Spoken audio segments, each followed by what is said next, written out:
your drama queen. And welcome to the drama castle.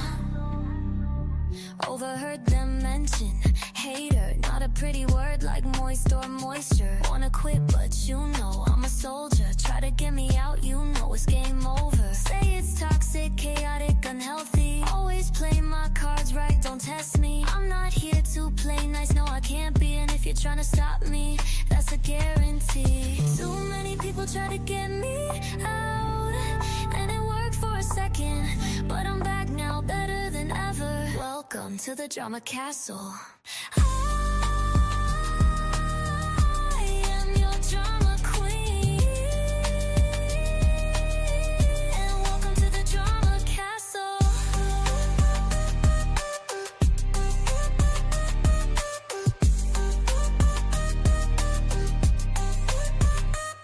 You try to stop me, but you can't.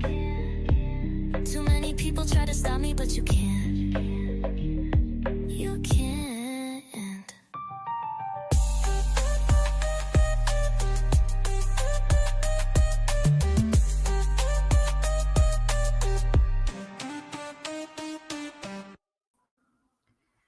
Hello, everybody. What is going on? It's been a while since I got to do one of these streams where I'm reacting to people reacting to shit that I say or do on the internet. It's great. And I was like, I want something new to talk about. I don't want to keep talking about the same old damn topics all the time. And I was like, boom, people give me content. I fucking love it. I'm here for it. What is going on, chat? I know it's a little, of course, Crazy Cat's going to show up because Crazy Cat only shows up when it's involving Comicsgate or people related in Comicsgate. I know. It's okay. What up, Jamal Breezy? How you doing? What's up, Joey? How are you? I already said hi to Crazy Cat. Aerostream, what is going on? Jillykins, hello, beautiful. How are you doing? So this is like, how do I even get into explaining this stuff? Oh my god. Anytime it involves Comicsgate, I feel like I need a whole stream in itself just to explain all the shit involving Comicsgate. So I guess TLDR, as best as I can, Comicsgate is a movement, I guess you could say it's a movement of indie book comic creators, which again, I think that it's great that a bunch of indie comic book creators are making comics and going against the system, you know, the industry. So I love that for independent comic book writers and artists. I think it's great. Unfortunately, Comicsgate is also a cesspool of like crazy toxicity and drama, which sells books. So I mean, it works, right? Drama sells. So basically, there's a lot of like known figures in Comicsgate. The person in the title, Matt Bahr, is one of them. Now, Matt Bahr is, I've had conversations with this with other people. Matt Bahr is an artist, very talented. I will give him that. To his credit, he is disgustingly talented. He is a very talented artist. I will not take that away from him. However, as talented as he is equally fucking nuts. Okay? This man is a crash out, like, I would say on a worse level than Rican Ranger.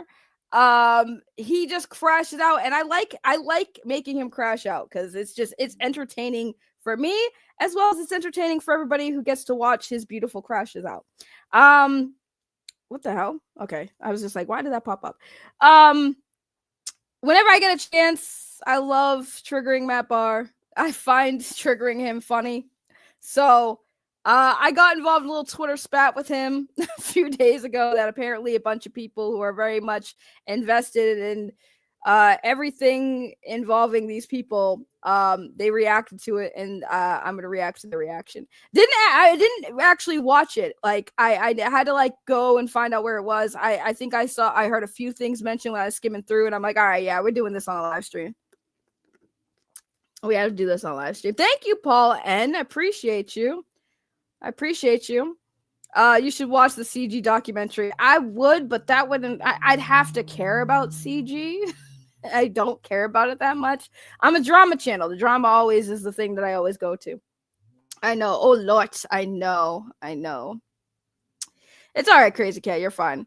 But yeah, we're going to react to these guys. Apparently, they don't like me, and I'm like, I don't care. I don't know these people. I think that I know two of them have been on my channel once when they were fighting with Frog Tony, because to these people, right, like I'm cool with a lot of people, and a lot of people I'm cool with don't like each other, and they always say the same fucking things to me about this person that like each other. Like they'll be like, well, this person is a piece of shit and they're a liar and they do this and this and this. And then on the other hand, the same person they're saying that to is telling me the same exact shit about the other person. So I just sit here like, y'all are grown ass fucking adults. I don't care what fucking beefs y'all have with each other. Like, if I feel like I want to say something in defense of somebody because I feel like they needed to be defended because I feel like you're wrong about something you said, I'm going to say so. But other than that, I generally do not care. I'm not heavily invested. And I think it's funny when people think that I am, because I don't fucking care. I just don't. And a lot of people don't like that about me. They don't. And I don't give a fuck. I don't give a fuck. Because a lot of people involved in this are hypocrites anyways. They contradict themselves. It's rules for thee, not for me mentality. And I just don't have the energy to give a fuck about what people like that have to say to me anymore. Because it's like they'll sit there and bitch and moan. This person's bad and this person's bad. Okay, but what about this person? Like, you don't call them out either. Oh, well, like, we're not talking about that person, because it's like, bro, it's like a cycle, an endless cycle, and I just don't fucking care. So again, right now, it's just content for me. It's just content for me. So we're going to react to them getting upset that I got involved in a spat between Matt Bahr and some people that they got beef with, because that's just what I do. I'm known for it, and I just don't care. I just find it funny that it pisses people off. So we're going to react to it. You know, it said Matt Bahr suffered from a head wound that causes his erratic behavior. Matt Bahr's wife has to monitor his actions and doesn't let him go outside alone, so people say. I mean, I don't really care about that. I just think that he's a crash out. He says some very racist shit sometimes, and it's like I just find him funny. I just find him funny to fucking get him to crash out, and this is what he does. So let's listen. So this is basically what's going on. Just to give y'all context with the conversation as well, is there's this dude named Krim, and Krim has accused me of shit in the past. I don't know why he all of a sudden is cool with me because I called Vito bald. I don't understand. I personally don't care. I know that Krim is crazy himself, and he said some crazy shit.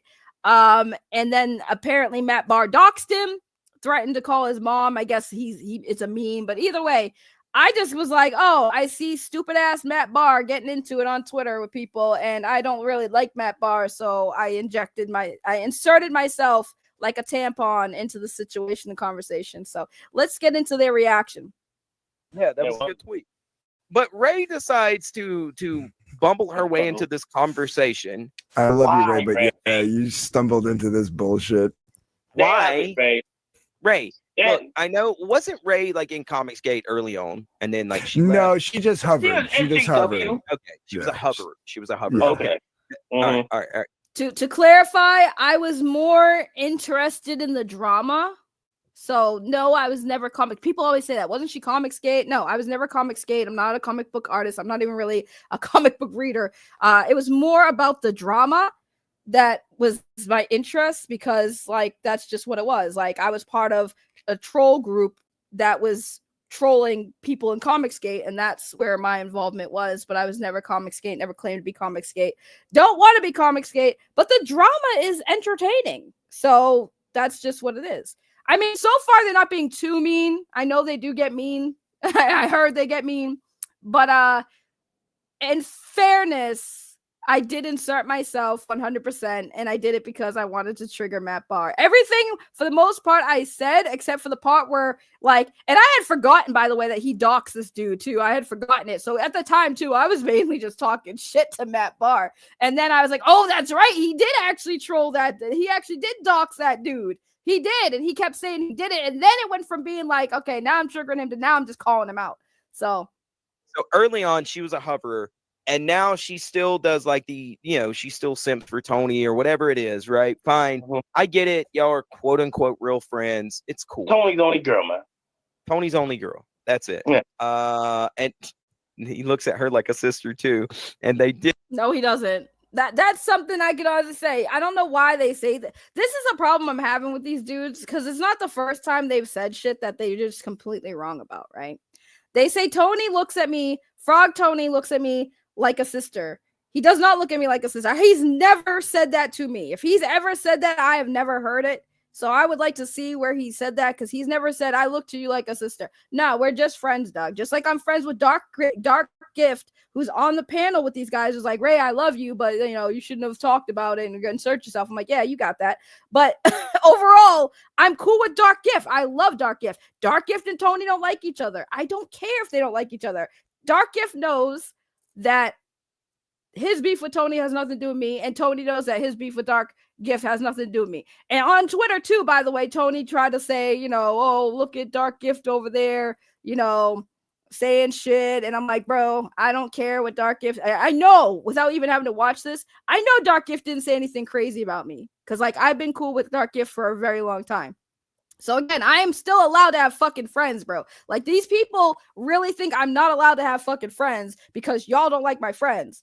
Like, you guys don't have to like the people I fucking like, but I like Dark Gift. I've seen some people, I was looking at the chat because I was curious if the chat was saying stuff. There's some people in the chat that remember me from back in the day who love me and hate me at the same time. And then some people who just straight up hate me. Some people who used to love me and now hate me. It's all fucking just a bunch of grown adults acting like a bunch of high schoolers with cliques and shit. It's fucking so childish, but it's content. It's literally content. I don't even really care if they really feel like, oh, Tony, he treats her like sister, but he saw her titties because they did that fucking stream. Whatever, bro. I don't care what you guys got to say about it, because it's just, I'm not stressed, man. Y'all making this a bigger thing. Like, one thing that bothers me about people is being offended on behalf of somebody else. And people have done that to me, and I'm like, don't be offended for me. Like, if I'm not offended, you shouldn't be offended. Guys. Dark Gift is a massive scumbag. Well, people say Tony's a massive scumbag. I used to think Tony was a massive scumbag. You know who I never thought was a scumbag, though? Dark Gift. I never thought Dark Gift was a scumbag. And regardless if y'all think he's a scumbag, he's also been a good friend to me. So, like, I don't care if y'all got beef. I don't. I have my friends for the reasons I have my friends. If I'm cool with Frog Tony, I'm cool with Frog Tony for a reason. If I'm cool with Dark Gift, I'm cool with Dark Gift for a reason. That sucks that my friends can't get along, but that's not my problem. They're grown-ass adults, and I'm not their fucking mothers. I'm not holding their hands, bro. If you don't like people I like, then that sounds like a y'all's problem. And it will stay a y'all's problem until it becomes my problem. If one of them start making me try to choose between the two, the person who's trying to get me to choose is not the one I'm choosing. I don't do that fucking ultimatums bullshit, bro.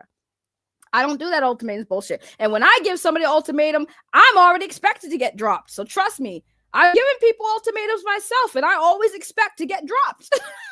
Because I'm at that point, if I'm giving you an ultimatum, we probably shouldn't be cool. But anyways, let's continue. Goon. They did a stream. They did a literal stream review of her Fansly account. Yeah, that I was a part of, by the way. That I was a part of. Did they? Are they going to bring that context in there? Probably not. I remember that. Yeah. Jesus Christ. And again, see, I was on the panel. So Frog Tony, when I first did OnlyFans, he did a stream where they were reviewing my OnlyFans, and I was on the panel. I was there when they were reviewing it. He asked me if they could do it. He said it'd be a funny idea. It'd be funny to do. He asked my permission first, and I said, yeah, it sounds like fun. You'll go ahead and do it. He's like, would you like to be on the panel? That'd be even funnier. And I said, yeah. I was on the panel with Frog Tony and all these dudes reviewing my OnlyFans content. So I don't know why they're bringing it up like I was on the panel with them, but they don't mention that. Trying to help you out, Ray. Get some new followers on your OnlyFans while I also jerk off to your titties. Is Tony like sincerely this thirsty? Yes. He's a frog. He always needs water. He wants to be Riley so bad. He wants a girlfriend that does OnlyFans, man. He really does want to skinwalk Riley. I swear to God. And Ray had a Fansly too, because she had an OnlyFans at one point. Yeah, it was a Fansly, I'm pretty sure. Either way, I don't know. Yeah. I don't go to these fucking websites. One of those titty. Here's the thing that's funny too. Just gotta pause it again, right? Do you guys understand? Like, the majority of my male friends were subscribed to my fucking Fansly, and they didn't tell me until like later. Like, how many of my guy friends low key was subscribed to my Fansly? Like, I did fucking Fansly. I was doing sex work. The fact that do you think I didn't anticipate all the guy friends I know and talk to when they found out I had a fucking Fansly? They weren't going to look it up, bro. People in my real life were looking up my shit when they found out I was doing that shit. I had people finding my shit by accident, hitting me up like, hey, did you know your titties are on the internet? Like, I don't care. I put them out there to be seen and fucking fap to. That's what they were there for. That was the merchandise I was selling is jerk off material. So I don't give a fuck. Even if Tony was jerking off to my shit, I don't care. I just don't want to know about it. I don't want to see it. I don't want to be involved in it. I don't want to be engaging with it. Like, that's it. Who cares? Y'all are making this seem like women who put their titties on the internet are sitting here like, please, friends, don't look at me. I know we're supposed to be best friends, but please don't subscribe for my titty pictures. Please don't look it up. Nah, we already know that the dudes are going to look at it. Bro, my haters, people who literally fucking hate me, signed up for that shit and messaged me and told me how much they love my titties. Like, I have haters tell me that they would subscribe to my OnlyFans and Fanslies, bro. I just don't see what the big deal is. Frog Tony, like, gooning, like, most men goon. Most men just don't do it on main.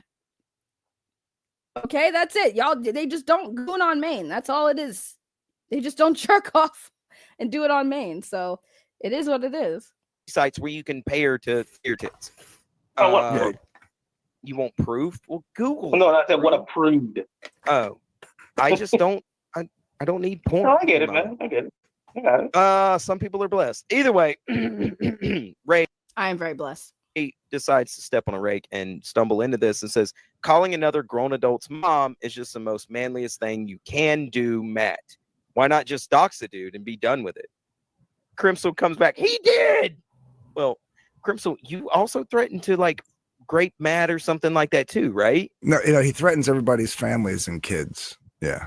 That's right. Wow. He started it with Matt though, right? Yes.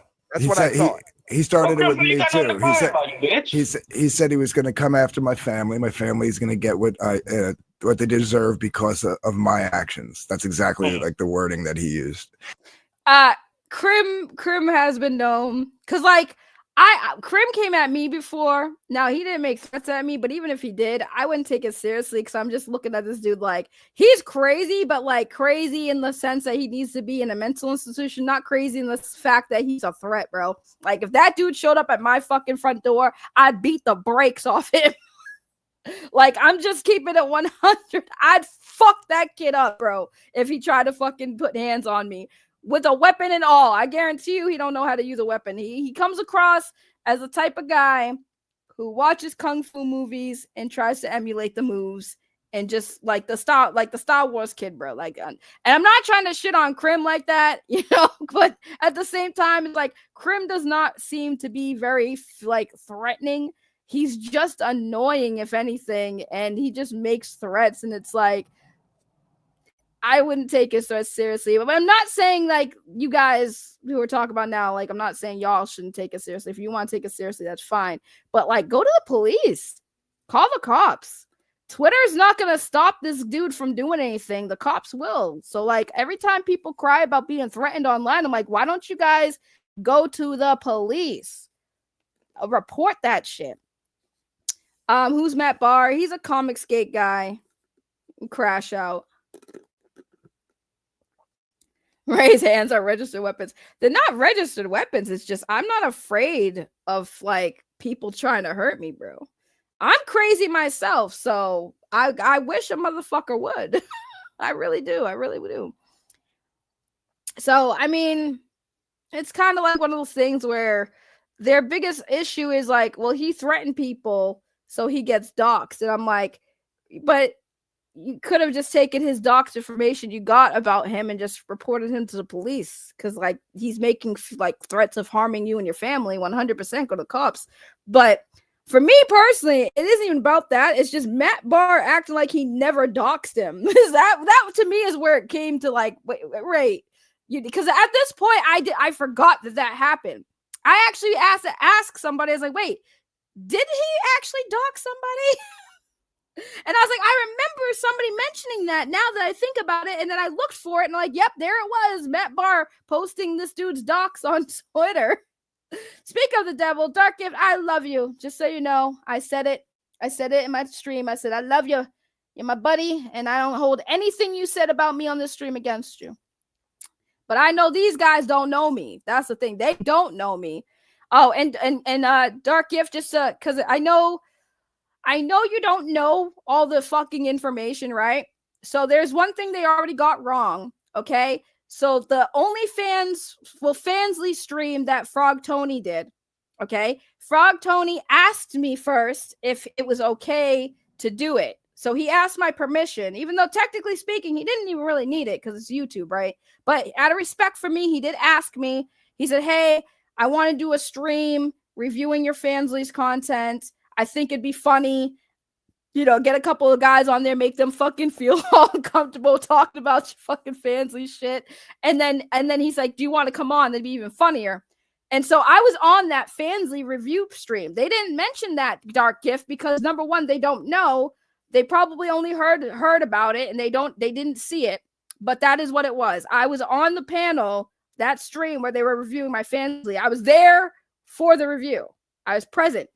So when they're trying to make it seem like Tony was being creepy, doing a stream review of my Fansly and we're friends, he asked me for permission first, and then he offered me to come on. He asked me to do it, and I did. So I just want to make that clear. Like, at least let's get the facts out there. Tony did not just do a Fansly stream reviewing my Fansly content without my permission and without my participation. So, it's a 100% hilarious. That's why I did it. I thought it was funny. I mean, Tony and a couple people before have done like weird streams about me. And when I say weird streams, I'm like, they've done streams where they like used a rating system of where to rate girls and shit. And I was part of that list. And, it was just funny. I'm not mad at it. It didn't make me uncomfortable. It was funny. We had a good time. But I just want to make sure that the facts are out there, because I don't like it when people say shit about me without the 100% facts being out there. Because, like, y'all know better than the people you're calling out if you don't want to be 100% honest with the facts. The facts are nothing creepy happened during that stream. And he said the same thing to Matt about his wife and kids. Yeah. Wait, is there a Hiawatha guy in our chat? Uh-oh. Yeah, Hiawatha's in there. Isn't it wasn't that the Yeah, that's the one. Yeah, I think it was a joke. You can ask him yourself, but like, yeah, that's the guy. That's the guy. Everybody hide your pet. Hide your fucking pet. Hide your pet. But this guy that likes to party, man. What's the dog doing though? What's the dog doing? Yes. See, that's the thing. Dark Gift does know me better than these guys do. That is correct. Before I switched over to Fansly's, I did start over on OnlyFans. The OnlyFans was actually a little bit more tamer because it was lewds, not nudes. That's where I started on OnlyFans, posting pictures of lewds. And then when I went to Fansly, I went completely topless and showed some more. So Dark Gift is correct. I did originally have an OnlyFans, and then I switched over to Fansly's and got a little spicier. That is true. See, like I said, Dark Gift knows me, bro. If anyone knows me, Dark Gift has known me longer. No offense, Tony. Dark Gift has known me a lot longer than you. Another reason why, that's my dog. And Dark Gift, people always, like you said, y'all always call each other's pieces of shit. To me, though, y'all are cool. I'm not getting involved in every little spat y'all get involved with. But sometimes if I see, ask Dark Gift, how many times has Dark Gift, I've defended Dark Gift. And I've also went against Dark Gift sometimes. It depends on what the fucking topic is. If I feel Dark Gift was in a wrong, if he had a wrong opinion and I see it, I might say something. But when people go at Dark Gift and say things I think are wrong, I will defend Dark Gift. Like, Dark Gift used to be called a fence sitter, right? So Dark Gift was a fence sitter, and at the time, people liked him for being a fence sitter until they didn't.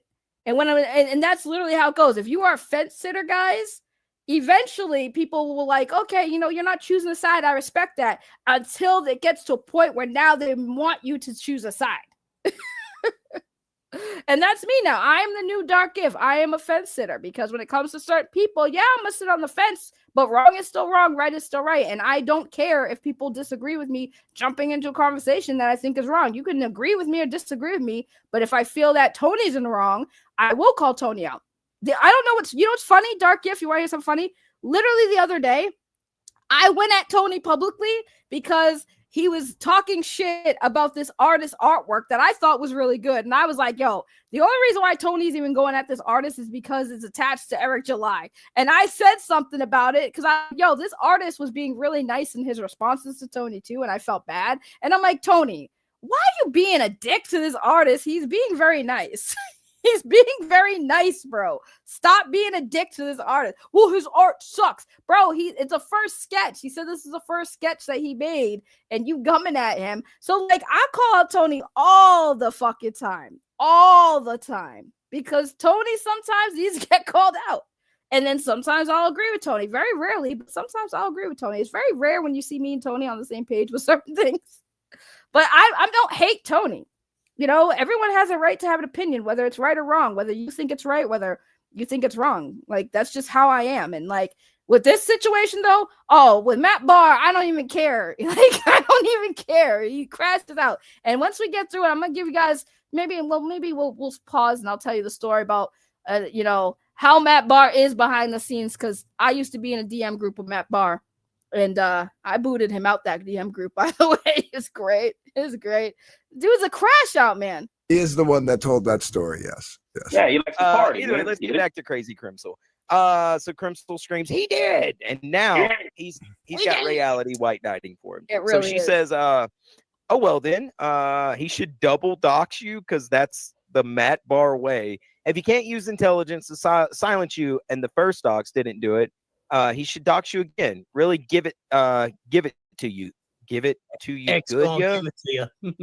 Give it to really you. Give it to you good, you. Good, yeah. I can't read black spelling.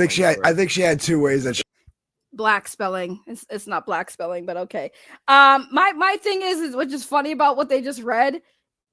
100% just fucking trolling with that comment. Like, that wasn't even a real comment. Because at this point, remember, I didn't even remember that he actually doxed. I didn't know he doxed Krim. I didn't even remember the doxing. I just called it doxing because he's like, oh, we're gonna call your mom. Okay, if you have his mom's information, you clearly doxed him. That's where I was going at with the whole time at this point. I didn't even remember that this man actually did dox him. So I was just talking shit. There was no white knighting happening. I was just talking shit because I don't fucking like Matt Bahr. I wanted him to crash out. That's why I inserted myself in this conversation.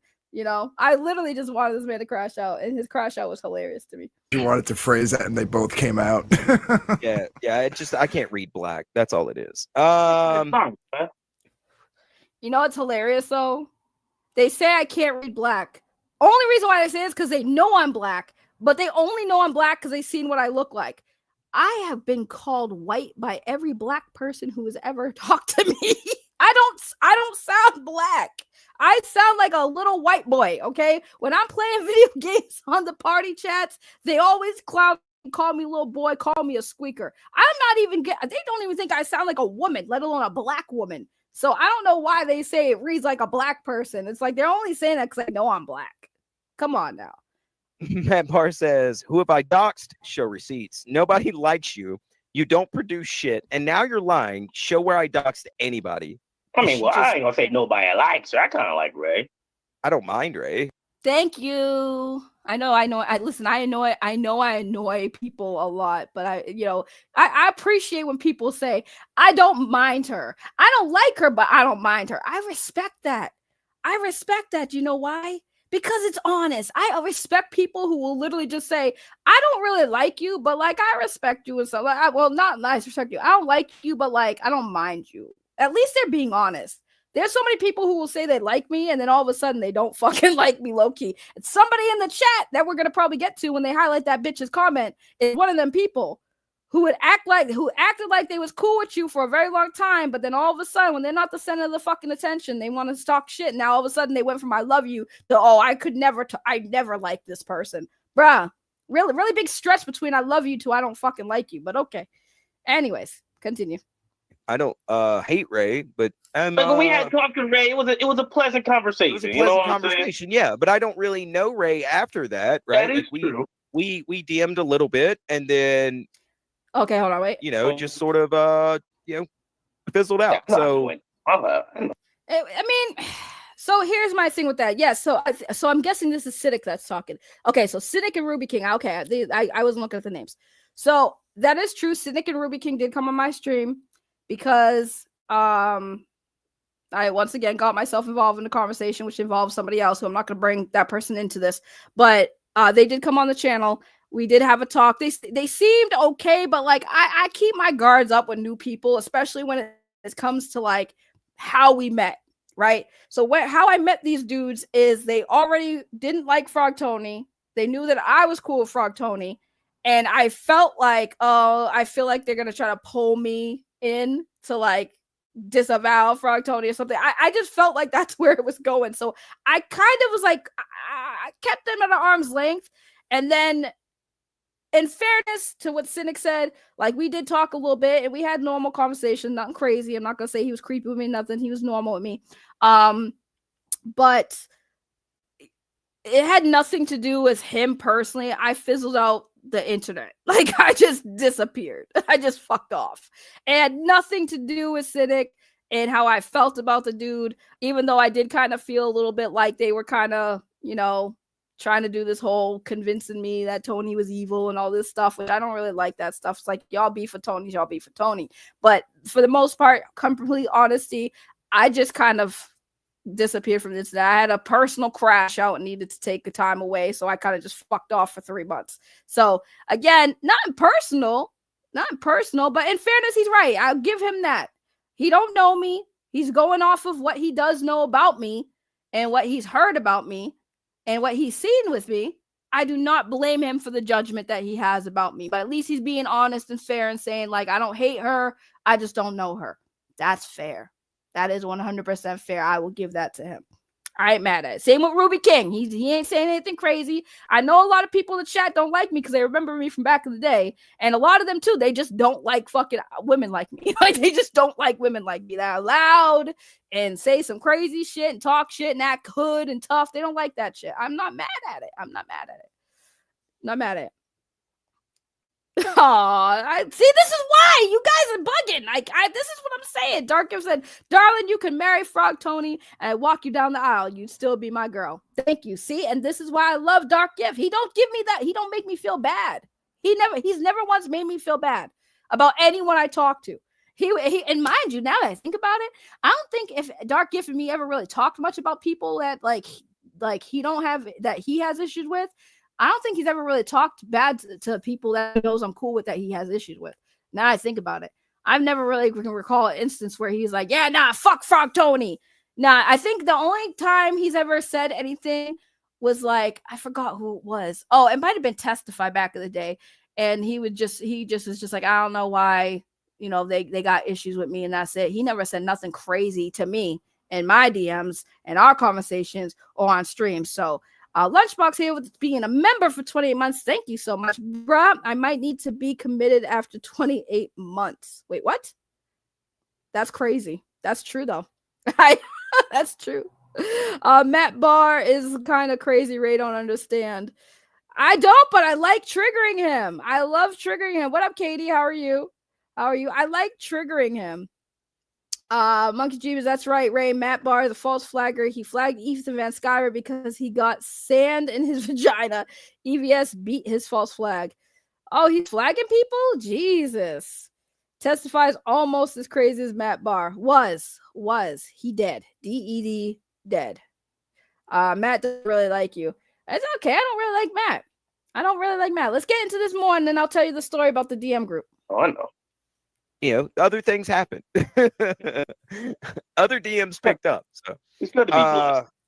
Yeah, it's good. It's good to be white. Also, Matt, didn't you dox the dude? Why are you threatening to call his mom if you didn't get his doxed information? Unless you're talking smack, but you're too grown to be threatening to call someone's mommy over online beef. Do I have to clown you again on Finatra's, Matt? Wait, I need that stream. Unfortunately, that stream's probably long gone. But yes, I did clown Matt Bahr on Finatra's stream because of the situation that happened in the DM group that we will get to. Somebody give me that link and those timestamps. I don't remember that. Wait, hold up. It could have been his older. It could have been his older channel. I don't remember. Yeah, it was. I think it was. Did she really clown Matt? I mean, she thought we were gonna get clowned on her channel, but that didn't ever happen. And then we went on there. Yeah, she called us spousal abusers or something like that. She was like, y'all too big of a bitch. Yeah, y'all are too big of a bitch. Y'all are fat and ugly. I don't recall calling y'all fat and ugly because I didn't see what you looked like, number one. But I did say Sig probably smacks women, bro. I did say that. I didn't say that about Ruby. See, this is what I'm saying. Like, y'all gotta get the stories right. If you're gonna tell the story, say it right. When I first started going into it with these guys on Twitter, I did say that Cynic came off as he was smacking women. I did say that. I 100% said that. And then when they came on the stream, what did I do? I apologize for it. I apologize for it. Okay? I say crazy shit when I'm in the middle of a heated battle, but I always fucking apologize if I'm in the wrong, bro. Like, I'm just gonna keep it real. Like, guys, I told somebody I was gonna gun him like a fish, bro. Like, come on now. I get triggered and get crazy sometimes, man. But yes, that did happen. But they're not telling the whole truth. I never said that they were fat and ugly.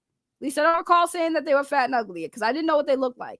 I might have said they might be, but I don't know. Either way, I know I didn't say that Ruby King was hitting women. I did say it about Cynic though. The dude talking, the first dude talking. I did say that 100%. And I did say that I was going to clown them on my channel, and I didn't. You know why? Because they came in here with better energy than they did on Twitter. That's why. So let's keep it real. I could have clowned them on my channel, but they didn't come on my channel with that energy. If you come on my channel with certain type of energy, yeah, I'll clown you. But they came on the channel with very good energy, meaning they weren't coming on here trying to pick a fight with me. They came on here and had a conversation. So, like, of course I wasn't going to clown them. Why would I clown people who came on my channel trying to have a conversation? You know? I talk a lot of shit, I do. But, like, if you come on here with some energy, I'm going to back up my shit talking 100%.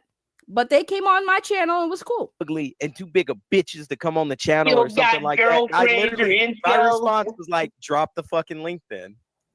Ray, you better get your friggin' ass back over to my channel. We need to have a talk. Yeah. You know what?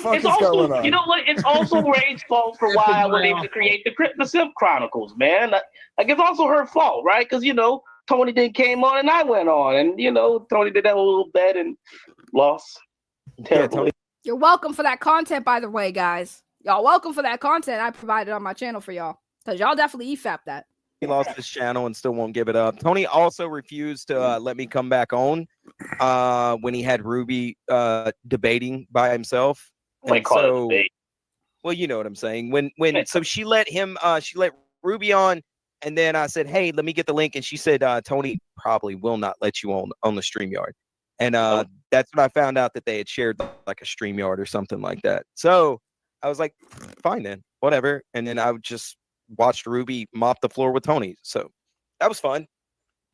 Either way, Matt Bahr says, where did I dox anybody? It's been a running joke that we talk to his mom. He lives with her. We don't call her. We don't have her number or her name. Nobody's tried to contact her. It's a troll, and you tried to use it as a dox. Get fucked, you useless cow. You don't know this, but you just couldn't resist being a stupid bitch.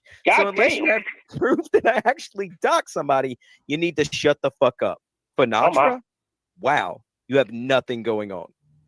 Oh, but wait, there's more. Oh, God damn it, Ray. Why did you do this? Were you just bored at work or? I wanted to trigger Matt Bahr. That's it. I wanted to trigger him. I wanted to get a reaction out of him 100%. And I got it. And here you are, guys, making content. You're welcome for the content I provided. I'm not even, like, the thing is, right, I was skimming through and they got to a point where they said that he bodied me. I was like, I wasn't, see, I hate when people say people bodied me. Because I'm like, I don't care. Like, for somebody to really body me, I'd have to feel it, right? Like, if you're going to body someone, you got to feel that sting. You got to feel that burn. I didn't feel shit. I don't care. I love triggering Matt Bahr because he's a fucking crash out and he's like kind of racist, bro. Like, he kind of is. He said enough shit for me to be like, I think you just hate niggas. Just say you hate us, bro. Whatever you do, Probably. like, I don't understand. What, Tony? Have you? Whoa, I'm so sorry. Wow. Whoa, You know what? You know what? Kill this man. Where the fuck is this man at on the goddamn StreamYard? Get out of No. here. Get the fuck out. Motherfucker. Out. Matt Bahr is a artist who is a crash out. That's all you need to really know. That's all you really need to know. What up, Grumpy? I see the chat. Ray doesn't stand the dragon she woke. He's beyond retarded. You don't understand how hard it is to get him to stop. I love it. I love it. I love it. Monkey Jeebus, you know I'm an agent of chaos sometimes, man. I love me some chaos sometimes. And when it comes to people like Matt Bahr, 100%. All right. Let me just explain before they get into this next week. Let me explain the DM conversation shit that happened, right? So back in the day, remember, I'm cool with a lot of people. A lot of people I was cool with, right? So I was cool with another fucking person I found out was a piece of garbage, John De La Rose. Okay, I was in John De La Rose's DM group. There was a lot of people in that DM group. Ethan Van Sciver was in there. Tom from Midnight's Edge was in there. Matt Bahr was in there. Did I say Ethan Van Sciver? Yes, Ethan Van Sciver was in there. There was a couple people that I recognized that were in there that I was cool with, right? And this was mostly for John De La Rose's YouTube channel, for people who he wanted to have access to come on his show. He'd post a link and anyone could come on and whatever, right? So I was in there because I was cool with John De La Rose, and John De La Rose thought I was, I don't know, talented for some reason. And when I say talented, I mean like he thought that I was good entertainment, right? Mostly because his fucking audience are a bunch of fucking incels, in my personal opinion, a bunch of fucking racist incels. Because like they say some, again, enough crazy shit where it's hard to ignore that they probably are these things. So I would go on there being the token black female, and you know, the audience would just, why is this bitch here? Why is she talking? They'd give him money to say, shut this bitch up, kick her off the panel, whatever, you know, whatever. So I didn't really go on John De La Rose's channel often. Very, very, very fucking rarely. Oh, yeah, you were in there too, but you didn't really talk that much. So around the time Ethan Van Sciver and YouTuber Yellow Flash had a fallen out over Eric July. Again, grown men arguing over stupid shit. Make it make sense. When Ethan Van Sciver, hold on, I got sneeze, excuse me.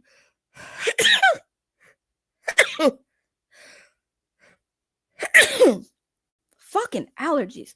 When Ethan Van Sciver and Yellow Flash had a fallen out, you know, there was, you know, they were talking a little bit about it in the DM group.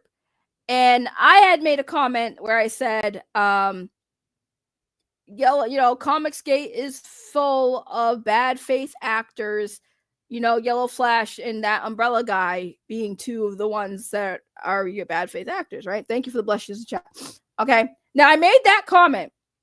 Matt fucking Bahr spurred out on me. What the fuck do you know? You are again talking about shit. You don't know what the fuck you're talking about. Whatever, right? So he's crashed out me. Mind you, Ethan Van Sciver said the same exact thing that I fucking said, basically, about Yellow Flash. Okay? About Yellow Flash. And Matt Bahr agreed with Ethan Van Sciver. But when I said it, what do I know? What do you know about this shit? You always talk about shit you don't understand, blah, blah. So me and Matt Bahr get into it, and I said, fuck this, bro. This is when I also said, fuck John De La Rose. I was like, fuck this shit. I fucking blocked Matt Bahr around the time when you could do that on Twitter. When you block somebody in a DM group, that person gets kicked out of the DM group. So I blocked him, got him kicked out of the DM group, and then I left the DM group. Okay? I left the DM group. Oh, the Dark Gift, this is a while ago. Okay? So I left the DM group. And then later on, I was on with another YouTuber named Finatra, and Matt Bahr was on the panel, so I jumped on the panel because me and Finatra are cool. And then me and Matt Bahr went into it again. That's where I clowned him.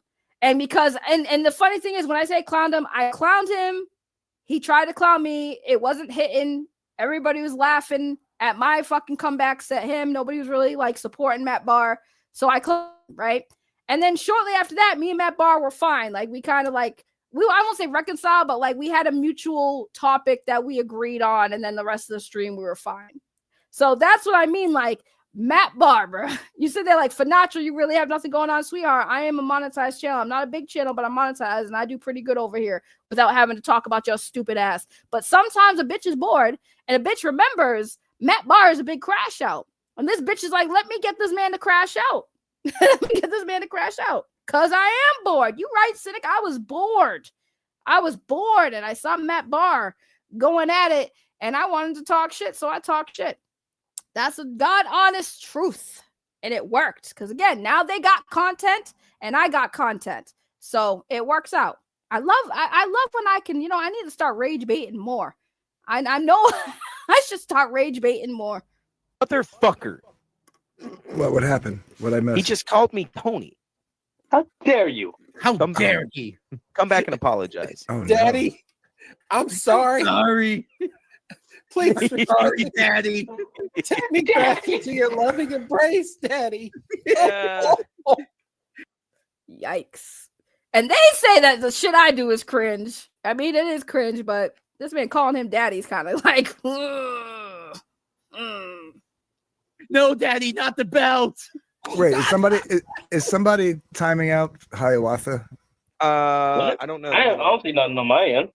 Yeah, I don't see anything. I just saw him say I'm being censored. I didn't know, like, that's all. I didn't Oh, know what that meant. 100%, So it's just 100%. They, I mean, depending on what he's saying, they may be. I don't see anything deleted or anything like It that. might be YouTube doing. Don't forget Matt Bahr went and tried to be on LolCal Lives, one of like Keemstar's network shows, and said something that is a racist term and got his ass kicked off the show. He has said some racist shit before. It on itself because I don't see nothing. Yeah, on there's my nothing on the actual YouTube. Either way, just checking. I mean, everybody should know the fucking rules. Either way, Ray decides to come back and says, "Why does this grown ass man type like a teenage mean girl?" Matt Bahr of Comicsgate, ladies and gentlemen. Ray, honey, you're a black girl. You're way funnier than this. Like your people are way funnier than this. What are you doing? People are pretty funny. Black people are funny. I thought Colin saying he typed like a teenage mean girl was funny, but also comedy is subjective, sir. Not all black people funny. I don't think Kevin Hart's that funny. Like Kevin Hart is not as funny as everyone thinks he is. That's my hot take. I don't think Kevin Hart is as funny as people think he is. He's a short black man and he used that to his advantage for a while. I don't think he is as funny as like Cat Williams or as Dave Chappelle. I think Cat Williams and Dave Chappelle are one of the funniest black men in entertainment. As of like right now, like, but they're my favorites. So like, it's subjective. I think Cat Williams is hilarious, but comedy is subjective. Just saying, comedy is subjective.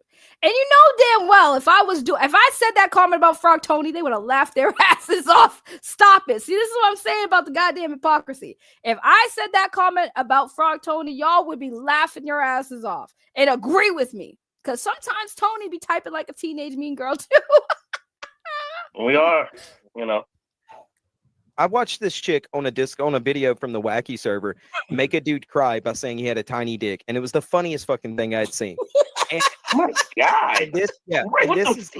That is so true. That did happen. Maybe we'll react to that video where I 100% made a dude crash out. Because okay, real quick the story. Okay, so in Discord. Right, I was in the Discord server and I was on my way home from work and I jumped in VC and I would always talk shit. I'm always talking shit. That's just what we do, especially that server. We always talk shit. That's what I'm known for, is talking shit. So I get into the VC chat and I say, and somebody makes a comment, somebody that I'm cool with says something like, called me a dude, right? They always used to call me a dude. And I'd be like, you're just mad because I have the biggest dick in this voice call right now. Okay. And for some reason, this one dude took that so offended, like he was so offended. He was sitting there now trying to convince me that he had a bigger dick than me. And in my head, I'm like, bro, I don't even have a dick. What are you mad about? It was literally a comment. It wasn't even directed to you. And this dude for 2 hours was arguing with me in voice chat Discord, trying to basically convince me and everybody else that he had a big dick, and because like he was so mad. And that is true. And that was funny. Because like the comment wasn't even about him. It was a generalized comment. And this dude was sitting there trying to convince me he had a bigger dick than me. That was gold. That was comedy gold. Yeah. And this is the energy she gives. Matt Bahr says, Cynic, real quick. I know I keep pausing, but Cynic. Bruh. The shit that I say in voice chat Discords or even on my YouTube, I can't get away with saying on Twitter. I can't get away with saying on Twitter without getting reported, Doug. Like, come on. I know how to say, I have to talk shit tamely on Twitter. Otherwise, I get fucking flagged. Okay, I've been on social media long enough to know that you cannot say the same shit that goes on in your head on social media without getting fucking flagged down, man. All right. So yes, I could be doing a lot better roasting Matt Bahr, but to do that, I'd risk my account getting taken down. I'm not ready to let my account go. I just made this shit. This is a new account. I'm not ready. I'm not established. I have to get more numbers for Twitter to let me pass on the shit I say. Move those goalposts some more and lose some weight. You called me a doxer. Show the receipts. Her response is, damn, you're going to dox my weight like you dox Crimsel? Wow, Matt Bahr. You're just a notorious doxer now, huh? Dox anyone else this week, doxer? You doxing doxer? She doesn't have her heart in this right now, man. No. That's how it feels. You poopity poop head. Yeah, basically. No, you is what I'm reading right now. And look, that's not, you're bad at this, Cynic. That's not a no you statement, dummy. I kept saying doxer because he was so triggered by me calling him a doxer. So I'm gonna keep calling the doxer a doxer when he gets doxed by doxing. And like, bro, that's what I was doing. He was so triggered by being called a doxer, so I kept repeating it. Like, what do you mean? Now I have to sit here and defend my fucking my jokes, bro.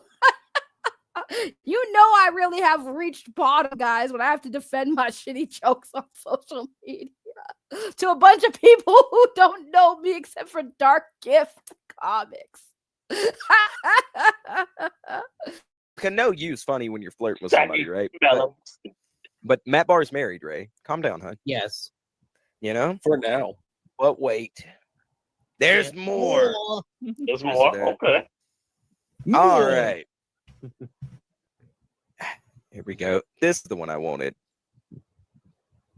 So he responded again to this one and says, you being a mean cow isn't unknown or private info. Everybody knows. And Dean says hello. Ugh. Eesh. Eesh. I haven't seen Dean in a while. I hope he's not like OD'd or something. I have no clue what. I haven't seen him around Twitter or Discord or anything.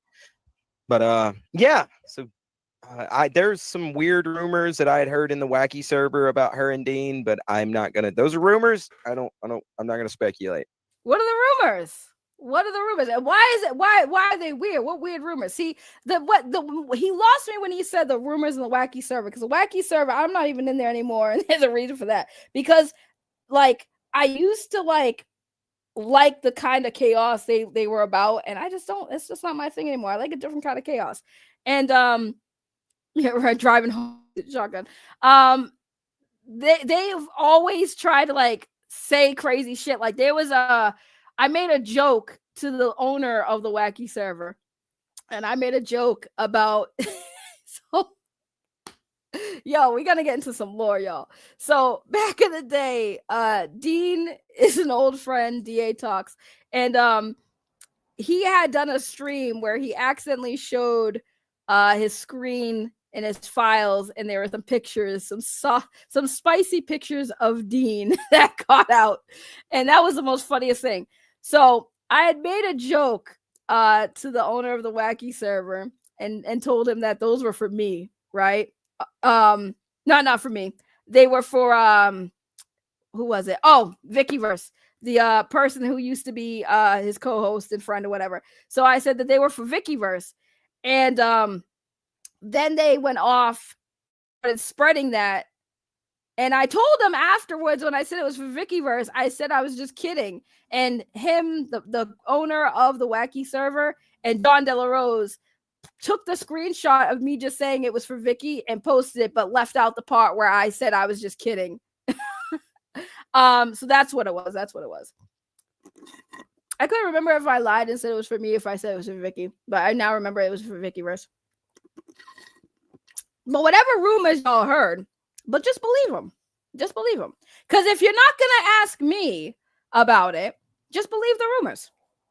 Just believe the rumors. That's it. That's all I got to say on that. Just believe the rumors. Because, again, if you're hearing rumors and he felt it was, like, notable to bring it up on the stream, just believe the rumors. Yes, I 100% pegged DA Talks. I fucked him right in his ass, and he called me mommy. Believe it. Just believe the rumors.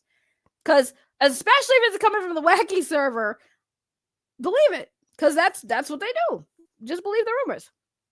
Just believe the rumors. Either way, she retweets or quote tweets the D comment and says, all this dumbass can say about me is I'm fat, which is funny because he doesn't even know if I am or not, because he mostly has only seen pics of my face.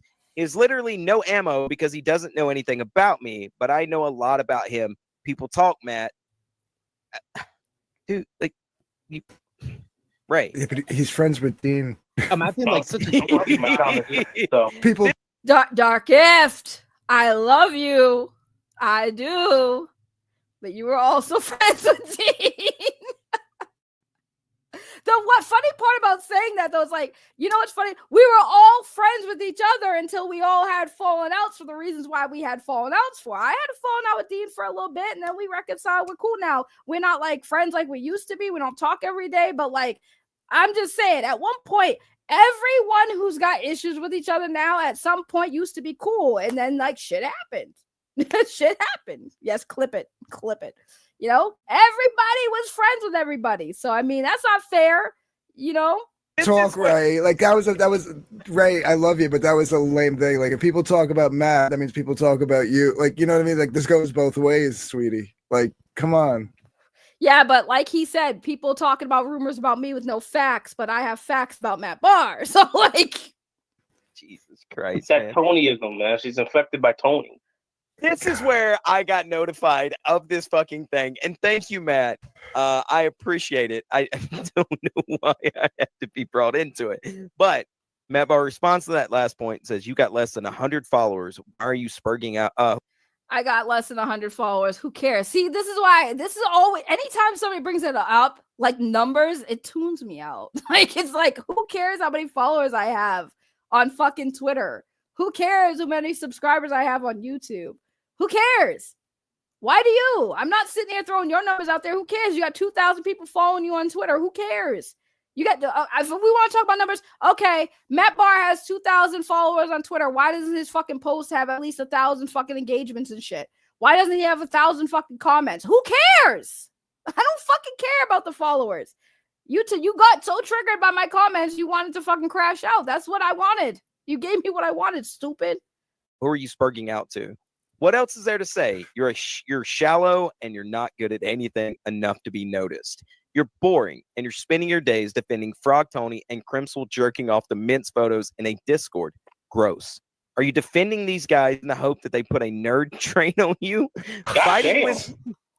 Yeah, bro, like, I literally had to turn my head from the screen when I read that. I was like, fuck, ow. Matt Bahr has a very sad and non-existent fucking sex life. That's why he's so pressed.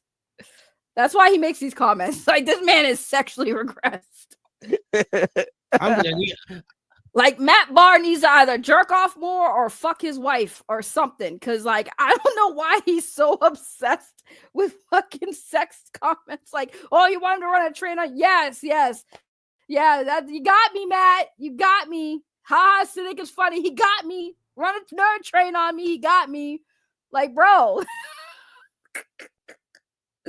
Like I said, they would think this shit is corny if they weren't cool with Matt Bahr. That's how people function, right? It's funny when it's somebody you like. It's not funny when you don't like the person. That's just what it comes down to. I'm gonna need a sensu bean for that one. Jesus Christ. Either way, are you hoping they'll pull a nerd train on you? Fighting with me isn't going to get Tony to slide his 2 teeth into your vagina any faster. Even though they literally spent the first part of this whole entire thing talking about how Tony goons for girls. So I don't think that it matters. I don't need to shit on you, Matt Bahr. If Tony was gooning for me, I think all I'd have to do is spread my legs, bro. LOL, enjoy the mute, you turnip-shaped bitch. At Andy and Aristotle, Tony's girlfriend is out here thirsty. God damn. I mean, I hate to say because it was at Ray's expense, but Matt was on point today. Matt Bahr can be pretty savage, man. That's just the truth. Yeah, sleeping psychopathy damn. Fuck. But you know what it is, like with Matt, sometimes he focuses in on like one thing, right? And he just spews that. Yeah, and it's just like he tweets that over and over. It's like just something else, Matt. Something else. You know what I mean? That's what I'm saying. See, these guys said that Matt Bahr bodied me, and I'm like, bro, Matt Bahr does what every fucking man does when they're fighting with a female. They attack the looks and weight. Like, that's all they do. They don't have anything else. That's why I'm like, that's not the fucking like body you think it is. It's not the like roasting you think it is. That's standard. That's default insult. That's basic bitch shit. Matt Bahr is a basic bitch, and y'all are giving him fucking his flowers. Like, no. You've given this man flowers for basically being a basic ass bitch. And a retarded one at that. Like, I'm sorry. I'm not going to give that to y'all. Like, I usually give people their props when they do really good at roasting me, right? When they're clever, when they're creative. There was no creativity in anything he said. I guess the only thing he said that I probably smiled at was the Tony with his tooth, like his two teeth comment. That was the only one that made me like smile. But the rest of it was just like, you're just a turnip-shaped bitch. You're a fat bitch. You're an ugly cow. You're a fat, ugly bitch. Bro, you said that like 5 times, and these dudes just laugh at it because that's all you men have. Because like I said, my comment about he has nothing else other than to attack my weight that he doesn't even know if I actually am overweight or not. He's just going to attack it because that's a dude default when it comes to arguing with females. It's not clever. It's not fucking funny. It's old and tired. Like, even skinny bitches online that are like legit fucking sticks get called fat when a dude don't know what they look like. It's just a basic fucking default. No, because you are fat. There was another dude in there who I even sent a picture. I was like, dude, how do you think this is fat? He's like, your arms. I made a video of my arms. He's like, oh, you fell for it. This is so pathetic. Bro, if you're going to call me fucking fat and I'm showing you proof that I'm not that fat, why are you getting the whole like chuckle out of it? Like, it makes no sense.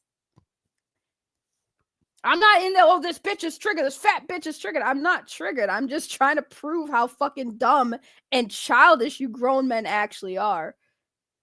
And I mean, if that's what y'all want to do it. It's good content. Like I said, at the end of the day, it's good content. It's very good content. Hey, but when he's on point, you know? And here's this bitch, right on cue. Like I said, talking with Ray is a waste of time. Bitch, you talked to me for years. I love you, Ray. I love you, Ray. I love Ray. Ray, hi, how are you? I love you, Ray. I would say nice things. Oh, thank you, Ray. I love you. One day, all of a sudden, I never liked Ray. Well, what happened? You know, well, things change. Bitch, what changed? I've never changed. I've always been consistent, just like she said. Waste of time talking to her. Right, because I've always been this way. I've always been this way. It's funny how worlds always collide. Like, you think the internet's supposed to be this really big, massive fucking world, but it's really small. Because, like, I barely know these guys. Now, Vicky's over there with that. Probably because they talk shit about Frog Tony and she don't like Frog Tony. But I find it fucking funny that people like this are the ones that are fucking calling me out. But she's not wrong. It is a waste of time talking to me because if we're not going to get anywhere with the conversation, why talk to me? She right. But I always find it funny when she talks shit. I'm like, Vicky, I don't even really talk shit about you. Not since we had our falling out. I guess every time I'm brought up, you just have to say something, though, right? Like, I've defended Vicky on things, too. Like, I don't think Vicky is a piece of shit. I think she's fake. I don't think she's necessarily a piece of shit. I think when she covers Comicsgate shit, I think she cares about it. She definitely cares about it because that's all she talks about, right? And she's been doing it for years, and she don't care if she makes money off of it. She doesn't care if she gets monetized. I respect her for that. I will always give her props where it's due. But whatever issue she had with me, she never failed to mention it to me. We were supposed to be, quote, friends. But we weren't, clearly. And I ain't even mad about it. It's like, just don't be fake about it. Just don't be fake about it. You know, Vicky's been doxxed. People been trying to dox her. People used her picture that leaked, trying to clown on her, and she looked fine. She looked like a very nice woman. She wasn't ugly. She was very pretty. So, like, I'm not gonna shit on her for things that aren't true, but I will shit on her for the fact that I think she's a fake bitch. Because there's no reason for her to even turn on my ass. I didn't do shit to her. But here she is in the chat where people are talking about me having to throw in their 2 cents. His tweets are like getting bit by an anaconda. Once it latches onto you, it's not gonna let go. Yeah, he found a nerve and he kept poking at it. And I hate to say it, Ray. Ray should have known better than to go at Matt. Oh my God, it's Glenn! I love Glenn. To say it, Ray, Matt may be a little annoying on streams because, like, when you're just repeating the same joke on a live stream over and over again, it loses its flavor a little bit, right?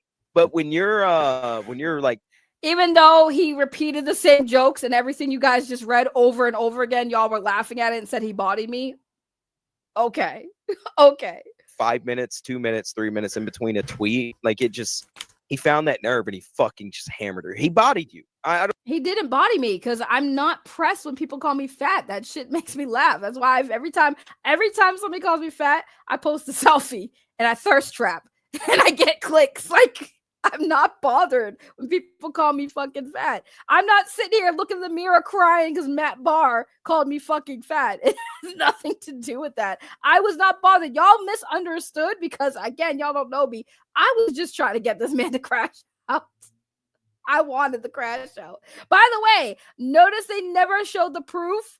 They never showed the proof that I provided when he kept saying, where are the receipts that I doxed someone? And then I showed the proof that he doxed somebody, but I guess I was already muted. They didn't show that, though. They didn't show the evidence that I provided that he did dox somebody. But okay, I got bodied. I don't know what else to say, Ray. I'll tell you this, though, Ray. You have an open invitation on FFS anytime you would like, and Matt Bahr, if y'all are willing, y'all can come on here and y'all can discuss the entire Crimsels gangly alien armband. And I don't care about the Crimsel shit. I really don't. I said that today on Twitter. I was like, I genuinely don't care about Crim like that. I just wanted to set off Matt Bahr. The doxing thing and you being fat or whatever, it's y'all are welcome too. Man, Tony not gonna let Ray come on here. Tony gonna be like, here we go with the reverse psychology. Tony ain't gonna let Ray. First of all, Tony don't let me do shit. Who the fuck is Tony to tell me I can't do what the fuck I want? Who's Tony? Like, I'm not gonna do it because I don't want to do it. That's the thing. I don't want to do it. I'm not gonna do it. Tony is not my fucking gatekeeper. The thing that's funny is Tony can kick me off the StreamYard right now. I'll still boost the fucking live stream and just have StreamYard in the top right corner. I don't give a fuck. The only reason why I don't want to pay $40 for StreamYard. When they increased the price of StreamYard, I said, no, I'm not paying that shit. Shit's fucking unnecessary expensive for what we get in StreamYard. And Tony is like, well, I pay for it and I can have people on. So he offered it. That's it, bro. That's it. Who cares? Tony not gonna let her on. Who is Tony to tell me I can do it? Like, Tony is not my daddy. Tony's not my man. I got a man. Hey, Ray. Don't throw on that channel, Ray. Sitting in the movie there, Ray. Like, they're You know what's funny? I don't know who this Nicholas person is. Ray isn't exactly smart. They always say that. Here's the thing. Tony didn't want you guys on my channel. He thought that you guys were stupid, and it was like, it's not a good idea to have you guys. And when I say why, he's like, I don't think it's a good idea. I still did it. Tony can't control me. Health barnacles, Ray. They want to suck off your clout. They want to suck your clout, Ray. Ray can come over to my channel. She's been there hundreds of times over the last 5 years. I would 100% go on Dark Gifts before I go on these guys, because I do know Dark Gift, and he's always had a neutral ground stream. He's always done neutral grounds where he had people, whoever got beef, come on his channel and duke it out. It gives him content. I'd rather give him the content 100%. I'll go on Dark Gift's channel and see if Matt Bahr's bitch ass shows up so he can just fucking regurgitate the same insults he says all the fucking time when it comes to me. You're fat. You're fat. You're fat. You're fat. You're fat. That's all he says. You're fat. You're fat. You're fat. Okay. So when I said you're a doxer, you're a doxer, you're a doxer. I can't say that, but he can see the contradictory. Yeah, you can come on, Dark. You can come on. Without hesitation. Look, and I know, and Tony don't like Dark Gift. Is he gonna come on here and kick him off? No, he's not. I'll let Dark Gift on here.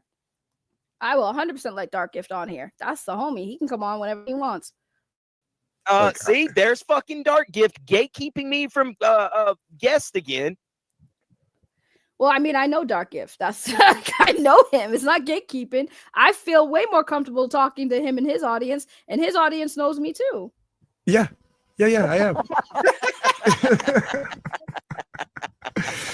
Bubba Fat says, to be fair, Matt Bahr did not dox Crim, so I didn't think so. No, I but he did. We showed proof of it. He made a whole ass tweet about it. Ethan Van Sciver. I found it when I looked it up. Ethan Van Sciver posted it. No, you ain't bodying Dark Gift. Dark Gift for me, like there are a few people I'm 100% saying, nah, dog. Like Dark Gift, nah. I will stand my foot. I'll stomp my foot down on that one. Dark Gift has been the homie for a long time. Me and that dude go way back. Way back. I'm sorry, Tony. Like you my friend too, but like don't be bodying Dark Gift on my channel. You can body him on your channel or his channel, but you don't body him on mine. Ain't no way. Ain't no way, Tony. Don't do it. Please don't do that to me.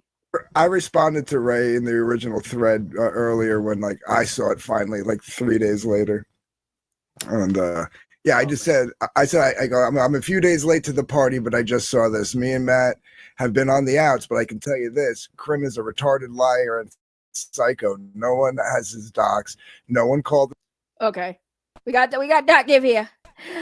Dark Gift! Been a minute. What's going on? I know. No, Jesus, all this drama brings us together. Well, you know, it's always the best that, you know, that life has to offer, you know?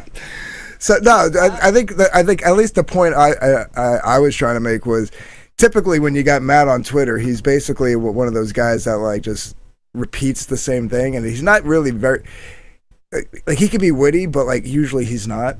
And he was just very witty in his, you know, and you aren't usually as softball. So it was very rare case of Matt being like on point and witty, like because prior to where you'd quote tweeted him saying you're gonna dox my weight, he wasn't really just like going in on like the looks. There were some other things that were like, you know, incorporated into that, and I think it was because other people were also involved in that thread. And then what just became you and him is when like it started to go on repeat a little bit. But it was just a rare situation to see Matt like be witty, and I mean, you to be like softball. I said, yeah. But Twitter, I can't go in on Twitter. You know. Oh come on, Elon owns it now. It's all good. I don't know, man. Sometimes I've seen people get their freaking accounts taken down for stupid shit while they allow people to say the N-word with a hard R. They, you know, I know. I had a tweet removed or not removed. Maybe it was hidden. You know, like or like what they call like low visibility or whatever. Because it was me and Ethan were arguing or something about Liam, and I said something like, you know, he said this again. I did this again. You're sucking his dick again, and somebody reported that. Yeah. Yeah, so. That's why I don't trust Twitter when it comes to like if I say like if I call somebody retarded on Twitter, they might report it and it'll get taken down. So I'm like, I'm not even gonna bother saying too much crazy shit. But I really did just initially insert myself because I knew what you were doing with the whole doxing doxer. Like it was like basically calling someone like doxing like Doxer McDockerson. You know what I mean? Like you were just kind of like, yeah, I knew what you were doing. But it was it was rare. It was a rare situation of like somebody who's not usually witty being witty, and someone who's usually more on fire being softball. Yeah. But I don't. That's I all. can't even That was now what these guys were. I don't know what's in their heads, but it didn't seem like they were being too harsh on you, to be honest. Nah, I know. I said that too. I said, they were being like I said, when Cynic was like, I don't know her, I don't hate her, and I don't know her. I was like, that's fair. I'm not even mad at it. But I was like, I needed content for today, and this was content. This is literally why I did trigger Matt Bahr, because I was sitting on it like, I wonder if not that hard to trigger Matt Bahr. I know, that's why I did it. Like, and the thing is, like I said, I forgot that he legit did dox Krim. I forgot. I didn't know that your tweet, and I didn't see it during that whole like yesterday. I saw it, I guess this morning. I think I saw it right because I replied to you this morning. Yeah. I was like, nah, he did do that. I was like, I remember hearing about him doxing somebody. I just didn't remember who it was. And then when I found out it was Krim, I was like, oh yeah. And I looked it up. You can look it up. It was Ethan Van Sciver who posted. I posted, reposted, uncensored. So I mean, it was already out there. So I was like, it's already out there. I don't even care anymore. But yeah, he did dox Krim, and I know Krim's crazy, bro. But I'm sitting there like, if you really feel like he's a threat. Crazy's what you call it?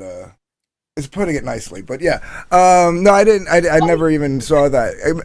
Me and Matt have kind of like been like on the outs. I mean, we've been amicable in recent months, but we've been kind of like on the outs for like about 7 or 8 months now, maybe longer. So yes, because he's crazy. Because like he was in John De La Rosa's DM group, like completely fine with Ethan Van Sciver and everything, and then I don't know, all of a sudden something snapped, and like he cannot keep fucking associations very long because he'll just find something to be mad at and then just spurg out, and then all of a sudden like you become a piece of shit to Matt Bahr when you weren't a piece of shit before. So it's like he's very flip-floppy. Well, to be honest, I feel like, and it was one of those remember like when you were young and you were too chicken shit to break up with someone, so you got into a fight with them so they'd break up with you type of thing. I feel like that's what he did, because I had a split with a bunch of mutuals, and I felt like he was kind of being torn between the two sides, and rather than just be like, I'd rather be on this show on Wednesdays than this show on Wednesdays, he pulled that, basically, that kind of thing. And it is what it is. Just, you know what I mean? Yeah, so. It's just funny to trigger Matt Bahr, because like he crashes out and you just sit here like, damn, this is content, bro. That's why I'm like, you guys over there on the what is that stream called? FF what? I didn't hear what it was. FSS. Yes, thank you. Yeah, FFS. Yes, there we go. For fuck's sake. Yeah, for fuck's sakes, you guys are welcome for the content I provided about Matt Bahr. You're welcome, because that was literally my intention. Is I'm gonna trigger Matt Bahr because he's a crash out, and he says some crazy shit. It's hard to like not want to talk shit to him, man. And then he's like, I'm gonna mute you. So like, clearly, you don't know the dragon you woke up. Good. Provide me more crash out content, Matt Bahr. I'm here for it. I need new blood. I've been getting bored with the shit. Wait a minute. As I was coming on, I heard you say something. What happened? You said you had a man. Is this why you haven't been to Jersey? Yes. Why you been standing me up for 4.5 years? Is that what's going on here? Careful, they already called Tony a gooner. Now you're gooning. Now you're the simp. Am I a simp? You told me you were coming to Jersey. I feel like you were simping for me.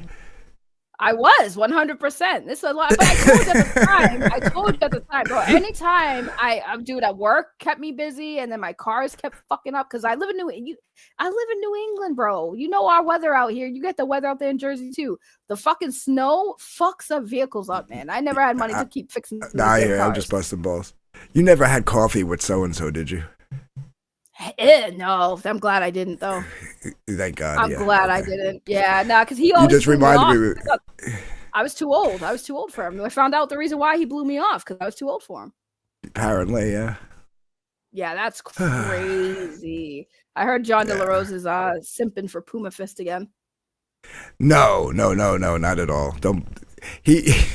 So what happened was Mike Wheeler was trolling War Campaign. Or War Campaign 2.0 or whatever the fuck they are now. And he started a business called War Campaign Inc. And he says, I own you now. Right? That was like the troll, right? So and then they were doing this Grok thing, like, and I was like literally 3 days of me watching Mike Wheeler and JDA and War Campaign give Grok a nervous breakdown on who the leader of War Campaign was. And, you know, and so then Mike used Grok to make a list of board of directors in which JDA was a board member, I was a board member, Cynic was a board member, all these. So then JDA said, well, as my newly appointed status, I'm going to start a DM group. And he put the official War Campaign DM group together, and he just started throwing everybody in there. Like, people who hate each other from all sorts of factions, and one of them was Puma Fist, just to fucking okay. Yeah. That's all it was. I was like, if Puma Fist is back in action, like, yikes. I'd take Matt Bahr over Puma Fist any day. If I had a choice, I would take Matt Bahr over Puma Fist. No, but the thing was, there was like a ton of people in there who weren't around for the Puma Fist era, right? So like everybody's like, what? Like even Mike was. I as soon as I saw Puma Fist start talking, I DM Mike. I was like, yo, I'm out of that DM group. I was like, I can't even. I just want to give you a heads up when you see me dip. This is why. Yeah. And then he was like, what's up with that guy? And I always had a supercut that I never posted on my channel because I never really had to because most people were around for it, right? And I just sent him that video, and then a couple of other people. Then these guys were asking me, "Who's Puma Fist? Why does everybody hate Puma Fist?" Blah blah blah blah blah. So finally, I just posted it on my channel, the Legend of Puma Fist, you know. Because there were still people like actually kind of defending him. It was just a joke. I'm like, it wasn't just a joke, bro. Yeah, like there's certain things you just don't joke about regardless. Like, you know. Like if it was just that one time on my stream where he made that grass on the field comment, he could maybe play that off as like a bad grandpa joke or whatever. But then Risey stream and then a Lasmat stream after that where he admits to doing certain things, and I was like, no, you guys have to. You guys have to see this. So I posted it on my channel, and everybody was like, oh shit. And then Mike said, like, the minute that got posted on my channel, people just started dipping out of that room. So yeah. that's kind of crazy that people like don't remember what he did. Like, there's a reason why we don't talk about Puma Fist, guys. Predator. And I even, when I posted the video, I did like a little intro to it, and I was like, listen, I was like, I'm just going to play this video. You guys make up your own mind. That's all I said. And then I just let the supercut play. And it was just clips of my stream, Risey stream, and then a Lasmat stream. And that was it. Yeah. Yeah. Okay. I just, everyone was saying, oh, he's defending Puma Fist again. I was like, what? Like, why? Who would defend that creep? Like, what? We might as well bring the other one back. Like, oh, God. I don't know. I know, it's crazy. But nah, like I said, I was just, somebody sent it to me and I was debating. I was like, do I even want to react to this? Yeah, I need something new to talk about. I need something new to cover. So I said, fuck it. Let's get some Matt Bahr content out there. Cause I did trigger him for a reason. Cause I was debating if I wanted to react to that shit myself, but I was just like, nah, I had bigger, topics to cover that week. So I was like, fuck it. But yeah, now that they did that, I was like, you know what? This is being a good thing. We'll do a reaction to a reaction. Yeah. I think it was a chill stream, so we were just going for something like low bar type. No pun intended. Oh man, I still don't know why Vicky is so like always talking shit. I'm like, I did nothing to that woman. She just one day woke up and said fuck me, and I'm like, okay, that's cool. But I heard like she got issues with other women, so like she don't like other females. I'm actually gonna refrain from talking bad about Vicky. She was actually very nice to me yesterday, so. I'm not saying anything bad about her. I just don't understand. Like I said I've defended Vicky. Even like when people called her out and was going at her, I still defend her because like right is still right. I just don't know why she got this like chip on her shoulder about me. It's just weird. Yeah, I don't know. I remember somebody gave a reason. It wasn't her. When that all went down, and I don't remember who it was or what they said. It was like, because if it wasn't from her, it probably was bullshit. Because like when the rumors about me and Dean, it was probably Testify. Now that I'm thinking about it, it was probably Testify who said something. That's probably why I paid it no mind. Because at the end, me and him weren't getting along. But with everything going on in Comicsgate now, I almost kind of wish he was back. Because he'd be losing his mind right now. Oh, he would 100% with all these people, 100%. But the thing is, funny, doxing and flagging, and Liam's back in, but certain people are out, and yeah, it's fucking and like. I know you've been like on a little break from like I don't know if you've been paying attention, but shit has gone nuts. Like I'm anti-Comicsgate now. Did you know that? No, you're anti. When did that happen? I got labeled, because I had opinions. So I had opinions. The whole like you said earlier, like like the neutral stance. It's like if you have an opinion and you just want to call balls and strikes. You know what I mean? Yeah. The way you see them. Sometimes people get called strikes that they get their underwear all bunched up their asshole. You know what I mean? So yeah, and that's what I've said. I'm like, you were always kind of like the neutral person, and the moment like everyone was fine with you being neutral until there were certain points where they're like, no, you got to pick a side. Like, bro. And I've always told people, don't make me pick a side because I guarantee it won't be yours. 100%. If you're gonna give me the ultimatum, it's not gonna be you. So yeah, and that's just how it is. Because even if the other person's more of a dick or an asshole, if they're not giving me the ultimatum, if they're fine with me being who I am, and you're gonna sit there and go, I can't be around you because you're gonna have so and so on, or you're letting this person on, or you're not taking a hard enough stance against this topic, or what? Shut the fuck up and get the fuck out. That's it, Pretty much. That's how I feel. I'm like, if you're gonna give me an ultimatum, well, it's not gonna be you that I'm choosing 100%. I just thought this whole thing was funny because I'm like, dude, really over Matt Bahr?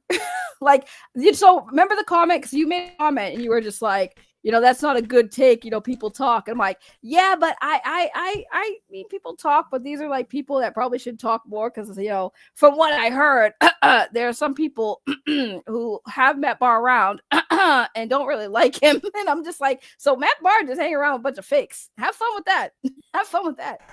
No, I hear you. It was just it was like the point, like you were trying to say you don't know me, but people talk about you. It's like, well, he could know you based on what people or think he knows. But that was all I was saying. Was like, that's people. The thing, though, he doesn't, because I know talk. I know the people he hangs around with, and like nobody over there saying crazy shit about me like they do about him. Right. Well, probably. I mean, I don't know. I don't know how. I haven't been over on that side in about a year, so I just stay. I literally stayed in my own little sphere, and like these guys have kind of invited me in as like lore keeper because they're all fairly new, and some of them aren't even Comicsgate, like 90s and Jesker and Andrew. They're not really technically Comicsgate, but they're just like in the sphere. So, I'll give Matt Bahr a hint because I know this is going to come to his ears. The people I'm referring to are definitely people who you definitely were around, and I think you still follow some of those people. Just PG sweeps for anti-Comicsgate and wonder why he's called that. Who do I sweep for? Are you going to call the Dungeoneers anti-Comicsgate? You're proving my point, Tony. Thanks. I don't know who the Dungeoneers are. I can't speak on it. For once, I can't speak on things I don't know about. Yeah, Narwhal, Rini, Michael Bancroft, they're all considered anti-Comicsgate now. Yeah. I think the anti-bro, it's just dumb. Why can't people just focus on making comics? Did we forget about making comics? Yeah, a lot of people did. Did we forget that it was about making comics and supporting artists and comic book writers? And let's chase all the power backers away. So like nobody can make money now. Yeah. Yeah, I mean, I thought it was mostly supposed to be focused on comics, not like who can be in the cool club. I thought Comicsgate was for everybody. I'm confused. Yeah. I'm very confused. You would think. Right, because like you've always been Comicsgate, now you're anti. I'm sitting there like, how you make comics, do you not? Yeah, and I've always defended and stuck up for CG, its principles, and all that stuff. And apparently, things evolve, I guess, and those principles are no longer the core principles anymore. So I guess what I'm arguing for is now against the new status quo. So I need to know, what is Comicsgate now then? Because I'm confused. What the hell is Comicsgate supposed to be now? Anti-Rippa. Oh, okay. So it's just anti-Eric July. Yeah. Wait, is every July even Comicsgate? No, never was. That's why I'm like, why do we care? like, what do we care? You know, some dude over there doing his thing. So. Yeah, that's why I'm confused because, like, I appreciated when they were like, "Wasn't she Comicsgate?" He's like, "No." I was like, "Yeah," because I wasn't. I don't know why people think I was. I was an orbiter at best. I was an orbiter at best. Yeah. I was Now, like, somebody asked me that, like, too. Like, wasn't Ray? No, Ray was never Comicsgate. Yeah, she just. If I remember correctly, you came in through Testify, right? So that's how I met you. I met you through Testify. Yeah, because how I came in is we went from, so I knew Dean from Weeb Wars with the Vic Mignogna situation. So that's how I met Dean. And then Dean linked up with Vicky, who is very Comicsgate. So Dean got involved with Comicsgate through Vicky, and then that's when we all met Testify. So I kind of just like, if anything, I just followed Dean.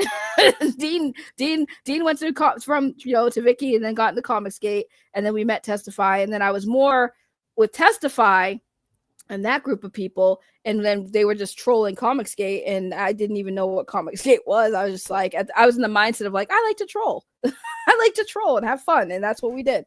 And then Testify died, but before he died, we had that falling out. But yeah, that's basically all I was. I was basically just a dingleberry on the ass of what Comicsgate is. Dingleberry. I don't know if I'd call you Dingleberry. It seems kind of racially toned there, but how is it racially toned? See, the thing is, because it's brown. Wow, like I said earlier, right?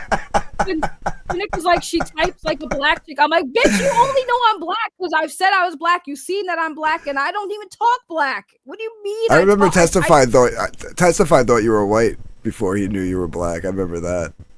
Everyone thought I'm white. Yeah, everyone. I knew you were black. I could tell, but yeah.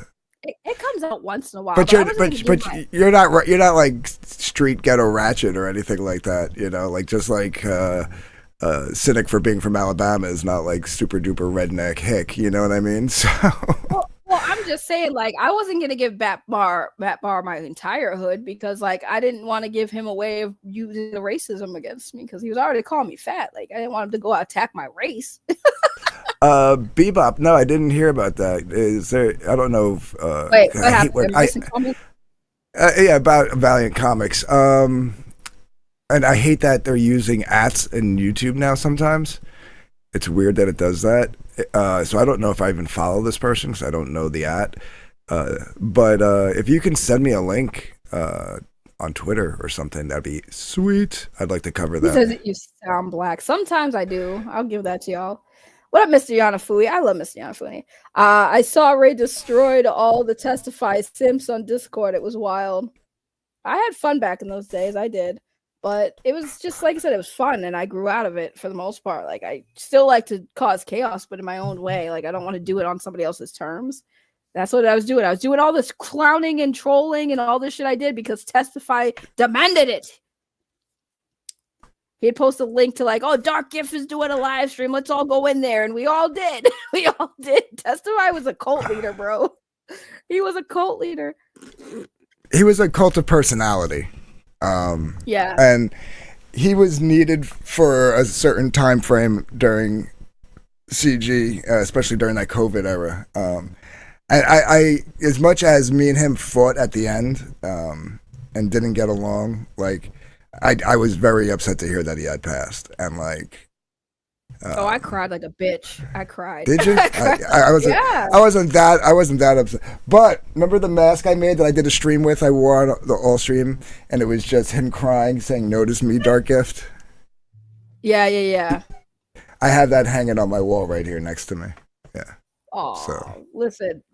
I cried like a bitch because despite the fact that I couldn't stand his ass towards the end, you know, he had done some nice things for me behind the scenes that was unexpected and out of his character. So I was like, I don't know. I had a very conflictive feelings about his passing. So I think I did cry. Like, Testify was a necessary evil in certain elements. But my breaking point though with that was like, one, he gave me an ultimatum because he had a falling out with Snowda back in the day. And he gave me an ultimatum, even though it had nothing to do with me. And I didn't even know what the fuck was going on. So that was when we first fell out. And then like him going around making fun of people like YouTubers who died, I was like, yeah, there's like a limit I have to how disgustingly vile I want to be to somebody, especially people who deserve it. But even I'm not that cruel, so I was like, yeah, I can't get down with trolling people who died. You know, like that's real life shit. Yeah, and that was the thing too. Like, and it was my fault. I guess opening my mouth made it worse. But like, 'cause I guess he thought it bothered me more than it did. I was just kind of saying, like, the reason why some of these guys over here that were friends with this, guy, Admiral, I can't remember his name. I want to say Whack-Ass, but that, Admiral, wasn't it Admiral Doom? Admiral Doom, thank you. Who I barely knew, right? I met the guy like 3 times. Right. And had like 15 minutes worth of conversations on like 6 hours worth of stream. You know what I mean? So, but I said, it's kind of like, I know he told you you were a goat. He called you a goat fucker, but the guy died, and maybe like rubbing it into these guys is like kind of pissing them off, and that might be not the best thing to do. That's all I said, and then he just they just took that and ran with it, and for some reason kept tagging me and everything. So yeah, I wasn't too thrilled about that because I don't care if you called me a really shitty name. Like it's calling somebody a goat fucker and be like, oh, he called me a goat fucker, so I'm so glad he died. I'm like, you don't have to care that he died, but you don't have to rub in people's face. Like, the other people didn't call you a goat fucker. They didn't call you a goat fucker. So why are you making fun of them and giving them a hard time? Yeah, that's kind of my point too. Yeah. Yeah. But they weren't the ones who wanted the goat fucker. Right, and that was kind of where like the downfall was, because then I got the ultimatum too, why you confronting me and blah blah blah, and this, that, and the other thing, and I don't know, and then he just started, you became a fandom reject. You became a fandom reject like me. Yeah. But it was fun. Like he was a fun villain to have. Like any villain that's around now is not fun. They're just not. You know what I mean? Like they don't make it funny, and they take it too seriously. Like one thing about Testify is he wasn't serious about some of the stuff. Well, a lot of the stuff he did, he wasn't serious. He just dicked around and had fun. The friggin' Trash Compactor show was fun. Right, but even when it got ramped up, it was still fun, right? You know what I mean? It was memeable. Everything was memeable. So making to argue with him, sometimes you didn't have to argue, you just made a little meme video, a little clip, 30-second meme video of something. You know what I mean? It was fun. Right. Him coming on and just screaming at you, and then you kick him off, and he's in the back and he's he's in the chat going, right, I'm the victim, that kind of shit. It was fun. It was fun to hang with him as a friend, and it was fun to have him as an enemy. Where the guys I'm quote unquote enemies with now, the Tonys and the Rileys and stuff, they're not fun. They're boring, and I don't. I'm not trying. The same. You know what, John Del Rose? You know what's funny? John Del Rose tried to copy Testify after he died. He tried, he used the same thing. I'm a victim, and the stream sucks without me on, and send me a link to make this boring stream better. And I'm like, that was all Testify shit. I don't know how John De La Rose decided that he was going to be the new Testify, and then he fucking failed miserably at that. I told you, I said stop. I miss his yelling, end the stream. Yeah, end this. He would just come on and go, end the stream now. Even when you were mad at him, you still laughed at him. That was. The last thing Testify told me before he died, before the last conversation we had, is I asked him, because he was talking to me, I was having a situation that I was I need someone to talk to, and he's well, talk to me. We got in a StreamYard back room, and we talked, and I was why can't you be this nice person all the time? Why are you choosing to be this asshole? And he literally said to me exactly what you said. Somebody has to be the villain. He said somebody has to be the villain. And I'm just but why would you choose that? And he's just it's fun for me. I have fun. He was good at it. But me and him really did get into it at the end. I think the last couple of things we said to each other were nasty. Yeah. So. Well, yeah, because he's annoying. He's mad annoying. He did that shit to me too. I'd be mad at him and he'd harass me on social media and make 50,000 alt accounts and come in the chat. And then John Della Rose started doing the same thing. I'm like, you're not testify, bro. He died. I told John to stop that. I was like, dude, stop that. He won't. John Della Rose is he's another one. But no, I wanted to do this because it was content. And I mean, I got no ill will towards all the people involved. I mean, if they got beef with me, they can talk to me. I just want to know, Cynic, like I said, if you ever hear a rumor about me, just come and tell me. I'll tell you if the rumor is true or not. I'll tell you if the rumor is true or not. He said there was rumors. I'm like, bro, just come to me. What is this, high school? He's got to be referring to the picture thing, right? Like that popped in my head when he said it, but I didn't say anything because I was like, maybe there's something else I'm not unaware of, you know? But he's got to be talking about the picture thing. But you said Vicky. You didn't say you. Because that became the meme. It was the pictures were for Vicky. Yeah, I remember that was. I made the joke too. I made the joke because everyone. There were people who asked me if it was for me. I was like, no, those pictures aren't for me. Because if those pictures were for me, I would look at him like, yeah, send me some better pictures. It was just weird that he had those pictures. But whatever, you know. I don't know. People do things. Hey, listen, people do things when they have significant others, is all I'm saying. Like, you know, maybe those were meant for the significant other, and that's about it, you know? Like I mean, yeah, but that's why it was funny, because I'm like, especially when he's like, I heard it from the wacky server, and I'm like, bro, the wacky server is not always credible. They like to stir shit up, and they like to say stuff, but nah, I get you. Like I said, I wasn't even mad about it. Again, it's content. I didn't have nothing to talk about, and I said, you know what, this will be fun to talk about. And then they'll have more content because then they can fucking EFAP it or something. It's literally how it works on the internet. I'm not even stressing it. I just think it's funny when people say, "Oh, you let Matt Bahr body you." I'm like, but he really didn't though, because all he said was I was fat, bro. Like my pictures are out there. Y'all want to see my fucking body? Go look for it. It's out there. Hojo's right. Have you seen the? Oh no, because you just made a new account. The Testify AI account. Oh my god, there's a Testify AI account.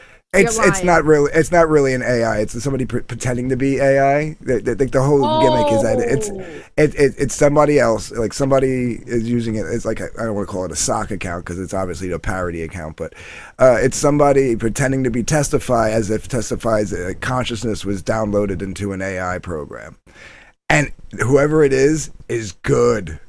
Like it's almost like having Testify back. Yeah, I think that account followed my old account before I deleted it, so I think that account still exists. Yeah, it's still around. The person, whoever is running it, isn't like using it as often as they were, but whoever it is good. Like it's almost like you feel like you're talking with Testify on Twitter again. That's so weird. That's so weird. And Mr. Yanafui. Mr. Yanafui is the OG. Mr. Yanafui, you let them talk shit about me. And I'm just kidding. Wait, hold on. What? You're telling me a lot won't be praising me?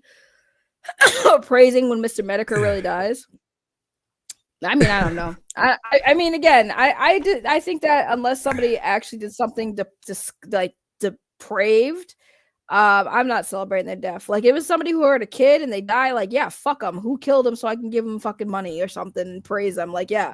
But if it's just somebody who calls you a bad name or pisses you off on the internet, like, you don't have to care that they died. You don't have to say you're sorry they died. But like, let the people who do just live in peace. Like, let them grieve. You know, that's where I'm at. Like, I would never be happy to celebrate somebody's death by like shitting on other people who actually cared about that person. Like, who's the person I hate the most right now?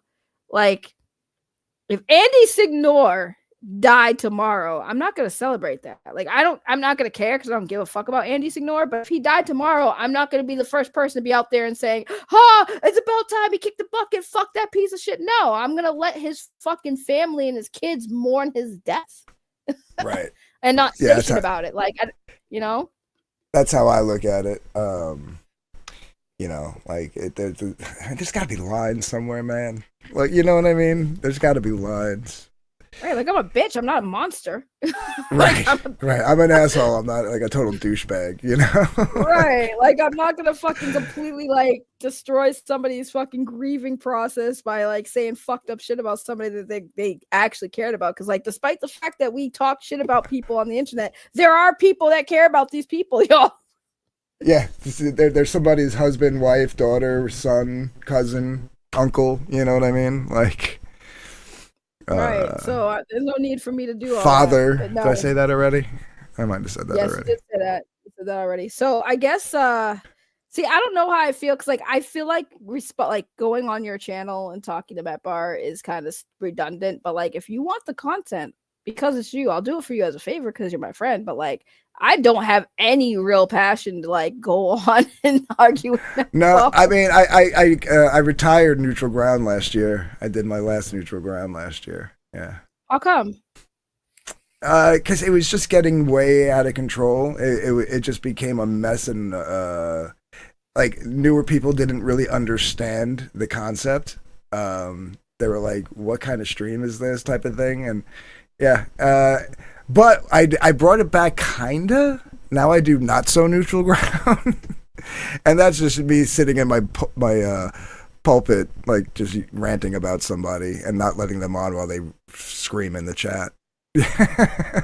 That's hilarious. That's fucking hilarious. That's how I am with some people, man. Like, no, I'm gonna talk shit about you, and you're not gonna come on here and talk shit back. Yeah, that's what we're doing now. Fuck you.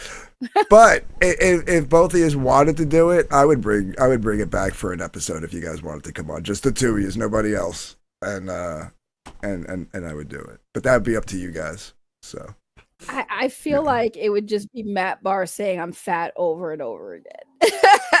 That's all. Well, I mean, that's what I would be there for. I'd be like, come on, can we move past the body shaming? Like, let's get to the meat of this, you know. So yeah, I just thought it was funny. Like I said, the only thing he knows about me is he says that I'm fat, unattractive, and he tried to throw Dean in my face, which I thought was hilarious. I'm like, you're throwing Dean in my face, really? Really? That's what you got? That's it? Okay. Hojo's right. James Hurley, man, that guy. He was like not only a power backer, but he supported like the small guys. You know what I mean? He was always in like all the small creators chats, even Dirtbag, who will remain nameless. He was in his chat, my chat, Ali's chat, Doc's chat. He was in all the and just pushing the smaller creators, buying commission pieces for other people. Like if somebody wanted something, he'd pay for it. And then towards the end, like the last year he was alive, he hit me up, and then we gave away all his Comicsgate comic book collection. He sent them to me, and then I did a giveaway. And he was the mysterious benefactor, and then because we were calling him the mysterious benefactor, it became Uncle Ben, which was a reference to Spider-Man's uncle, like, you know, and then at the end he bought the retailer tier for Pariah Blood and Mud, Ali's book, Egg Beater, and for Lightbringer, we didn't have one, so I'm volunteering 10 copies of that, and we're going to do giveaways. He wanted to do giveaways, so the last thing he did was send me the money to back Ali's book so that they get shipped to me, because he knew he wasn't going to be around. And then what we're going to do is we're going to take like 3 copies of each, and I'm going to go to my local library and set up a James Hurley stand. Yeah. Oh, yeah, that sounds and nice. Yeah. I'm old enough to remember saggy melons, and for the record, I always knew you were black. I don't see how people didn't. I don't know. I guess because I just don't talk like a stereotypical black girl sometimes. I don't know. No, you didn't derail. It's fine. I mean, for the most part, I think we got through them talking about me anyways in the Matt Bahr situation. So I think we're past it. And then, of course, Dark Gift came on. So I mean, it's not derailed. We just shoot the shit now at this point. Yeah, you basically that was it. We wrapped that up, and I think we move on to a different topic. So Yeah, we were just reminiscing because me and Dark Gift, like I said, me and Dark Gift go back. It's been like, God, like, holy shit. I think I've known you for. Gotta be Damn, since it's gotta be 2020, 2021. Yeah. Yeah, it's definitely gotta be for like a couple of years for sure. 4 or 5 years, yeah. James Yeah. Hurley. No, he wasn't in chats last year. He died. When did he die? 2023? He died? Because it was we were all thankful that he wasn't around for the Vic thing. Because he supported Vic a lot. Everyone supported Vic. That's why that shit fucking sucked. Because it's like, damn, bro, that was not the type of thing I expected to come out of that situation. Like when that came out, I was shocked. I'm like, ain't no way that happened. I'm like, and we all supported Vic. That's the crazy part. That's so gross. But I mean, yeah, because when that happened, we were just all like, thank God, like. Not that thank God that James died, but thank God, like, if he was gonna die, he did it before this. You know what I mean? Like, that was the sentiment. I was like, thank God if he had to go, he went before this. Yeah. Yeah, because that would have said, yeah, because when I found that out, I was just like, I was so grossed out and like, what the fuck? Yeah, that was wild. That was definitely fucking wild. So how did you link up with these guys? Because like I don't remember these guys at all. Like, what are they from War Campaign? Like, where are they from? Like, well, no, they came. As far as like I saw, like they were basically like on Frog Tony's channel a lot, but Cynic was always kind of like you know, like reaching out and like you know, he followed me on Twitter and stuff, and like he just wasn't like buying into the bullshit. So he kept reaching out and finally asked me to come on the show, and you know, wanted to do like a deep dive into not only like Comicsgate history itself, but like my involvement in it leading up. So we did that interview, and then he sandbagged me with fucking Liam coming on. It's funny. I think it's like 4 times now that he's like, Ruby brings it up. He's like, you've sandbagged Dark Gift 4 times. You think he's gonna hate you eventually? Trust me. We were just talking about Testify. He's the king of sandbagging. Like, you know, you get used to it after a while. But no, that's just a joke, Cynic. I don't really think he sandbagged me. No, and the behind the scenes, he's like there's a lot that like Cynic and I have in common. Like the whole neutral thing, you know, being a space for like conversation, regardless of if you like the person or not. That's something I've always done, and I was the one that did it.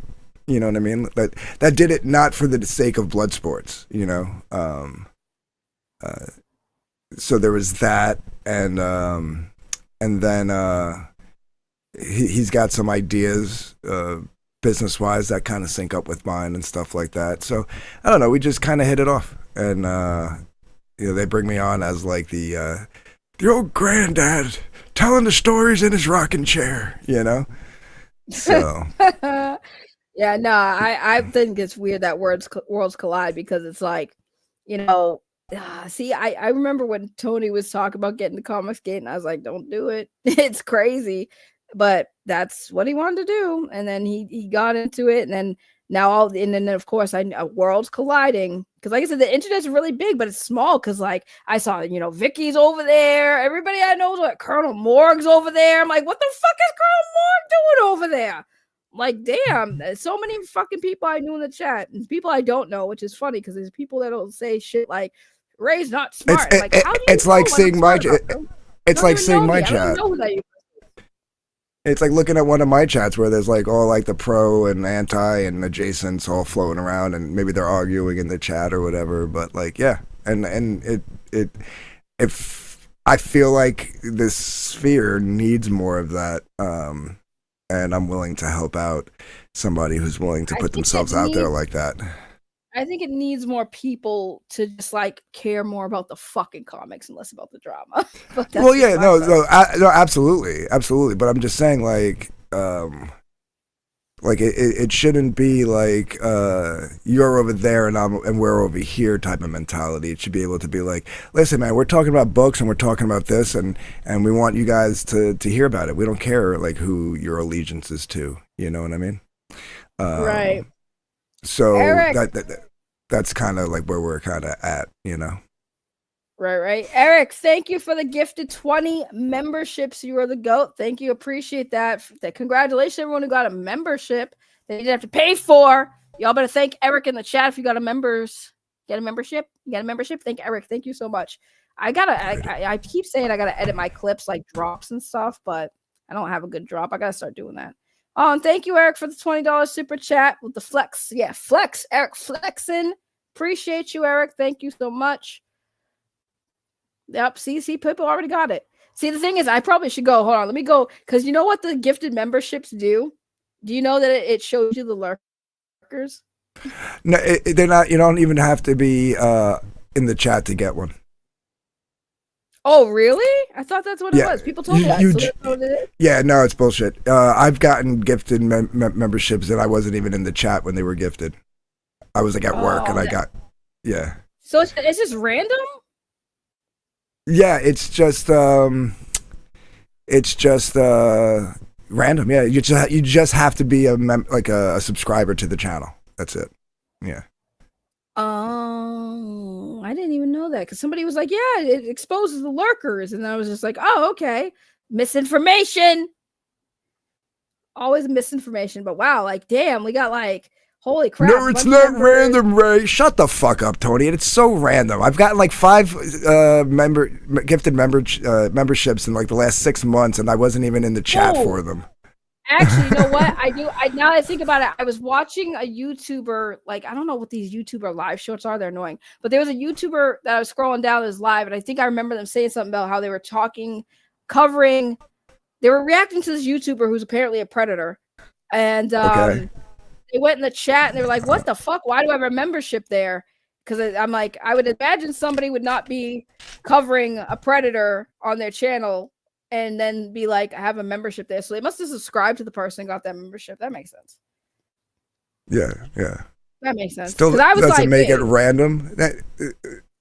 That's absolutely what random means. I mean, like it's a lottery. Yeah, I mean, gifted memberships are random. They do select it by random. Silly. Yeah. But like, damn. Even if it was even if you had to be lurking in the chat, let's just say you had to be watching the stream at the time, and there's 50 people watching a chat, and someone buys 10 memberships. It's random. Like random 10 people get it. So he just has to argue with me. This is why he says, "Why does he call me disingenuous?" Because you're a disingenuous fool. And you're boring. Like, at least Testify would have had something witty to say instead of jackass. Testify was pretty quick with it. Yeah. Testify was pretty quick with it.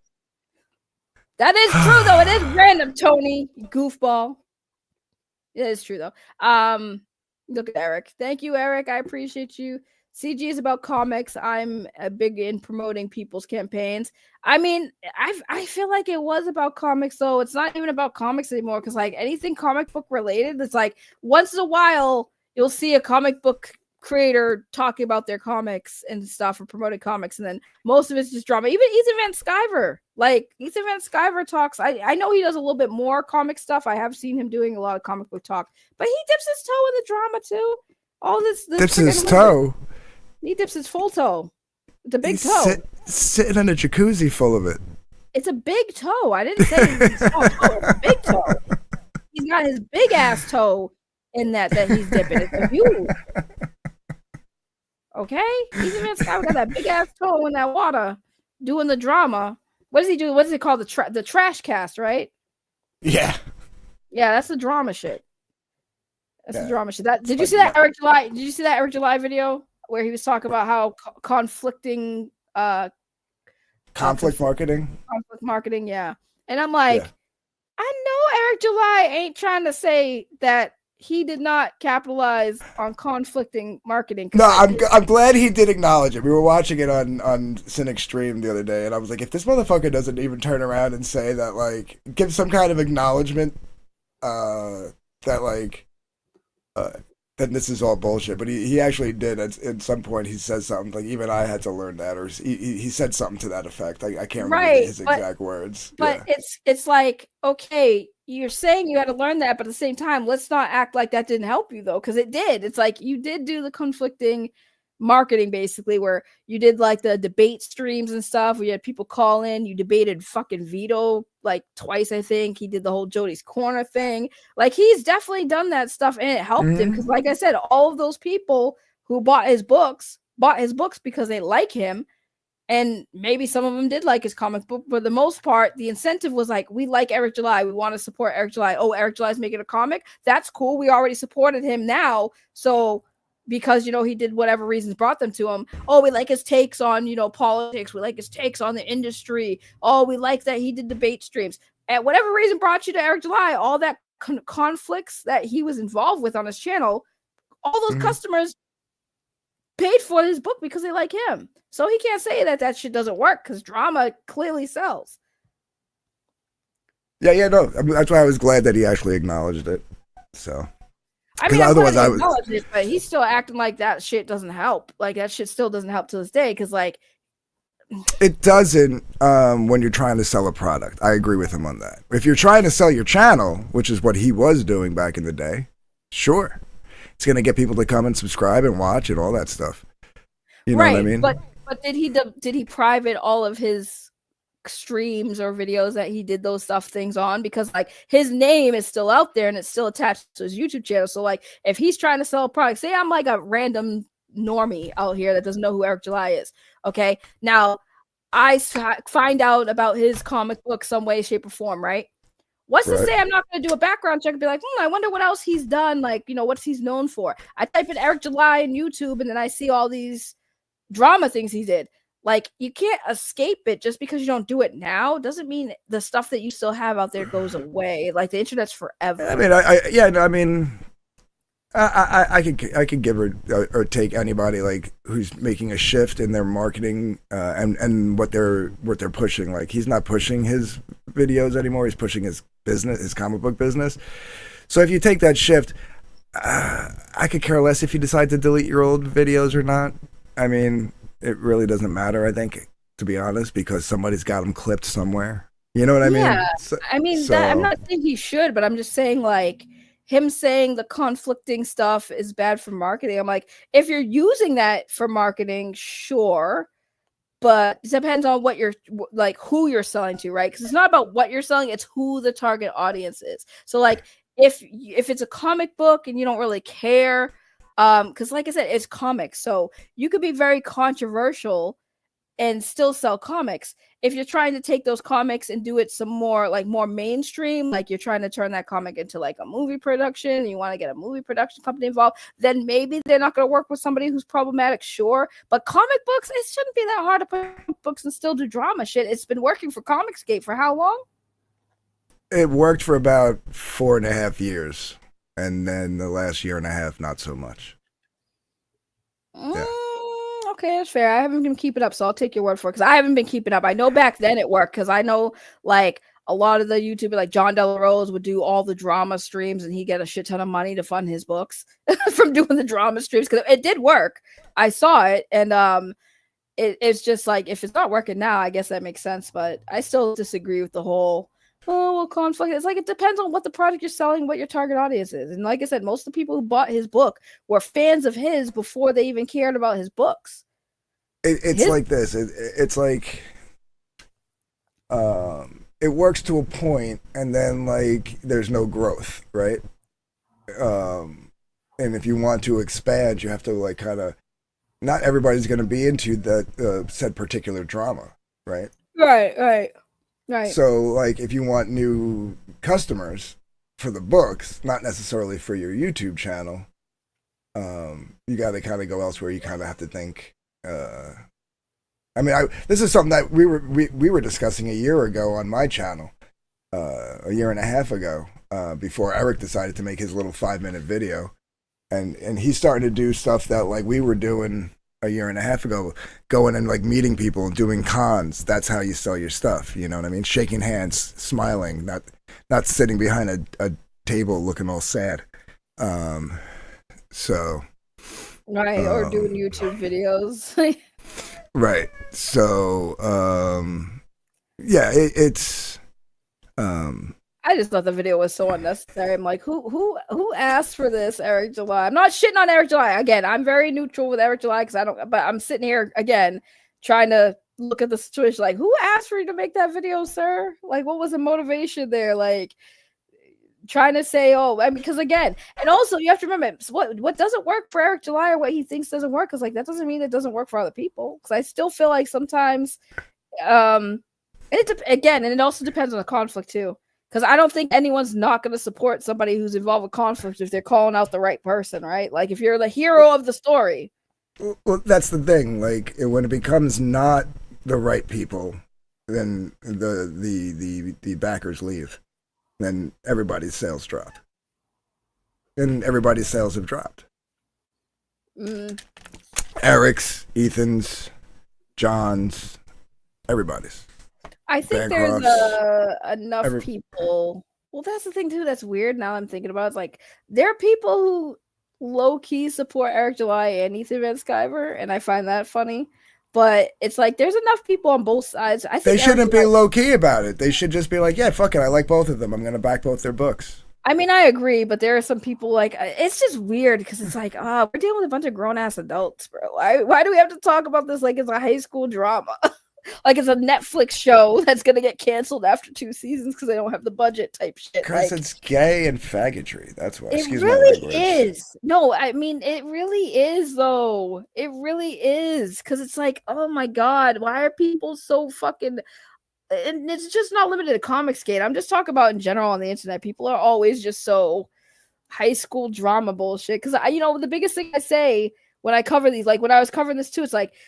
My reason why I don't get too involved in this shit is because, in fairness, everybody does the same shit to each other. It's just depending on what side of the fence you lean, you're on the right. That's what it comes down to. Like Matt Bahr can dox Grimm, and no one gives a shit, right? Because it's fucking Crim. I always call him Grimm. It's Crim. Sorry, Matt Bahr doxes Crim, but no one gives a shit. Because Crim's fucking but this is what I'm saying. Like people are like, hey, he did do this, right? There's proof that he did do this.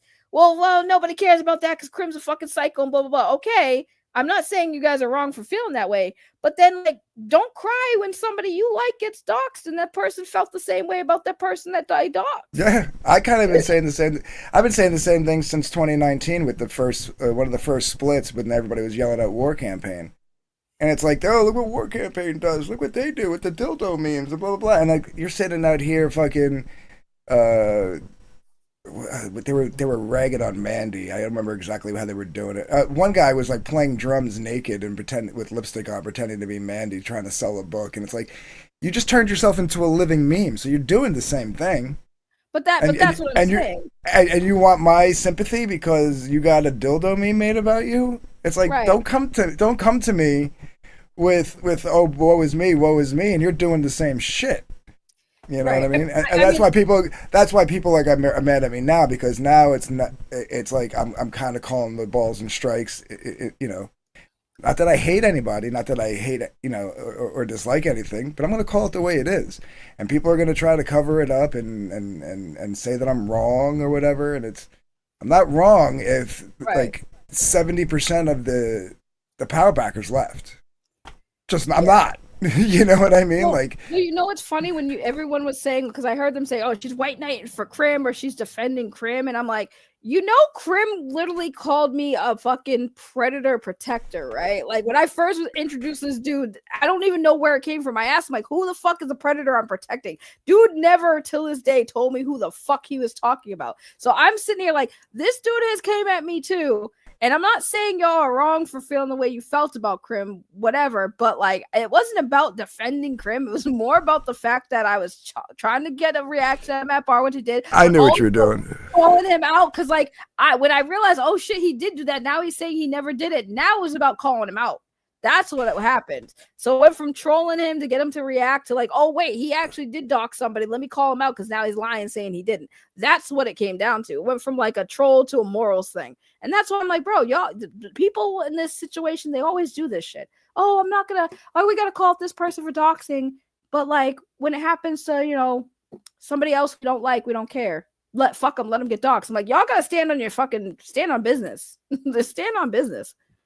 If doxing is wrong, doxing's all wrong. We gotta stop picking and choosing which part of the doxing is wrong. For me, honestly, at this point, I don't even give a fuck. People get doxed, I'm just gonna say, yeah, I think it's stupid. I'm gonna call you out for doing it.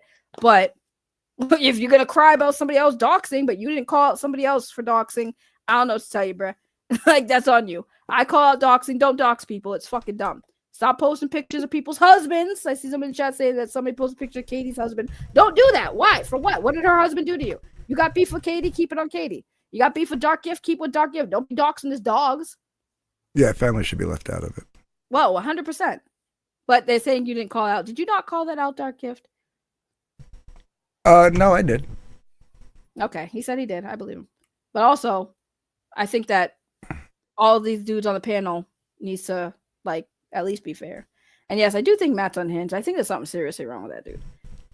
I really do. Right, so I'm gonna, Tony says I'm not wrong, except you are. The guy who's been here for like less than 2 years is gonna tell me what the numbers were 8 years ago and what the numbers are now. And then Katie, which I've got no issue with. Katie says CG is fine. Sure, it's fine. People are still making money. They're just not making as much money. That's it. I mean, from an outsider looking in, I do believe that because I feel like comics it's gonna have its roller coasters. It's smaller. It's way smaller now. It used to be like 25,000 strong, 30,000 strong, and now it's maybe 10. Only people I know, mostly the comics gay, is whoever Ethan has, like you, Tony now apparently is comics gay because he's making a comic book. Yellow Flash, John De La Rose. These are the only names I know. Tug definitely made a comic book. He was part of Comicsgate for a bit. So those are the only people. Those are the only names I know. So it's all about the money for DG. No, it's not. I mean, it's a business. These people are trying to run businesses, right? They don't want their bottom line to dip. They want their bottom line to go up, right? Ethan wants to make money. John Malin wants to make money. Anybody trying to put out a book and do more than just do a hobby is trying to make money. Hojo is trying to make money. And if the numbers are down on viewers and backers, then that just correlates that the numbers on sales are down. This is not rocket science, Tony. I know that's like a hard concept for you to understand. Simple economics. I mean, I'm just trying to understand why people who make art shouldn't want to get paid for the art. Because, like, writing and drawing and making a product, because like comics are a product, so I feel like it's fine for anyone to want to make some money out of their art. I think that's way more important than what I do, is just talk shit on the internet. I mean, if they don't want to make money, they could just put their shit on webtoons for free. Just go do that. No. I'm just saying, they're here to make money.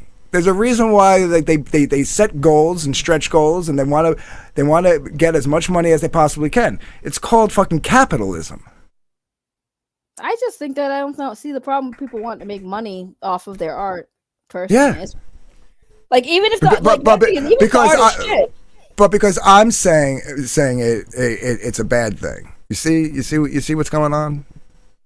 Yeah, no, I agree with him with the whole thing about people should make money. Because, like, I don't like when he said that. Oh, if you want to do it for nobody who makes art. And put Cyberfrog on webtoons. Emperor's laughing at webtoons. Put Cyberfrog on webtoons. If it's not about making money and it's not about consumerism and capitalism, then just put Cyberfrog on webtoons. Oh, saying just the money. I mean, I don't think any artist personally. I don't think any artist, especially a good one, is focused on just the money. Obviously it's the art and the storytelling, sure, but like at the end of the day, it takes time to produce a comic book. Like it's kind of crazy how much time it makes to make a whole book. So like on the same level of like, holy shit, sometimes it takes years to make a book. I'm like, y'all should just make it a fucking animation at this point. But I feel like I know he's your friend, Ray. I know he's your friend, but is he always this simple? DG says that CG is different only because of money. That's not what I said. He knows that's not what I've said. I believe what he's implying is that it's different because there's clearly a shift where comic book creators aren't making that money, which means they're not getting the hype around the comic books aren't there anymore. It's kind of like how if you own a business and all of a sudden your customers aren't coming in anymore. So that's what I interpreted it as. And a lot of the reason, and he also knows for a fact, this is why he's disingenuous, that a lot of the reasons why those customers aren't coming in anymore are some of the reasons that Comicsgate has shifted and changed. Not just because of the money. But at the end of the day, the bottom line is all this other stuff equals people not making as much money as they did on their last campaign. And it's facts. He says he's having an autistic moment. He says he's autistic focused on the money. I don't think he's autistic. Bro, are you serious? I think he's retarded. Okay, I'll give him that, but I don't think he's autistic. You really don't think? Are you sure? I think it's a crutch. I think it's a crutch, and he'll use that because I was just focusing on that word there, particular because of autism. I'm just saying, if you talk to him enough, like if you actually talk to him enough, like, dude, he's definitely on the spectrum. Like, it's hard to deny. Listen, I said I think he's retarded. No, not that's first of all, they call it mental delay now. Emperor, thank you for being a member for a month. Agreed. No, I mean, again, I kind of have to be on his side with that. With the whole money thing and the Comicsgate thing, because like you said, if your customers aren't coming in, then there's clearly a shift and change of like what people are caring about anymore. It means like it's different. So I get what he's saying. It's not a bad take because, like, you know, Comicsgate is going to be like a roller coaster. There's going to be people who are you know, in the beginning they're hyped for the comics. Like in the beginning when Comicsgate started, everyone was hyped because they're like, yes, fuck the industry, indie comics, we're going to support independent comic creators. Hell yeah, I'm down for that. And they've been doing that for a while. And then of course you're going to have a bump in the road where people are like, okay, you know what's funny is I guarantee you though, now that I say that, you know, most of those people who are hyped and paying for all these indie comics were still buying mainstream comic books too. You know, they weren't going to give up their Spider-Man comic books or their fucking, you know, DC hero comics, please. But right. There was hype for supporting indie comics, and then it kind of, you know, then the drama became more of a focus. Now more people involved with the drama from the indie comic book people because they got beef, and then, you know, it went back up, and now it's kind of like maybe. Well, even Ethan put out a tweet like he doesn't feel like most of these people are reading his books, that they're just buying, like basically using the books as merch to support their favorite drama farmer. I'm paraphrasing, but I'm paraphrasing. He didn't call himself a drama farmer, and I'm not necessarily even digging at him with that comment. But what I'm just kind of paraphrasing. But he was like, I hope that people would read the books. Like, we want these stories to be seen, and he knows that a lot of this is just merch to the people that are backing. It's not about the books and the art and the story. It's about... I can say that. Yeah, it does seem like most people are buying the comic books based on the YouTuber that they like, that because of the, you know, I'm just going to buy this because Ethan Van Sciver, and they probably won't even really read it and enjoy it for what it is. But also, you notice too, the haters buy the books too. That's the funniest part to me, is the haters buy the books. Yeah, I mean, either way, you want the sale, right? Like, whether you read the book or not, I'm happy you bought it because it's going to help me fund the next book, and it's going to help me, you know, pay the artist, or, you know, whatever. You know, for him, he is the artist, but you know what I'm saying. It's going to help pay for something, right? So, yeah, thank you for the sale. Whether you buy it as merch or you're a hater or whatever, but at the end of the day, you really kind of want fans. You know what I mean? Like, that's... Yeah. You want people to read the actual book and enjoy it, not just buy it because it's a fucking thing you could put on the shelf and be like, oh, my favorite YouTuber, Ethan Van Sciver, while you didn't even open it or read it. And then the haters, of course, they'll buy it so they can shit on it. And when the haters do it, I'm just like, you're giving this man money. Why would you give this man money? Just buy it off the fans who aren't going to read it. Yeah, you don't need... Buy it off the fans that didn't read it. I've been saying that for years. You don't need to get on the big shows. You can do it yourself, and it'll be a lot harder. sure, getting on an Ethan show or whatever is gonna put a lot of eyes on. And if he tells you to tells his audience to buy the book, they're like 80% of them will probably buy it. Sure, or at least it used to be that way. Not so much anymore, but that's how it used to be. And what you call it? But like you could start off without ever having to do that, and like start off with $5,000. Work your way up to $8,000, work your way up to $12,000. You know what I mean? Yeah, I feel like that's the problem though. Is like everybody kind of feels like they have to get on with Ethan to do it, which I kind of get because he has the numbers as far as the viewers, right? Like you want more people to have eyes on it, so like you're gonna try to go through Ethan Van Sciver. But yeah, I feel like if more people didn't depend on that, that'd be kind of cool. Well, it's funny. I would get anytime I've gone on an Ethan stream, people are always like, why didn't you promote your book while you were on there? It's like I didn't go on there to promote. I went on there to have a conversation. Yeah. I mean, but it's kind of like those things where it's like I just wish people would focus way more on the comic books, the art, than the drama. Because like I said, I'm a drama channel, and I'm saying that like I would if I ever had like an actual stream to promote a comic, that's what I'm gonna do, is promote the comic and then not like expect my drama to help push that comic. But like I get it, but at the same time it's like I feel like it missed the plot. I missed the plot. Like right. I'll say this because I see she's in the chat now. Again, this is me, even though Vicky doesn't fucking like me and she won't fucking explain to me why. I never done nothing to you, but still I still give her flowers. Vicky and Comicsgate, whatever people want to say about her, she has always been fucking consistent, right? She has definitely promoted a lot of comic book creators and has focused a lot more on the comics than the dramas. Like if she has somebody who's known in drama, she'll be like, I'd rather talk about your book. Like, does she do drama stuff and talk about stuff? 100%. She's definitely one of the people who exposed, who we talked about, fucking nasty ass Vic for being a predator. She dropped that. But for the most part, she actually cares about comics. Like if I was to go to anyone about my knowledge, like to get knowledge on, is this comic book good? I probably would go to fucking Vicky. Grumpy says everything doesn't depend on Ethan. It doesn't. It shouldn't. And I agree 100% when you have the people that go, he didn't promote me enough, or I didn't get on the show enough. And it's like, shut the fuck up and stop crying. Like, do it yourself. And if you weren't ready to do it yourself, you shouldn't be doing it. Right. And Ethan, like I said, Ethan has a platform. That's why everyone does it, because the whole goal is to get more people's eyes on the project. And that's why people feel like getting in with Ethan will do that. But again, people don't even understand, like, okay, you go on Ethan Van Sciver's show. Those people are there for Ethan.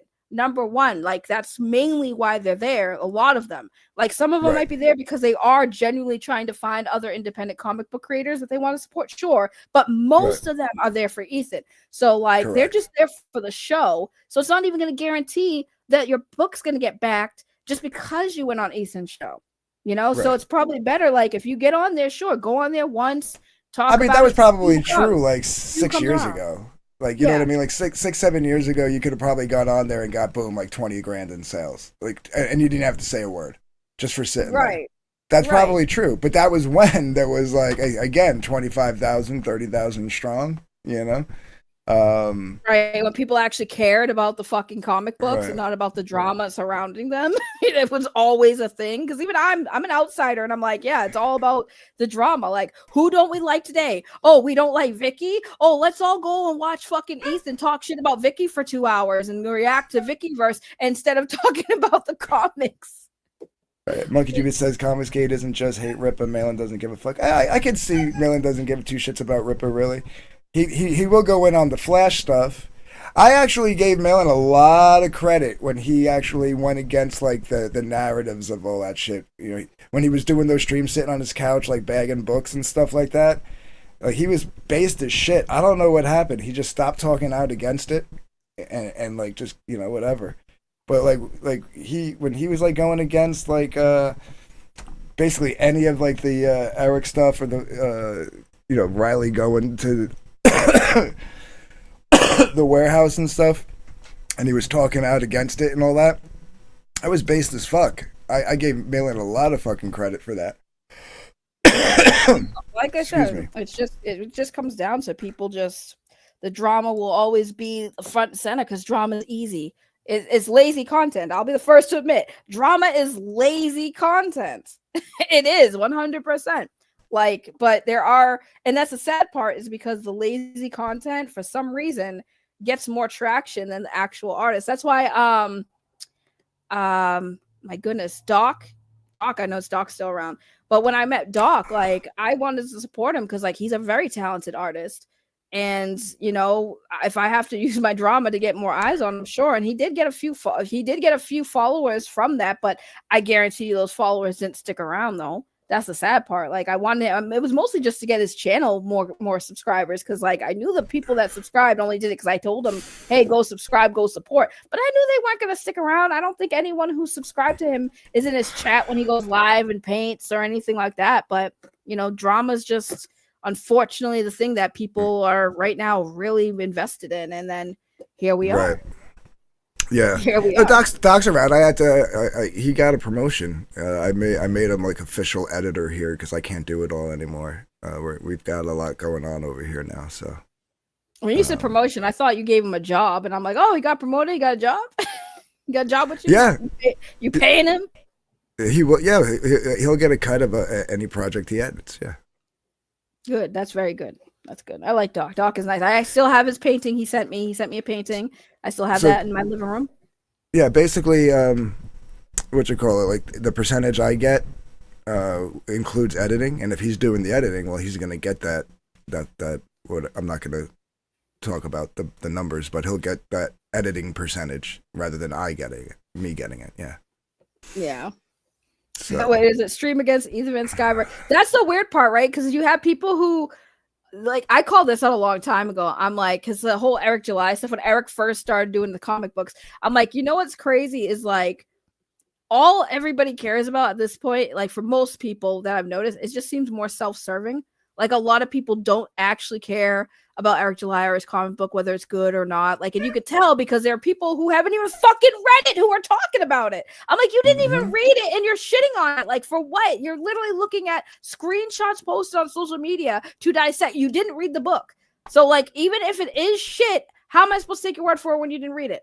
Like I said, right. I'd rather go to people who I at least seen read it and get their take. And you're going to have people who think it's great and people who don't think it's great. Everyone has a right to opinion, but a lot of these YouTubers involved in this shit only cover this stuff because they know that if you talk about Eric July negatively, you're going to get a lot of clicks. I've proven that. I don't talk about Comics Game. Whenever I talked about Eric July, I've had so many hits on my channel for that video.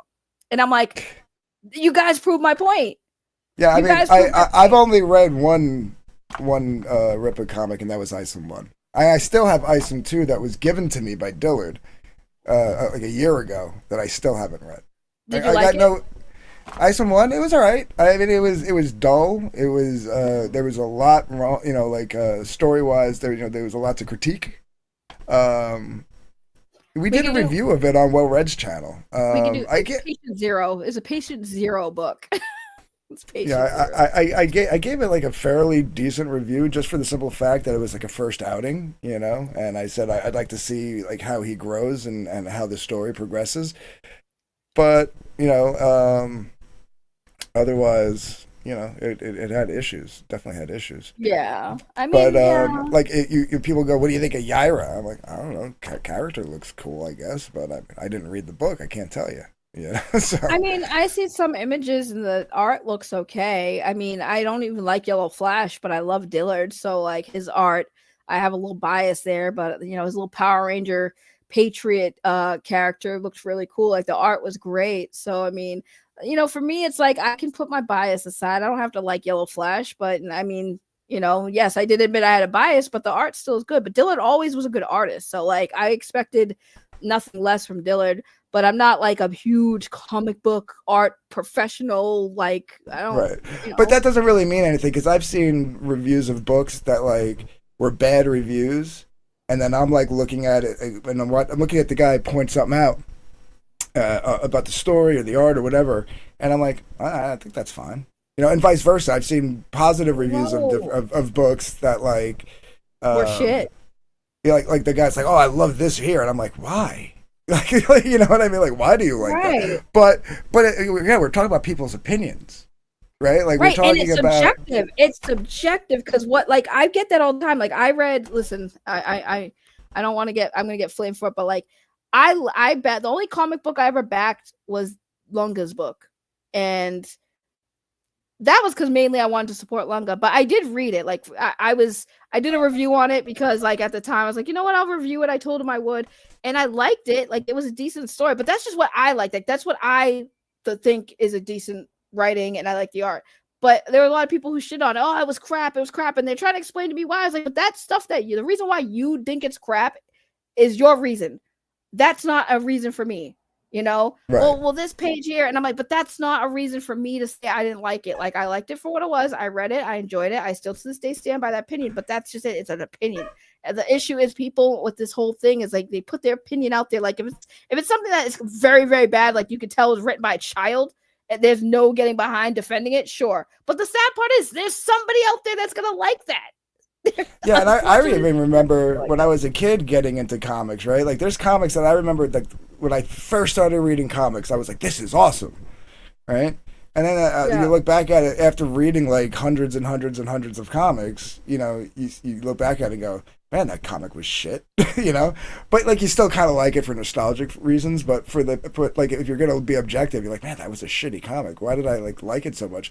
But you have to, because it was, like, the comic that got you into comics to begin with. So you kind of learn the medium the more you read, you know? Like, you know what, like, what, like, works, what shouldn't, like, where a splash page should be, a reveal should be, and all that stuff. Like, if you don't know that going in, you're just like, oh, the art looks good, the story's pretty fun, I like it, it was a good comic, you know? But, like, if you read 1,000 comics later, you might be like, oh, wow, that first comic I read was garbage compared to these, you know? So, but yeah, like, again, that's all, like, it's like learning anything. Like, when you start, like, getting into music, you kind of... Yeah, I mean, I didn't read it. I couldn't tell you. It was the presentation was very well done. It came with a lot of like goodies, so like I thought that was pretty good, and it showed the passion. Like, it wasn't just like a book. You know, you get get a special certain tier, and you get all the like special little. You know, you get a card and stuff for the art. I thought it was pretty cool. You know, but I mean, it's one of those things where it's like, for me with comics, it's way more about the story. Like, the art can be decent, not like top tier. But the art could be decent if the story's really good, you know, because I've watched movies where the fucking special effects are absolute dog shit, but I still enjoyed the movie, you know. I watched it and I was like, I love this movie, even though the special effects was kind of like low tier and shit. I like it, you know. For me, it should be about stories because you're reading a story, and visually it should be appealing to the eyes, sure. But like, you can have a story that's like, as long as the story's really, really good. If the art suffers a little bit, I could forgive that. I just think that when it comes to people's opinions on comic books, some people are like way too like entitled to it. Like, I get it. It's just, you know, subjective. Like, I don't think I didn't read ISOM. I had no interest in ISOM. And that was because for me, I was like, oh, that's cool. Eric July is finally like putting his money where his mouth is. Cool. I support that. Anyone to do that. But I didn't think like ISOM, to me, like when it came out and I saw like the previews for it, stuff, I'm like, this is not wowing me. Like, this is not making me say, like, this would be, you know what I mean? I feel like he needs to really try to cater to people like me who aren't really big comic book readers. Like, if he can get people who aren't big comic book readers to be big comic book readers, or at least read his comic, I would consider that a big win for him. But yeah, ISOM was not one of those projects that I saw and was like, I really am excited for this. Right. Well, pricing doesn't seem to be a forte of Eric's either. Like, there's people like, you know, that love the tchotchkes, like you were just mentioning all the tchotchkes. There's people like, who don't like the tchotchkes. Like, what am I gonna do with this? Like, I got a pie. Like, I know people who say I got a box of tchotchkes from all these campaigns that I don't know what I'm gonna do with. Right. So it's like the tchotchkes things is hit or miss, but like, you know, they can give them away or throw them away, whatever. Because really, they're just freebies, right?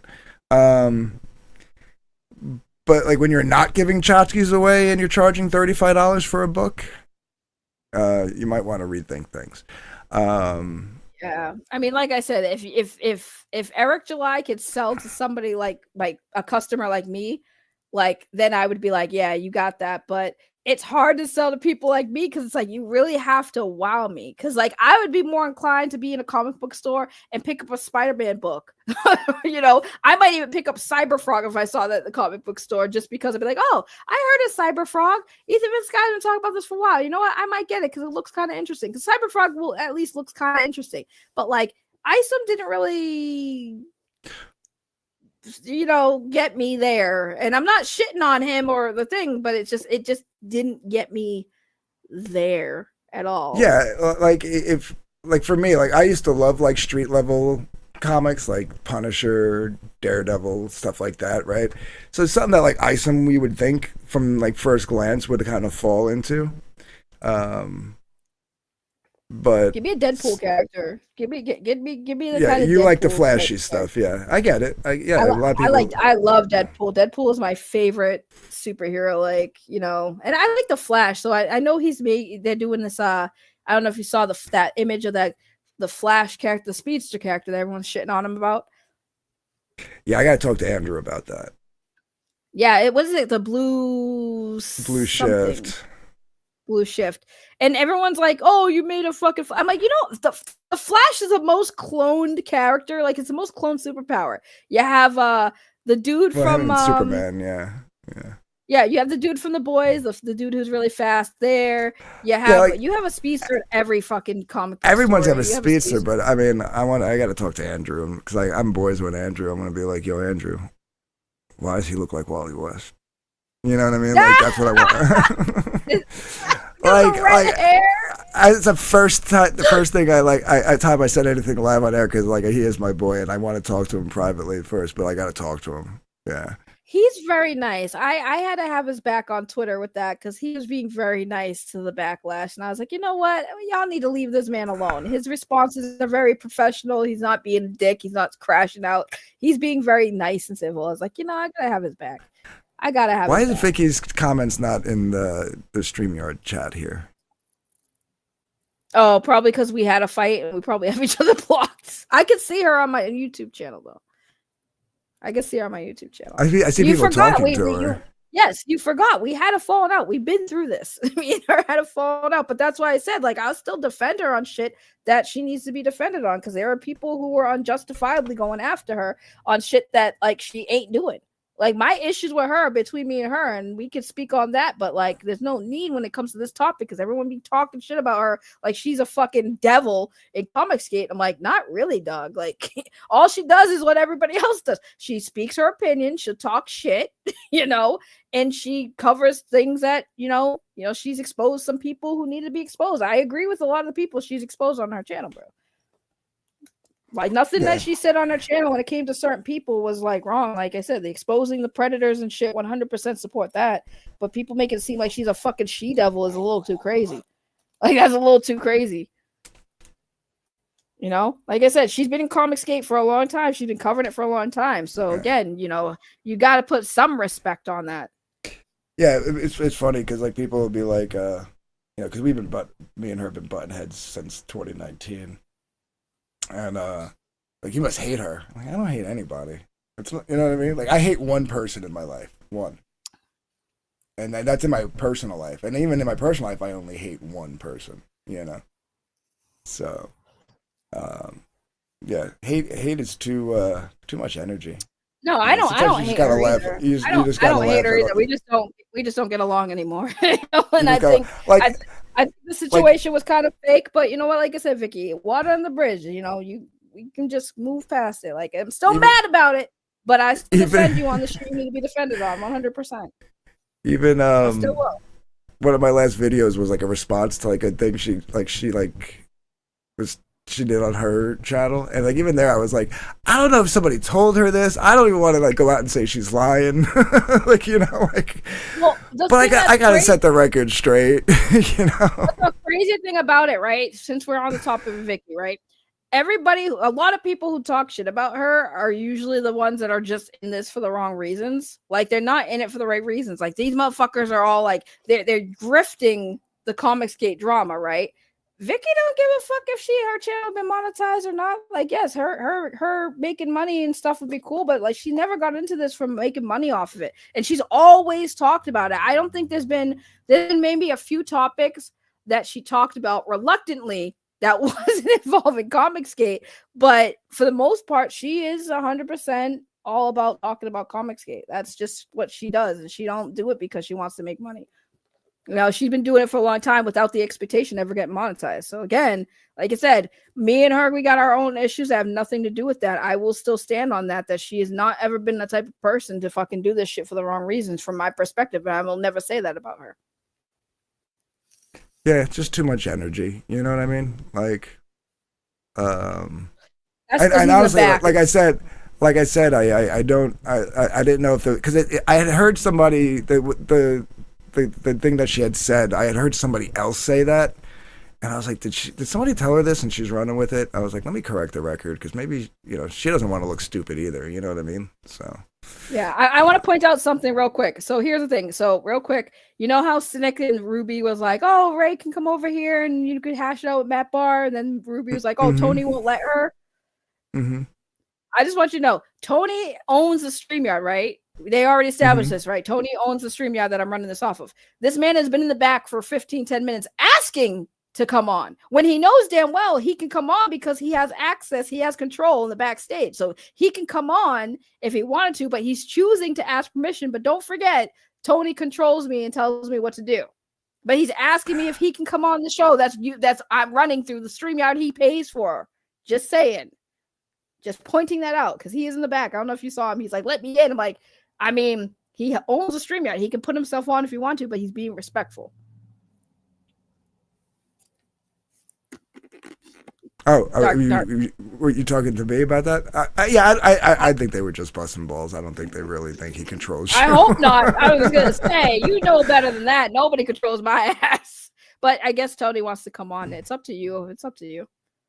When I've guests on, I like to ask permission. I try to be respectful because I don't want people to feel like I'm setting them up or having people come on a dog pile. No, it's the, I mean, I don't know. I feel like Tony thinks he's more relevant to me than he is, and he wants to have some kind of hashing out here or something or whatever.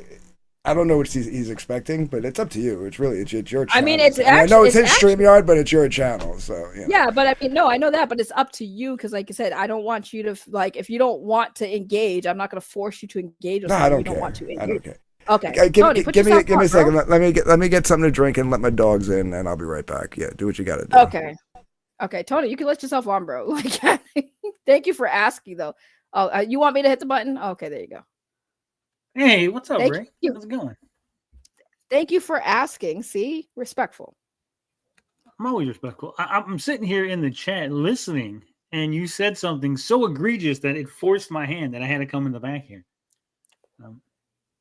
What I said? Who in this sphere makes Eric July videos because they want the attention or the clout or because they know it does good views? Could you name these people? Because I hate when people get on streams and they go, "Oh, there's these people that do this thing," or those guys. I'm telling you right now, almost everybody, anybody who has not been around Comicsgate for a very long time, in my opinion, by the way. Well, I'm saying, like, name a name, give me some names so we can. I think I can't go into specifics. No, I think you want me to say your name because you know that you felt like I don't know who you're gonna say. That's what I'm saying. I'm like, I would like some names. I think you definitely jumped on the bandwagon. I think you definitely jumped on the bandwagon. Stop right there. Stop right there. You realize I was talking about Eric July before anyone else in Comicsgate was, right? No. Yes, I literally was talking about Eric July. Ethan was promoting Eric July. Ethan was promoting. He did say that he was the only one. And I was talking about Eric negatively while Ethan was promoting Eric. Okay, I know Vicky Verse talked about Eric July, but we already established Vicky actually has been talking about Comicsgate everything, so that doesn't count because I don't put her in that category. Right, she talks about everything. So who counts is what I'm. That's why. So I know that. So as far as people who are against Eric July, I know there's you. I don't. You said people making streams on Eric July just for the intention of making streams in Eric July. So I just wonder who those people are. I do feel like you did. But I also think that the pro Eric July people and the people you talk about, I do think that they jumped on that for that attention as well. Oh, okay. So like who? Like Renowned Zero will say Sturgis. Sturgis definitely does it, right? Yes, I do think he jumped on that for the attention to get Eric July attention. Yes. See, Reese is right. Tony hated Eric first. Ethan came on my show and defended Eric several times. Tony doesn't hate anybody, first of all, so that's cap, because he always says, I don't hate anybody. Yeah. So now you hate Eric July? No, I don't. But I was just going off the comment.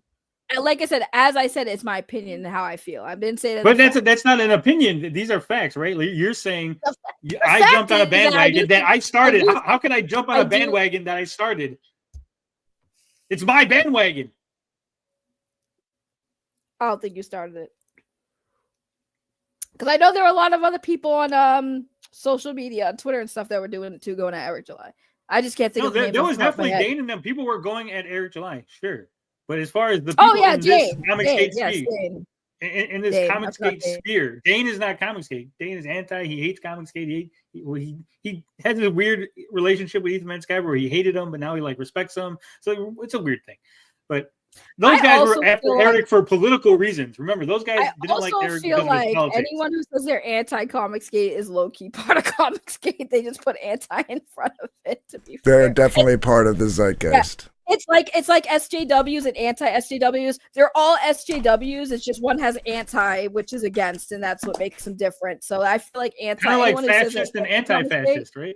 Yeah, I feel like anyone who says they're anti-comic skate is pretty much comic skate. Well, I said the same thing to Larry and Mike Wheeler when they were like going, it's dead, this and that, the other thing. And I'm like, well, you guys are talking about it. It can't be dead. And I was like, you guys are part of it. You guys are part of it if you're floating around. Larry refused to agree, but Mike Wheeler kind of agreed. He was like, I guess you're right in that sense. Yeah. When did Eric July pop onto your radar?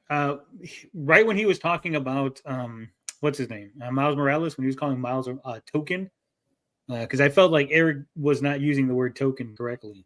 All right. Because he gave it its own definition. Because it's tokenization, and it's this definition that I invented, so I could be right. And that's when Eric popped onto my radar. I did not agree with that take either. Miles Morales being it's 100% wrong. I mean, to be a token, you can't be the main character of a series carrying the book by yourself and you're the token. Like, that's not how that works. Like, a token is just like some guy in the background. Like, oh, we added a black dude in the background because we needed a black guy in the book, right? Like, that's a token. Yeah, but Miles Morales is his own character as well. He's not Peter Parker. He is a Spider-Man, but he's not Peter Parker. I think that argument is weird. Like, Eric loved Miles Morales. If you watch his old videos, Eric loved Miles Morales. He thought he was great. And then he saw everyone else making money, calling him Miles Morales, not Spider-Man. And then suddenly Eric flip-flopped, and now he called him the Black Peter Parker, and he didn't like him anymore. No, he was wrong because he's not the Black Peter Parker. Miles Morales is just still Miles Morales because Peter Parker still exists in the same universe.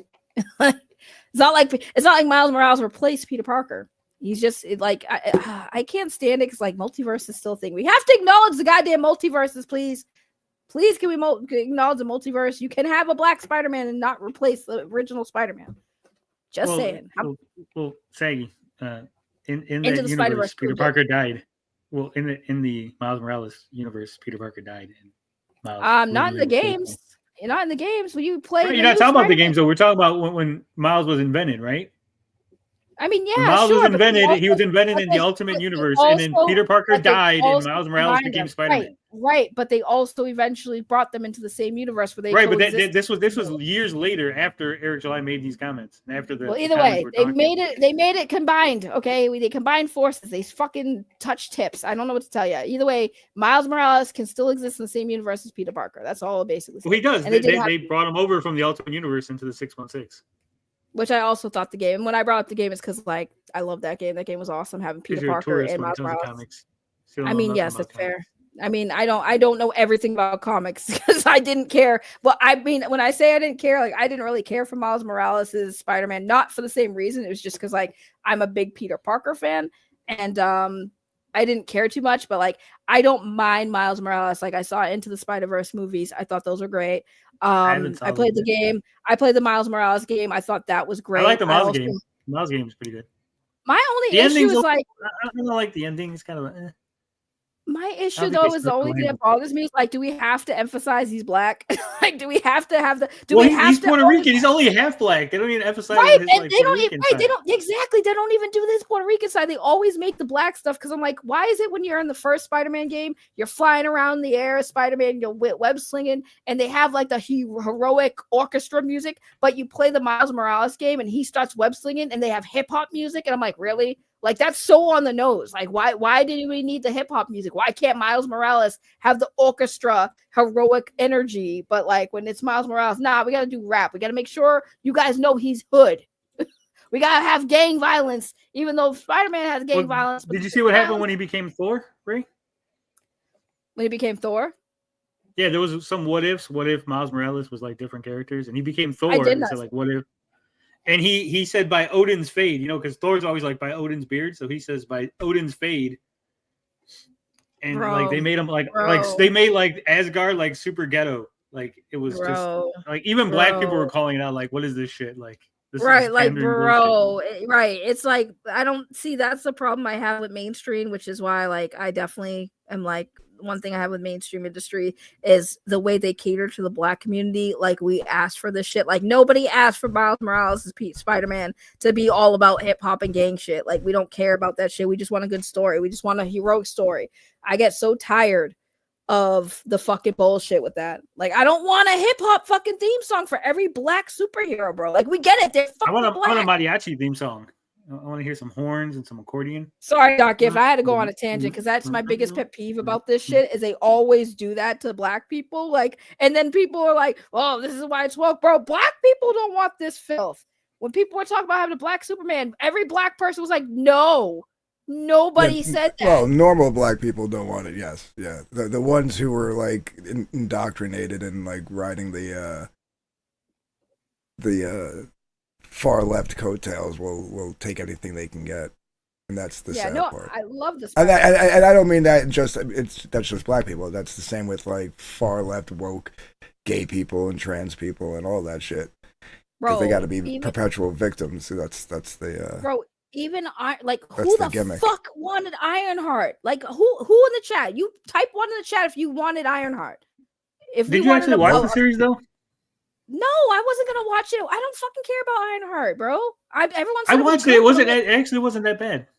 I'm sure it's not, but who the fuck wants to replace Iron Man with Ironheart, dude? Well, that was during the worst marketing. They were set up to have the best marketing with those movies, and then none of the characters that were in the movies were in the comics. It was insane. That if I was gonna give my biggest criticism, that would be my biggest criticism. Let me stop you right there, Dark Gift, because we actually talked about this before, and Marvel literally made tie-in comics for the movies when the first, the MCU's first phase went out, and those comics all got canceled because they weren't selling.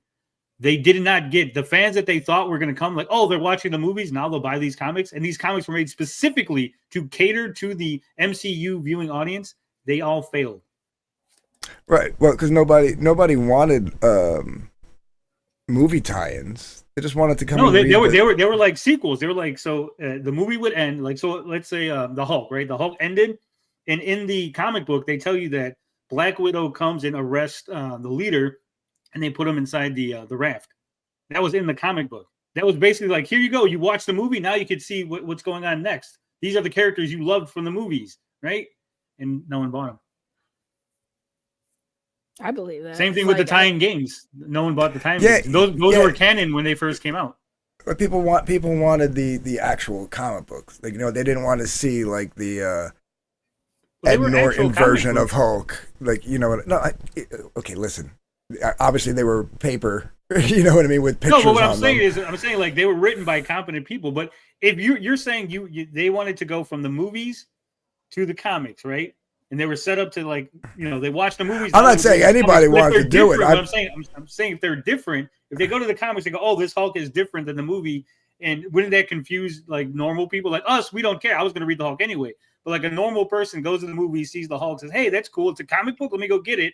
And they pick up a regular Hulk issue and go, "What's this? Immortal Hulk? What's He would be confused. But if there was a comic that's like, "Look, this is following the movie's same universe. This is the MCU comic book," and they still didn't buy it. Like they didn't buy either one. They didn't buy the regular Hulk, and they didn't buy the movie. Well, they should have been. They People should that have went going to the movies didn't want to buy comics. They should have been going for kids. They should have been going for the kids. kids didn't want to buy them either. That's the thing. That's what I'm saying. Like nobody wanted to buy comics. Well, that's because most superhero moviegoers aren't comic book readers. Like a lot of the general audience, they're not. They'll go into these movies. Well, I mean, they haven't read a comic. And I don't know. I've got 3, and I don't count Jay and Silent Bob. So let's just say I have 2. I have 2 comic book shops within 20 minutes of me. And when that all went down, I actually talked to I know the owner of one, and I was talking with the manager of the other. And a lot of people came in looking to, for their kids, and they came in first time, bought them a comic book, and they don't know any better. It's just a parent who's never read a comic book, right? So kid goes and sees the Hulk movie, comes in, buys a Hulk comic book, goes home, and then they're never seen again. You know what I mean? Yeah. So but here's the question. So here's the question for you, Dark Gift. Did the parent go in buying the comic because they thought it was a good idea because the kid asked for the comic, or some other reason? Well, we're talking hyperbolic here, right? Because we're talking like anecdotal. I should say anecdotal. Well, we're talking anecdotal. But I'm saying, like, right? We still gotta like try to. That's what I'm trying to. That's what. Anecdotally, he did. The one guy, Mike, he did say like the kid came in going. They came in right after the movie, and the kid was all pumped up and wanted to buy a Hulk comic, and so his dad brought him in and bought him a Hulk comic, and not that they commented on it there, so this is all speculation, but you got to either figure one, like you said, maybe the kid just read the comic and never decided to buy another comic book again, or 2, he saw this Oriental kid being the Hulk and not Ed Norton. You know what I mean? So. I mean, I think that when it comes to kids, especially with marketing, kids are so much more digital these days that I can't imagine a lot of kids. Like I've gone to comic book stores. I don't see many kids in there. It's usually just like, if anything, like 17 and up and older. Yeah. Like I don't see a lot of kids in these stores. No, absolutely. So I'm like, I think it's more like kids definitely. I feel like with Tony's question, if it was asked to me, my answer would be, I feel like the parents would buy it because more parents try to get their kids into the stuff they're into. So the parent would have been like, I'm going to buy this comic book for the kid because the kid already saw the movie. So they might like the comic book and that will get my comics. The one comic shop has the benefit of literally being right down the street from the movie theater. You know what I mean? I got what you're saying. Well, let me propose could have been this. a thing. Like, could have been like a spur of the moment thing. Like dad was like, hey, did you know that's a comic book character? Right, And that's the kid what was I like, was gonna say, really? exactly. Yeah. It's probably the dad going, hey, these things are comics. You want to read some comics? And then the kid got excited, and then he's like, oh, that's what a comic is? I thought a comic was cooler than this. Right. It could be anything. Yeah.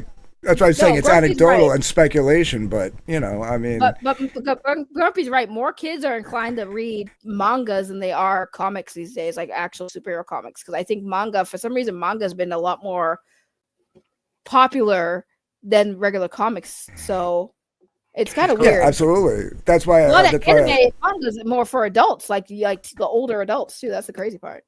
Well, that's why, like, a lot of people, especially in the indie scene, have been like, and the thing is, like, when you get to a certain age and you want to make your own comic, you're an adult now, so you're making adult stories. But like, not me. Majority. I'm speaking generalistically. Like, look at the scene. I was just trying to promote myself. I just saw an opportunity to promote my comic, and I took it. I was like, yo, he thought you were giving him an alley oop, and he missed the alley oop. So, but the market the target market should be somehow getting kids, whether it be digitally. You can get kids to read comics digitally. I don't think you can. But there's got to be a way, because I'm going to be honest with you. Gen X is getting old. And the older millennials are not too far behind them. And when those are the last of the comic book generation, and if when we all die, comics go away. You know what I mean? So. I mean, for the most part, you're not wrong. Because, like I said, everything's going digital these days. I mean, with the freaking AI, like the sky's the limit at this point. They can start making AI comic books. But ma'am, you know that they've had digital comics and they still are not big sellers. There's more to it. Like manga's popular because you can go on TV, watch the series. Like you could watch One Piece, right, on TV, and then you're interested in it. Like, oh, that's cool. Then you can go buy it. And the One Piece manga is almost panel for panel identical to the cartoon. What cartoon is there for like Spider-Man? And then you could go like, oh, there's more adventures. I can go buy a comic, and it's like, oh, this is the same thing, and like the same style, the same, storylines, the same, Peter Parker. There's not like differences, little subtle differences between the characters and the characterization. Like it's all the same. Also, it's self-contained. When it comes to manga, if you like any of those characters, there's like 50 characters in One Piece. And guess what? They're all in One Piece. You don't have to buy 17 different books to get the characters, right? Oh, I have to go get the Nami book because that's my favorite character. No. But like the Avengers, there's like a whole shitload of books. There's like 6 fucking Batman books. Oh, you like Batman? Here's like 6 different ones. Which Batman book do you want? Right? I think it's a lot. I know you didn't say Avengers and then say Batman, bro. Like, well, because I was gonna say like Spider-Man, but there's only like 4 Spider-Man books at the time. Well, I'm saying I was just gonna make a point. I mean, no, I got you. It's just like I said, when I say everything's going digital, I feel like you're right. There are comic books that kids can read digitally, but I feel like the way they'd have to do it, I know this is gonna sound so like out there with my ideas. Like the only way I could see getting these kids these days to really read comic books is to make a device where it's fun. Like I feel like they would be more to play a comic book story. Like that's what the games are for, right? But the games aren't even based on all the comic books. In fairness, they always switch it up. I feel like if you made an interactive, you know how you get kids comic book, that'd be great. They even had interactive comic books. They have comic books that have like digital sounds and shit. You want to get those kids since I was a kid. Yeah, you want to get kids into comics. Do you know how you do it? YouTube. Video games? No, YouTube. YouTubers. Look, go on YouTube. A lot of these popular YouTubers that the kids are watching talk about anime and they talk about manga. They have manga shirts. They're wearing anime shit. They got stuff in the background that's anime. How many of them are talking Spider-Man? How many of them are going, hey, Batman? Hey, guys, have you read the recent Batman? Before we get into this video game, they're like 15 million people are watching me play. Have you read the recent Batman? Well, let me address his asshole real quick. He's not an asshole. We love Beefy. Right. No, Beefy, you're an asshole. Because number one, I never thought kids would flock to Miko. I have always said families might, and you know for a fact a lot of the families, especially retro gamers, especially the pro Miko people who had kids, they flocked to it. Again, it was more about it's always usually about the parents trying to get the kids into the shit that they're interested in. So go fuck yourself, Beefy. But also, yes, we do love Beefy. We do love Beefy. Yeah, I mean, that's kind of how like everybody gets into stuff. Not like, so much, you know what I mean? Why I'm always getting the short end of the stick. Parents, like I got into music and comics because of, I got into comics because of a friend, really, but yeah, I mean, you get into a lot of stuff because of your parents or your elders or whatever. So I mean, I'm not kind of look at that as a pejorative of any kind, but kids also like familiarity, and if they're already reading manga, you got to give them something familiar. And we were just talking about DC's Compact Comics, which it's definitely hard to. I think might work. It might be something interesting to look into, especially for new creators out there. The Compact Comics are basically the same size of the majority of manga books. You know what I mean? Yeah, I think that trying to get kids into like regular comics like DC and Avengers and stuff like that, like getting kids into Marvel and DC comics is a lot harder because they prefer to watch it on the big screen. Like they'd rather watch it than read it. DC did the Compact Comics thing, and they basically put out self-contained stories like Hush, basically things that were already collected in trades and stuff that you could just go into without having to know the history of the characters, and they did gangbusters. Like their Compact Comics line outsold everything Marvel put out for that year. Just the Compact Comics line. Okay, but here's the question, Dark Gift. Who did they sell it to? I mean, that's the problem with comic book sales numbers because you're just counting what gets sold to the stores, right? Yeah, but I wasn't even talking about the stores. I was talking about more like, so if they put out these compact comics, right, and then like we just buy them, like that's not helping like get kids into it, right? Like, yeah, sure, they sold a lot of comics, that's great, but like at the end of the day, like we said, like that's not getting kids. I would like to think that because the numbers were so huge that it was a mixed bag. You know, that's speculation because again, like we only know what gets shipped to Barnes and Noble, what gets shipped to the LCSs. We don't know from there who's buying what. You know, that's the problem with comic book numbers, is you don't know the demographic for these things. Well, I would say like a good indicator would be if kids are talking online, if you see things that indicate like, yeah, like apparently kids did pick this comic book up. Apparently kids were like interested. And they were talking like Batman sales of like toys or like backpacks and stuff like took a little, went up a little because of this, right? Following this release, oh shit, the Batman sneakers sales went up. Then I would think, oh yeah, kids were probably buying it, right? But if it didn't happen, then I would think maybe kids weren't buying it. There's got to be other indicators, right?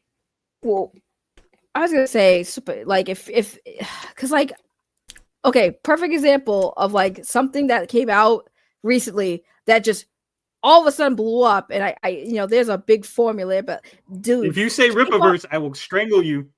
No, I was gonna say K-pop Demon Hunters. That thing is so retarded. I tried watching it. Bro, the thing is you say that, but like I thought the same thing when I saw the trailer for it and saw the title. I was like, oh, this is gonna be so dog shit. Like, what the fuck is this? But when I watched it, I even got my dude to watch it, and he's like so like oh, he was only trying to get some that night. That's all. No, he's manly, man. Like, yeah, baby, yeah, baby, it's great, it's fantastic. Oh, he liked it. He liked it. I can't believe I'm watching this shit. Yeah, because you like it. That's no, it's not about because I like it. He actually does not like all the stuff I like. But like, what's the thing that worked with K-pop Demon Hunter is because they definitely combined a lot of elements that a lot of young people are really into. Like K-pop's really big with the young people. The anime style, the same people who did Into the Spider-Verse, that animation style really worked and got the kids into it. And then on top of that, it was the music was great and the story was interesting, but like the anime elements too. So it was like an anime / Into the Spider-Verse style superhero type story. And then the music was great. And like, I guarantee you, they're going to make books about it. And the reason why too is because like it was a simple story they just launched with a lot of unanswered questions, and there's so many opportunity for spin-offs, and I guarantee you they're gonna start making comic books about it. I guarantee they're you making a sequel of it. I don't think they're making comics. Oh, they're definitely gonna make books about it. I put money on it. No, you said comics. The books and comics are different. I'm sorry, comics. They're gonna make comics. I guarantee you. They're not gonna make comics. Comics are. They'll make a manga. They'll make a manga. They'll make a manga. Yes, they'll make a manga, but they won't make comics. When you say comics, we're talking about traditional floppies. Yeah, I know. If you go and you look at the market and you go, this is not a lucrative market, why would they get into it? I bet you $100 will make a comic. You already owe me money from the last bet we made. No, I don't. Yeah, you do. You'll have to refresh my memory because I don't remember that. But I bet you another $100. You said the Amico was coming out last year and it never did. But I didn't bet you money. Yeah, you did. No, I did not. You bet me $20. Bullshit. Because I would never bet money on something I didn't even know was a sure thing. I said K-pop Amico Hunter. Raise your, I'll slap the shit out you. I'm just saying. I guarantee you they'll make comics out of that, and that'll get kids to read comics. But they're not going to read comics on superhero stuff. I think the superhero comic book genre is dying, in my personal opinion. No, I didn't raise it. How he wasn't even around for that. I just met him like a few months ago. Shut up. He was lurking. He was lurking. Bullshit. He was a lurker. I'm just saying. I guarantee you they'll make Demon Hunter comic books. I guarantee you they will. Think they will. I think they will. And the only reason why I said manga is because of the anime aesthetic thing. They might do manga or try manga, but I feel like they'll probably make a comic book. Somebody's gonna do it. Why would you not make money off that? Because it's not a moneymaker. That's what I'm saying. Like, they'll make games and stuff, things that make money, but like comic books don't make money. I'm sorry, they're not like big sellers anymore. Like, that's the whole point of this discussion, is that like, hey, kids got to get back into comics because they're not selling, right? They'll do it. I bet you. They should do it. They should do it.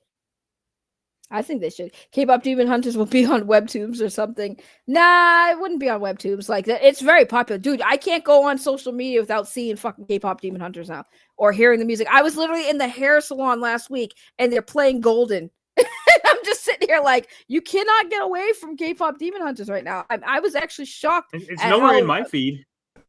Dude, it's everywhere in my feed.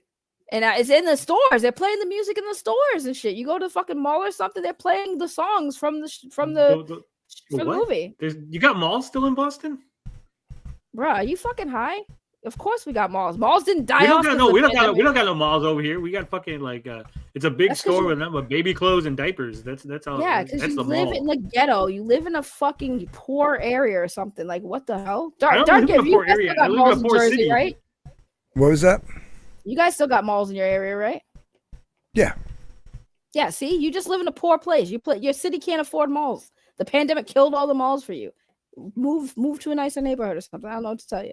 We got malls. I live in a real nice neighborhood. Yeah, I'm gonna tell all your haters. You guys got ammo for Tony. He does not have malls. He lives in a poor place. There you go. I said they're malls. They're just big fucking baby clothes factories. That's it. By the way, I love how the whole thing between you and Dark Gift is y'all had like beef and y'all were going back and forth, and then you're on a panel. Now we're just nerding out. See, if you guys find I didn't no. I didn't come in to start beef with Dark Gift. No, I feel like you did. You wanted to fight him. You wanted to virtually throw hands. No, I would never do that. I would respect your channel. You said not. You specifically told me not to come in here and body Dark Gift. That's true because he is a very close friend, and I don't think you should be. Look, can y'all stop saying bodied? I can't stand that terminology no more. Y'all ain't bodying nothing. Y'all ain't bodying on the internet. Like bodying somebody on the internet is not even a real thing. When you body someone, that's a real life physical interaction. I don't think the bodying comment. Nobody's bodying anybody. Because I'll body you. To Jersey, if he wants to like box, we can do some boxing. For what? Why do you want to fight Dark Gift? Why would he want to fight you? You don't want to do that. For what? Oh, see, now he's saying it. See, now he's but why would you? I'm just saying you don't want to do that. That's it. I'm not talking shit. Right. Why would you want to fight Dark Gift over internet opinions, dog? Like, what no, just not over internet opinions, just because I want someone to box. And I think it would make us a lot of money. Yeah, there you go. See, CG. Wait, Dark CG Gift, would you box Tony for charity? If it was for charity. For charity? Sure. Yeah, see, there you go. See, Tony's been wanting to do. Tony has been so desperately wanting to fucking fist fight somebody and guise it for charity. And I'm like, bro, if it's for charity, I support it. But I just think it's crazy. Like everyone wants to box people on the internet. See, I'm trying to be nice too, right? Because I could have said a comment there and I didn't. What that you listen? I know you don't gotta say it because I know I'd whoop Frog Tony's ass. You don't even gotta say it. I already know I'd whoop. I don't hit women. Ass. I will. Bro, why you're such a bitch for that? Like if it's for charity, you wouldn't box me for charity, Tony? No. All right, take a dive. I'll go in the ring and I'll just like. Tony confirmed a bitch because he won't box me. You heard it here first, guys. He won't fight me. 100%. Complete bitch will not fight a woman. What about equality? What happened to equality? Equal fights, equal rights, equal fights. No equality. I mean, I'll hold a woman down. I like, hold her arms so she doesn't hit me, but I'm not gonna hit a woman. I've literally said I would go. I have a fucking boxing place not too far from me. I would literally go there and start training if somebody wanted to box me for charity. Nobody wants to fucking box me for charity. The women don't because they're fucking pussies, and the men don't because they don't hit women. So like, I'm fucked. Nobody's ever gonna box me for charity. Now, if you identify as a man, did Wheeler offer to box you? Wheeler offered to come give me a good time, and I was waiting for him, and he still hasn't brought me my gummy worms. He literally doxed me on Twitter and said, "I'm gonna come. If you keep it up, I'll come give you a good time." I said, "Okay, let's go." Okay, who is Mike Wheeler? I need contact. Who is Mike Wheeler? The fast version. Don't say and give me the whole lore about his life. And social security. He's a guy that hates Ethan Van Sciver, and he lives in like Indiana. He makes comic books. There you go. Oh, yeah, so why won't you box him, Tony? I didn't say I wouldn't. He said he's coming. He goes, "I have your address. I'll come see you." And I said, "Okay." And I've been waiting for the last month and a half for him to come visit me, and he hasn't. Why can't y'all box for a good cause? If y'all gonna take online beefs in the real world and you want to fight each other, do it for a good cause. At least make it worth the while. Do it for charity. Like, why do you guys just want to fight each other? Do it for a good reason. Holy shit, we can't box people for charity? I mean, we could. I'm just saying. I just saw Cisco's reply to your tweet, Tony. That made no sense. Cisco Who? Beast. I don't know these people. I'm just sitting. I don't know people either. I mean, he's just like throwing on names. Like people reply to my shit all the time. Okay. Oh, so how many retards are still hovering around CG because Dark Gift listens to their crying? Is that the one? Yeah, that would make no sense. That's basically saying I'm keeping them in CG. Yeah, Dark Gift. I like Cisco too, but that makes no sense. How does that not make sense? Like because your tweet is context? Your tweet is establishing that I'm trying to push people away from CG, and his is saying that I'm trying to pull people back to CG. So which one is it? No, mine says Lamal. I'm saying the implication. The implication. Wants to relitigate the Dungeoneer files. Dark Gift is trying to spin the narrative that it was just personal beefs and not an attempted power play. That's not about pushing anybody away. That's you saying you want to get the Dungeoneers back in the fold by sweeping up what happened during the No, I don't want to get anybody back in the fold. What's done is done. And then Cisco is just saying how many retards are hovering around CG because of you. He's basically saying that there's some people that would probably leave, but because you're around to talk to, they stay. Like they're only here because they're your friends, is what he's implying.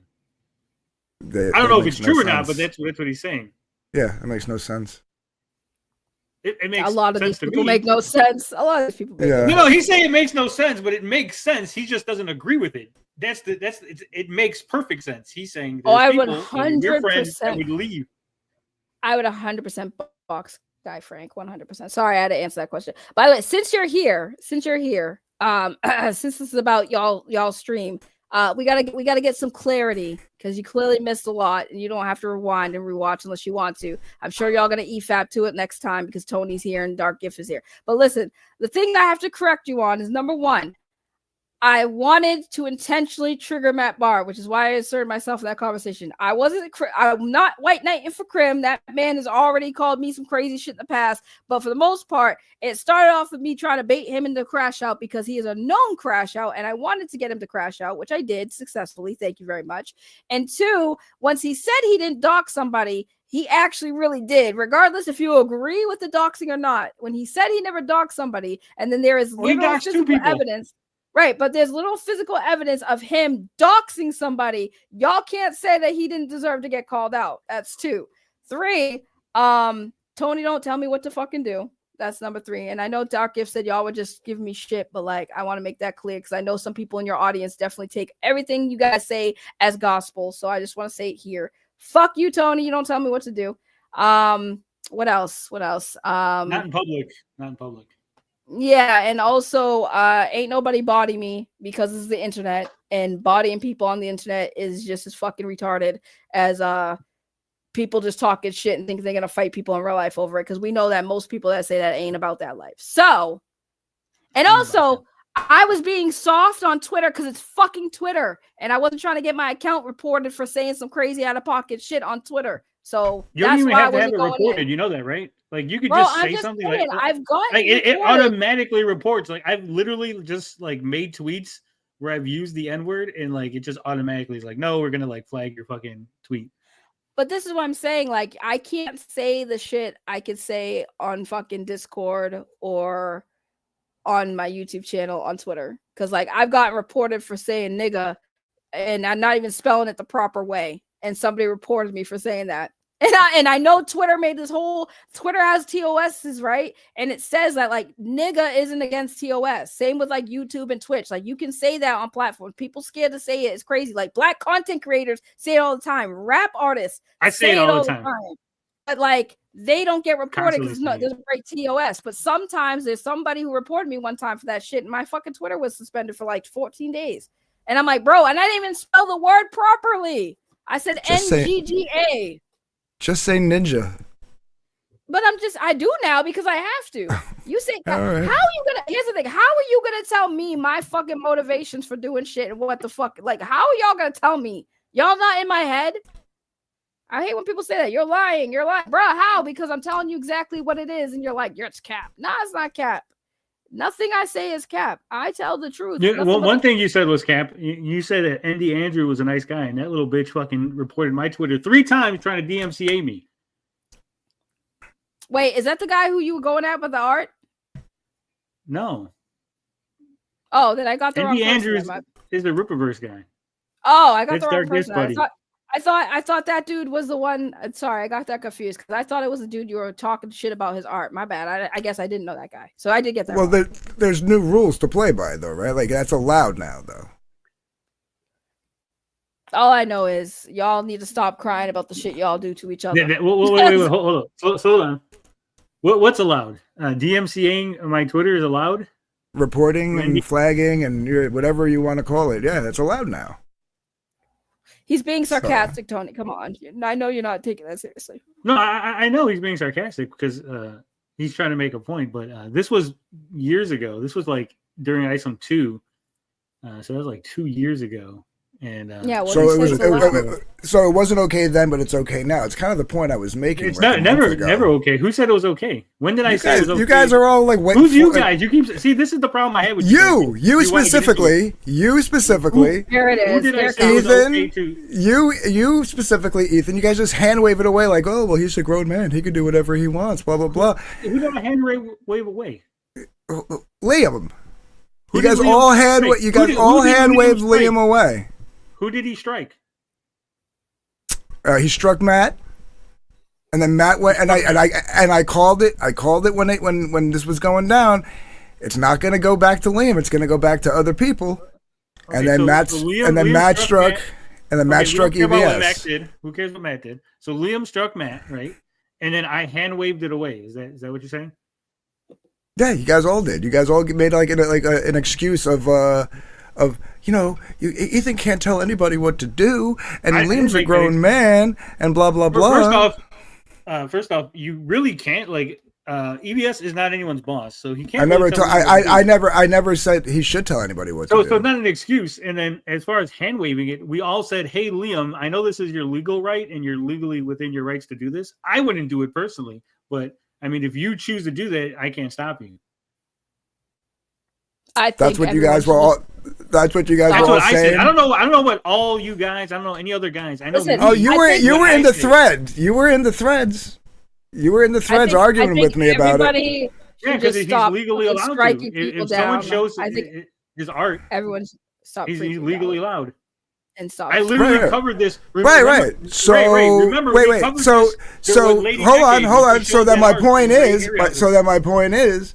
If we're gonna use that as like a disclaimer before giving any kind of critique on the actual action, then as for Andrew working for Rippaverse, he was legally allowed to DMC strike you, right? I mean, if we're gonna play this game, let's play this game. Okay, well hold on, let's play the game. Okay, so Andrew's legally allowed to strike me, and then when I counter notified it, and they gave up, why would he strike me a second time? Now that's where the issue comes in, right? Because he struck me. I said, no, you're wrong.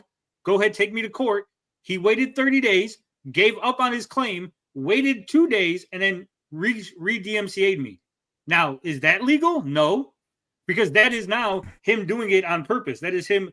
That's fictitious litigation. That's you speculating the intent. You're speculating the intent. Then when I challenged it again, and he waited 30 more days, and then he didn't follow through, and then struck me a third time. Still speculating intent. That's speculating intent. So it's not a pattern of somebody striking you. You challenge them, take me to court so we can fight this. Him giving up after 30 days, which is the process, and then restriking me on the exact same thing 2 more times in the exact same process is speculation that he might be doing it for, I don't know, personal reasons. It is speculation, yeah. I mean, unless Andrew's your buddy, so you want to give him the benefit of the doubt. I'm not even giving the benefit of the doubt. He didn't do this in any sort of a mean way. He wasn't. I'm not giving him any benefit of the doubt. If I was around when he was doing it, I would have been like, "Yo, dude, it's fucked up."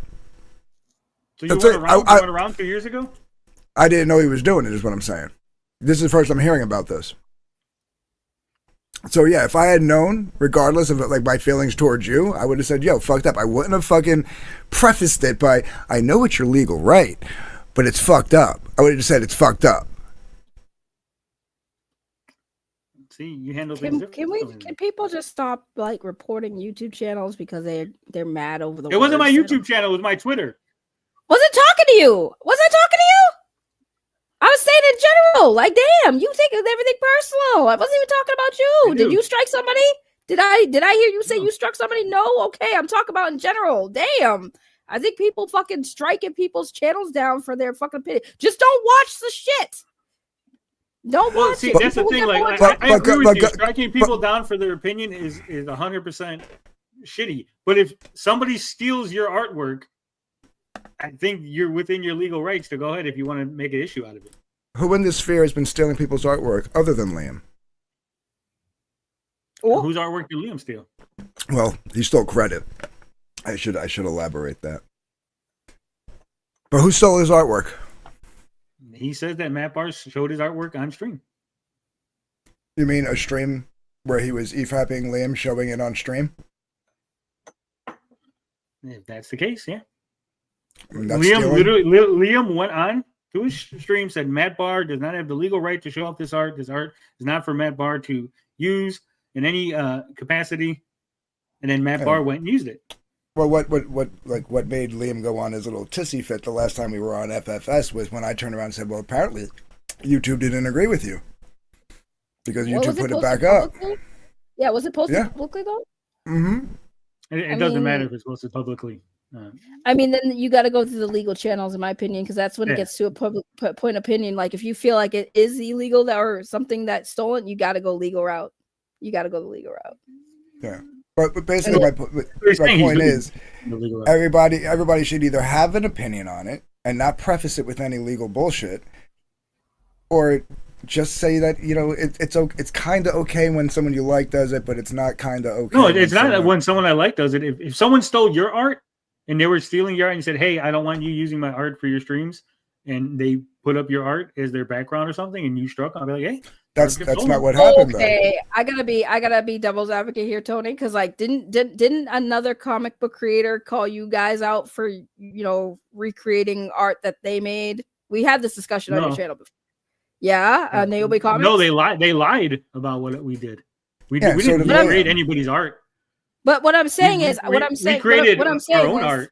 Okay, but what I'm saying is, if an artist feels like they are legally entitled to file, they have every rights to do that. Overall, I told Naomi to file. I said, if you feel like I'm infringing, file legal work, and we'll go to court. He never did. I have nothing to worry about. I know what I did was within my legal rights. I know how parody works. I know how. So even though I see, this is why I hate this, because I don't fucking like Matt Bahr, but now I feel like I have to fucking understand the side. It's like, yes, I get what you're saying, but if somebody posts art publicly and somebody shows it and it's publicly available and they're showing it because they give a commentary, but no, I'm just explaining. Like, but what do you mean it's not how it works? The YouTubers do this shit every day. Well, because you're saying the word publicly, and that's not exactly how it works. Because I covered this with Lady Decade, where she showed off art that she took from Google, which was publicly available on people's what's it called? Newspapers. Like newspapers were using this artwork for a article on Ray Harryhausen. Okay, they were using this picture. She took it from Google, the same picture, except for that picture was under a license agreement. That's why the newspaper was able to use it. Even though it's publicly available and out there in the public, and you could just Google search, Ray Harryhausen, that picture comes right up. The photographer still had legal rights, and because he licensed out that picture, he took them to court over.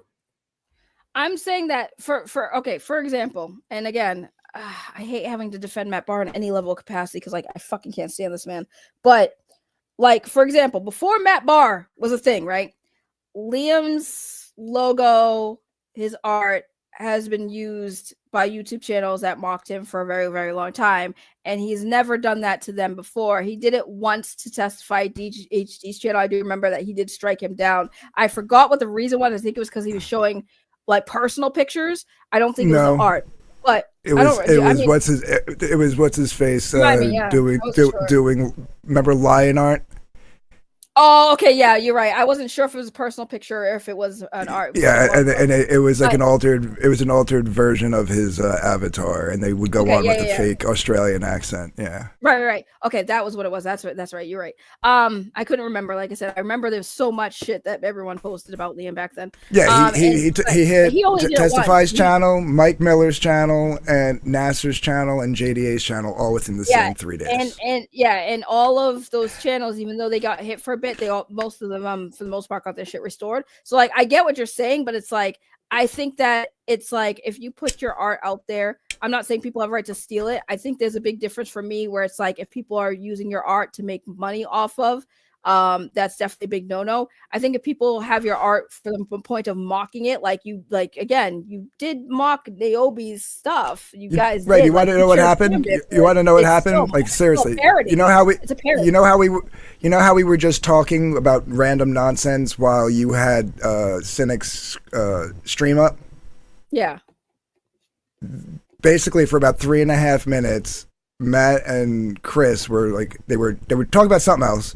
And they were e-fapping something else. And then they said, let's see who else is on. And they saw Liam was on. They pulled it up. Liam happened to be showing a picture, a panel or a page. I don't recall. But it was a picture, and he was talking about it. They hit pause. They started talking about some random nonsense for about 3.5 minutes. And then they scrolled on past Liam. And that's what we tried to get him for. Well, that's 100% DMCable. No, it's not. Yes, it is. Go ahead right now, Dark. Fire up a stream. Pull up The Dark Knight Returns, put that on your screen for 3 minutes. Don't say anything about it. Talk random nonsense and see if WB hits you. So I get. And I'll fight it and I'll win. But you'll you also lose wait. Because also again, I hate to do it because I win against all my claims. If you're not critiquing on the actual thing that's on the screen, then it doesn't fall under critique. It's not fair use. But here's the thing, right? Sometimes, and I get what you're saying. But if it's an accident, then just cut it out of your stream. Say, hey, Liam, I fucked up. Let me just edit that out of my stream. My thing is like just like you have done reactions to arts and stuff, and you would have it on the screen. And sometimes the stream might get derailed because somebody might talk about something. Right, and I'm 100%. If they DMCA me, I say it all the time. If someone DMCAs me because I fucked up, I will take that. I will take the lump. But I'm still sitting here like if Liam, it's fine with me. If anyone out there wants to DMCA me because I fucked up, because I showed something I shouldn't show, because I was hovering over art while not talking about it or critiquing it, and it's your art, go ahead. And I won't even fight it. I'll go, I fucked up. I don't think that people should consider that stealing art, though. It's not about what people should consider. It's about what's the law. I'm sorry if we've settled this. I don't consider that at all stealing. I don't consider that at all stealing. I don't think that would. It's not stealing. It's not fair use. That's what somebody said. It was stealing art. Somebody usually you guys literally talk about. Yeah, they're saying it, but it's not stealing because I mean you're gonna get into the whole piracy thing where it's not really stealing because I didn't take the physical item and it's just a picture of the item. But I'm saying that's what the law says. The law says, fair use has 4 different factors, and none of the factors were met. Then it's not fair use. But if they were talking about it originally and then they paused it and they got derailed for 2 minutes, I mean, again, what do you mean it doesn't matter? The court system is going to be like, the court system would be like, were you guys originally showing this work to critique it? Yes, I was. Was there critiquing that been had? Yes, it was. There was critiquing. And then did you go on for 3 minutes to not critique it while it was on your thing? Yes. Okay, well then you fucked up for those 3 minutes. Those 3 minutes need to be edited out of your video. I guarantee you no judge is really going to do that, Tony. I really feel like no judge is really going to look at that and say, yeah, you guys spent 3 minutes, bro, but we spent another 2 minutes. We spent 1 minute talking about it. It doesn't matter because you're not claiming the 2 minutes where you're talking. You're claiming the 3 minutes when they weren't talking about your art, which is what the issue is. They're going to look at those 3 minutes and go, you're not talking about the art in those 3 minutes. I'm sorry, that's not fair use. All right, you know what, Tony? I'm going to take you to court. All right, you're going to react to I'm going to make a drawing. I'm going to put it on the screen, and I'm going to take you to court, and then you're going to do exactly what we talked about, and we'll see if the judge is literally going to look at that and be like, why would I want to? You know how I know it's fair use, Tony? Because YouTube put it back up. 2 minutes. See, what YouTube has to do for their own ass is the minute a claim is made, they have to take it down. They have to. We'll do it. And then you have the or if it's like audio, with audio, they don't usually take it down. They just do a claim, right? A copyright claim where the money goes to. Well, it's up to. It's like a poor man's license, right? What's up to the claimant? really. Right. I mean, for the most part, like 90% of them either take the money or they do a revenue sharing. Yeah. A lot of them will block you in certain areas and stuff, but that's like 10% of like the. I get blocked in Russia all the time. They're like, "Hey, you can't play this in Russian." Like, oh, man, my Russian fans are really disappointed. But when it comes to visual medium, like videos and pictures, they have to take it down, right? So they take it down. That's how the DMCA works. Right. And then you dispute it, and then YouTube will then go and manually review it, and then go, oh yeah, you're right. You didn't do jack shit wrong, and put it right back up. And that's exactly what happened here. Or conversely, YouTube will say, hey, you just got claimed, and then you dispute it, and then they say, hey, Dark Gift, they're disputing your thing. What do you want to do about it? And you can choose to go, well, fuck it. He's disputing it. I don't want to go to court and let it go. I do agree with this comment. Here is how you take care of copyright law. Hire a copyright lawyer and let them handle it. I mean, that's probably, That's accurate. That's the most fair. I like that take. See, I like live streaming. We got smarter people in the chat. Thank you. Appreciate that. It's not smarter. I mean, that's just an obvious take. We're having a discussion. It's like he's basically saying, "Hey guys, you're not allowed to discuss copyright law because none of you are." I don't know. My thing is I just don't think that it's really. Yeah, that's the problem. Like, you don't think, Ray. I'm sorry. That's a big issue. I will slap the taste out your motherfucking mouth. Say it again. I dare you. Don't forget, you're supposed to be coming out here when you you want to say that to my face, Tony? I will in November when I come out. And regardless of who's right or who's wrong in this situation, right? Because none of us are lawyers. Taste out his mouth. My point being is that this argument wouldn't have happened 5 years ago when Liam did. It didn't happen 5 years ago when Liam first did this. And and if you were around, then you were if Andrew was around and working for Rippaverse 5 years ago, and you were around then, and that happened, that wouldn't have been stood for either. But now it's like tribalistic bullshit where it's like, oh, well, it's not right, but it's his legal blah, blah, blah. And it's bullshit. It's so inconsistent from like what... I mean, it might be inconsistent from what you've experienced from other people in the past, but I am 100% consistent on this issue. Personally. That's fine. I'm not talking about you specifically. When I'm talking about this inconsistent, when I'm saying things are inconsistent, it's not you specifically. That's why I said, like, to you in Katie's chat, I was like, this really has nothing to do with you. My views and opinions on the change in comics date has nothing to do with you specifically. You said that to me in Katie's chat. I don't remember that. When you were like, when you said something in the chat about how I didn't, oh God, I can't remember. Was that yesterday? Yeah, yesterday. Oh, yesterday I was like in and out of the chat because I was at work. Yeah, well, yeah, me too. But like you said something to the effect of I was upset with you and Katie or something like that. So you were really upset when we both showed up. I mean, to deny that you were upset about us being around. No, I was upset with you guys and your take on Riley coming after us because I had no clue who the fuck you were. Even that was a personal Riley matter. Showed up, you were on our asses. I think you're misremembering that a lot, bro. Because up until that Riley stream, I actually followed you and was subscribed to your channel, which I do to every newcomer when they come on the scene. Yeah.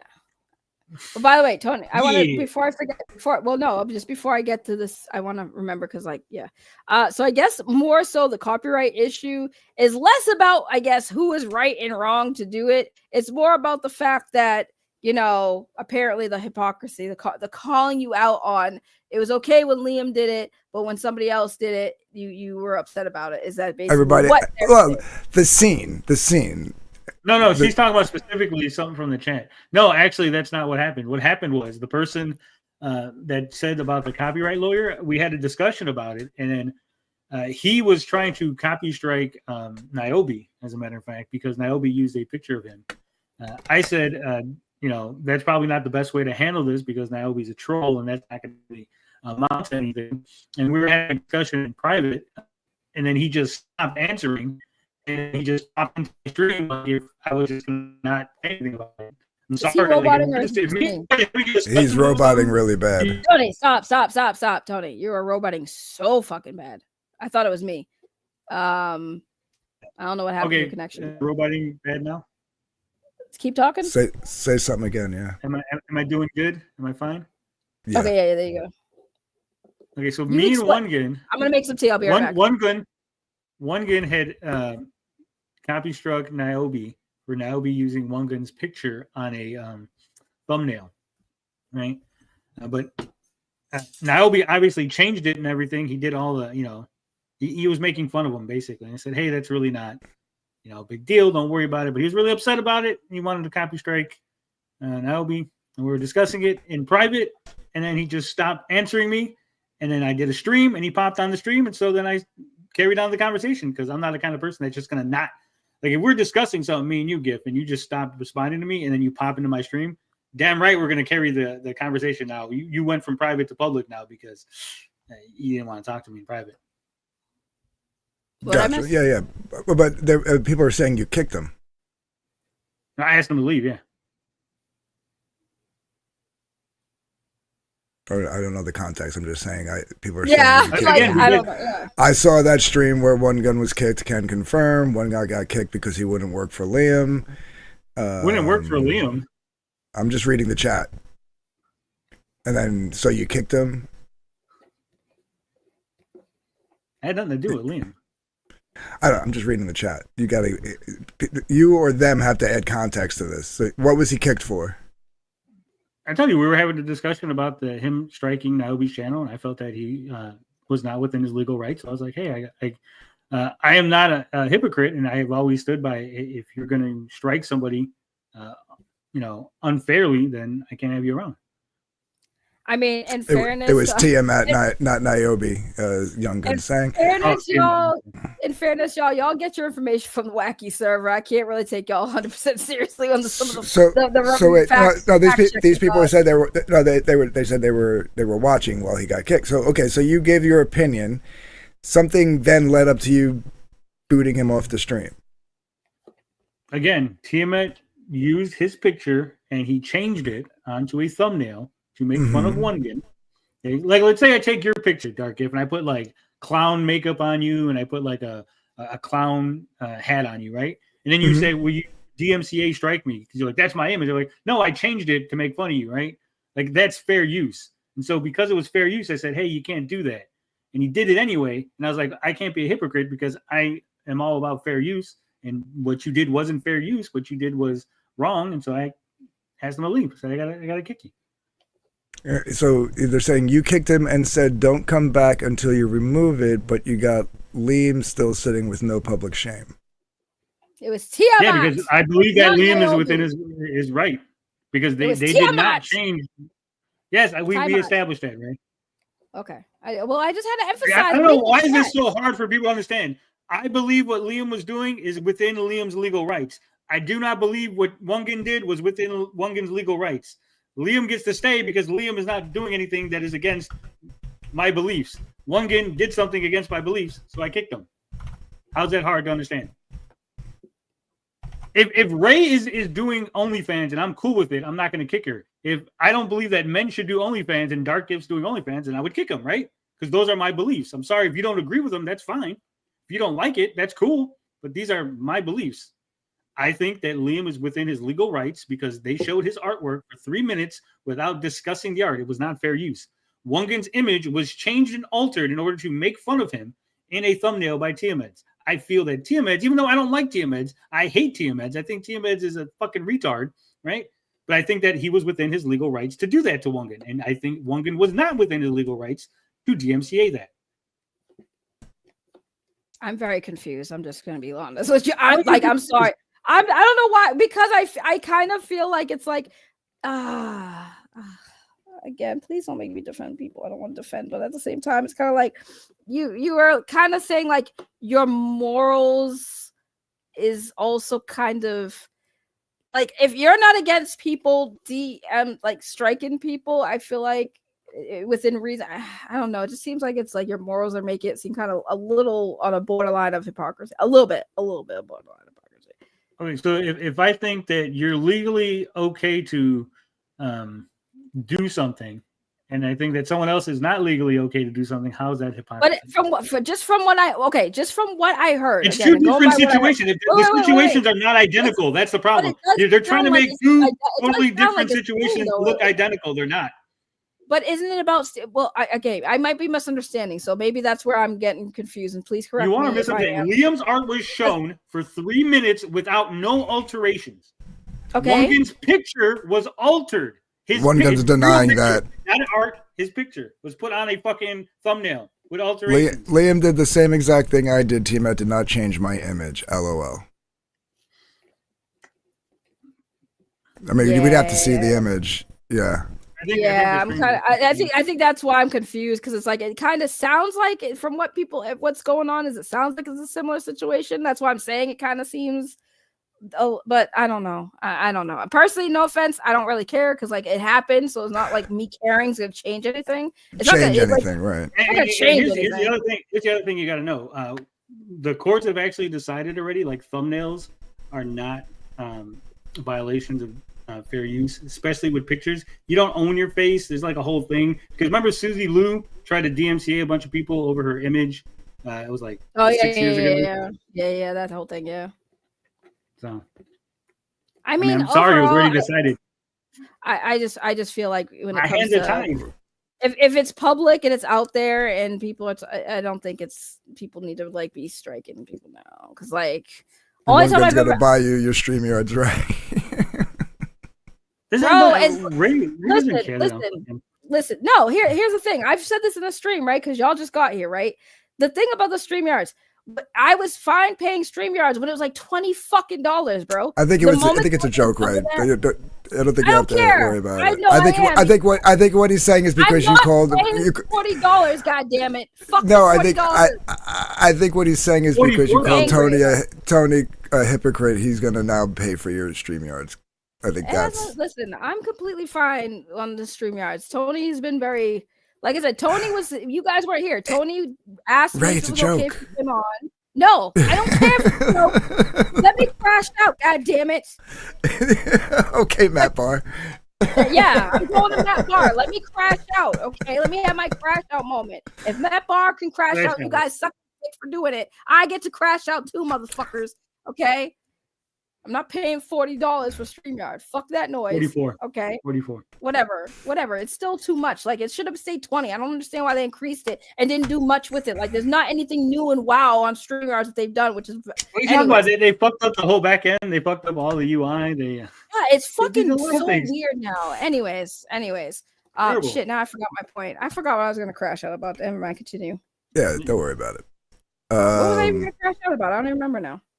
I don't know who's Kimber Ranger. Oh, I love Kiba Ranger. Why? What happened? What did he do?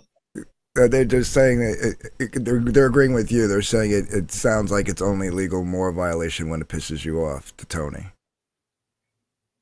So they're kind of back. I don't even like DMeds.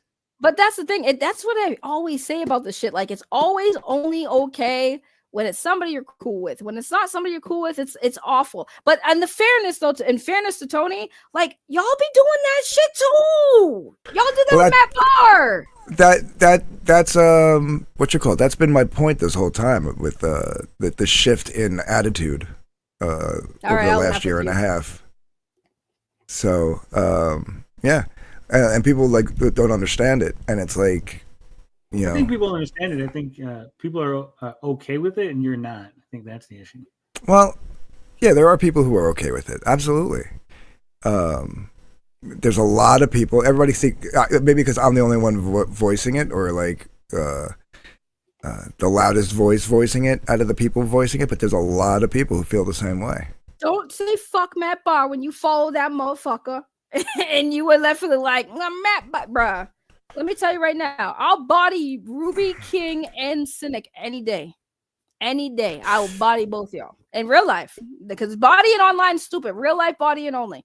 We're only going to say people get bodied in real life. I'm not accepting the being bodied on the internet. I'm tired of y'all motherfuckers saying, this person got bodied. This person got bodied. I've heard that shit so many times. I wish a motherfucker would. Please body me. I would love to see it. I'm going to fucking body slam your old ass when I see you. Right. Bro, you really Cynic wants the link. Tony, like I will literally bust out more teeth in your mouth. Go ahead, try it. Like you will need dentures, full dentures by the time I'm done. Because the Monster Energy drink I wish you would. The Monster Energy drink already fucked up the fucking fronts. Had nothing to do with the Monster Energy drink. Nope, it's the Monster Energy drink now. I guess. Say so. Yo, see, you keep saying, yeah, you wish I got body. Oh, I saw you. Nah, I didn't get body. But Matt Bahr, that alcoholic, please. It'll be a fucking day. What? Matt's not an alcoholic. He's a weed head. He is an alcoholic. No, I call him an alcoholic because it makes him so mad. So he's an alcoholic. Like I said, I know how to in that case, I'm with you, Ray. He's an alcoholic. Bro, you call him an alcoholic, he gets so mad. That's where it started too. Before I started calling him the doxer, I was always calling him a drunk because he acted like a fucking raging alcoholic. So I was like, dude, what? How many beers are you on, bro? And then he'd be like, I'm not an alcoholic, bro. He gets so mad when I call him an alcoholic. Have you seen Matt Bahr? Like, have you seen the real Matt Bahr? He is, and this is no bullshit. So we watched this real old, I don't know how old it was, maybe like a year and a half. It's this video where Matt has like a gallery exhibition at this little like museum where he's from in Georgia, right? It's like a little tiny. Mm-hmm. And so they're interviewing him, right? And I think maybe his wife is filming. I'm not sure who's filming, but it's like a lady filming. And she's interviewing him. And he is so fucking quiet and mousy and like it's completely like 180 from like the Matt Bahr on Twitter, like super aggressive. He's like all like shy and like, oh, I like this art here because it's got like the Hawaiian Punch guy, and it's like so fucking weird. Like if you see this, it's like, oh my god, it looks like Matt's weird brother. Like this, it can't be Matt Bahr. Like he's just completely different. So fucking weird. See, the funny thing is you guys say that only because Matt Bahr was going after people you don't like. So honestly, you can say that, but this doesn't make it true because just like how people function, like you guys are saying that because right now you are champion Matt Bahr because he's going at people you guys don't like. But like on my end, people will champion me and say I bodied him. For me personally, I don't give a fuck. It's the internet and Matt Bahr doesn't pay my bills, so why the fuck do I care? You guys caring I think Matt's about just a liar. Is weird. The fact you guys care about who won, who lost, who bodied who, that makes y'all weird. Y'all weird for that. I don't care. My life still goes on. I still get my boba tea. And I don't know who the fuck you are, but who is deflecting and changing subject? We have been bouncing topics this entire time. Relax. I don't even know you, bro. Well, I don't know where you people are coming from. You can say it's cool. Speaking of you guys try really hard, but it's like better people have come for me and failed miserably. Matt Bahr does have some nice boobs. Okay, that was weird. And on that note, I'm gonna go. Bye, Tony. What tits? What tits does Matt Bahr have? He is flatter than a board. No, he actually, has like workout chest. You know what I mean? Oh, he got the excess skin. No, they're just, you can tell he stopped working out, but he still has some. I'm not gonna shit on the guy. You can tell kept himself in shape over the years. Yeah. So he does have nice titties. Okay, well, good for him. He's still an alcoholic, in my opinion, because he gets so mad when I call him that. Fucking drunk. You act like an alcoholic. Imagine acting like a fucking alcoholic and not ever being an alcoholic. You know what people did though? Like we did this stream. I forget who. Oh, Jay Dollar was. You know how Jay Dollar used to stream without his shirt on. So we were on the stream and Jay Dollar had his shirt off, and Dylan was like, "Put your shirt back on." And Jay Dollar was like, "No." And Dylan was like, "Well, fine. Everybody else take their shirts off." So we all took our shirts off, and Matt was one of them. And what they did was the haters of Matt Bahr decided to screen cap like a very unflattering, like he was moving at the time, and it was like an unflattering picture of his boob and and it just like how when you move your chest moves a certain way and stuff, and it got like kind of bunched up, and they were like saying he had boobs. So yeah. So 100% Ruby. I'm not afraid of y'all. I would 100% body y'all. My boobs alone would fucking be, they're like airbags, bro. You'd have to get past the twins first. That'd be your first challenge. You're watching this from Tony's basement? Oh no. Is he at least putting water in your dish? Because he tends to forget, and then you might not be drinking the water, so his titties were jiggling. I know, and he had the nerve to call me fat. How are you skinny and still have fucking flappy titties? That's crazy. He doesn't have flappy titties. Old man titties. I'm just kidding. I don't really care. I'm just talking shit because it's funny to me. Yeah. Tony didn't run. What did you say, Tony? Run? Why you want a link for what? No, y'all talking mad shit. Why did I put you on the channel? Shut up. I gave Dark Gift like he's my friend. I don't know you. I don't know you ninjas. My person. They're quiet. I told you. He wants to clear your name of what? Your name of what? Who? What name did you need to clear? Who tainted your name? I'm very confused. I think he said something like you were going after him because he says up a little further. He says, "Wait, when did I go after him? I ain't coming for you, Ray. I was being non-biased." So, I guess you must have said that you were they were going for you or something. I don't know how you. No, I didn't say that. I was just saying like if Matt Bahr was going at somebody that they didn't like or that they did like, they would have called him corny. But here, fine, we'll post the link so we can have them come on. Let's make this interesting. Yeah, they're all right. Again, I told you it was like Matt was in one of his rare moments of like witty takedown tweets where he just wasn't going, you called me a doctor, show me the receipt. You called me a doctor, show me the receipt. You called me a doctor, show me the receipt. You know what I mean? Like that's usually what happens. And then I showed the receipts and then he didn't say nothing. So he just muted me. I'm like, here's the receipts. But I'm just saying, right? Like he was actually, like I said, and before he brought up your weight, there was a few tweets there those were the best ones. I'll be honest with you. The best ones were the ones prior to him bringing up your weight. And then he did all he ever does and says, which is funny. It's literally the typical man comment. Like that's why I say you guys keep saying I got bodied, and I'm like, you body me by saying a basic bitch insult that every man says to females, which is to attack our weight and our looks. That's all you guys got. That's not being bodied. It wasn't about the weight thing. I get you. It was corny, right? It was super corny. Y'all were like, oh, it was corny, but later on, he did make you hold his pocket though. How? He just, he kept going at you and you got spun and you just could. He's a doxer. You're just a doxer. Yes. You got tilted. Yes, because you're more clever than that, Ray. I said it on the stream. I said, Ray, honey, you are way more clever than that. Let me respond to that because Dark Gift even said it. Dark Gift knew what I was doing when I said doxer. It's trigger words, darling. Dark Gift is glazing you, Ray. No. Hold on. I didn't know like that. She was basically pulling like, hey, okay, Dr. McDoctorson, because that Ray does that from time to time. It's a lot funnier when you do it verbally than in tweets. So that's what I said to her. I go. It was a rare moment where Matt was on fire and Ray was softballing it. Yeah, I literally said that on the stream. I was talking about the only wacky server video I ever watched was the one where you made a dude cry by telling him he had a small penis or whatever. So right. But see, that's the thing. But see, that's the difference. You also, I even said this when I reacted to it. I'm like, see, there's a difference. Y'all ain't even taking account the platform. I can't be that way on Twitter. I will get reported. I get reported. You can get away with it. You could have been more clever and still stayed within TOS. I do it all the time. I got suspended on Twitter. That's cap. No, it's not cap, nigga. I fucking literally got. Nah, that's the thing. I literally got fucking. Let's be honest with each other, right? All right, if you don't stop talking over me, because I'm gonna do this, because like really don't talk over me like that, because this is where I'm getting mad. Because like you guys keep saying shit that's factually untrue. I've gotten suspended on Twitter for 14 days for saying nigga when I didn't even spell nigga the proper way on Twitter. You didn't have to say nigga.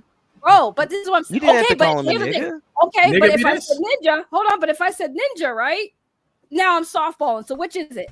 Either I go in on motherfuckers. No. You could have been more clever. I think you're wittier than that. I just expected more from you. My doxer, right? My doxer shit was because those are trigger words. Because anytime I said doxer, he was so fucking mad that I called him a doxer. So yeah, but Matt gets mad at anything though, Ray. Like here's the hypocrisy you guys are giving me right now. He can say fat over and over in multiple comments, and that's fucking funny. But I call him a doxer in one post, and that's you're triggered, bro. He got you, bro. No, I purposely did that because I literally was trying to trigger him by calling him a doxer, bro. Yeah, but you can just tell Matt that he's dumb or head wound one time, and he just gets tilted. Yeah. I mean, he's very easy to tilt. I did it years ago, and he blocked me over one tweet. I don't know about his head wound. That's the thing I didn't know about. I'm sorry. Only thing I know about him is Crashout. Matt, he had a crash out today on one gun, because of the AI art that One Gun showed for reference. Oh yeah, right? Like he had to crash out on Twitter, and this is 2 days later. He did. I wanted to crash out, and he did. What? He's still going on about that? About the AR? Yeah, that was today. But It look, was Ruben, today? see, that's what I'm saying. You guys have this habit, and it's not your fault, but it's a habit. Because y'all will sit there and say shit, and nigga, y'all weren't here for the beginning of the stream. I literally explained why I'm streaming. I said I had nothing to talk about today because I've had plenty of other. I said I have nothing to talk about today, and I'm like, you know what? They reacted to it. Somebody sent to me, and I was sitting there thinking about it. I'm like, I don't know if I want to react to it or not. I said, you know what? I have nothing new to talk about today, so I was talking about it. So like, that's not why I'm not triggered by it. It's content. And I even said, no, I don't think I didn't say. Let me retract the triggered. I think you got tilted. Or I assumed, let me phrase this properly. Reading the thread on Twitter, I assumed you got tilted because I saw you be funnier than that on a normal basis. I didn't know you were just doing the nana boo boo shit. I care about Krim? Like, let's be real. Do you guys think I'm friends with Krim? Do you think I care about Krim? God, I hope not. That gangly arm motherfucker. Krim literally, when I first even introduced to Krim, he called me a predator protector, bro. And I'm like, who's the predator? He said the same thing to me.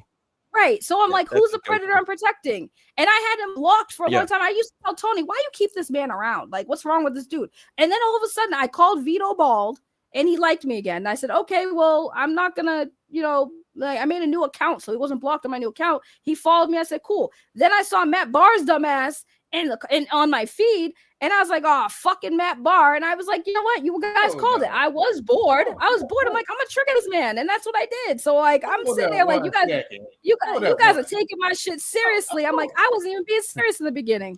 Hey, Ray, let me speak for a minute about Matt real quick. I've had Matt before we go into Matt anymore, man. We got to cover the hypocrisy too. One Gun. What's that hypocrisy? The Liam One Gun hypocrisy. What's that? That's crazy. You let that man get away with that. What That's crazy. You let that man get away with that. He publicly shamed One Gun, and One Gun won his copyright strike not once but twice. I don't agree with it. One Gun, you still gay for doing that. Don't copyright strike people. Yeah, fuck you too. Anyway. Well, I'm gonna say what happened between me and Tony. I mean, I think that's the story that needs to be told. What happened is that Tiamat. I said something about Tiamat. Tiamat got mad. Went found some photos of me. Took the photos and started making thumbnails and shit and whatever. And I said, well, if you're gonna talk about me, you're gonna have to ask me to use my images. He didn't ask me. And I took the images down. Plain and simple. He didn't do nothing. He didn't really do nothing to change them. He just took them and just put them up there. And I went and called my lawyer, and he took them down for me. And I told Tony about it. I went to a DM. I told Tony, and Tony said he doesn't approve of that. And I said okay. And then I just stopped talking to him about that. It wasn't the fact that I stopped talking to him. He said he didn't approve of it. So what's the use to keep on talking to somebody who didn't approve of it? So I didn't think nothing of it until I went on his show the next day, and that's when he confronted me in front of everybody. If that was the case, then he should have waited till after the show was done and then said something, or just not let me come on the show. Period. Yeah, I mean that would have been the best way to. That would have been the best way to handle it. But I think he was trying to prove a statement, or trying to use me to prove some type of statement of how he handles people who go against anything he believes in. So I find it hypocritical though that Liam sits there next to him on stream, right? And One Gun got publicly shamed. I say bare minimum. If you don't want to kick the guy off the show, it's your prerogative. But you ought to do the same thing. You ought to keep that same energy because Mike Wheeler. Let's see. I think Mike Wheeler had struck somebody, and I called him gay for it publicly on the channel. One Gun has done it twice, and I've done the same thing to him. Liam did it and got mad at me and done 4 fucking streams on us being traitors and bad guys, and we hurt his feelings.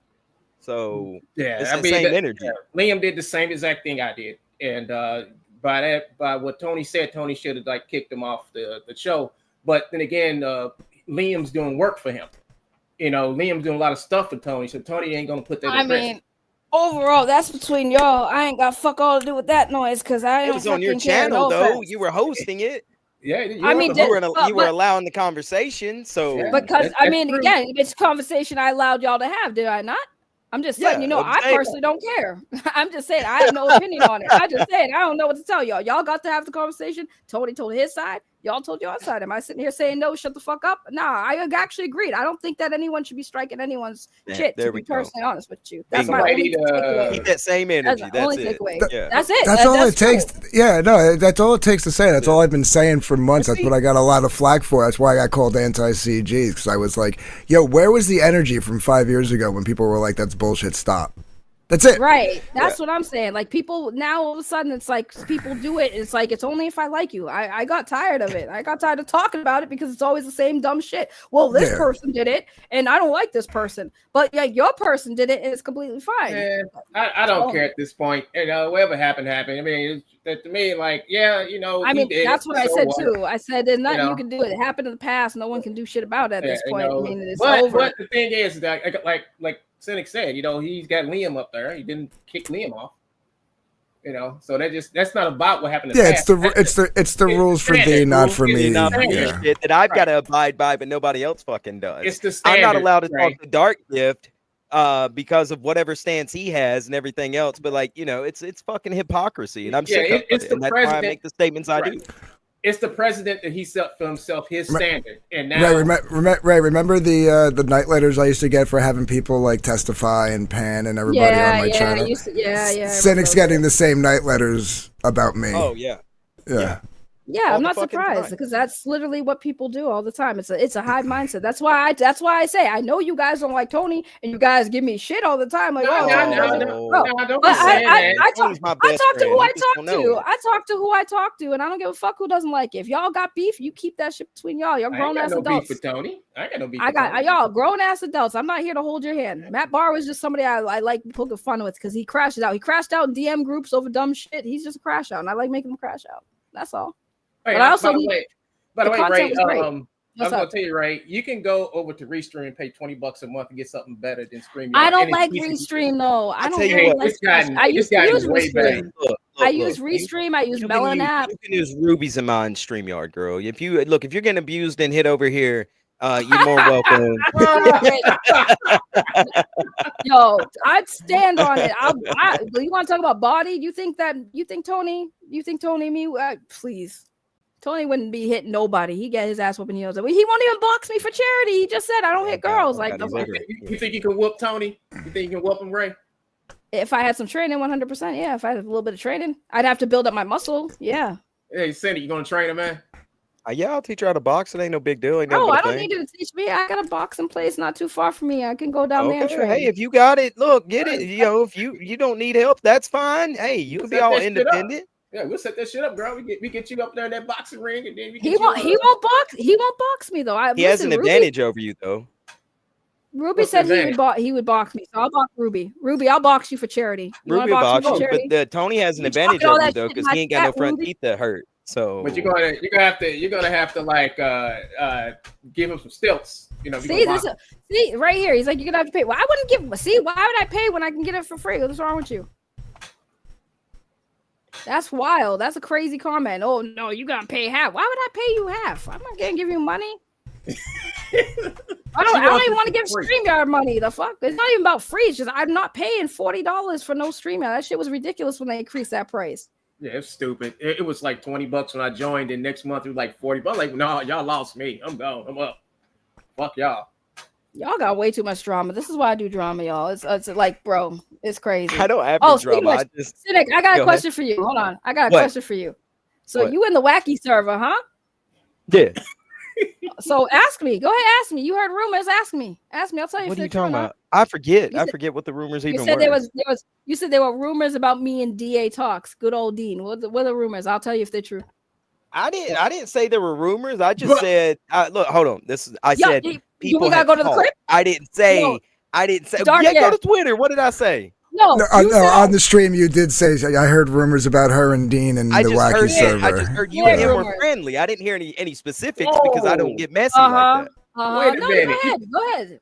You Go talking ahead. about That's all I heard. You and him were a little friendly. That was it. Nothing exists A little specific or I'm telling you, it explicit. has to be the picture thing because that's the only thing I could think of. Yeah, because the only thing that people see. So Siddiq, I'll tell you. I told the story. I'll Yeah. tell you guys since you're here. So back in the day when everyone had issues, with Dean or whatever, Dean did a stream over with Vicky. I forgot what stream it was. It was a long time ago. And he was showing up. He was going to switch screens because he uses OBS, and he showed his file, I think, and then you know how people accidentally show their files, and there was images of him that were a little spicy, right? And so people started, saying that those were for me, for Vicky at first, and then it was for me, and then it was like, he's doing some weird shit.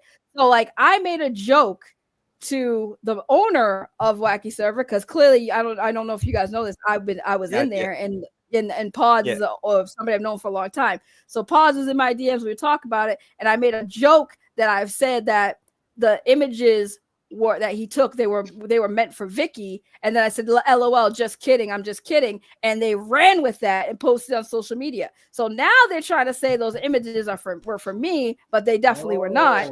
I don't know who those images were for, but I know they were not for me, and they were not for Vicky. So that's the reason why Dean and Vicky aren't together no more, right?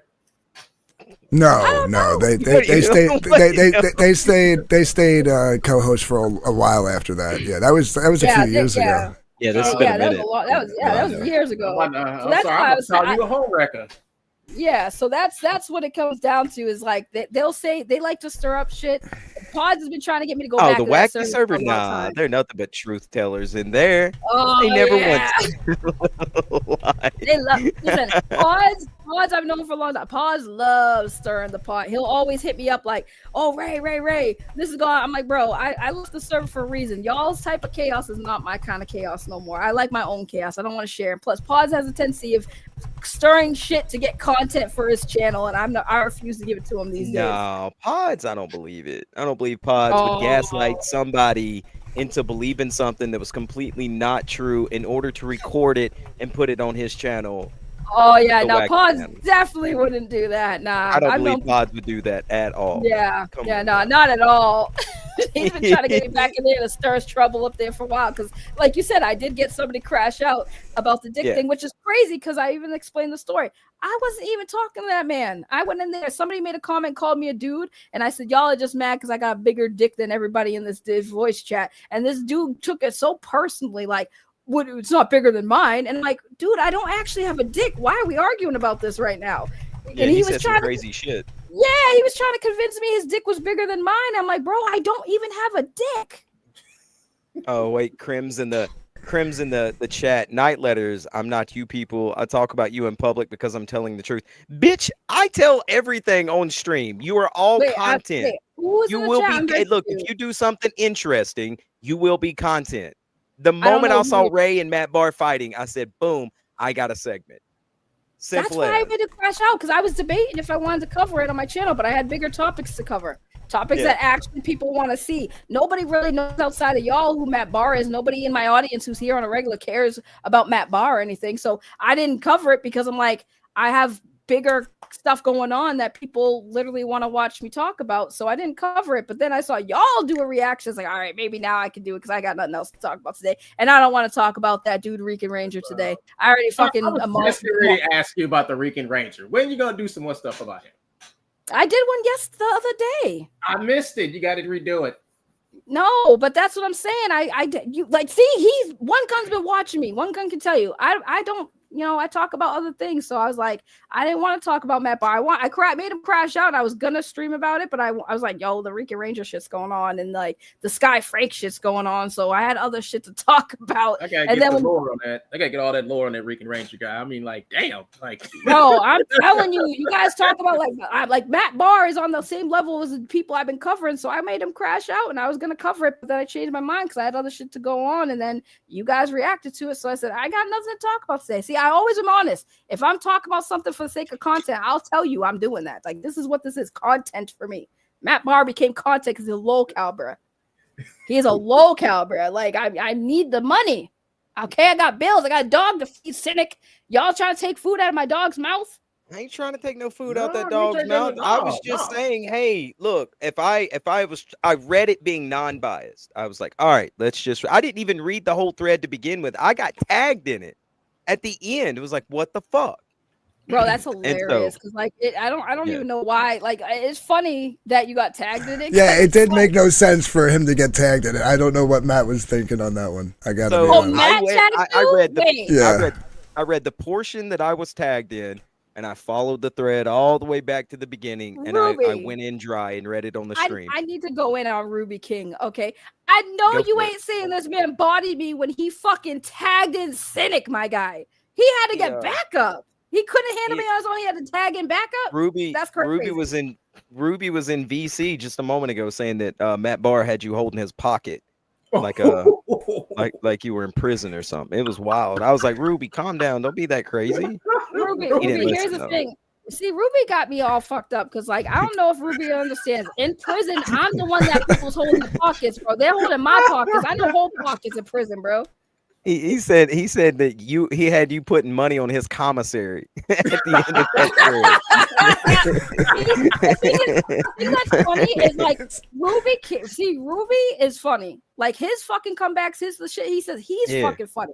Matt like I said, I would give Matt his flowers if he actually was creative with his comebacks. The only thing that I thought was funny that he said was about the fucking Tony going down on me with his fucking missing teeth shit. That shit was the only thing he said that was funny was that shit, bro. Everything else that man said was the same. You're fat, you're a cow, you're fat, you're a cow. I'm like, bro, be original. At least Ruby's fucking original, bro. The hold the pocket shit, that's funny, man. So I don't know why you guys are giving Matt his fucking ass pats for bodying me when he really didn't. I just thought that you were better than that, Ray. Like that's all it was. I've seen you be more talented and funnier, and I was like, she lost. Can I ask Crim? Listen, I'm thinking of something here. I get. Like, listen, Ray, I get what you were doing, but it was softballish. I said that on the stream. I said that here. Matt was a rare moment of him just being like witty, funny in his posts. It was just funny to read. All right. But back to this Crimcell motherfucker. Yeah. Because now he's talking. I'm gonna get my tea. Go ahead. I'm gonna get my tea. Right. Like now he's talking over here. So he wants to cry and whinge about Matt Bahr doxing him, which we just found out about. Fucking shitty. Okay, look, let me be honest. Hold on. Motherfucker, you're always telling me to hold on. Stop gatekeeping me, DG. I just want to Go ahead, I'm fucking with you. Because this is the man who publicly stated he was searching for my docs. Yeah, publicly. And I had to actually give it to him. Yeah. Like I was like, you don't have to look for it. Here it is. Yeah. Here's my address, and I put that out there on Front Street. So, like, are we supposed to cry that? I mean, okay, I know we're going to kind of sound like Tony here, where it's like, but like, am I supposed to cry about the guy trying to dox me? That you got doxed? No, is it shitty? Of course it's shitty. But like, Krim had a crash out on me over doxing forever ago, and said that I was on his list or some gay shit like that. Oh, he's leaving. He's leaving. Bye, Krim. But no, what Krim did was he was shit talking Matt Bahr. And I was like, look, I think doxing is gay. It's stupid. Don't do that shit. And he was sweeping for Chris Bacon, and I was like, I think both are gay. And because it's the rules for thee, not for me thing, right? Because Chris Bacon is on the right side of the fence. He's allowed to dox people. Matt I'm back. What I missed. And I think both of them are equally gay. Don't dox people. Doxing is gay. Yeah, and Krim, I made it so that you didn't have to be that much more gay than you already are, Krim. I gave you my docs. I gave you my docs. You want to show up? You want to teach me a lesson? What the fuck did I just miss? I walk away. Run the risk. All right, I'll walk it out for you, Ray. Wait, Krim was the one who I couldn't leave you guys alone for 2 seconds, bro. What happened? My chat's saying some crazy shit. Wait, Cynic. He was the one in the thing with mint salad. Tony. In the VC Goon session, yeah. So that was him. Yeah, that was Krim. Yeah, it was Krim, Tony, and then a unnamed third person, which I assume is Tranny Joe. Yes. What the fuck? He's been around for a while. I'm very confused. I'm so confused. I didn't even know that was Krim. I had no idea that was Krim. I didn't know that was Krim. That's Krim. I didn't know. I had no idea that was Crim. I had no idea that was Crim Wrong. Yeah, y'all just found that out. And he was trying to, and Crimso was trying to dox me. Yeah. He was searching for my docs publicly, I might add. So I gave it to him publicly, so he didn't have to be a gay doxer. Yeah, stop being gay. Everyone stop fucking doxing. I don't care who you are or what side of an argument you're on. Just stop doxing, bro. That's just annoying. Yeah, Tony, stop getting people to dox for you. Right. There you go. That's the just problem, in general, right? everyone should It's stop the doing that the shit. rules for me, not for the thing that pisses me off. That's why I don't like Crim. What Matt Bahr did to him was gay. Don't do that. What he's doing, what he tried to do to DG was also gay. Don't do that. I agree. It's just that's all gay.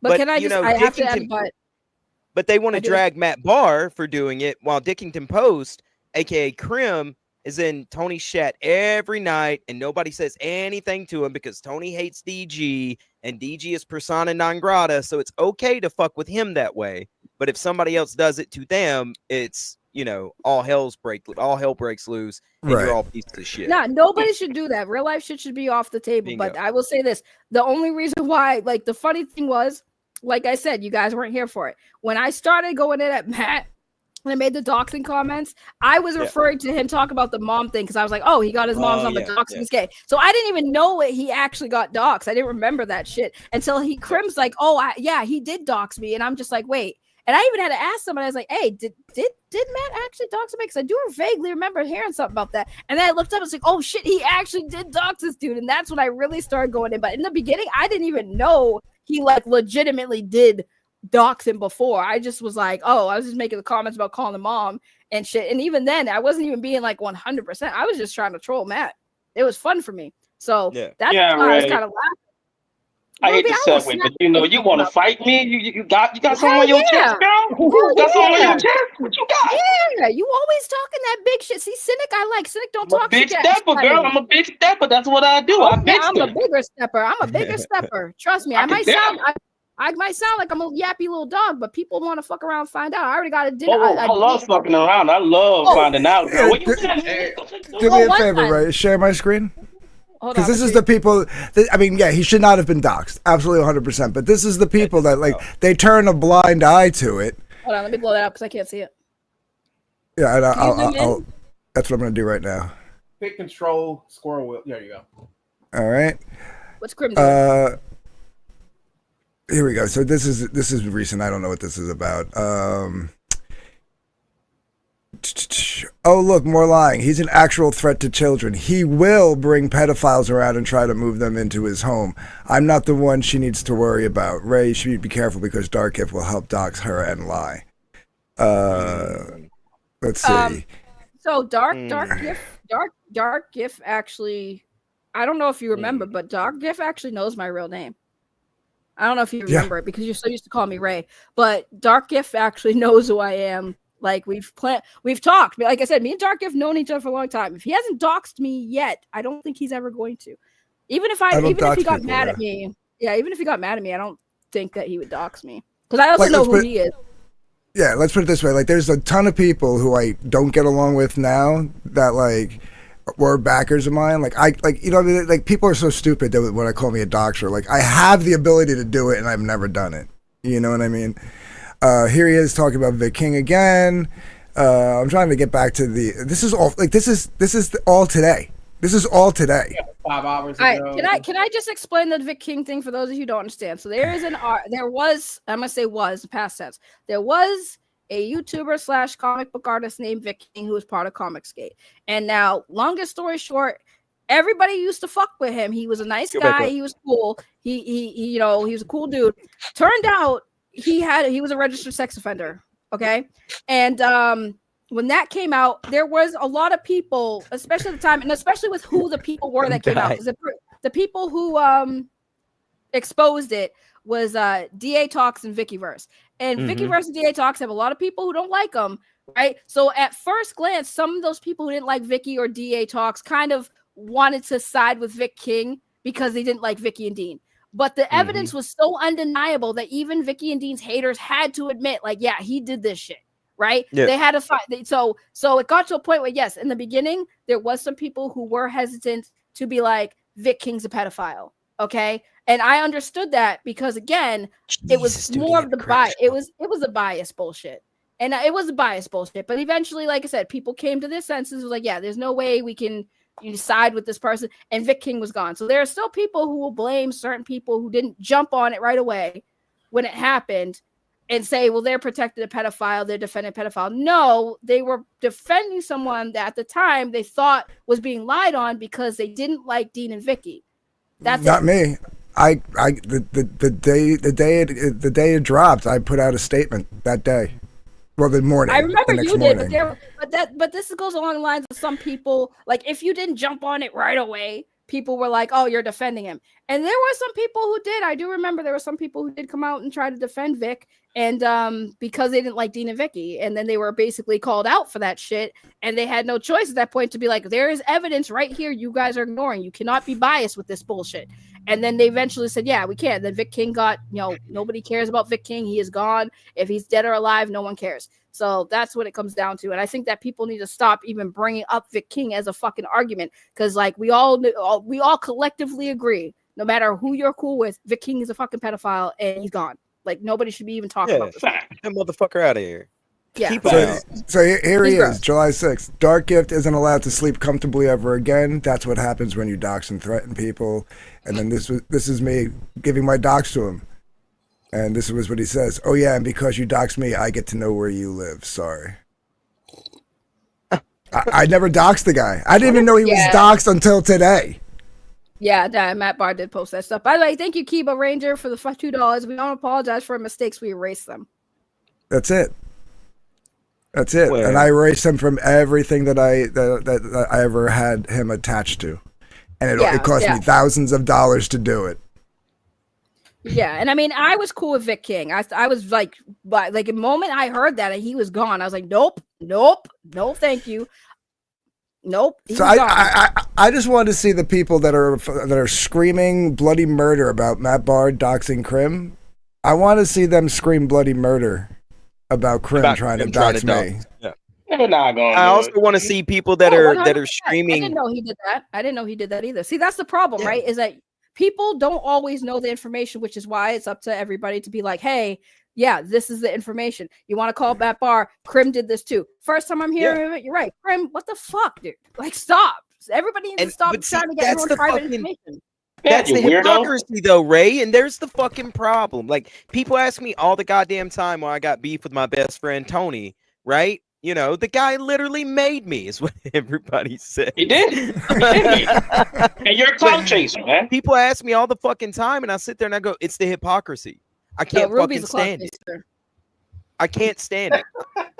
Ruby's a clout chaser. The one gun situation, the Crimsel doxing situation, Krim wanted to dox fucking DG, and Tony knew this. Everybody knew this.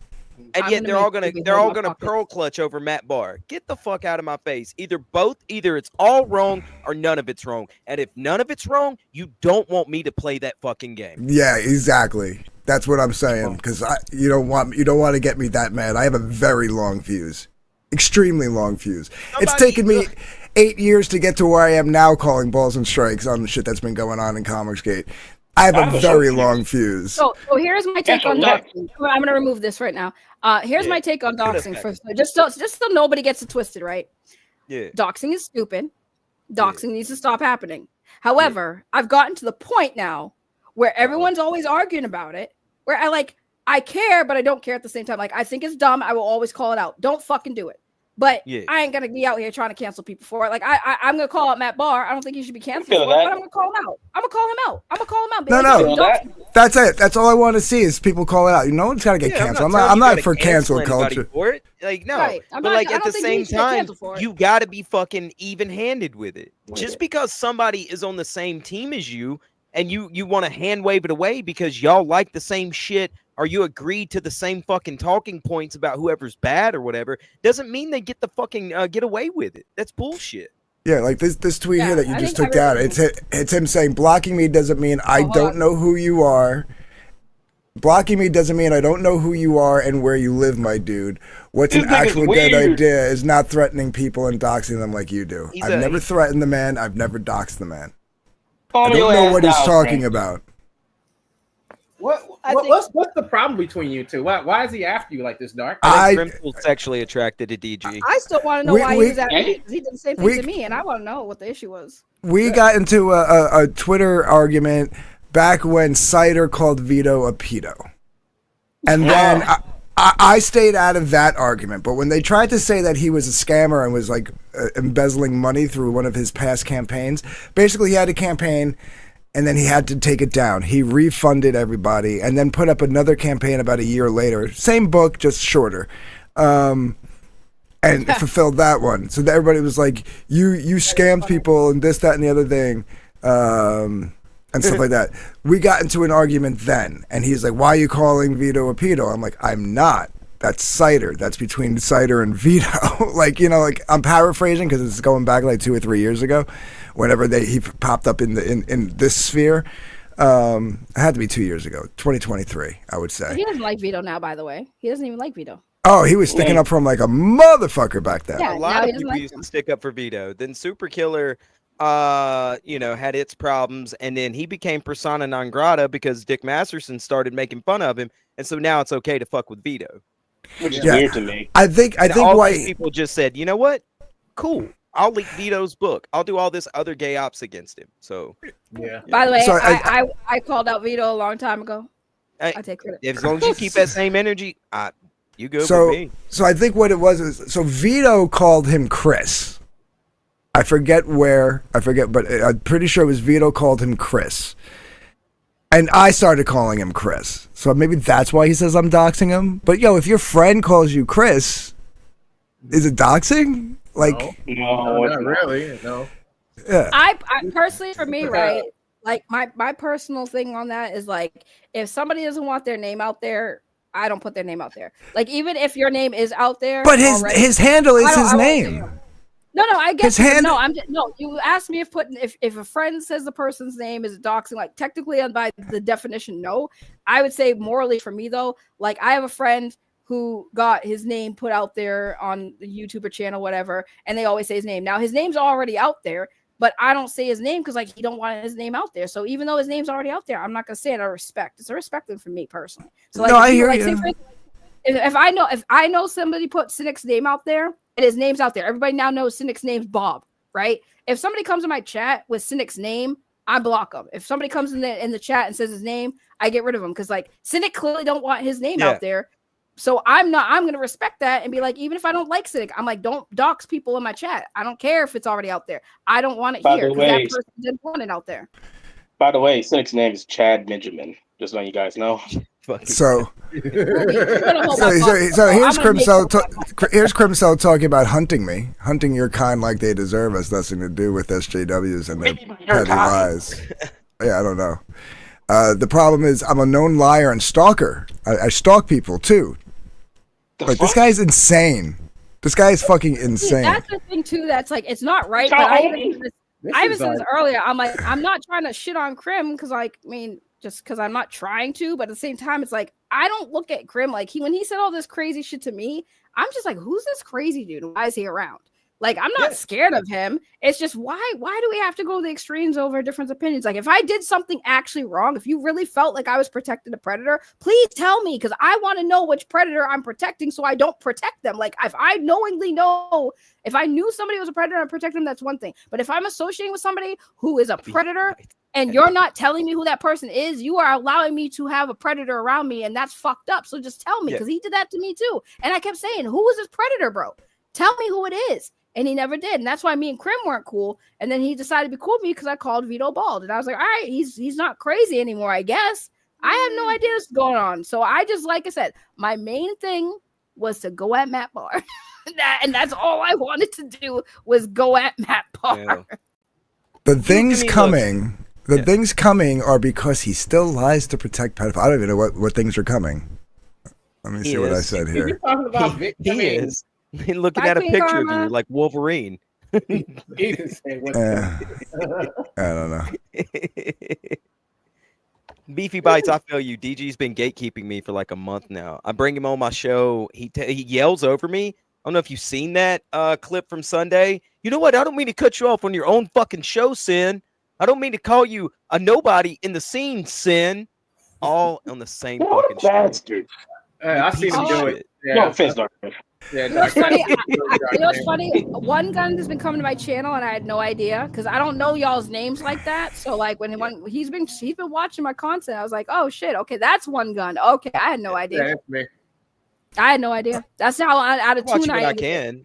Yeah, I'm One a busy gun man, with the though. one gun. I've got a comic book empire to that I'm getting off the ground with my co-writer Preston Moore and my co-host Ruby King.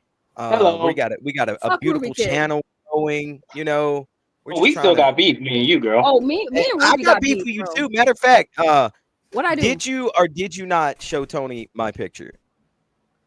No. Tony said he seen my picture. No, Did you they show showed the picture, girl? I got sent your picture. I know that. I know that. I didn't send it to anybody. I don't do that shit. All right, I trust you.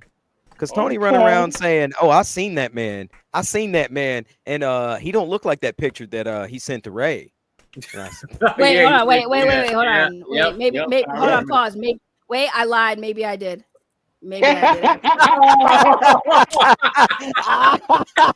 What the fuck would you do that for? First of all, second of all, that's me. Hold on, wait. I'm thinking about because. Oh, so remember when last time you were on my stream? Okay, I remember now. Sorry, it was a while. I had to remember. So I did lie. My apologies. I lied, but I caught myself. Listen, so remember the time you guys were on the panel and you were talking about how you guys looked and like the whole joke about girls thirsting for you, blah, blah, blah, blah. And then somebody had mentioned something about send her a picture, right? Yeah. And then and Katie sent me the picture. And now, okay, I remember exactly now. Katie sent me the picture, right? And I was like, oh, okay, all right. And then somebody said to me, that is not his real picture because he was caught.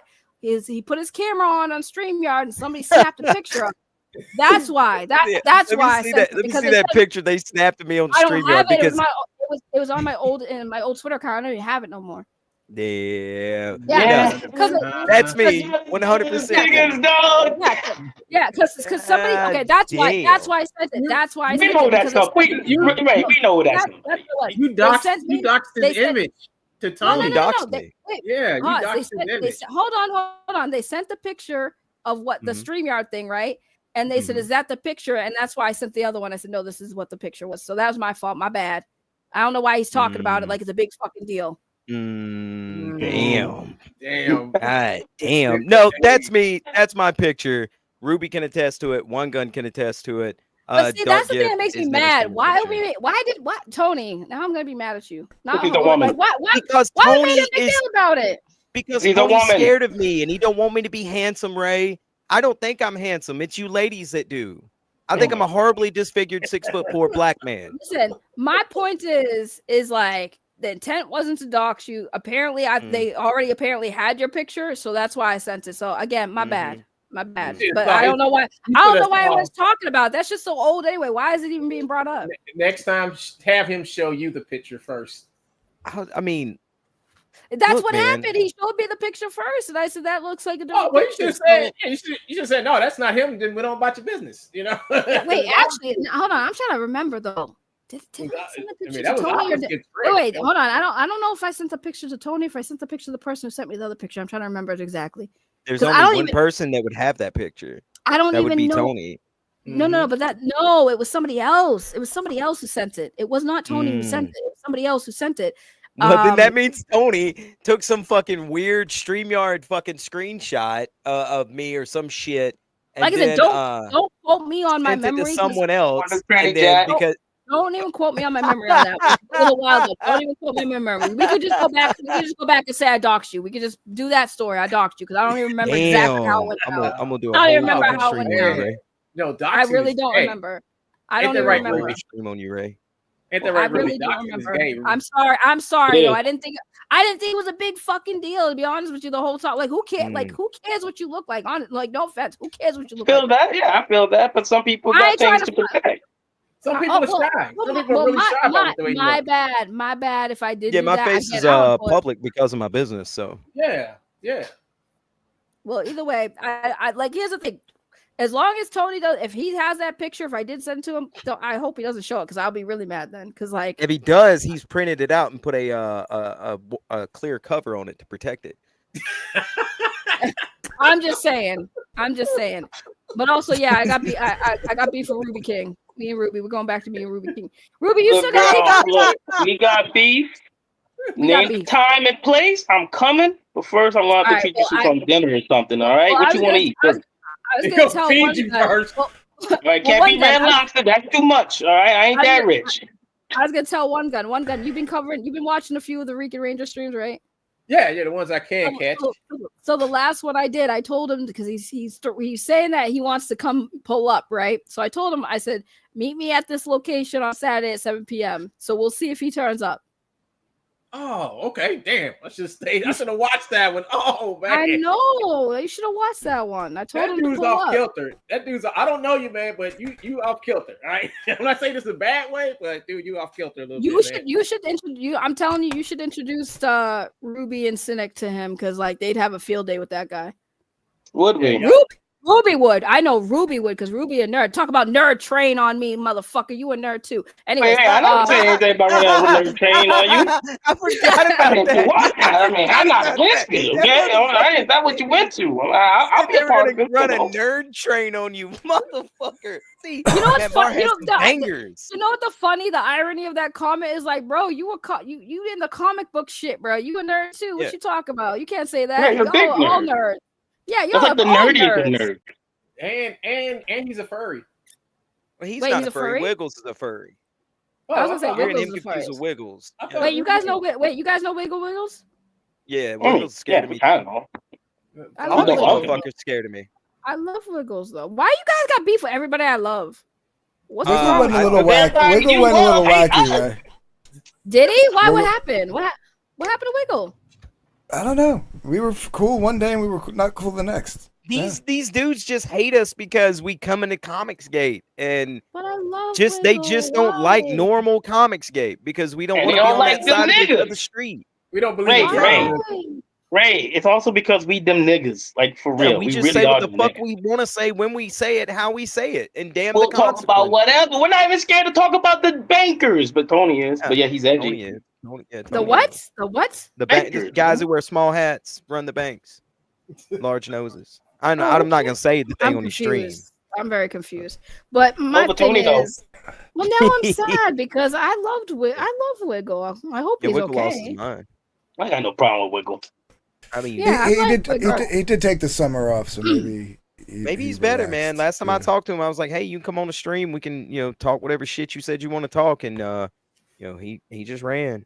I love Wiggle though. I will always love Wiggle. Like no matter how crazy it gets, I'll be there with Wiggle. Yeah, he tried pulling the pedal card with me. Just like what? Yeah. What? Well, yeah. Ruby and I just came in, kicking over tables. We're better YouTube guys. We're more handsome. And all these guys just started fucking going nuts. Why are everyone throwing out the pedo shit? Like I'm confused. They pulled the Vic King thing on me, and then they tried to say that I was worse than Vic King. So that insinuation is always nice. But everybody was cool with Vic King until we found out he was a creep, dog. Oh, they'll try telling you that they never liked Vic and that blah blah blah blah blah blah. It doesn't matter, but they were all in the chats. And I remember the days Vic was kind of cool with everybody for the most part. Like even if they didn't like him, and now they'll throw it in my face. Like we had your back with the Vic King stuff. Yeah, then why did you try throwing it in my face when I wouldn't hate the same people that you hated? Oh my god, what is going on, like, bro? Tribalism. I did a whole stream on it the other day. You should watch our show, Ray. Yeah, right. Listen, I got enough I did a drama whole show. going on. I did an entire show I built out talking about tribalism and this disingenuous shit. I'd like to point out that while we've been talking, I've just been scrolling. This is the man who calls me the stalker, and if you notice, there's maybe been like 5 tweets of me acknowledging Crimso. Yeah. And all these tweets going back right now to December 17th, like 95% are just him stalking me, quote tweeting me. It looks to me you're stalking him. And here's that. Why do you keep insisting on hurting your family? By lying for other people. Yes, I love Wiggle, damn it. Yo, I go back with these people, so like I don't know what's going on everybody. I haven't caught up with everybody in the longest time. People So I have don't know what's lost going their on with this whole new motherfucking game. minds, Ray. They've Because lost their Wiggle was minds. always cool back then. Easy. I fucked with Wiggle. Yeah, I don't know. I'd be easy saying that. Man, be sending What you dildos to people. mean? I don't just saying. Man's a- I don't know man's what's a going furry, on. be It's- sending And dildos then to you know what people. happened, right? Then we had a long ass conversation on the phone when things started to really blow up. And then I thought we squashed everything, and then he came back and like even and then that was like right around Christmas time. And then New Year's came. We even wished each other like a happy New Year because he was like off doing family stuff. So like he just, I don't remember who texted who first, but one of us texted Happy New Year to the other, and then I texted him. Yeah, well, this is what you do. What you do with your friends, right? You wish them Ruby's Merry my friend. Christmas. I never send him a text like that. Happy New Year, whatever. Especially after making up after a big fight, and then just did a whole 3-hour stream shit talking me. Yeah. God damn. I can't wait till you and I have a falling out. It's gonna be great. I'm gonna do a 6-hour stream on you, DG. You're gonna be calling me the N-word, and I'm gonna be like, you're a colonizer and shit. Yeah, I'm gonna. I had a exactly falling what I'm out. gonna do. Fucking your They were like, sisters. this nigga kept saying nigga behind the back rooms in StreamYard. Went my face on the street. I had a falling out with Ruby King. He a bitch. He gonna hold my pockets. I'm gonna He peg is a the fuck out of him, make him my Look, hoe. What's gonna happen, man? Yeah, man. To be fair, Ray, Ruby is too short to hold your pocket. He'd have to hold like the cuff of your pants or something. Yeah, more like your socks. The the ankles of your socks. Yeah. That's what I I'm have to just hold. saying, be fair. Ruby King be talking the most shit out of everybody. He gonna catch hands one day. I'm a shit talker, but I back it up That's though. what That's the one day. thing, girl. You know I made That's those it. jokes, right? Do you know Ruby had a little a guy gonna come all the way from Ohio on a bus to get him? Yeah. I had to protect him. I had Yeah. to Don't protect fuck him. with I me. almost lost my Twitter account over that. Don't I had to fuck with protect me. that man. Don't fuck with me. I said, Ruby, look, that you man ain't come scary. down. That man Niggas go go messing crazy, offline. Yeah. Wait, Crim's look, wait, I don't. Crim's Ray, I don't scarier have to than be you. scary. That motherfucker, Crim's scarier than you. You ain't scary. I don't have to be scary, Ray. All right, I just want to take you out to eat. What you want to eat, girl? Crawfish. You Give know her some, what? get her a Crawfish? crawfish. I got some crawfish. Right, look, let me give you I a love go. Go crawfish. get her some. I don't like Go get her some crawfish. boudin. Oh, a I can use some crawfish po' boudin. boy. And then Mhm. what's What else do I have to correct you guys on? Hold on, what's there's the something else I dessert? forgot. Shit. What's the desserts we have down here, Ruby? Fuck. Oh fuck. Oh fuck. God damn Shit. it, man. I just had some the other day. Fuck. What do we have down here? Fuck. So, here's another thing I Southern remember to man. correct you. It's a stream. It's a stream. I love. It's a stream. Listen, y'all were wrong about the Fansly thing, the Frog Tony the Goonin thing. I don't know if y'all were serious about that, but y'all got that story wrong too. Oh, we did? How? No, we did. Yes, you did. So Beignets. because you guys said that Tony did a stream doing the review of my Fanslies, which is only partially true. Oh, but that shit. Hold up. Wait. I thought you were talking about the Golden Gate. Gate. Because you'll be saying I'm no. talking over. Give me a second. Let me breathe. Hold on, Ray. It's only a little true, but okay. No, wait. It is only a little true because did that stream happen? Does it exist? The answer is yes. However, he asked me. Hold on, wait. He asked me first before he was gonna do it. He thought of an idea. He's like, it'd be funny if we do a review of your Fansly with like all these people and make it. And I was like, That'd okay, be yeah, funny. that's fine. So he asked me first if it was okay. I said yes, and then he asked me to be on it, which I was. So I was on that stream. I remember where that we were stream. talking about. Right. Mhm. So I'm like, y'all can't make it seem like Tony was just creeping on me like that because like he asked me. I mean, that is kind of creepy. though. Hold on. I didn't really First off, change anything, man. I'm First sorry. off, creepy. hold on. It was funny. That is It was the hilarious. establishment of a pattern. He done it with you, and then he went and done it in Discord with a girl that he blocked me over saying, and I quote, he said, "She's like my sister." And I said, "Boy, I'm from Alabama, and I don't even talk about my sister that way." See, And he blocked me. So he was gooning NBC over a girl that was like his sister and a girl that he was head over heels in love with. See, here's the thing, right? Y'all men are weird. When I say Don't, weird, don't fucking put no, me no, in no, that. no, I'm no, a no, woman no, type no, of man. I don't even want Let's no talk woman. on shit. Let's talk on shit. Okay, Pause. run that mouth. No, but here's the thing, right?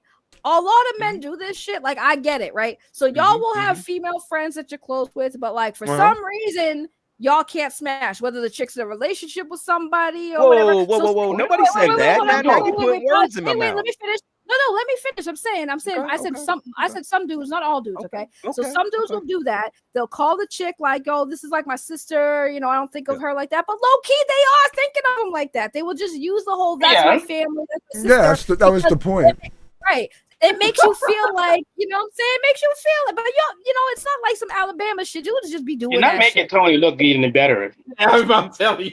No, that was the point Cynic was making. Yeah. That was literally my whole point. Like, stop saying she's like your sister. You know you want to smash, and she's with a dude that's your friend. She's married to a guy. Stepsister porn exists. Stepsister porn exists. I don't want to hear that argument.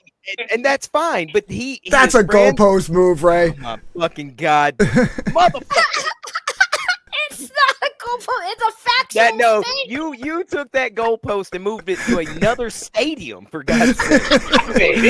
Rather than Stepsister. Nah, you took that goalpost out of the football field and put it in a baseball diamond. What are you talking about? I did that before it exists, but that was my whole joke.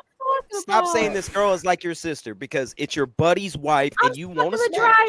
I'm stuck in the dryer. It's okay if you want to smash. And it's okay if you want to smash. You just shouldn't be in a Discord VC with 3 other niggas sitting there watching them do porn. Can I ask you guys a question? Okay, wait, hold on. Can I ask you guys a question? Because I need to know. I need to know the answer to the question. How do you guys even know that happened? Like, who was don't worry about that. I ain't for you to know. I do nothing but speak truths. The streets and people love me. Hey, Tony, the streets are talking. So can I ask you a question? Tony did confirm that the situation itself happened. Wait. Yes, he did. He refutes the gooning. Can I ask the question of like my thing is like when the person told you this, did they even show you before you even get to the whole what Tony said? Did they even show you proof? Yes. So there's a bunch of dudes looking at that content. My thing is like, but were they jerking off? Because if they weren't, then like I don't care. I don't know. Ray, you're not a man. Ray, hold on. Ray, you're not a man. When men look at porn or naked women, they tend to jerk off.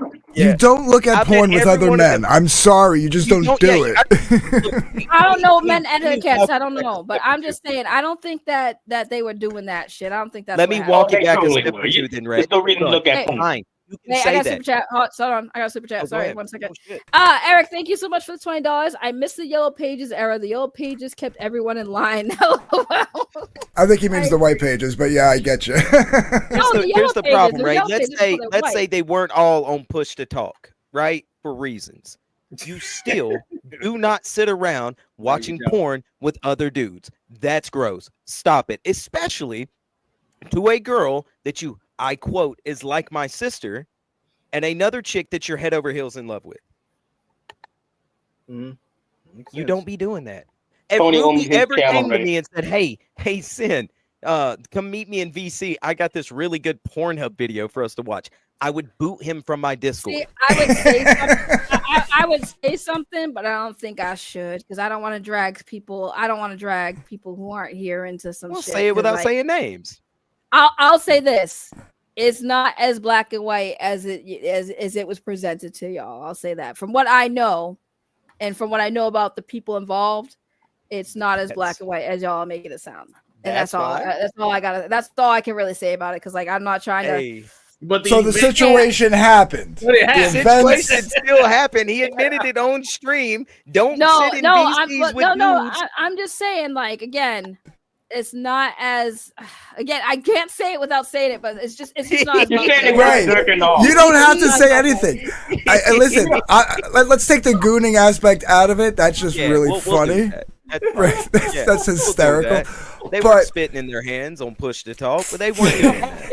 There was 4, maybe 5 guys sitting on a voice chat while porn, regardless of what type of porn is playing, was being produced. Yeah. And then they went to the actual Fansly page, and Tony was so embarrassed he had a screen name and got called out for it. Hey, homie, if you weren't doing nothing gross, why didn't you go in there on 10 toes with your name? Because if I wasn't doing anything gross, I would have. See, the thing is, I only can speak for what I know about Tony. I definitely, without a questionable doubt, do not believe Tony was in no VC watching some porn and rubbing one out with a bunch of dudes. That's. Let's take Tony out of the conversation. Dudes were in a VC watching porn. Literally in the chat right now, going, myself, Crim, 44-year-old man. If he's fucking in a VC watching women get undressed, he's jerking off, regardless. He says in the chat right now, myself, Crim, Riley, and another dude was chatting while Mint was doing her thing. Riley was producing. Riley's not in this. Riley, hey, homie, you do you, player. Get your money. I ain't mad at you, bro. Bad shit. Going all the way, buddy. Hey, you make your money, bro. Agree. You are in it. I agree, Silver Star. I agree with Silver Star. Let's listen. No, seriously. I want to make a point. And let's take all the players involved out of it. Let's take the gooning out of it. My point is, four dudes were in a VC watching porn together, and that's just not right. Like, have some shame, you know? Don't be in a group chat watching porn, you fucking. If I watch porn solo, I still have a little bit of shame. You know what I mean? Agreed. Yeah, I get you. Again, I want to say something, but I'm like, some of us have self-control, bro. The moment somebody said, "All right, we're watching this," you'd have heard that. All right, hold on. Okay, hold on. Let me say Tony said he has some of us have self-control. The self-control should have been not going into the voice chat. That's where the self-control should have been. Okay, Kat, I'm sorry. Kat, right? It's your channel. I'm sorry. I'm not trying to gatekeep you. Okay, he said they weren't doing porn. Then why did he cope earlier and say he had self-control? What do you need self-control over chatting? Because probably come on this panel, Cody. Well, I would assume that it was one of those streams where the girls are not clothed and they're chatting and they're not actually doing stuff. There you go. Okay, so he said no. Okay, fair point. He says they were already in the voice chat before the streaming started. Once the stream started, you should have. The self-control would have been leaving the voice chat. Like you're not good at this, buddy. Like, dude, I'm sorry. I'm not even trying to mock you on this. Like, it's funny when it comes up and we have a good laugh at it. But I'm gonna say, dude should not be watching porn, any type. Fansly porn, OnlyFans porn, Pornhub porn. I don't care what it is. Yeah. Self-control. Screenshots of a 1976 Playboy. Just you shouldn't be watching porn together with other dudes. It's just it's just wrong, man. It's just wrong. You're not 13. Wait. Stop. Here's the thing, right? I mean, again, if there was some pornography playing and you guys are sitting there while girls are doing their thing, getting dick down or doing whatever, that's one thing. But if the girls are just naked and chatting, I don't see it being as weird. No, it's wrong. They're sex workers. Hold up. This motherfucker on this stream said. This motherfucker on this stream, didn't he say it was like watching a strip club? Being at a strip club with your homies or some shit? Yeah, that's what he said. I don't go to strip clubs with my homies, bro. I go with women. Look, but my point is, wait, stop, because now you guys are being like, no. I'm sorry, I gotta cut across y'all because it is. If Ruby King came to me and said, I want you to go to a titty club with me, I would say, you guys are repressed. No, dude, you're just a fucking freak. That's okay to be a freak. I'm a freak too. You're just brave enough to admit it. Again, men historically have gone to fucking strip clubs with their male co-workers and shit. And that's a common thing. Since that comment was made to me, can I address it? Yes. Okay, I've worked in strip clubs. Okay, strip clubs are a thing. All right, the women are not typically are not fully nude, especially if there's booze involved. Yeah. And even if you go to a juice bar where they are fully nude, or it's a state that allows it. Yeah. The girls usually, unless it's a real seedy place, are not playing with each other. Nope. Do you know what I mean? There is a social aspect to the club. Like a lot of times you go to the strip club, the girls are just background. You're playing pool, shooting darts. You know what I mean? Like you're comparing apples and oranges. We're talking about. I'm not sitting there getting a lap dance, hollering at my buddy about something that was going on Twitter. Yeah, I would not. If I went to a strip club with my buddies, I would not get a lap. Right, I would not get a lap dance at the same time. Yeah. You ain't coming to the champagne room with me, bro. Stay outside. Hey, number one, somebody's got to watch the money and the keys, right? Number two, I don't want to sit next to my boy while I hear. Yeah, like getting rubbed up on, hearing him breathe all heavy. Sorry, like, don't think so. I mean, like I said, it's just sounds like. Look, man.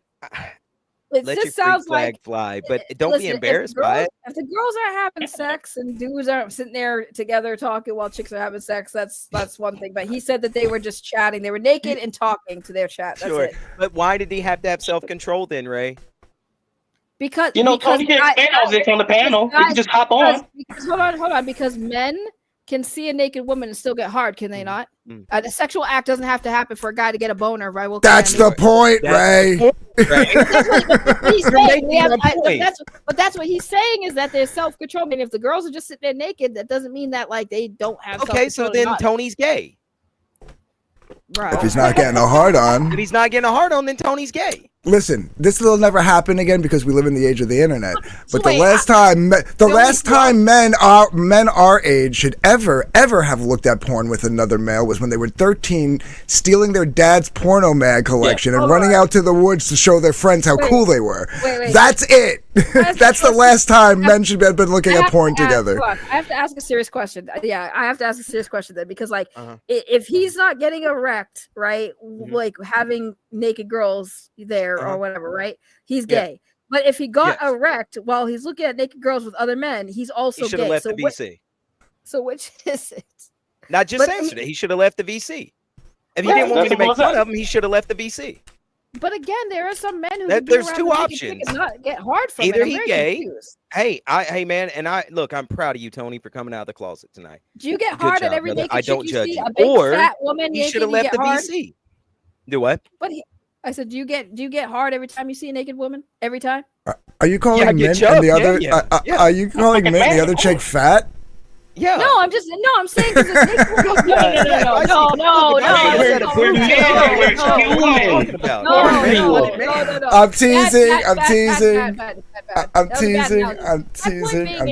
My point being is like basically what he's saying is like, who cares? There were naked chicks on screen. We were sitting there talking about shit that had nothing to do with it. They happened to start screaming while we were there, and it just happened. Like nobody got hard, nobody was jerking off. Basically, it's his defense. Okay, but here's the thing. No, hold on, Ruby. You fucker. Hold up. Frog Tony just said, "You fuckers." You were saying we were jerking. We aren't animals, but you're a literal frog. You are an animal. Yeah, bro. But chill out. No, here's the thing, right? So the story has little holes in it, and I'm just saying because he was saying that they started the stream and Riley was producing and doing his thing, working cameras, working sound. But if they were just sitting in one spot naked chatting, how many cameras do you need to move? Like why would you need to switch camera angles? Yeah. Like I'm just saying I'll say this. The gooning thing is funny and it's probably not true. But it's fun. It's fucking fun. It's fucking no. It's fucking funny as shit, and I like to believe that it is true. But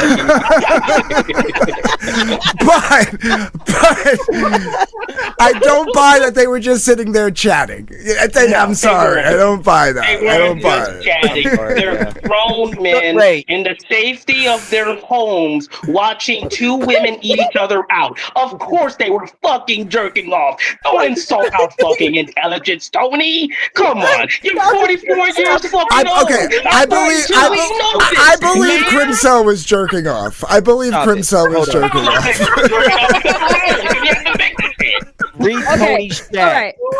Please read Tony's chat. Okay. Please read Tony's guys, chat. Hold on. I will in a second. In fairness, guys, let's just conclude at least one of the men who were in that voice chat definitely flicked the bean. Okay. We'll just say that. One man that 100% probably bare did. fucking minimum. Yeah. But it was not means, Tony. Yeah. I don't believe it was Tony. It was probably And Krim. we'll agree to disagree on that one. But he says they make art. They make art, not porn. You think Krim Porn can be art? What are you talking about? Porn can be art. You're still looking at porn, you fucking retard. Porn, yeah. Yeah, I mean, honestly, that's wait, no. That's been the argument of the porn industry since the 70s, is that it's a form of art. Well, then, motherfucker, I better not hear you say another thing about Mike Wheeler's titty books. Oh, yeah. Those are literally drawn by an artist. Let me catch you saying another motherfucking joke about him. I will drag your ass on my show. Like I feel like swear to fucking God, they make art, not porn. Come on, isn't even serious at this point. I think it's art, not porn. I'm never serious. No, I'm saying Tony. When Tony said it's art, not porn, I was kind of just like, he's coping and seething right now. He's already screaming. Tony, just get on the panel, man. Stand on your 2 toes. Come on the panel and show us what's what. Come on. Yeah. Ruby, that's all you gotta do. Be a man. You're 44 years old. Be a man. Plus, I'd like to hear your take on Crimcell trying to dox me since you were so against Matt Bahr doxing him. I'd like to hear your take on him telling he knows where I live and I should be hunted. I just scrolled through the whole stalking thing of Crimcell just like stalking my tweets, threatening my family, and saying he's going to come to my house and he knows where I live and all that stuff. So I'd like to hear your take on that because I agree doxing is gay and shouldn't be done. Exactly. I would like to I would like to know your take on that. Yeah. Dark I Gifty, agree. do you talk to Lord of the Raptor Jesus? Not anymore, no. Okay, well never mind then. I'm mad at him. Why? What happened? Because he was on my channel and he promised me after he found out about the redo healer take that Yellow Flash gave that he would he would talk about it and disavow that Yellow Flash is into lolly anime and R-word fantasy of kids, and he did not do it. He did not do it, so he's in trouble. Yeah, well, he was the first one out of the 2 of him and Wiggle to throw the Vic King DG's a pedo insinuation. They never actually said the words. Let me clarify. Next time he does, remind him of the stream I did where I pretty much did his homework for him, where I talked about Yellow Flash loving redo of Healer, which for those of you who don't know is an anime that was based on a manga that was based on a graphic novel that depicts children being R-worded. Ugh. And they show it. So Yellow Flash said, and Yellow Flash said it was the best, and he gave it a 12 out of 10. Yeah, that's. And once your Lord Raptor Jesus found out about it, he said, "Oh, that's gross. That's nasty. Yeah, I'm going to look into this." I said, "Okay." And then he didn't for a little while. He took a break, and I did my stream about it. And I said, "There you go, Raptor Jesus. I did your homework for you, so you could just take cliff notes from my stream." And he ignored it. So there you go. So next time he brings up Vic King, remind him that he did not honor what he said he was going to do in regards to Yellow Flash in the redo of Healer. Thank you very much. I don't even know what redo of Healer is, but okay, I will do so. Yeah, you won't like it. It's an anime, which all you need to know is it's an anime that depicts children as young as 13 years old being R-worded. Right. Which version of it did you watch? Because it's 2 different versions. I'll be right back. I never watched it. I read up on it and I did try after I covered it. I was like, all right, let me see how bad this is. I watched the very first episode and I said, nope, I'm noping right the fuck out of this one. I actually watched the uncut version and it's pretty bad. It's. Is there a cut version? Yes, uncut version. Yeah, I saw it. It's pretty bad. No. Is there one where? Say that again. What did you say? There's an edited version. There's an edited version and there's the uncut version. The edited version, but it's still just as bad. Hold on. Just as bad. I mean, it's bad, but the uncut version, like the raw version of it, is really bad. Yeah. Well, I'm wondering which version Flash watched before, I mean, but Dark, Flash, he probably watched the uncut version. But Dark, if it's not even just about if it's censored or not, right? It's more so the whole entire storyline is it's a magical world, right? This kid, he has magic powers, and for other people to get for other people to get more powerful, they have to have sex with him. So one of the princesses or whatever locks this kid up and has him get R-worded by men and women so they can obtain his power. Okay, so he's a minor. He's about like 15, being R-worded by men and women. You forgot something, Ray. I forgot what part. He didn't want to do what the princess wanted him to do. So what she did is she drugged him and kept him drugged up high. And while he was high, all her servants and all her maids and all stuff went down and raped him one at a time. Yeah. And then after he realized he had a lot of power, he broke free and decided to take revenge on the person. So he first starts by R-wording the princess. And there was a scene, an iconic scene where he has a hot poker and he says, you either take the hot poker or you take this dick, basically. Yeah. Right. Yeah. And then he uses powers to basically go back in time to assault all of the people who assaulted him. So now they're even younger than when we first are introduced to them. So that's why it was so controversial. And Yellow Flash gave it a 12 out of 10. Yeah. And then before I just, because again, I don't watch anime and I don't know anything about any of this shit. And before anybody says, sweeping or anything, I just need to know for my own, bank here, my own memory bank and stuff. Is the ages of these characters relevant and are prevalent through the series? No. Other than the screenshot where it shows you clearly shows the ages. Like if you were just a new watcher and you started watching, would you know what the ages of these characters are? No, you wouldn't. You wouldn't know what the ages were. And the thing about it is, people are putting ages to them. But when I look at actually what was done, it made it seem like all the characters were no younger than 16 years old. Now, that's what it was basically said. If you go into and read up on it, there was no intention to make these kids under 16 because in Japan, 16 is the age of consent. So all the characters are over the age of 16. I don't know who came up with this idea saying like the creator gave the creator of the book gave the ages. So he gave the ages. I never saw that, but I was under the impression like these characters. She gave the ages. Yeah, I said it's just anime. It's fictional shit, and I didn't like look into it, but I do know that when I first looked into it, they say the characters were like 18, 16 up because they did it based on the age of consent in Japan. So hi, TJ, I love you, TJ. Yeah, but it's still what. Shit, man. See you, Jackie. It's basically our word fantasy, basically. But that's what I mean. Like when people talk about, and again, people talk about it, the hypocrisy, because it's like, bro, if you're gonna call somebody a predator for this, and this, well, what about the person you're supporting who supported this? That's what it comes down to. I mean, well, that goes back to the hypocrisy and the rules for thee, not for me thing. The reason why I ask is because, if it's like revenge stuff, like these people are getting assaulted and then they're getting their revenge. Like that's a storyline. I mean, there was a horror movie called I Spit on Your Grave, which that's basically the whole plot. I mean, we basically did the same thing in Pariah Blood and Mud. We have a 3-page scene where this girl is assaulted. 2-page scene. 2-page scene. We had to edit it. That was the worst 2 pages we had to do, but we needed to do it for the sake of the storyline to understand, so people can understand why this girl goes crazy and goes on a revenge spree.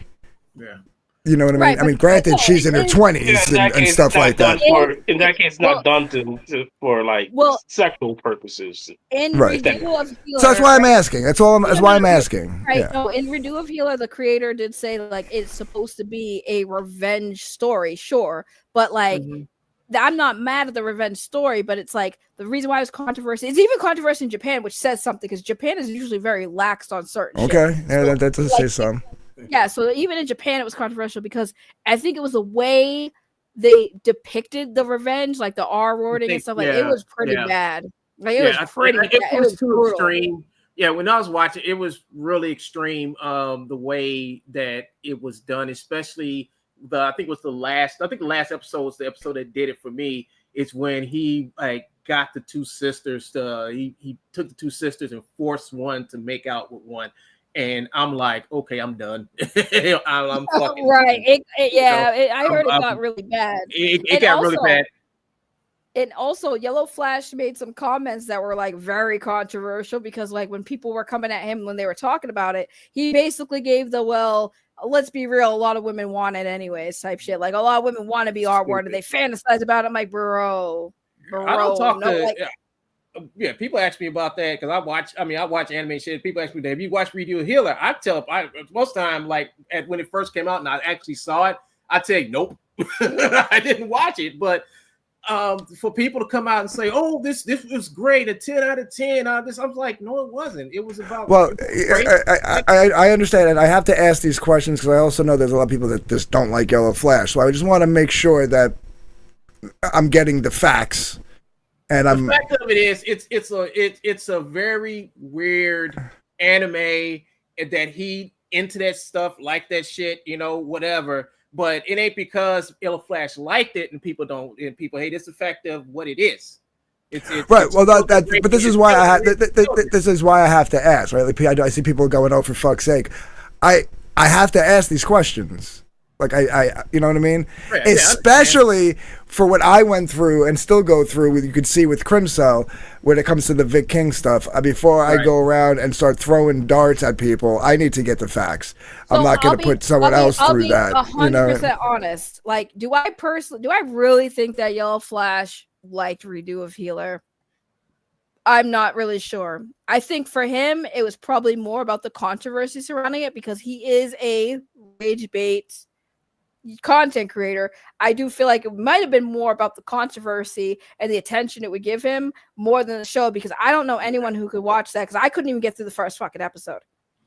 If you into revenge porn, so to speak, you're probably like that type of shit because it's dark, it's gritty, it's all about people getting the upcomings. It's all about being the one getting everything back after it's been taken away from you. That's the story. But the aesthetics of that story is fucking gross and horrible. So if they just talk about the story instead of aesthetics, I would probably give them more credence of what they were really watching it for. Right. Yeah. No, because I got no issues with Flash. I never did. I actually always got along with him. I was the one that introduced him to Dillard, who's a good friend of mine. So like before I start running around, even like contemplating like some kind of weird nefarious thing, I got to take all this into consideration, and I have to ask, especially since, like, again, I know shit about anime. You know what I mean? Like, first, I remember when this kind of popped up a little bit. Like, it was like people were like, "Oh, Flash likes this anime, and it's bad." And I'm like, okay, but like I didn't get really any details on like why is it bad? Like, you know what I mean? Like what's the deal? I will tell you this. I will say this as somebody, since you don't know much about anime, and again, this might be a hot take. Some anime fans do come for me when I say this. If you actually look at anime as a whole, there is a lot of questionable fucking anime, even in our culture. Like, we have Princess Jasmine, who was apparently supposed to be like 15, 14 years old, dressing provocatively, right? But like with anime, if you look at a lot of like very popular animes like Neon Genesis Evangelion, right? These characters are children. And when I say children, they're like literally high schoolers, first years, second years, third year. They're basically the range of 13 to 17 years old. Okay. Like you know what I'm saying? So when you're watching these animes and you're not thinking like, oh shit, these are kids, especially the ones based on High School. High School of the Dead is an anime that literally has scenes where the high school girls are laying down and the guy is shooting a sniper off their titties. Now, it's a cool scene. It's a cool scene where the chick's big old titties are bouncing, but you have to remember, this chick's titties that are bouncing is on a teenager, bro. And a lot of people don't realize that, because to us, we're just watching these characters. We're not thinking like, oh, these are minors, bro. But like, the story about the stories are good, but like, the story's good. The story's good, you know. Bro, Neon Genesis Evangelion, the fucking scene where the kid jerks off on the fucking unconscious chick, bro. That shit had me sad. I was like, I can't, bro. I can't. These are kids, bro. You don't see that? What episode is that? Do I gotta go back and rewatch it? I think that was a movie. It was when Shinji. That was the movie. That was the movie. Yeah, Okay. it was when it was when the chick, what's her name, Asuka, or whatever, when she was unconscious. She was unconscious in the bed in the hospital, and I don't know. Shinji just decided that he'd take his shot, so he just got up, and apparently they showed it. Like he basically he showed the cum on her and shit. It was fucking gross. I'm like, what the fuck did I just watch? I forgot all about that, but you know that's coming from a guy like I think he explained like this is the shit that like some depression and shit that came out of his childhood and shit. So I don't know if that actually happened, but I think that's some shit that he was probably thinking like he was young and shit. And they're weird like that. I mean, these guys when they do anime, they kind of like put their younger selves in the fucking role of the protagonist a lot, and they just do in their animes the shit they never did, you know, when they were younger. You know, look at the guy who did Chainsaw Man. The guy did Chainsaw Man. He's like, Chainsaw Man is basically him. And the perverted and his perverted and how perverted he was because, you know, Chainsaw Man, he liked titties, you know, and he's like, every time you see a girl want to touch their titties, and he's like, that was him when he was younger, you know, and that's how most of them are. I mean, that's just how their culture are. Their culture is so conservative, and a lot of these guys, all the stuff that we say is weird, these guys do it behind the scenes, and they don't want nobody to know what they are. But over here, we do it openly. You know, we do that shit openly over here. They can't. You know, it's so like, and all that repression comes out in their art. Yeah, yep, I agree. Like that's basically that. Honestly, Dark Gift, that is basically anime. Yeah. You got to be careful when you watch animes because you sit there not knowing like, you don't know because some of these animes are very crusty, and you're like, oh no. Okay, but Tony's here now. Y'all can have your fight. I'm gonna get some tea. Go ahead. So Dark Gift, what do you want to know about? Why are you putting shit on my stream? What is that? You're not even on your stream. Why are you putting banners? Huh? Why'd you have banners on the channel? I got bored listening to this weeb shit. Listen, I like One Gun. I don't know how you feel about everybody else, but me and One Gun nerding out about anime. I can't not like him, bro. I kind of like him. I like One Gun. I got no issues with One Gun. Yeah, I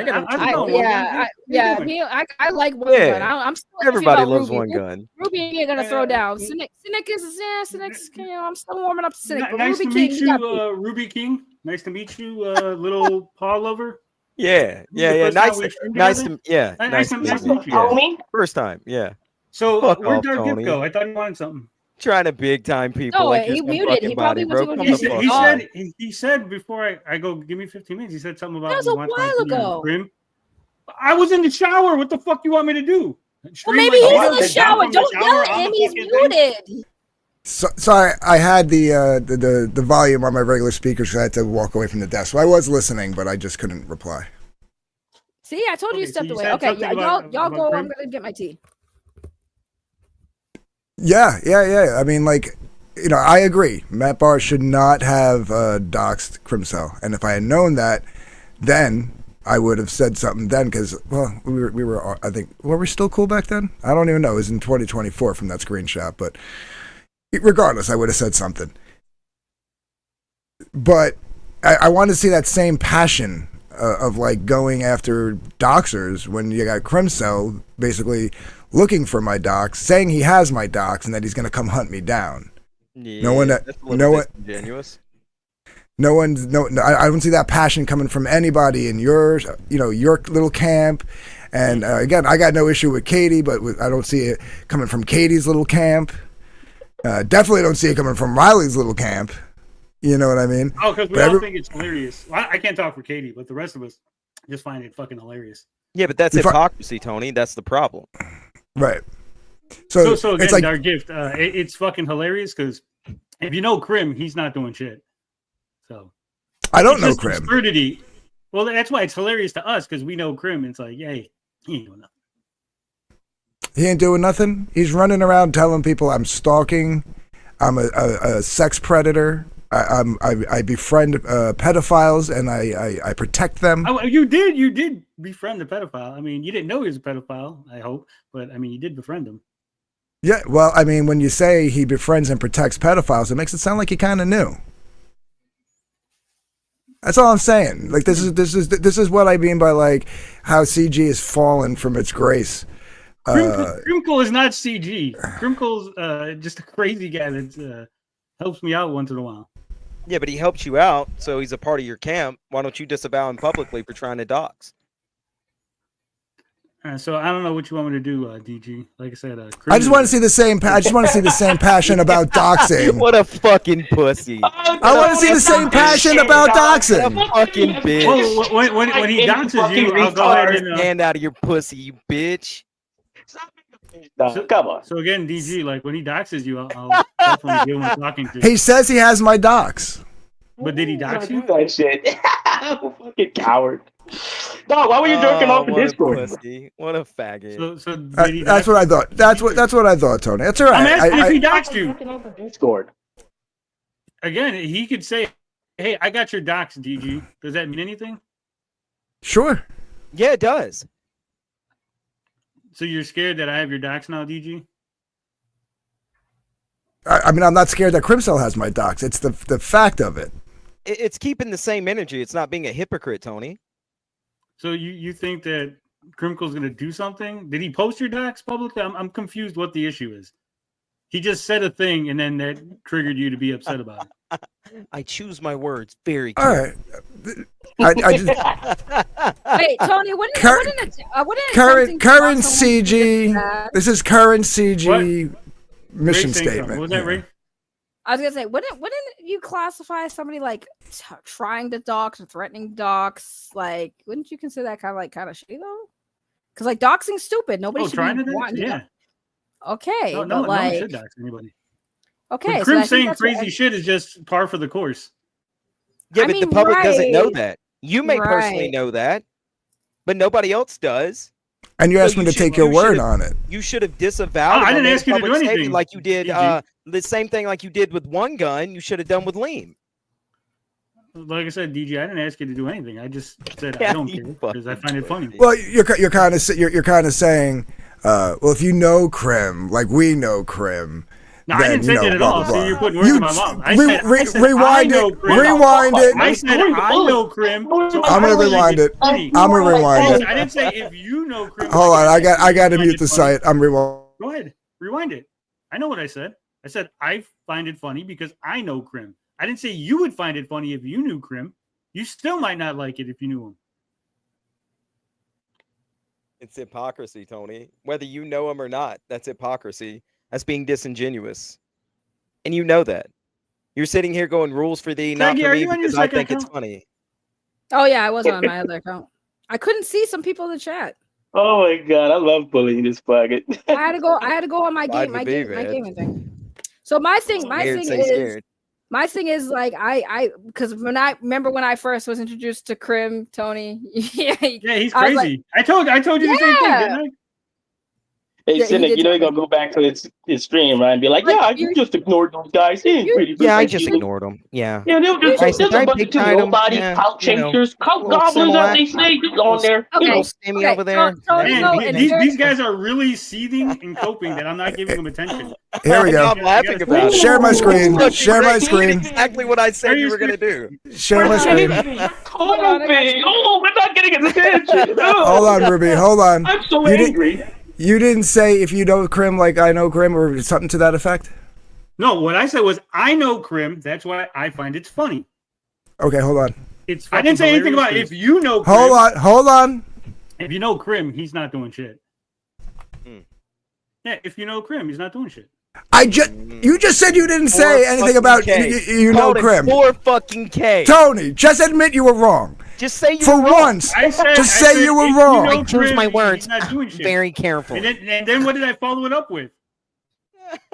Like choose my words. I don't know Crim. Very carefully. Well, that's why it's hilarious to us because we know Crim. It's like, yay, yeah. Yeah. So basically, you said. So basically, you said just what I said. You said, Tony. If you know Crim like I know Crim, yes. See. 100%. I didn't say if you know Crim like I know Crim. You put two sentences in between. You put two sentences in between those two sentences. And I said, colloquial way of saying I know Crim. Ray, come on now, Ray. You know he's being disingenuous here. No, I'm on your side. That's why I said Tony's talking semantics. Tony, you are talking semantics. It's the same thing. Like you did kind of basically say, well, if you know him like I know him. I basically, but I didn't. How embarrassing. Fuck. Tony, come on, man. This is why I call you disingenuous. You asked on your stream like 2 weeks ago, why does he call me disingenuous? For shit like this. You gonna pretend to be autistic? Are you autistic, Tony? Are you on the spectrum? No, he really is autistic. Hilarious. He 100% is autistic, though. But no, I'm listen. Let me interject because y'all are just gonna have a piss and match. Okay, so again, me being fair, Tony, you know I'm fair. I think that sometimes it goes. Yeah, sometimes, but in this instance, I can see how he interpreted it that way. No, it's not even. I interpreted it that way, Tony. Holy fucking Christ! Hold on, Tony. Right? No, I'm trying to say it in a way that you can understand. What a disingenuous, hypocritical piece of shit. Tony, I'm gonna have to do the same thing because you told me the same thing you're telling them, and I felt the same way. Like, bro, I don't know him though. Like, I don't know this. And I said, even if he knows Krim, he could still feel a certain kind of way. That's on him. But if I don't know this guy, he asked me how I felt about it, and I said I find it fucking hilarious. I don't know why. So Krim called me a pedo protector, bro, and I'm sitting there like, who is this guy? And why is he saying this? And he's not even telling me who I'm protecting. That's a pedo, right? And you said the same thing to me, like, oh, well, that's just Krim. He just says crazy shit. I'm like, right, but like, that's not a crazy. Like, that's too crazy. You're now accusing me of basically supporting a fucking pedophile, which is disgusting, and it's a crime. Why would I support somebody committing a crime? So I'm saying, in fairness, like, they have every right to be like, okay, we don't know if he's serious or not. You guys might think they didn't. I said they have every right to be upset. Jesus they asked me if I was upset. I said no, I'm not upset. But I'm saying, I like Krim. Go get Krim pills. Okay.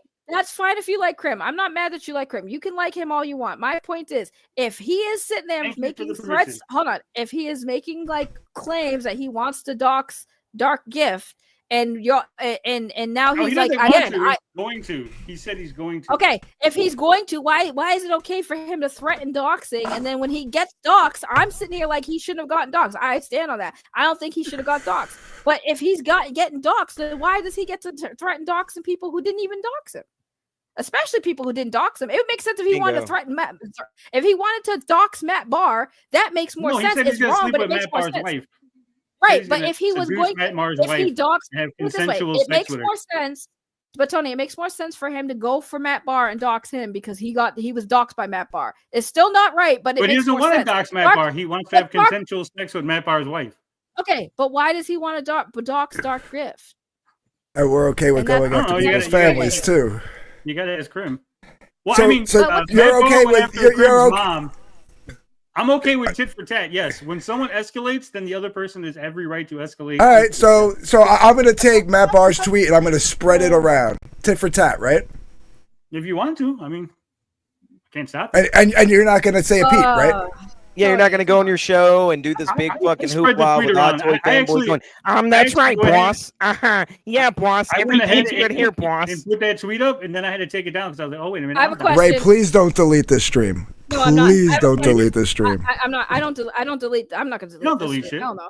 I do delete some things, but I'm not deleting this one. I have a question. I have a question, Tony. So, yes or no? Do you agree with Krim wanting to dox Dark Gift? Yes or no? Simple question. Do I agree with it? No. Okay, so then why can't you just say, Krim, that's not okay? I did. It said it's dumb, but I also find it funny. It could be complicated. How? How is it complicated? Because it's hilarious. Because I don't like Dark Gift, so it's funny when shit happens to him. But that's not fair. You can't just stepped in poop. Dark Gift stepped in poop. It's called Krim. Oh shit! You got shit on your shoe. I find it funny. I stepped in shit because Krim decided he just wanted to stalk me around Twitter. Yeah. Yeah. Krim, I know you know, it's kind of funny when you blog. So what I'm learning about Tony is he's okay with stalking. Yes. Slander. Yes. Doxing. Yes. And attacking people's families. As long as it's funny. Yes. As long as it's funny. When it's not funny, then it's not okay. Right. But when it's funny, and you wonder why I say. So as long as I make them funny, those rules of engagement are set now. And you wonder why I say really that, like, because you're not really funny naturally. So I'm pretty fucking funny. I'm pretty goddamn. You're funny to yourself. I know. You laugh. At Ray, you wonder why I said CG has changed. A lot of people think this would not have stood. This would not have stood. I've been funnier than you a lot more times. I've had more views than you a shit ton of times, and you've got almost 10K subs, bro. I think the doxing thing is kind of like, I think we should all agree that doxing is stupid. That's even threatening doxing. We're supposed to be very protective of people's private information, especially if we're like trying to support creators and stuff like that. You know, I find it funny selling a comic book, Tony. Crazy. And you don't care about doxing as long as it's funny. Tony. I thought that was pretty funny. And said he was gonna come beat up Tony. That means I guess about Mike Wheeler for doing your doxing. People who Mike Wheeler doxed me? That's cool. No you shit. You said he did. He Farms doxed me, and then like 4 times. I think I got doxed 4 times. Yeah, but you went crying to people about it. Television like it was some big deal, and now you're sitting here because the rules of engagement that you just said has painted you into a fucking corner, and now you're going, oh well, it's okay. No, I'll still complain about it. You don't understand. Well, then that's being fucking hypocritical and disingenuous. Why complain about it then if you don't care about it? Beefy Bites is right. That's called being a liar. Beefy Bites is right. Doxing has been around, but it was not hand waved. And what you call it, as far as like somebody like Tony who says he's going to put out a book, if he is going to be putting out a book. Now the customer, the potential customer has to go, oh shit. Oh yeah. How do I know if Tony likes me or not? How do I know if Tony is going to find it funny or not to leak my docs? Right. How do I? Yeah. You understand what's going on here? Like you want to talk about trust? I understand you're really stretching this. Me finding it funny. Not really. No, I'm not. That's what you said. You found it funny. You said you found it funny, and that's I'm letting you know how the backer would think, Tony. I'm letting you know how the backer thinks. The backer's going to have to go, if I ever get into a fight with this guy on Twitter, is he going to find it funny if he leaks my docs?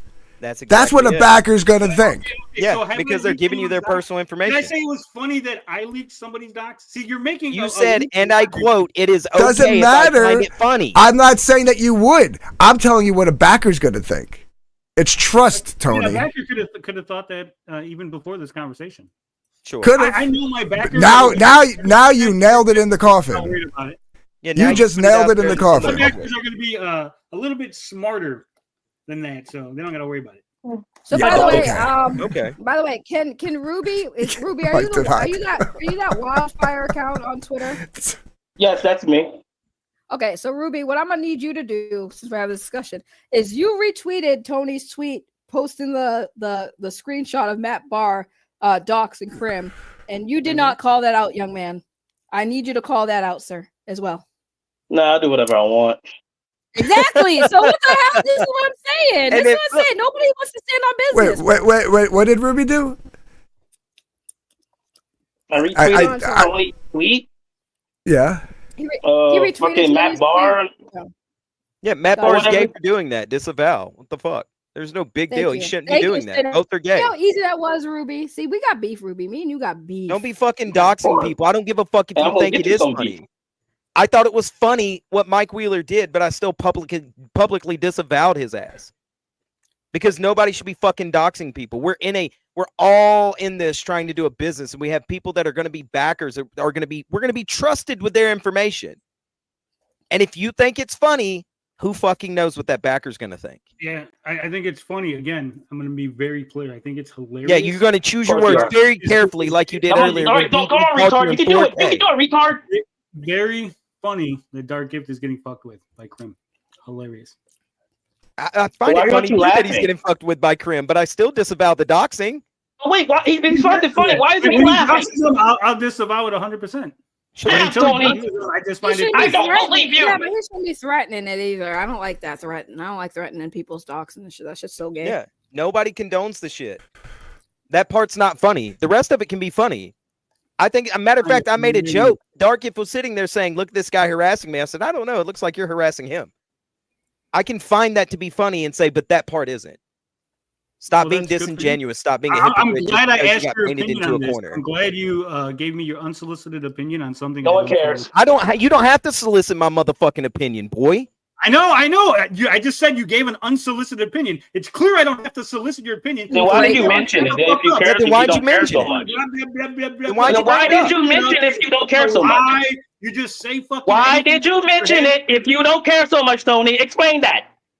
Because you fucking Why care. did I mention I didn't need his unsolicited opinion? Yeah. I'll be right Yes. back. Oh, he That didn't is, thought. that is part of Deep basic conversation. That is part of basic conversation, though. Because you Just care, saying. Tony. Care. It's And it's simple as okay to that. care, man. It's all It's right okay. to care. It's all right.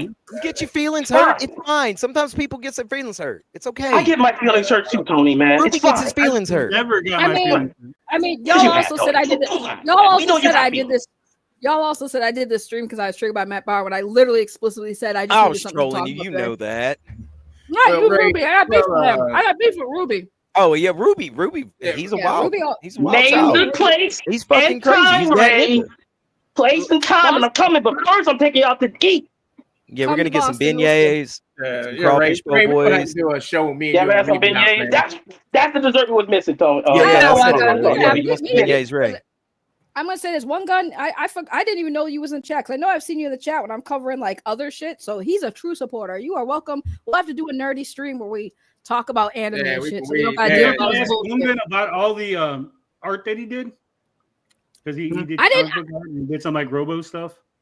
Like Oh Max. yeah, no, that that's one pretty gun. cool. We'll do a whole stream. We'll talk about your I art. did a whole shit. interview with him about it. Yeah, he got a whole interview. I like one gun because we can nerd out with y'all just yelling at each other over shit that ain't nobody I'm gonna not give a fuck yelling at about. anything. Not you, because everyone's like I mean, I get it. It's like nobody's ever gonna come to a solid ground. Like no one's ever gonna talk things out. This It's should- just everyone's gonna argue. But this should be something. It's just fun This should be. bullying Tony and feeling him squeal behind the computer This should be screen. something that like should be like universal across the board in this scene. That's all I'm I saying. just- No, why is it so? If he doxed you, it's real simple. If he doxed you, I'd be like, oh, that's fucked up. He shouldn't have doxed you. But him he saying shouldn't I'm gonna do dox it, you, though. I don't think that he's gonna do it. So that's why I find it funny. I'm But you sorry don't if know you cannot wrap that. your mind around this simple Yeah, concept. you don't know that, Tony. I'm not. Right, I'm but I sorry. think Like that. I, That's I, the point. The I- point I is, don't- I think it, and therefore I find it funny. But I don't you know don't- why. yeah, but It's you so don't hard to explain know this if- to you. Why aren't you You laughing? want me to be mad? So And then so be like, you're "Oh, okay. I want to You're understand." okay. Never gonna get So your point of view. so Never you're gonna- okay. You're okay with it. It's cool. I understand. I mean, you're using a lot of words to just say I'm cool with it. It's no big deal. Yeah. I say literally you're cool. said 7 or 8 times. I'm Just cool say with you're cool with it. him fucking with you. Yes. You're cool with it. I don't know. And I don't then know and then I'm why- sure there'll be somebody else that you like you dislike just as much. And he's and also then you'll cool be with doxing. yeah you'll be cool with it with them. And you'll be cool. And this is what these people are gonna have to. These are what people who you're gonna supposedly be entrusted with their information are gonna have to take into consideration when you fucking decide to put your book out. Ooh. I know. Man, it's terrible. It is terrible. I should really rethink my whole You could play. You know, Tony, You can probably play it should off all you care. want. You can play it off all you want, Tony, but that's just how this scene works. And that's why, like, I agree with you. You're telling me things that I go, okay, and you're like still explaining shit that I don't really give a fuck about what you're explaining. I said okay, so you should just probably stop and go, Because you don't I guess care. Tony doesn't give a fuck. Because you don't care. Exactly. Just say you don't give a fuck. You said that before. You don't give a fuck. We understand. That just tells Tony. me You I don't don't give a think fuck about Tony's got a nothing. we understand, Tony. We totally understand. I'm glad that we've been able to reach an agreement on this. So yeah, sometimes when I'm saying something, it's not necessarily directed for you specifically. It's for everybody to hear. It's Well, the autism. I don't listen. I don't like that Crim's threatening to do it, whether he does or not. I just don't like the threat. I think just keep it to the shit talking, the clowning on each other, and that's it. But that's just how my take on it. Because I think doxing and threatening doxing is just equally as dumb. But hey, if you don't care about it, you don't care about it. I'm just saying, like, I'm just trying to see everyone's point of view here. On one hand, I get it, Tony. It's funny, but at the same time, I don't like that people are threatening doxing. It's funny until the doxing threats come out. That's all I'm saying. And the family shit gets thrown in there. I don't like people fucking with people's family. That shit's Oh yeah. Agreed. Yeah. Threatening people's kids and families and stuff. But that's funny to you because it's me and Matt Bahr. I got it. Yeah, Got I don't it. even like. Wait, I don't even like Matt Bahr having his kids. Yeah, but threatened and like, where was but that energy when Nick McHugh made a comment about your family, Tony, and you blew the fuck up on people that weren't even involved? Yeah. Where was that? Where Wait, was who's I in the when Nick conversation? McHugh? Nick McHugh was talking about my daughter. Yeah, And that's to your make family. claims You just online said saying that my daughter wasn't my real child, and then you going just on said fucking that rumors you. about Yeah, me? that's my point. You don't care about other people's think- families being fucked with because you find it funny But when somebody does it to you, and I disavowed fucking Nick McHugh on that, you went after somebody that wasn't even fucking involved in the situation. Yeah, because I found that funny. Oh, well, I find it funny that Nick McHugh went after your daughter. Oh, Tony, stop. Oh, Tony. I find it funny that Nick McHugh went after your daughter. Especially how you spurned out over something that's not true. Because Nick Is your daughter not really your daughter? Is that actually true, Tony? Is that what? Because no, it's not you true. grew up because of that. No, I'm getting mad because I like please for like Tony, you know how I feel about this. Nobody's fucking kids, especially kids, are fucking off limits. I draw my fucking line 100%. On that one. And everybody needs to stop talking about other people's family. Don't talk about Tony's it's off the limits unless it's funny. Family. No, nobody should think it's funny. Like leave people. Just say that's what Tony said. If it's funny, it's not off the limit if he finds it funny. I'm yelling at Tony for that. Don't do that, Tony. I love you, bro, but please don't do anything. Ever going after my kid, Ray? It's not. No, there's no they. Funny. There's no fucking they. There was Nick McHugh, and you because you ain't got the balls to fucking stand up to Nick McHugh. You fucking went around after people that weren't even fucking involved, Tony.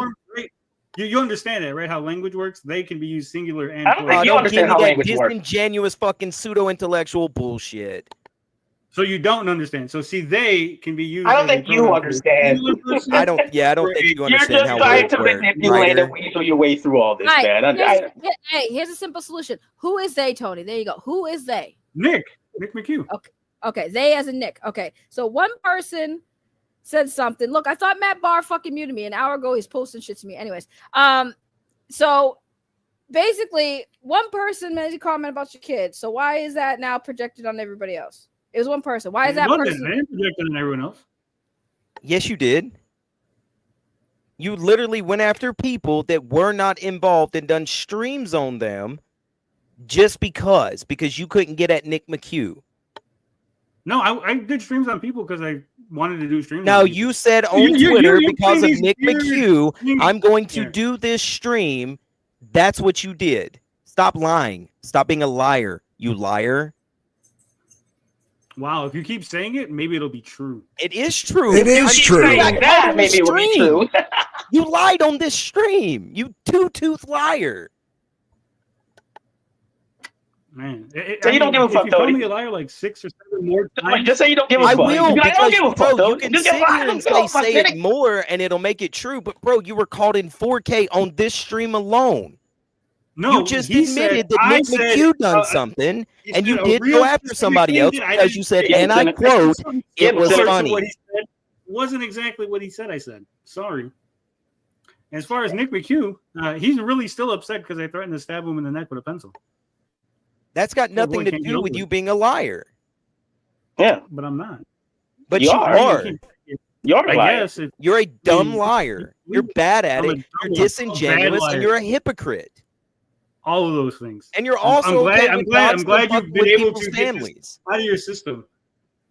It's not out of my. It's just the facts, bro. You can sit there and start getting all quiet and acting all superior, like it's not bothering you, but it's the truth. You got caught lying on this stream. On this stream. So there's the bare minimum. Ray, did Tony get caught lying on this stream? Sorry, I'm busy responding to Matt Bahr. Oh, don't worry about it. Send him the link. Fuck it. Why not? So no, he posted in response. Okay, so here's the weird part, right? So I posted him the proof of him doxing somebody.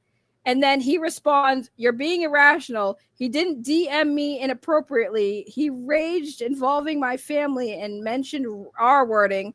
I knew his first name from his LinkedIn stalking, where he tried to contact my employers. You're downplaying his actions. It's just some DMs. Oh, and I'm sitting here like I'm reading this, right? And I'm like, yeah, but like I get you, but more so the whole point of it, Matt, was you saying you didn't dox him, me saying you did, you asking for proof, me showing you proof, and now your response is, well, yeah, I did dox him, but XYZ. Bro. Yeah, he shouldn't be doing it. Can you pull up Summer Swan's thing in the chat? Like, bro, which one? Wait, what? Summer Swan says she has DMs. I have the DMs. You DM me about Nick McHugh thing. I have it.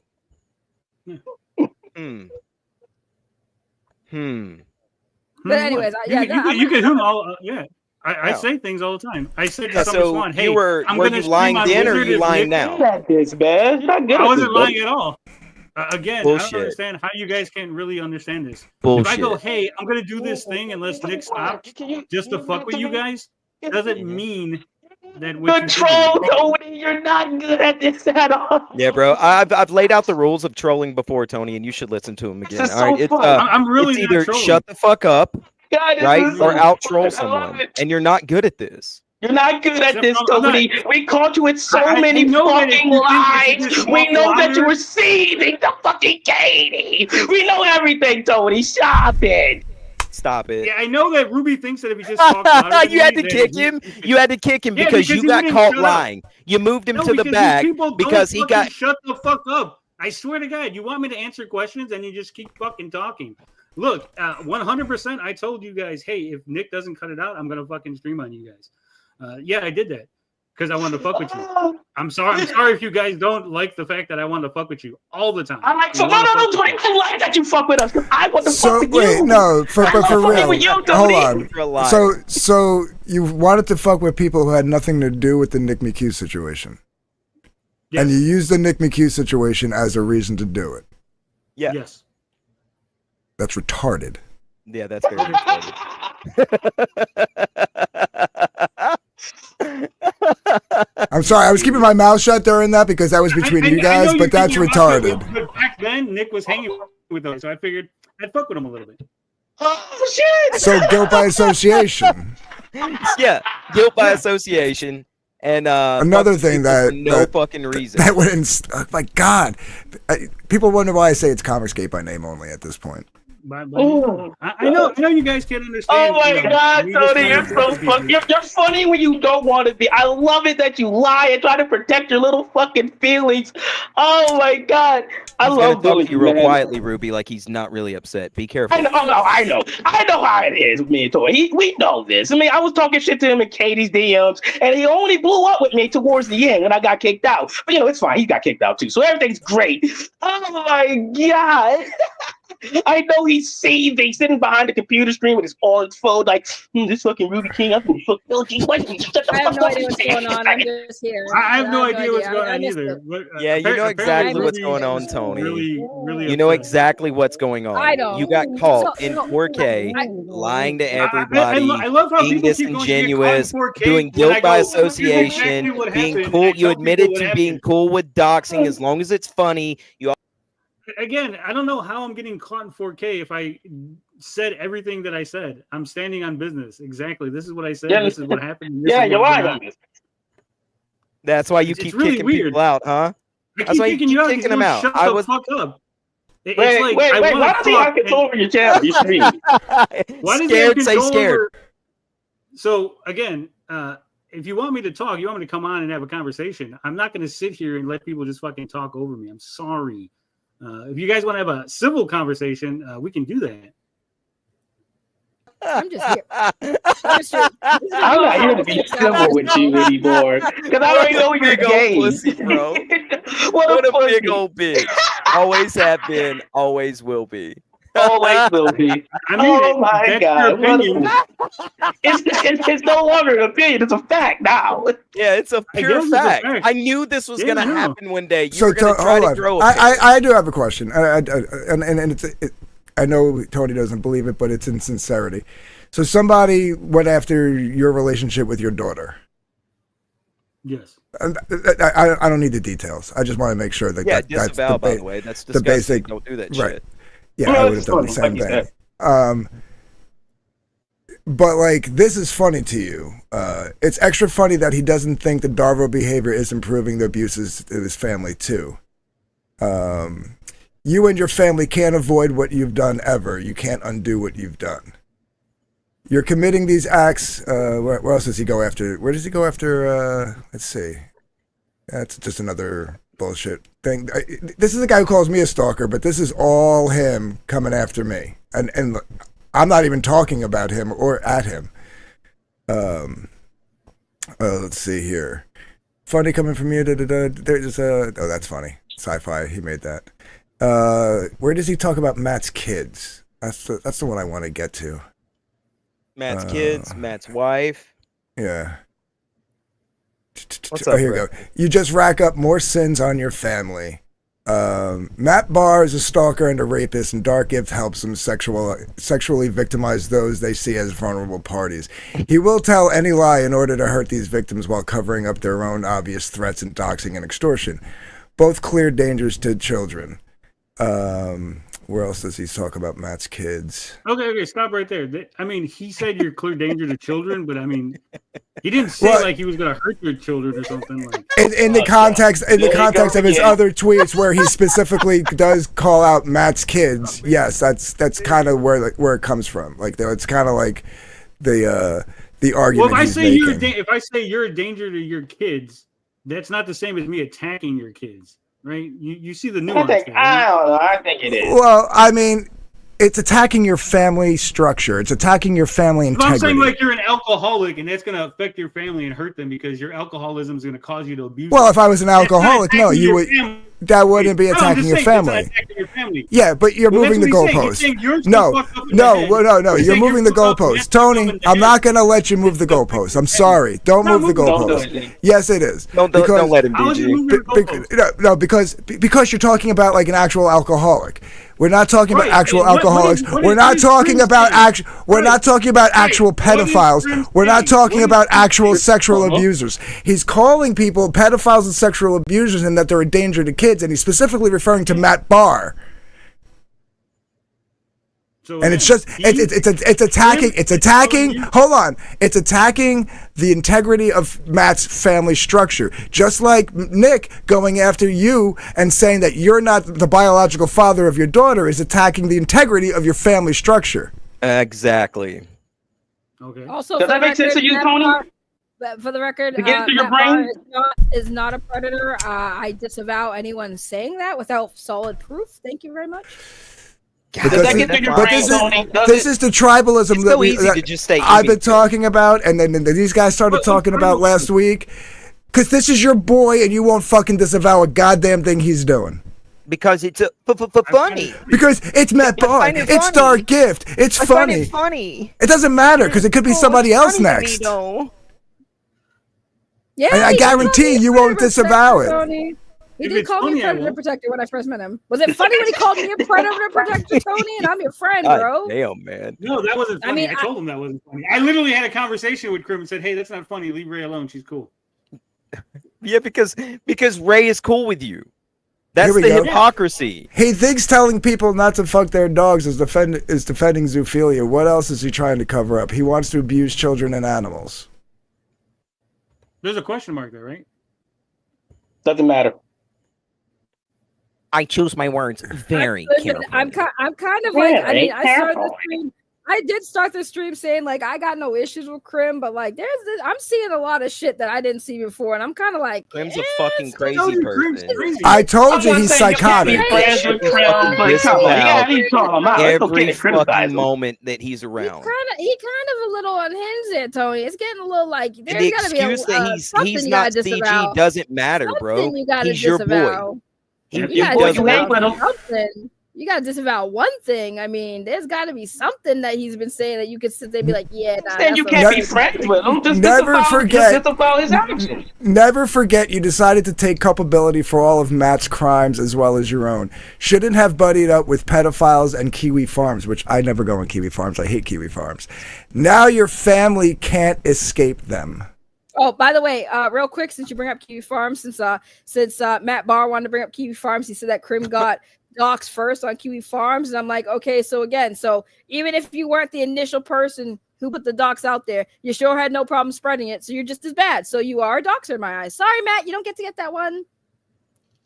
Because doxing's still doxing. If it's on Kiwi Farm, then you definitely helped that information get out there. So congratulations. Yeah. So. And he's also trying to talk. He's trying to talk mad shit, which I think is adorable. I'm like, bro, he's like, you're literally streaming this to 12 people with those guys over there clowning on you. The guys that are now on my stream, they're now over here chilling, vibing, arguing. They're adding to the content. Matt Bahr, you are not winning. You might have quotes as far as Ruby's concerned. You might have bodied me on Twitter, but I'm bodying you on YouTube because you ain't got. You're like, bro, you ain't even monetized, dog. You keep streaming about me. I will if it makes me money, bitch. At least I'm getting paid to clown on you. What you doing? Doing this shit for free, Matt Bahr. Please do not test me because now I'm gonna be nice. I'm gonna be chill. Oh, look who shows up. Yes, I'm still streaming because now they're arguing with each other. But I'll go back to talk about you since your bitch ass is here. What's up? You said I'm streaming to 12 people. It looks like 27. Do you know how to count, Matt Bahr? I know you know how to draw, but can you count, sir? Can you count, sir? Oh, what do you got? Go ahead. Fat in the chat. Go ahead. No one's backing him, you stupid fuck.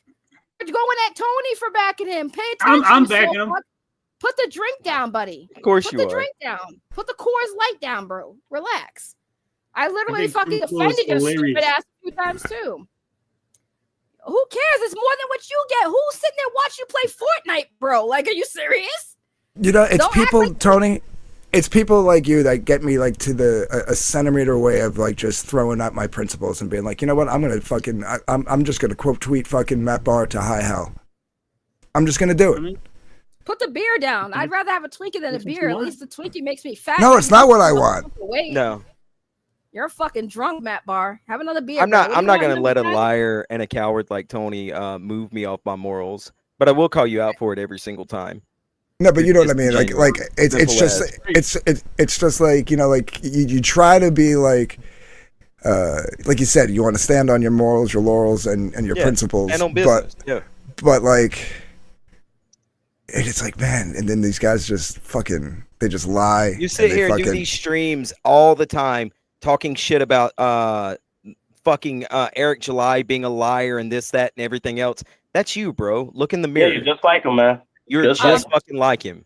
Matt, if nobody, why you stream it then? Why would anybody watch me play Fortnite? They don't. That's why you stream it to nobody. And even your regular. I think he plays Helldivers. I don't think he plays Fortnite. No, he plays Fortnite. I saw it on his channel because he wanted to talk about reviews. Bro, I have 25 people watching. That's more than you get. If I have 12 people watching, that's still more than you get. Why do you care about who's watching me? Speak your truth, man. Speak your truth. Hold on. You know what? Hold on, wait, hold on. Here, Matt Bahr. Here's something else you'll never see a day in your life on YouTube. Boom. Boom. Oof. Oh my god. Boom. Oof.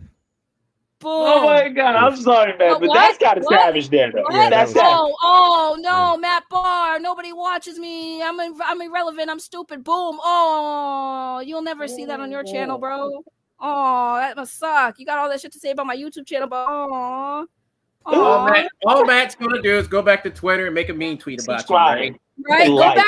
Go back and call me fat. I'll enjoy the pizza that this $20 today is gonna pay for. There you go. I'll pay for pizza with that $20 that you'll never see. I didn't even know he said something about that's a cheap pizza. What kind of pizza you get? Yeah, I'm not gonna lie. I was about to say the same thing. Damn. I didn't know Matt pizza I get is meat lovers, bro. I want the sausage, pepperoni, bacon. You gotta get meat lovers. From where for $20? Meat lovers all day. Yeah, there's some pizza places out here. You can get that for $20 out here. Mom and pop shops. I'm moving to Boston. You got it delivered, or you just on the Boston? Spill it, Junior. Nah, I pick it up. The delivery fees out here are crazy. Oh, it's crazy here too. It's crazy here too. Bro, look, Matt, you're trying too hard, Doug. You trying like this ain't Twitter, sweetheart. It's a Twitter. It's funny how you talking shit and you're talking. You had to tag in Cynic, bro. You had to tag Cynic in. Like, yo, handle her, bro. I'm done. Handle her. I called her fat too many times. Hey, Cynic, you're funnier. Do it better. Like, come on, man. Even Ruby had better clapbacks. Come on, boy. You have a very sad sex life. I'm not gonna lie. You have a very sad sex life, Matt Bahr. If you worried about my fucking weight, sweetheart. You married, worried about another woman's fucking body. Get out of here, you weirdo. Get out of here, you weirdo. Savage. I'll be honest. You got a whole ass wife. Why are you worried about my body? You got a whole ass wife. I'm not here to be skinny for you, Matt Bahr. You got a wife, dog. Well, you don't got a wife because Crim's gonna have sex with his wife. Crim's gonna have consensual sex with Matt Bahr's wife. So. I'm spurging Matt Bahr. I made one comment and called you a dox. You crashed out for hours about it. I don't want to hear shit about you, bro. I don't want to hear shit about you. And it's funny because these dudes came on my channel. You said that, nobody likes you. These dudes seem to like me fine. They came on. Yeah, we love Ray. Yeah, we love Ray. I like Ray ever since I first on our channel. First time. Matt, it's really sad. You need other people to help you fight your battles. You can't do it on your own. They gave you credit for bodying me too, and you still in my chat acting a fool. Like Like for real? I thought you muted me on Twitter. Anyway, he did kind of body. Yeah, he did. Yeah, he did. On Twitter, he had you holding his pocket. Seriously. Yeah, well, he holding my pockets. He holding my pockets. He's now you see. He's that's what I was saying feet. last night, He's Ray. I knew you had it in you. He's washing my feet. You know what's funny? Matt Bahr isn't even worthy to kiss the fattest part of my ass, sweetheart. You couldn't kiss the fattest part of my ass, Matt Bahr. Fattest part. I ain't gonna lie. I think Matt Bahr is winning this exchange right now. Fat with fat. Fight what battle? You're a nobody on everything, bro. Are you kidding me, bro? But you in my chat. You in my chat right now, sweetheart. He's Matt Bahr, the one book wonder. Look at him. You're married. I'm not even fronting. I don't even like Matt Bahr, but I think right now he's winning. I'm sorry. What? What'd you say? I'm sorry. What was that? I heard a noise. Did y'all hear a noise? Did y'all hear a noise? I haven't heard anything. Matt Bahr is 100% winning because. What? I'm still hearing the noise, man. Like who's right now? I hear nothing. What's going on? I hear crickets. Again, Ray's losing because Matt Bahr is getting that attention. It's a hate crime. I know, Tony. Stop sucking his dick. He got a wife. I'm just saying, you should just ignore him because he's retarded. Oh no, I love this. This is content for me. I know. I think it's retarded. I think you're losing. My opinion of you has gone down just a little bit. That's a lie. That is a lie. You're gonna be like, "Good job, Ray. Good job." You're gonna call him next day, be like, "Good job, Ray. You got good content. You got all these clowns on your channel." You gotta say it. You got all these fucking dumbasses on the channel. Breathe. Hey, does Zach know that he's going around doxing people? Who? Griff. What's that? Does Zach know that Matt's going around doxing people? I don't know. Well, why are you calling him Griff? It's Gift. It's Gift, yeah. Say ask. Everybody, I called him Griff at first too. I don't know why. Everyone calls him Griff. I don't know. I keep on saying the wrong thing at the wrong time. Hey, One Gun, say the word ask for me. You just call him Anthony. Don't call him Tony, so it doesn't get confused. Just call him Anthony. There we go. Okay, I was just making sure. Call him DG. I've been practicing DG. Yeah, I've been practicing white bands. Yeah, you can call him DG too. You can just call him DG. Thanks for the view, Matt Bahr. Appreciate you for giving a nobody who's not doing nothing attention. Appreciate you. Oh, you know he mad when he realized you guys are on my channel. We just chilling and vibing. And you're like, yeah, we like Ray. He's like, took his ball and went home, bro. Well, fuck you guys. I thought you were on my side. That's why I tagged you, Cynic. Yo, he's gonna be in your DM, Cynic, like a fucking ex-bitter girlfriend. Like, why didn't you guys have my back? I call balls and strikes. If it's funny, it's funny. It's just that simple, right? If you got dog walked yesterday and then he got dog walked today, then it's just tit for tat. I knew you could do better, Ray. I told you it's Twitter, man. When I'm in my element, it's different. But he's gonna be. I get it. Hey, we all have bad. We all have off days. I thought you talked shit about her. I think you're doing a terrible job. You're just saying a lot of words and being loud and. Tony, nobody cares what you have to say. Really, it's not my thing. It's not, I don't find it very entertaining. Tony, are you gonna make me side with these guys? I mean, if you have to, you have to. I'm just saying. I've always been like that, Ray. When you get loud and just. I tune it out. Can we share my screen one more time? Are we still on this crim shit, Dark? I think we got the point. Hold on. I'm aware you criminally conspire behind the scenes to lie, dox, threaten, intimidate, and sexually violate people who even question you a lot. A signal to the world you've chosen that you're okay with family and children being involved. And then I ask, whose family do we want involved? You involved your family and everyone you care about in your psychosexual stalking, not me.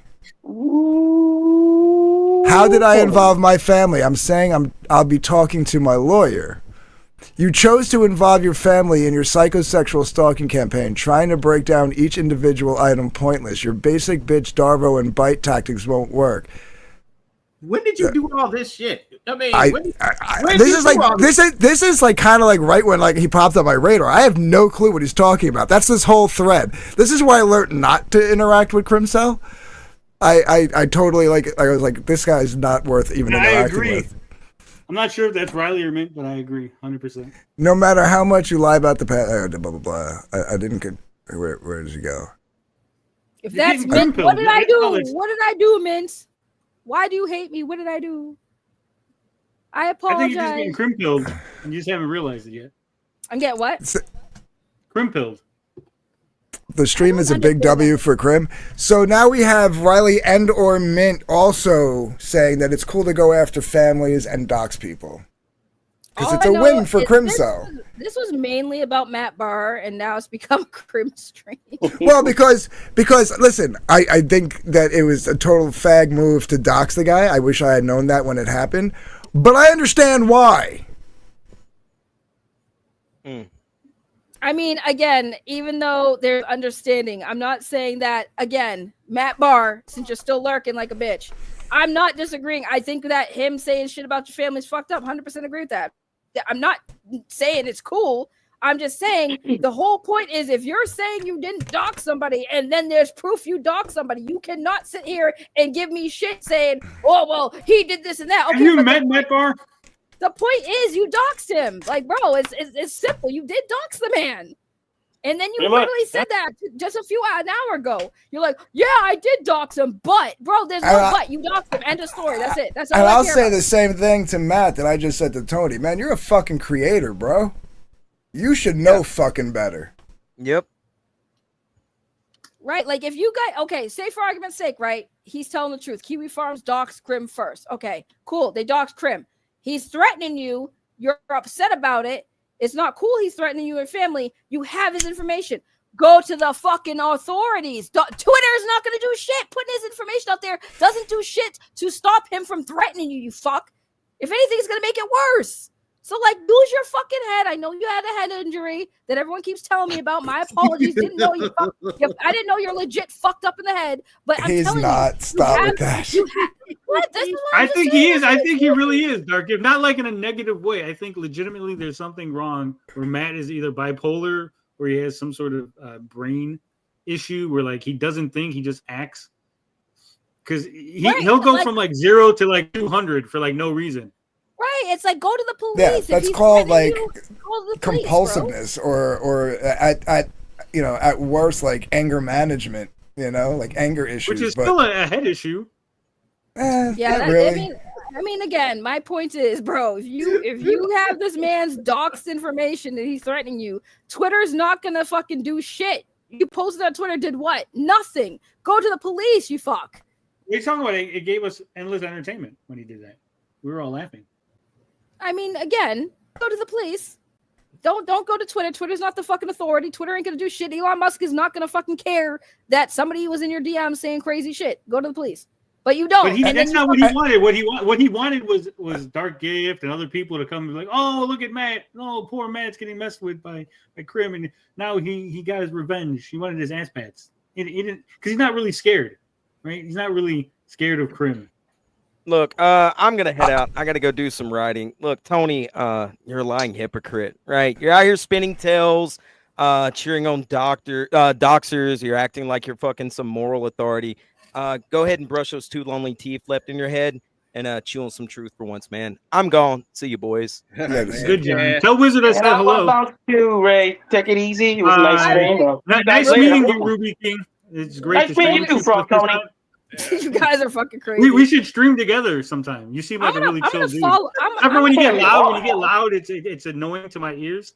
Like when you're like normal tone. I think you guys should. Yeah, man. I would love to hang in Discord with you and jerk off. That'd be pretty fun. All right, man. I'm done. That'd be pretty fun. That's hilarious. I was literally invited. Later, one gun.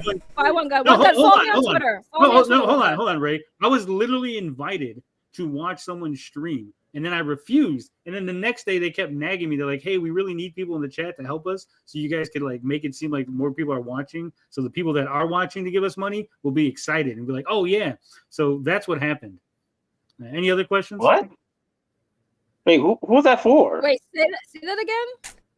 I missed it. I was looking for the whole thing with when they asked why I went into the family stream. Well, because I was asked to. I was literally asked, hey, could you come watch the stream and be in the chat and, make conversation so the person who was streaming wouldn't be bored.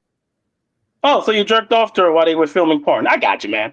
Yeah, literally, that's what I said. I'm glad that you understood the words that I said and you didn't, like, turn it into something gay. Really glad.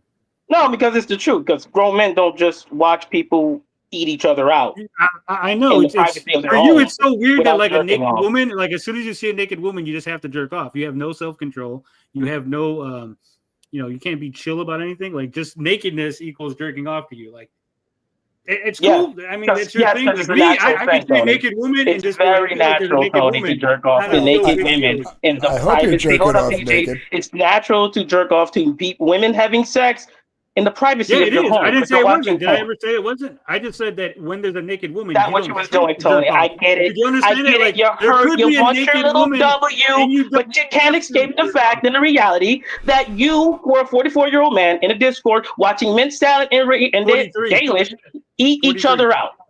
And 43? they spanked each other. They were getting money to spank each other and do other things. Yeah, and you jerked off. So to it. they weren't I doing didn't other jerk things. off to any of it. They weren't just talking. No, they started off talking and then they did some other stuff too. Yeah. Okay. Yeah. Okay. Got it, Tony. Well, that's cool.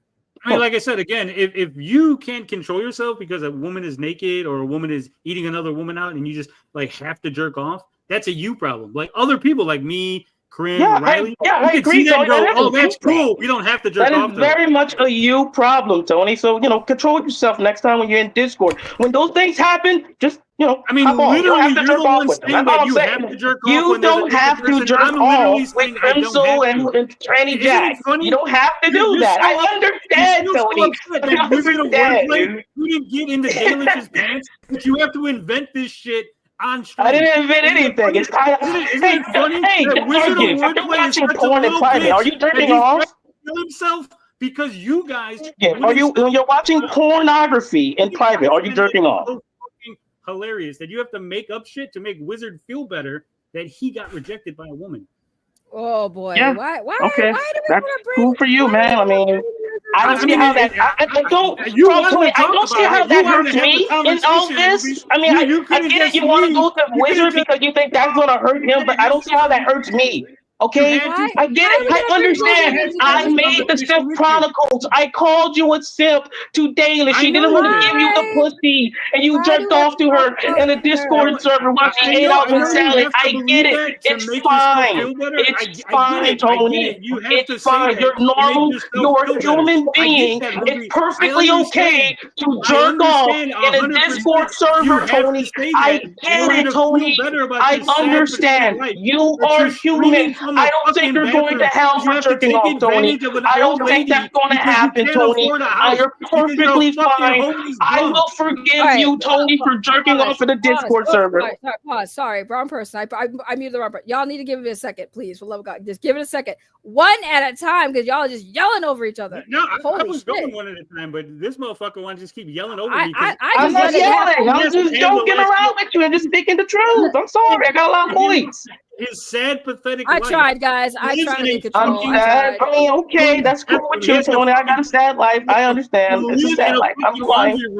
Oh my God! I'm sorry I hurt your feelings yet again. That's just what I do. I'm sorry. I'm sorry I hurt your 44-year-old feelings. They have no choice. They have to go and make stories up about people that are just better than them. That have better streams, better fucking viewers, better money. Tony, that's great. I understand that 100%. Great. Congratulations. You have a great stream that doesn't get sucked up when Advanced Skyrim is doing his crash cast. That's fine, Tony. That's great. All the fucking lies you want. No one believes you. The 15 people that watch you. That's fine, Tony. I'm cool with that, Tony. I mean, That's you've fine. been trying to take me down for what, almost 8 months? I'm not trying to take you down, Tony. I just like making fun of you. I just like seeing you crash out like you're doing now. I just love it. You're making me happy, Tony. You're making me happy, man. You're just giving us a little more content. Thank you. Thank you. I told you that, yes, I want your clout, Tony. Give it to me. Give me that content, baby. I love it. Oh, yeah.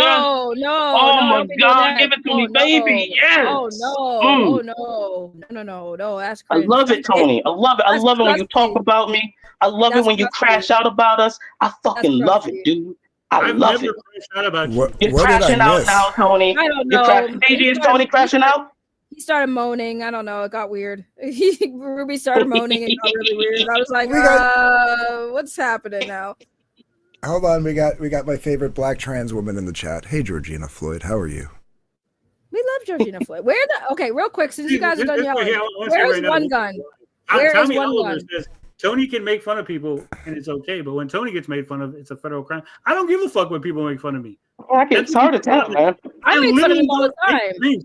These people make streams on me constantly, and I don't give a fuck because I just do my own thing. Isn't it funny? To be fair, Tony, last month I think I did one stream. I don't think I did a stream about you. I was on like 2 of Sin and Ruby's streams where we talked about you, and you did 4 streams based on me, totally. And out of the 10 streams you did that month, you at your top 5 out of your top 5 viewed streams, 4 of them included me with my name in the title. That doesn't seem right.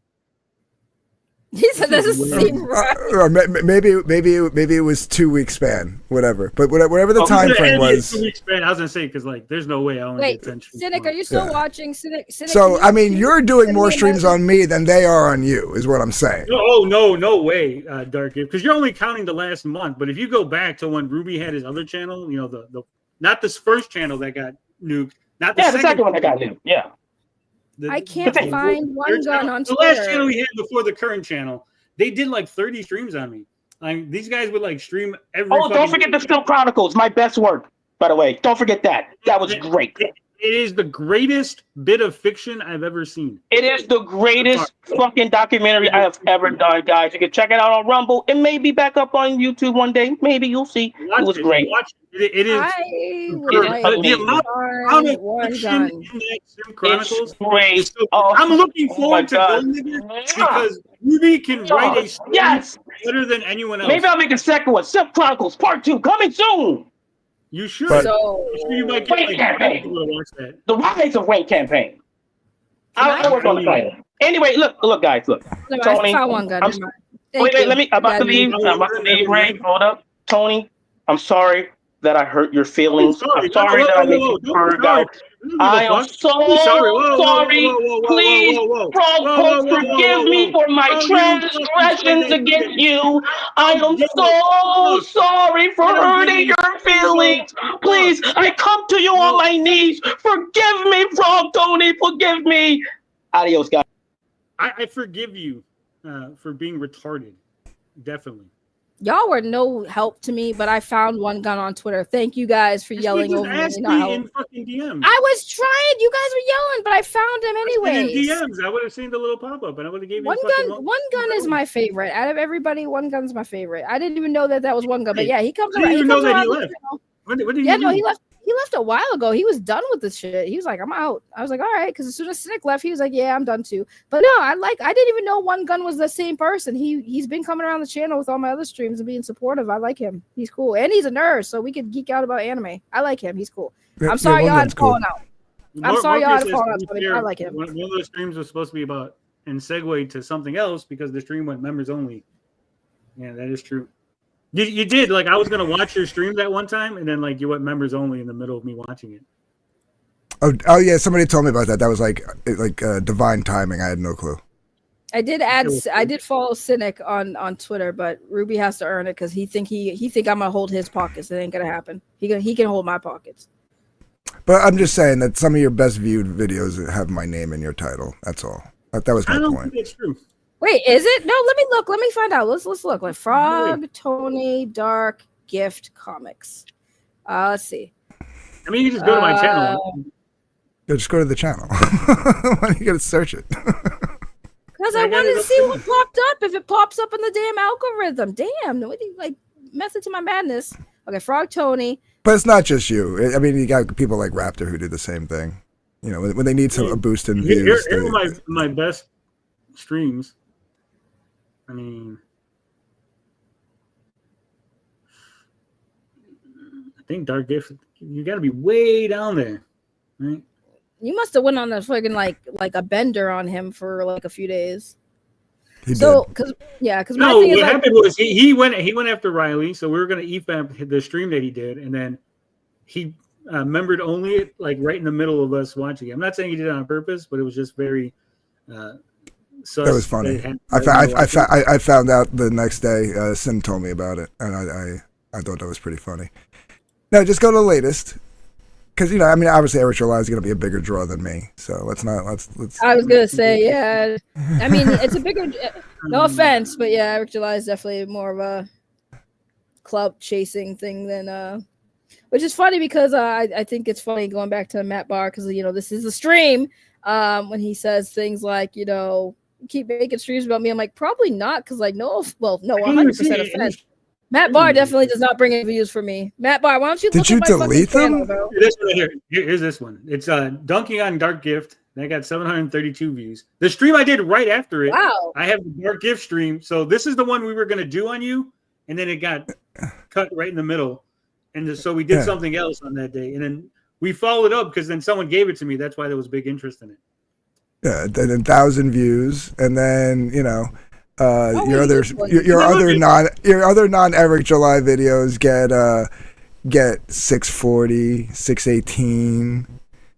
Eric July gets 1.2. So like, yeah, I mean, I'm glad I could help. Is all I'm saying. It's all I'm saying. It's like I'm glad I can help, Tony. You don't get it, Dark Gift. I hate this shit. I hate when people do this. Saturdays have always been my video game stuff. People in this scene are not interested in it at all. And I was going to retire it. We were going to retire the Saturday streams, but Finbar was like, you can't do it because we've done it since the channel has existed. And so even though it's real, like we get shitty views on Saturday, everybody gets shitty views on Saturdays. Not me. People are out. I'm just saying, like that's what so we just always do that no matter what. And the Sunday thing is just a new thing that we do, like 2 hours on Sunday. So it's not even like a long stream. So. Boo! Having schedules in certain segments on your channel is boo. Just talk about boo. I know. I got myself segmented. All I know is this was great. This was great content. I was not expecting to be here for 6 hours. I feel like I'm doing a fucking Finatra stream right now. Holy shit. We can still kind of felt that way. We got 4 more hours before I got to go to bed for work, so we can keep. Where has been Finatra? Where the fuck has he been? He still does the morning stank. Yeah. I haven't. Did he get a? Does he have a new channel? I haven't seen. The old one got nuked, and he's got Mega Stank, or he might have renamed it. What did the old one get nuked for? Wait, what is it called? I don't remember. Probably because he was like showing like titties, half naked women. Yeah. I found him. Oh, I found him. Okay, Mega Stank. Okay, I found him. I subscribed. Yeah, I was wondering where the fuck he's been because like I thought he was like I talked to somebody the other day and I was like, where the fuck has Finatra been? And no, Finatra does do mad long streams. Oh, okay, I'm looking now. 2 days ago, 4 hours. He's been doing less. Long streams back in the game. No, Finatra, yeah, you guys do. You do long streams too. You used to do mad long streams, but Finatra's still doing his. Okay, I followed him because I miss Finatra. Finatra back in the day would do 12 to like 16-hour streams. Yeah. Yeah. What the fuck? Yeah. He's okay, but like sometimes he's just sitting there, like it's not really interesting. He's like, I don't know, hit or miss. He sometimes has. I need like someone to like take his stream and then like cut out all the dead air and then all the like retardation and just give me like the 1 hour of goodness. Out of the 12 hours, give me the 1 hour of actual good content. The one thing I love about Finatra is sometimes like he is so bipolar. Sometimes like we'll be sitting there having a whole ass conversation, like Dark Gift will be in the middle of like talking about a comic book or something like that, and then Finatra out of nowhere just starts crashing out about something about somebody because like maybe somebody said something to interrupt Dark Gift and said something, then he just gets triggered and he goes off on a tangent. We're like, yo, Finatra, like we weren't. What's wrong? What happened? Like, yo, that shit. Or he'd be reading the chat or something. Yeah. Yeah, he'll somebody say something in the chat. Yeah. Yeah, then he just goes off, and we're just like, "What the hell happened?" We were all vibing and chilling. Yeah, that was the last time when I was on. Morpheus says, "Can we crack a look at DG's views if we're gonna look at Tony?" Yeah. By the way, I mean the stream you did on me, DG, is probably the best stream you've done in the last couple of weeks. I don't think really? I did one on you. Did I? Yeah, Tony. I did do a stream on you. That's right. I don't know. So let's take a look at Dark Gift's channel. See. Yeah, hold on. I'll pull it up. You know, I got it. By the way, you know what's kind of crazy is I really wish you and Dark Gift would get along because, like, when you guys are arguing over shit and fucking disputing this stupid dumb stuff, y'all vibe. I mean, listen, I'm telling you, Dark Gift. That was a pretty. You got my stream was your best stream in the last month. Wait, which one was it? Where is it? I'm looking. Where is it? What one was it? It's a month ago. It's the like 6th stream, 633 views. Tony. I'm looking for it. Wait, how many views? I can't see it on the screen because it's small. I'm too lazy to blow up my screen.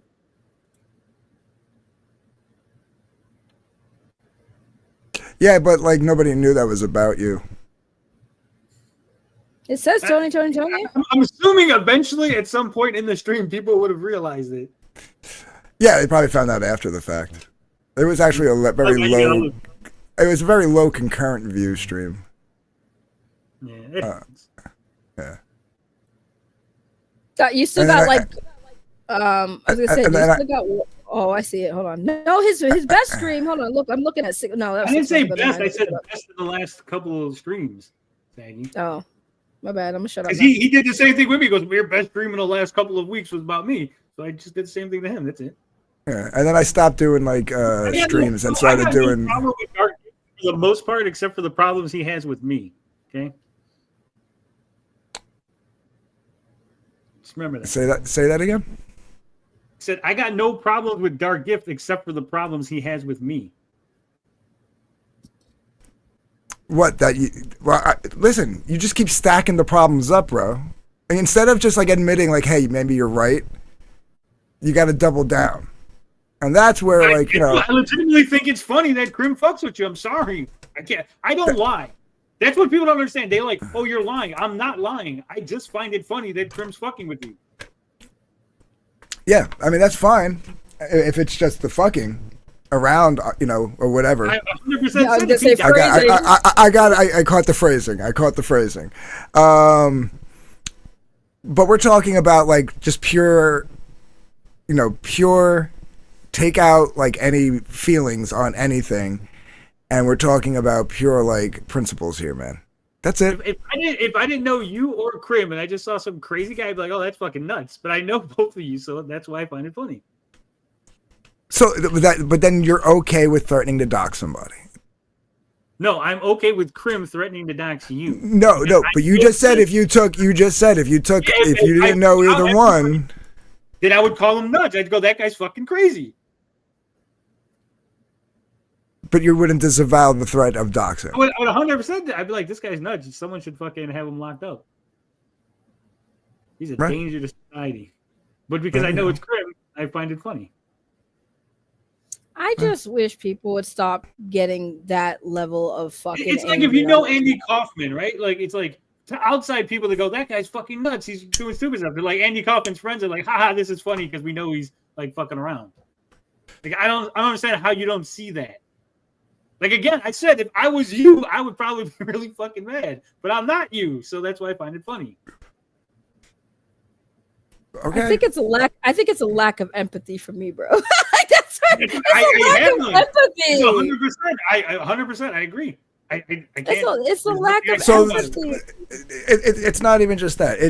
He's opening the veil to his principles without realizing that's what he's doing.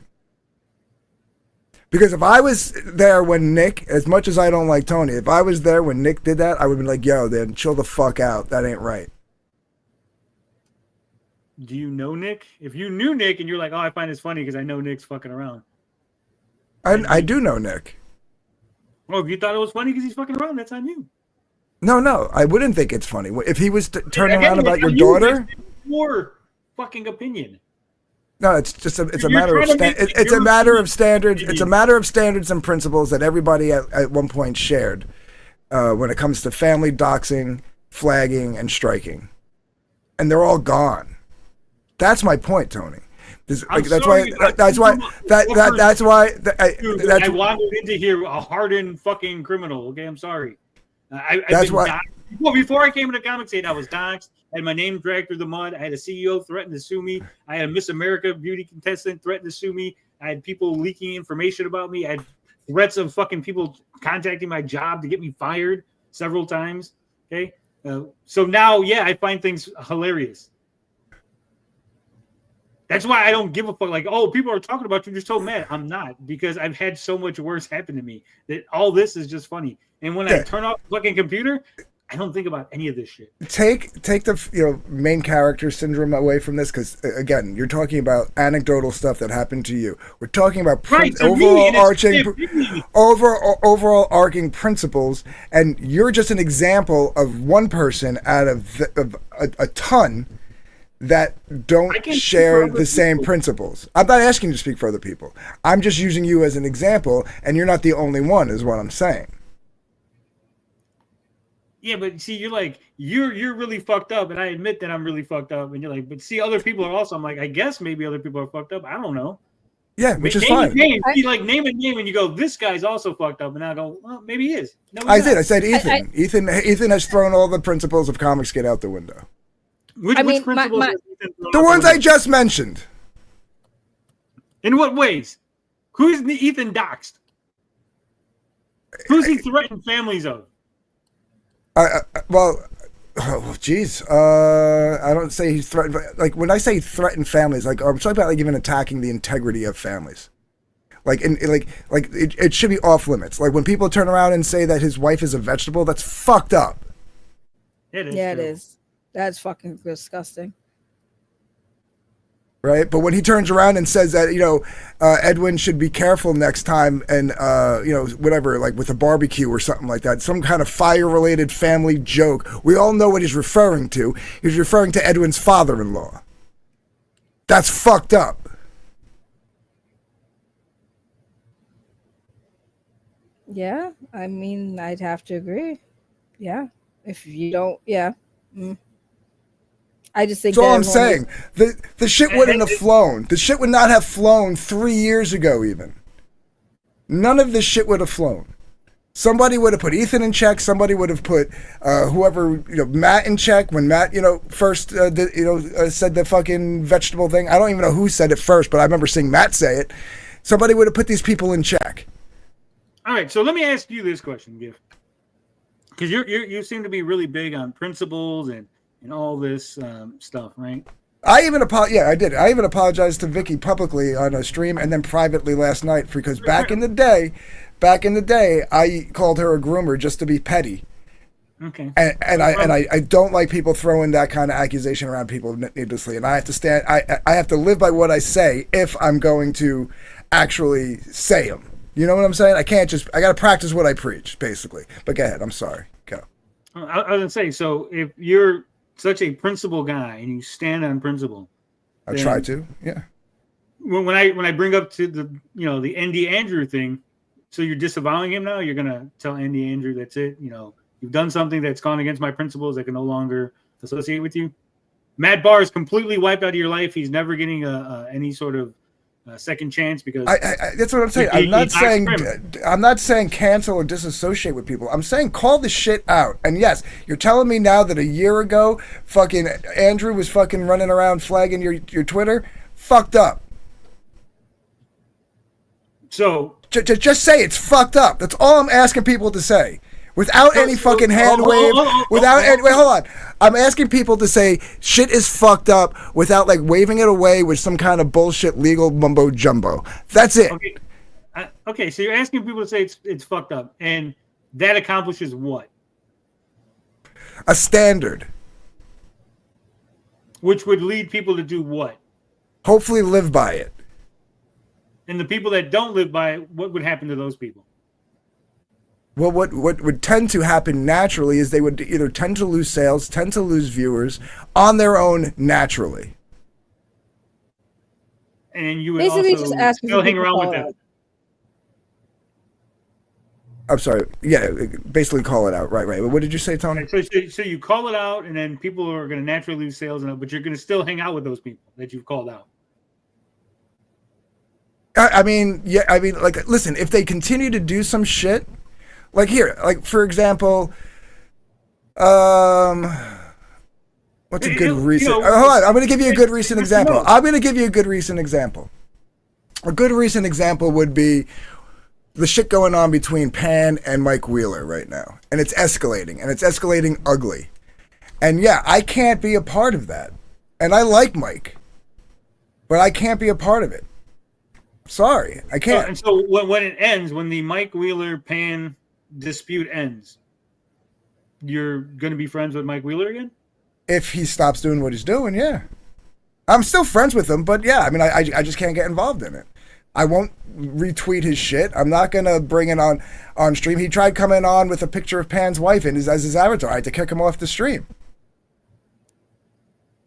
But okay, so this is where like my brain is having issues, because it's like, let's say someone's a murderer, right? And they murdered somebody. Like, I would not associate with that person. Even if they went to jail, did their time, said, hey, I'm done murdering, I got all the murder out of my system, I'd still be like, I don't want to hang out with you because you're a murderer, right? But you're like, hey, this guy does this thing that's against my principles, and so I won't hang out with him. But then when he says, I'm done doing it, you're like, oh, okay, it's cool, come back.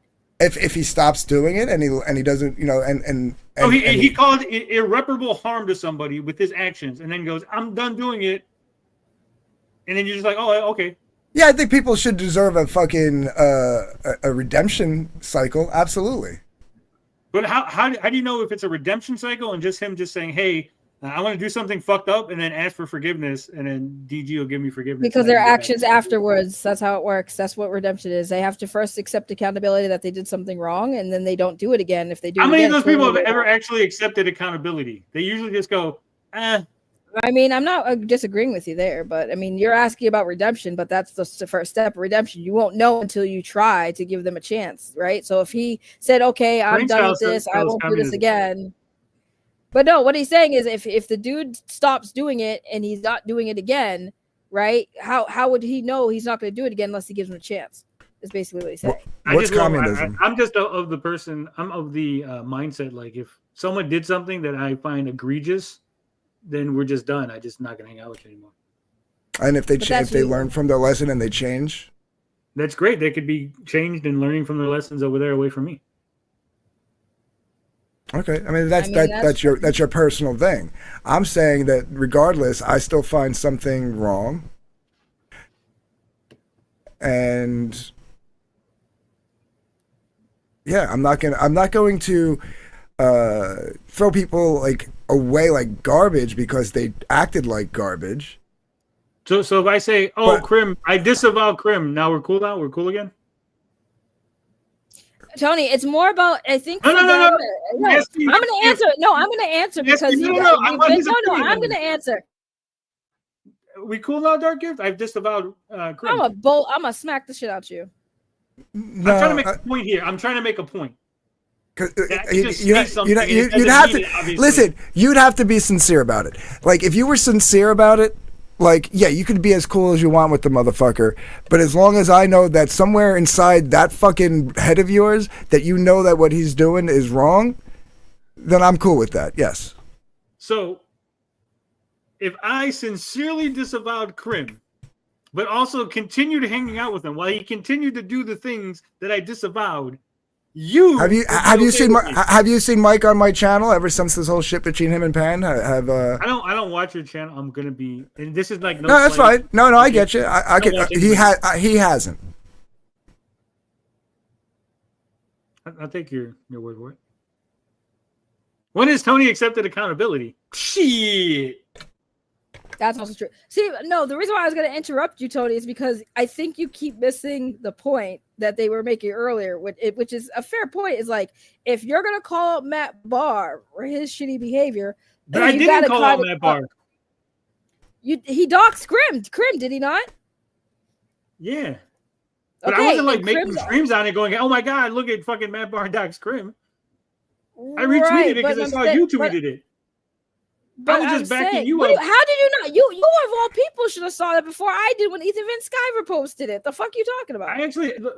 I'm going to tell you this, and I tell everybody, I don't use Twitter like that. I use it for notifications and DMs. I don't scroll a home feed or anything like that.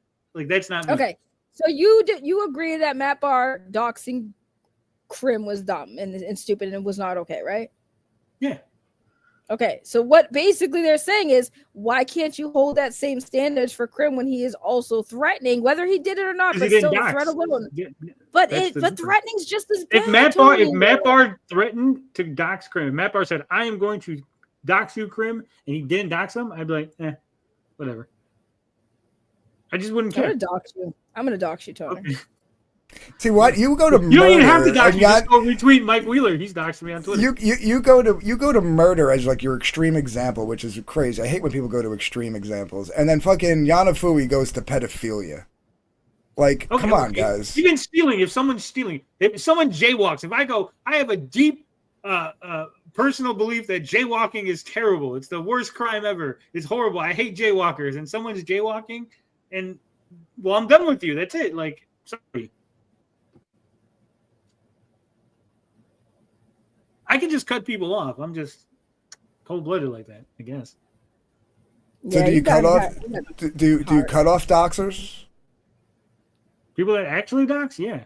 Okay, because now whether you believe it or not, and you know, because the whole doxing thing like is a very nuanced thing. There's threatening to dox. I think that's bad.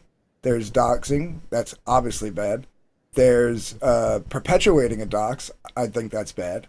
No, I don't think that's a thing. I think perpetuating a dox is doxing. It's like you're trying to like lessen this crime. Like, I didn't dox. I just retweeted someone else who doxed her. I just picked the dox up from somewhere else and put it here. Like, no, that's like you're doxing. Well, that's the argument. Can you be doxed twice? I mean, no, you can't. You can be doxed once, and no, you can be doxed twice. No, you can be doxxed once, and then people can use. Hold on. Let me explain what I mean first, and then you can. No, you can. I'm going to explain what I mean, and then you can counter. That's how this works.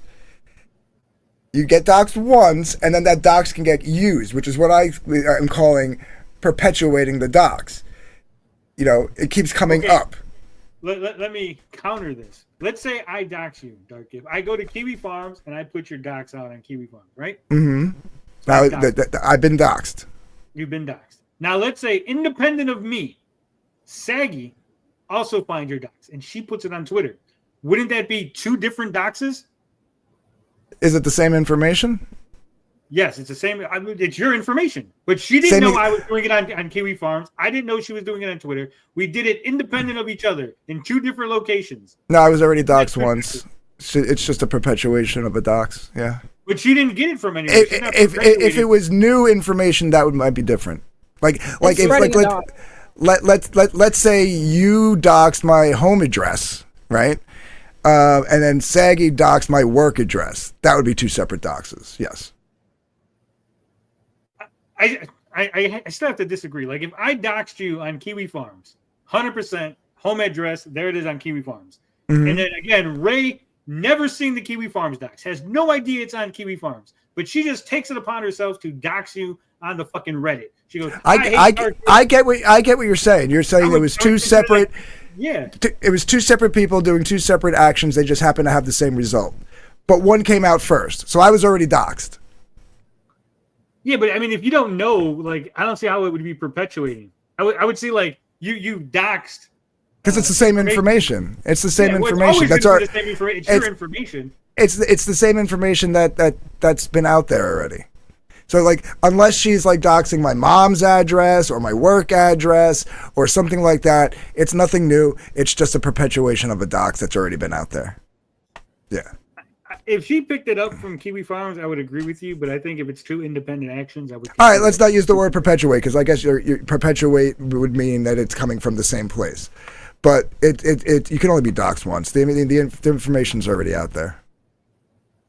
Unless you move, I mean, then you can dox again. Correct. I'll give you that one. I guess I've been doxed once, like 8 years ago, and it's just all been recycled over and over again, Saggy. Right. I still think it's wrong. I still think using the information, regardless if you got it independently on your own or you're using something you found on Kiwi Farms that someone else left there, I still think that's wrong. You know what I mean? But I'm like on the one side of that argument. Other people are on the other side, like, of this moral conundrum of, if the dox is out there, no big deal. It's already out there. I'm doing no harm. I don't agree with that take. And that is definitely Matt so Bahr's here's where I disagree with some of this conversation. Okay. I think it is the intent, right? So, like, again, if I'm doing like an article on Dark Gift, I go, Dark Gift, resident of New Haven, Connecticut, right? 36 block of New Haven, Connecticut is really upset about the new fucking construction going on. I wouldn't consider that a dox, even though I'm putting your information out there, right? I would consider that a news article, right? Like, so that's not a dox, right? But if someone's like, I'm putting out, I hate Dark Gift and I hope bad things happen to him, here's his information, bad people, right? Do what you will with it. I think. So do you not think that, what's her name? What the hell was that reporter's name? The one that people always say she's old. Well, that narrows it down. Taylor Lorenz. You don't think Taylor Lorenz doxed the home address of the mother of lives at TikTok? Yeah, I think that bitch definitely doxed her. That bitch definitely doxed. She put it in a news article. But I'm saying that doesn't have any news merit, so I wouldn't consider that. Well, she went to the mother for comment on what her daughter was doing, and she put the information in the article. Well, what information did you put? I just want to be clear. So the address. First of all, her mother's name and address. Yeah. She said, so I went to so and so's house at this. I think that's no. I believe it was filmed. Wasn't it filmed? Am I misremembering this? I don't follow that shit. So. Yeah, but yeah, basically, it was a while ago. Yeah, so, but that's basically what I'm saying. So, like, I mean, if you're putting an area, no, it's not a dox. You know what I mean? Because, you know. I'm just saying if you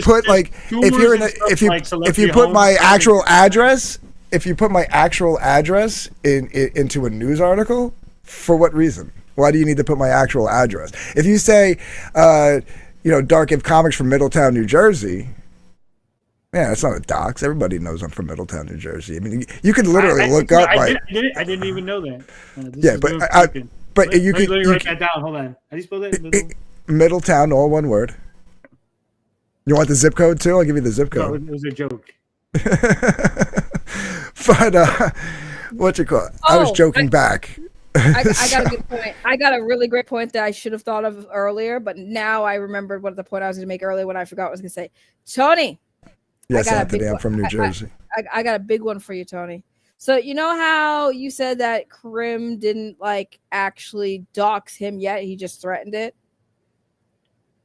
But yet Krim also supports people like Riley and like your redheaded friend, the dude who went at Vito's house. That he does support and would 100% participate in real world shit that people do. So it's kind of safe to say, with knowing that when somebody's threatening to dox you and he is pretty much completely fine with people doing IRL shit to content creators, you could say that you could take that threat a little bit seriously. No, again, I could see where you're coming from, and if I was removed from the situation, I would tend to agree with you. But knowing Krim, no. That's Riley's right, I built my own fence. Sorry. It was still a good point, though. It was still a good point. No, you're 100% right, because that's what everybody wants to go. Oh, Matt Bahr. Again, me and Matt Bahr don't get along. But what's right is right, what's wrong is wrong, and I'm not going to just change my opinion because me and him don't like each other anymore. I 100% said if he doxed you, I would definitely. People like to use the argument that Matt was afraid that Riley was going to rape him. No, that wasn't what Matt was afraid about. Matt was angry at the URLs, and Matt was also like, this guy shows up at people's houses, and I got kids. Okay, let's rewind real quick. The URL thing is 100% legal and protected speech. There was a famous case about that. No, it is. I understand. It doesn't make it right. Just because something's legal doesn't make it right. No one was saying it was right. We all just said it was funny. That's what I think you guys are mistaking. When saying something's funny doesn't mean it's right or moral or good. It just means it's funny. Like an old lady falling down on the ice is funny. It's wrong. So messing with a man's reputation and potential income that puts food on his kids, because his whole fucking outside work relies Oh, I'm sorry. You got a super chat. Go ahead. I'll let you read it. Yeah, no, sorry. I just want to read it quick. Food fun. Take care of yourself during these long streams, Ray. I know. Thank you so much for the $4.99 super chat. That's more money that goes in my pockets and not Matt Bahr or Rican Ranger. So there you go. There you go. You should give it to her on like Venmo, so she'd go directly. You know, you get when you have these, you know, especially the one that says "is a rapist," that URL. You know, if somebody was to stumble across that, you know what I mean, and then like kind of like look into like maybe they'd figure out that this guy's just trolling. Maybe they'd just be like, you know what, we want nothing to do with this guy if this is, you know, the kind of people he attracts. So wait, let me just finish. No. I get your point, and let me stop you in counter by saying when Matt Bahr goes around tweeting that people are dog fuckers. Don't you think someone might stumble upon that and then think bad things about that person? Yeah. Like, listen, I said this about the Katie stuff when it, you know, came down. And I said this about Preston Poulter way back in the day. I said, yeah, the dog fucking thing is kind of funny for like a week. Yeah, the getting railed in the ass on video is kind of funny for like a week. Like, you know what I mean? But like, maybe there's other things that you can like worry about if you're really concerned. I don't think the dog fucking thing is funny about it. I don't think that's like. I don't find the humor in that. That's like one thing that I don't think that's humorous. When I say funny, I just mean it's like, oh, look at that. That's kind of like embarrassing funny. You know, it's like, you know what I mean? Like, oh shit. Like, they look a couple of girls squealing about some weird anime shit. It's funny for like a week, you know. But you know, same thing with like. Never stops being funny. Fucking cowboy. That's true though. I did say bench and pegging earlier, so. But what you call it? I mean, especially with the Preston Poulter stuff. Like, there was so much more to worry about with him than that did happen though. He did get pegged. That did happen. No, I know it was funny, but like I remember never funny. Everybody was like, he's never going to show his face around here again. This is it. This is the end of Preston and Comicsgate. And I'm like, I don't know about that, guys. I was like, this guy's very litigious. From what I've got, like, from, you know, because I had just started talking to Aubie, I was like, from what I understand, this guy, you know, has got money and time and thinks of lawsuits as like a hobby. Maybe don't sleep on this guy. No, you don't know what you're talking about. And then 5 years and 4 lawsuits later, you know what I mean? Like, so that's why I'm always like, yeah, it's funny, but do you have to dwell on it? Like, that's my point. Whether you actually find it funny or not is irrelevant. Whether I find it funny or not is irrelevant. My point is, when these things come up that are kind of like humorous or embarrassing or something like that to the person, yeah, maybe you do a little ribbing for a couple of days, a week tops. After that, you got to either move on or you have to fucking. I'm gonna disagree. Katie, you want to dwell on it? Well, here's why. I'm gonna disagree. I'm not seeing a super chat, Katie. Sorry, Katie's talking about super chat. I'm like, I didn't see a super chat from Katie. Didn't Mike Wheeler dox DG at their friends? No, he doxed a picture of my family, which was like kind of an innuendo, which was a threat to dox. And yes, we fought for a while after that. Yes. I mean, but that is kind of up to you to decide if you want to forgive somebody for that act, though, because it did happen to you. It took a while. It took the Vic King situation because we were still arguing when that went down, but I knew he was about to reveal a cover that Vic had done for him. And I reached out and said, you're going to want to hold off on that. And I showed him the link to Dean and Vicky's video and a screenshot of the DM, the last DM Vic ever sent me, trying to weasel his way out of it, explain himself out of it. And then after that, it was kind of like a professional courtesy, you know, more so than like a friend thing. And then we just kind of started talking. We started hashing things out. And not that like I'm taking any kind of credit for anything, but Mike Wheeler has kind of, until recently with like the Pan stuff, kind of mellowed out. And he even says, like, whenever he does something that's out of line, he'll like go, I hear your voice in my head. Because like I'm trying to like tell him, like, listen, man, like sometimes some of this stuff isn't worth it, you know? So But he's a grown man. He's gonna do what he wants to do. Anyway, back to the point. I think that real quick. I just addressed the whole pants situation like 10 minutes ago. Crossfire. I know that's Raptor. So if you want to go back and watch that, go for it. I'm not going to reiterate it. Go ahead, Tony. So, like, if I make fun of you, that's initially funny, right? And if you don't react or if you don't give me anything, then eventually I think it will be unfunny, right? Because then it's just pathetic. But if you react and like you freak out, if I go, hey, dark grift, and you start freaking out, I'm not dark grift, then it becomes hilarious, and then it won't ever go away. I think it'll always be no, that's fine, but I don't think Katie reacted. I don't remember her reacting. I don't think so either. I'm just saying. Like, and Preston sure as hell didn't react. I think he made one like initial statement or something like that about it, but he didn't react. And like, yeah, it's just it's the juvenile locker room mentality that just seems to not go away in this space. And I guess you kind of have to live with it. And if you're strong enough, you do. And Preston obviously did. Katie obviously did. Some people in this space over the years wasn't able to do it. You know what I mean? I got the Tranthony thing for 5 years. Like, you know what I mean? Like, so you just got to deal with some of the shit that comes your way. 5 years. I'm still hearing people say it. That's what I mean. Yeah. So, you just going away. The shit never goes away. That's it, right? But it's like.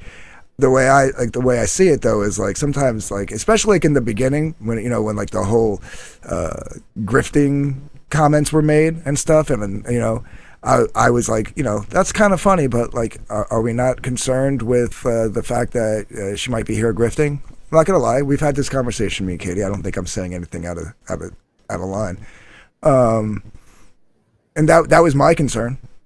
You know what I mean? Like I was like, yeah, it's funny, but like, come on, like, there's more to cover here. I think. Okay, well, what do you consider grifting? I think that's what we really need to dive into. I mean, depends on motivation and stuff like that. I mean, grifting can have a financial motivation, can have a clout motivation. But it all stems. And it all stems from like an insincerity in what you're saying, and what you're doing, and why you're leading people to believe that you're doing and saying these things, and why you're actually doing it. So, what would you have thought that Katie was saying or doing that was insincere? Why she was here. I told her. I said I thought you were. I saw what she was doing with Triologic, and it wasn't taking. And then all of a sudden, she started, like, in my opinion, the pattern. Like you were talking about patterns earlier. The pattern was now she was doing it with Ethan. It seemed like a cloud chase. Here, but she didn't come. Like I invited Katie here. That's fine. Yeah, that's fine. Yeah, that doesn't matter how the person got here. So you're saying like she got here, and then like when she got here, it's like, oh, now I can grift, and then she was like rubbing her hands together. That was the thought process. Yeah. Like Tony jumping in the comic skate grift. Yeah. There's a comic skate grift. Where's that at? I'd like you comic skate grift. I know what you did. You were like, I'm getting this comic skate stuff. July is a hot topic. That's exactly what I said about Tony too. And you know what? It's funny. I didn't even say like my thought process. I didn't even say my thought process on it. I made a passing comment on a 8-hour Finatra stream in the middle of it at 6:00 in the morning, and this guy Streisand affected it for 9 days. Yeah, I think Tony's asking what a grifter is because he's trying to come to terms with the fact that he's been grifting for Comic Skate for the last year. He knows what he did. He's trying to only 1 year, man. Really? No, a few years. He's been doing it. Yeah, the grift is real. Nah, for real. When Tony first got a Comic Skate, the first thing I thought in my head is like, yo, he gonna grift Comic Skate. I thought the same thing too. I didn't even think that. I didn't even think that when he first arrived. I didn't think, because I didn't like really know anything about him. right? He was just a new guy in the scene, and like I said, like I do with everybody, I follow and I subscribe if they have a channel, and that's it. And it's like set it and forget it, you know. And then I see him in the chat cheering Riley on when he's yelling like my name and how he's coming after the slums, and like, who the fuck are these people? What did I do to them, right? So then it's like, okay, you go into Twitter. Like I said, I think at the time it was TGD Tony or TDG or whatever his name was before. Yeah, whatever it was before that. Like I type that in Twitter, and I just go and I look, and I just start looking at like at patterns of behavior and stuff. There was no deep dive. People. I'm curious. It seemed like there was like at least three different communities prior. Like one was like this like online website, where I guess you were doing articles, but like I don't know if you started it or you came into it, but like again, you started off being liked. Hold on, you started off being liked, and then slowly and surely, like, just started making enemy after enemy after enemy, and they were all saying the same stuff that basically a lot of people over here are saying about you. And again, pattern of behavior, and then that thing falls apart, and then you move on to the next thing. Then there was the Miko thing, and it was just like this whole. I mean, your pattern of behavior was a little trickier to like pinpoint because like a lot of your stuff was deleted and stuff like that off of Twitter or off of YouTube. But it just seemed. What got deleted off of YouTube? I don't know, because I just remember like typing your name into Twitter, and then there was like comments to you, but the tweet was deleted. Oh, those like there's like there was a bunch of crazy people that were always like fucking with me. Yeah.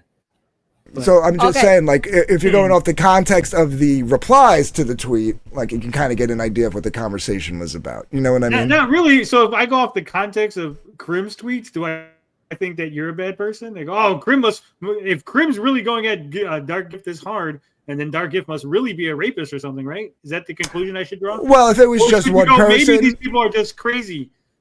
If it was just one person, I would say, okay, you probably have a point. But this was like a bunch of different people from going after the Amico, and so all the Amico fans are obviously upset with you, including Ray at the time, right? Well, I'm saying there's a bunch of different people in a bunch of different communities. We're saying the same thing. You know what I mean? Like, so again, a pattern of behavior. That was it. Loud, I'm brash, I'm obnoxious. But listen, all that was, if anybody remembers, because you had, that's why I did the stream, because you had the whole timeline wrong. I had to go over the exact timeline and show dates. The Riley stream happened first. Then fast forward, like maybe 2 or 3 weeks, the Finn stream happens, and Chris Stanley was the first one in the chat to say Tony and Katie are grifters. I still don't even know to this day what his reasoning was for that. And all I said was 100%. I typed back 100% in the chat. Ethan goes, and he's in the chat, and he asked me, he goes, well, what should we do about this? Like, I forget exactly how we got to that question, but eventually he goes, what should we do about this? Dark Gift? Right, and my darkest hour, and I said, these outsiders. And all I said was, I ain't gonna tell you how to handle it. I know how I'm gonna handle it. And all that meant was I was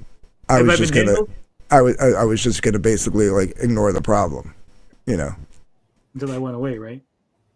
How's that work? Didn't you say like I was gonna like go away after a year or something? Was that like? I don't think I ever put a timeline on it. No. So I could still one day just leave like a thief in the night, huh? You're still holding yeah. You could. I don't trust nobody no more, bro. You've been in the scene a long time. You don't trust nobody, and especially if like their actions to an accusation like grifting is to show more like grift like worthy behavior. Like your whole thing. Worthy behavior. Your whole thing was like your whole thing was like, oh, I'm a grifter. Well, what did you say? I gotta invite to the big boy table. And it was all about clout. It was all about like clout. Yeah, the King of Comics Gate. I'm the new King of Comics Gate or whatever. Yeah, and it was like, who cares if you got it, dude? I get shot links all the time. or up until 2 months ago, I got shot links all the time. Like it's whether you want to be on the big boy table or not. That's the attitude. Like, are you here just to get on the big boys table, or are you here to actually like be a part of the community and do something for it? I mean, he's kind of done both, though. Listen, I'm just saying this was the thought process, right? Like this was what was going on when he's like running on Twitter for 9 days, going, "Why am I Darkins calling me a grifter?" It's like, dude, the only reason why people know I called him a grifter is because he told them. It's the only reason. How'd that work out for me? Can I address this because it's been on the screen for a while? Lorenzo, Tony. Tony, like, it wasn't that Tony didn't get views. I mean, part of it might have been that, but I think for the most part, it was because the anti-Miko people who supported him were upset with him because he started being nice to the Miko shills, meaning he was getting. No, that's cool. You're wrong. Nope, it was because he was became friends with me. He was cool with Retro Bro and all those guys. That's not why, but there's nothing. It was over. There's like nothing to talk about. Like you see the fucking Reddit. There's like they hate you. It's just like they hate you. The same thing. They hate you because you're friends with me. They hate. They hate. Everyone hates me when I'm friends with you. Yo, what still, the? Why? Why do about, people? Here's the thing. I don't understand. Nah, fuck that noise. Because like my thing is, everybody hates me, but most of these people don't know me. They only know that they hate me because they don't like my content. You actually talk to me like one-on-one, like a normal human being, you'll probably find we have more in common than we have a difference. But so many people just can't stand my ass for no reason. Well, didn't you learn that lesson about me, Ray? Didn't you learn that lesson after we had a conversation backstage? And you're like, oh man, that's your dark gift. So I don't know if you knew this, but like I fucking hated Tony when I first met him. Fucking hated. I called him a piece. I did a whole stream about him, called him a fucking piece of shit. I hated Tony when I first met him. So trust me, I can empathize with everybody why y'all don't fucking like him, because he drives me fucking crazy. Even now, sometimes he drives me crazy. But like, it's funny because I didn't like him either. When I first met him, I fucking hated Tony. I legit hated Tony. Yeah, I thought he was annoying. Now it's more about his like just him being disingenuous.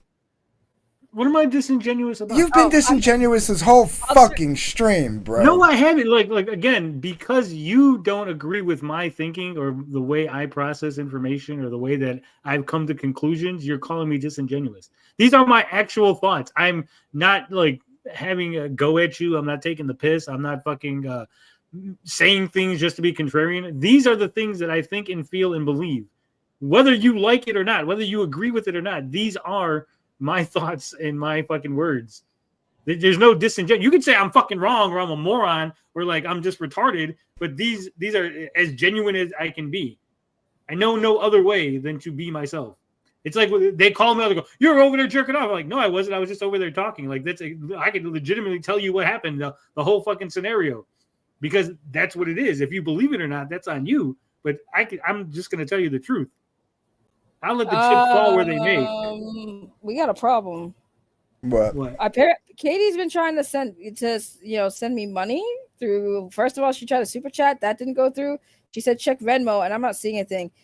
Are you doing it through like Apple Pay or something, Katie? Because if so, Apple has this new update where you have to verify your freaking Apple Cash shit, or they won't let you send money anymore. I learned out the hard way. I was locked out of Apple Cash for a fucking month because I couldn't figure out how to fucking like fix the shit that was wrong with it. So I'm not seeing it on the transactions. But also, Tony, little bitch. Okay, I'm gonna go get my tea. I'll be right back.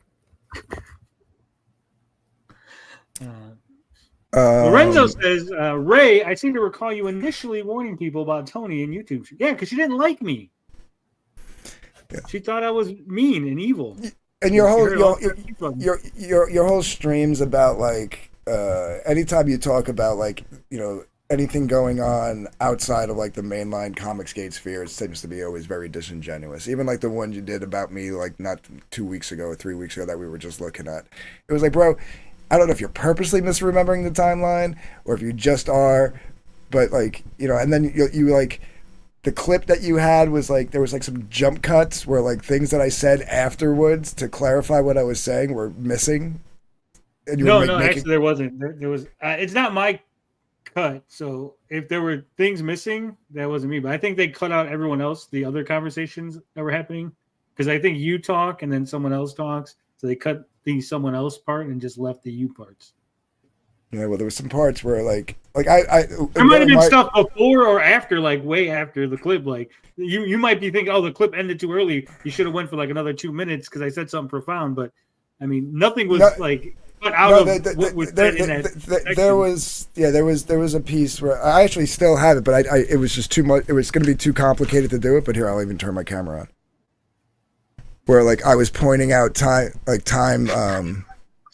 Because I was gonna make like I was gonna show what I said after the comment. You know what I mean?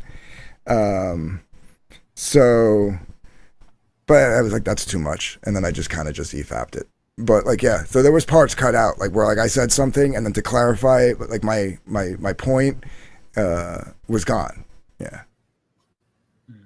All right, I'll make sure that the tadpoles are sending me better so clips. Can you and Dark Gifts like stop hating each other? Like, can you guys like I don't hate anybody. Why is everybody like? I don't hate anybody. I just don't trust the guy.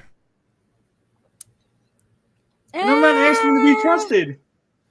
And Tony, you should just at least own the fact that it's not okay that Krim is threatening doxing Dark Gift. That's all I want to hear from you. Not gonna happen.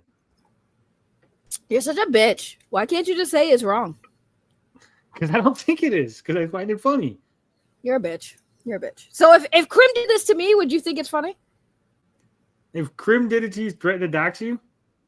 Yes. How do you react to it? I mean, I'm just gonna be say like, it's wrong. I would be like, it's fucked up. Why would you want to threaten to dox me, bro? That's crazy. It's kind of creepy. I'd be like, Krim, I know it's funny, but lay off a saggy.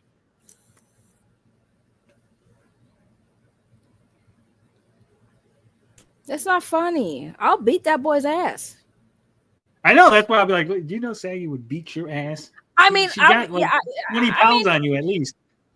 That's true. Don't forget, Matt Bahr said I'm a cow. So imagine what I would do to Krim. You've been losing weight too. I've seen you.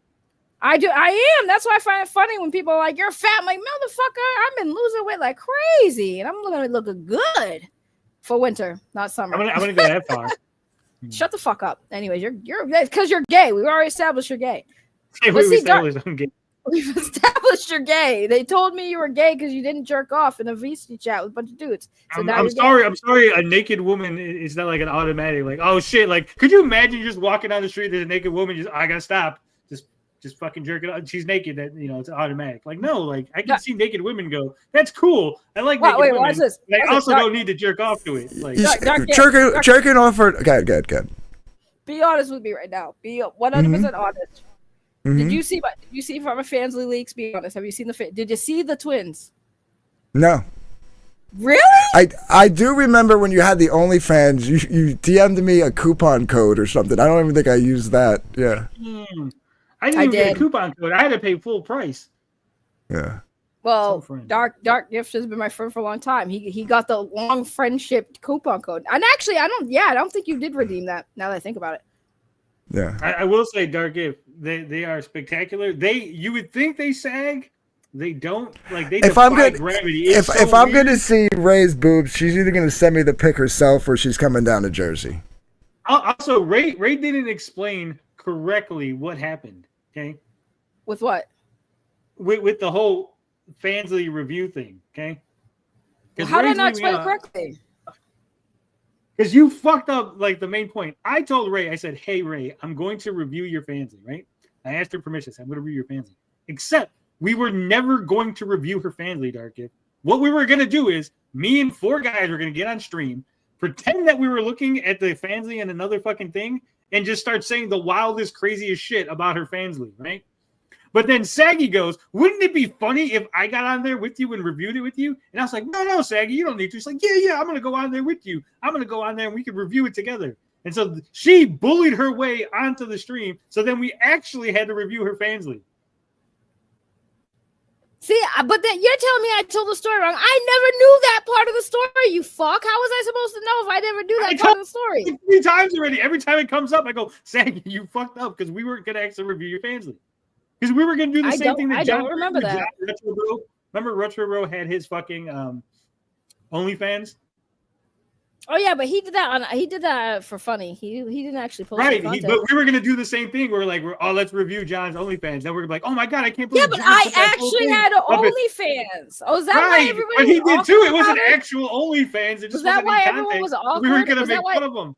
Was that why? Yes, that's why it was awkward because no one actually wanted to look at your nudes. We were just gonna fuck around and pretend.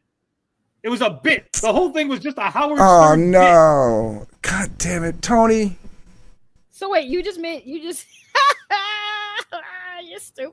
I don't remember that being part of the plan, but I mean, it was a while ago, so you could be right. I don't remember.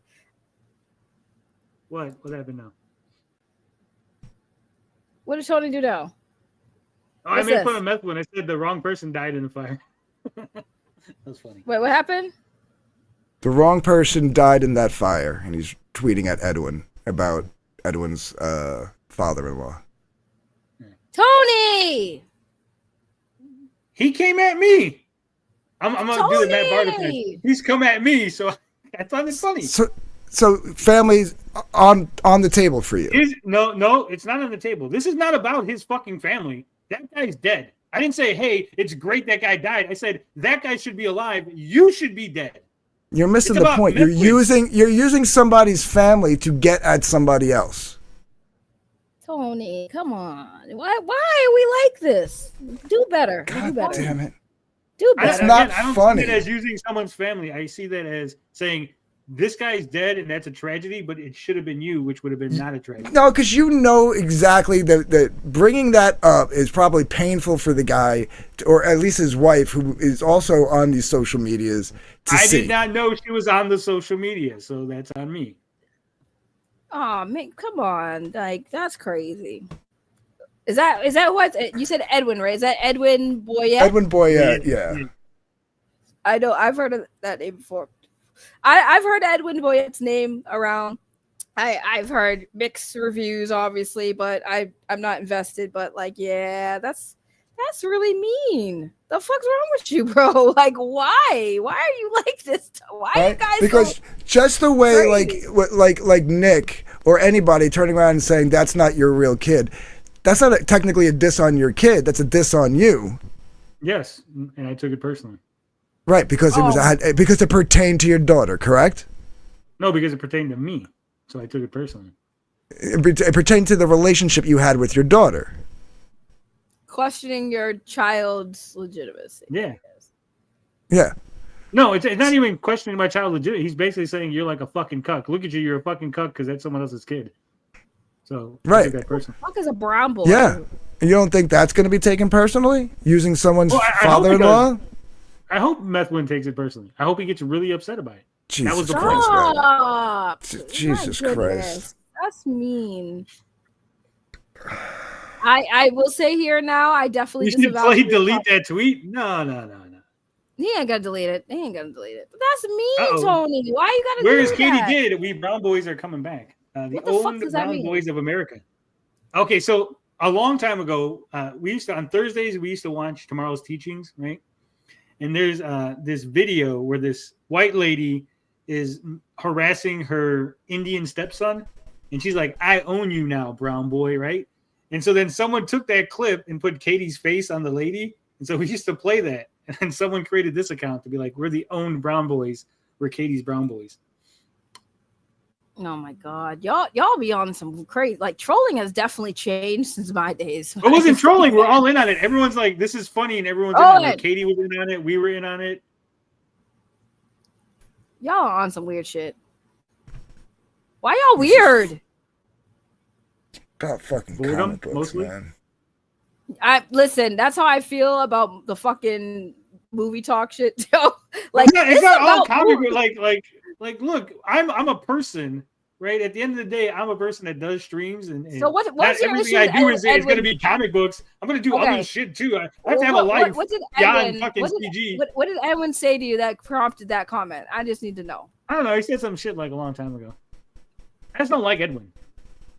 So, damn, you don't gotta go after his fucking family, like his. I didn't go after. I didn't say I hope you. I didn't say, hey, all your family should have died in the fire.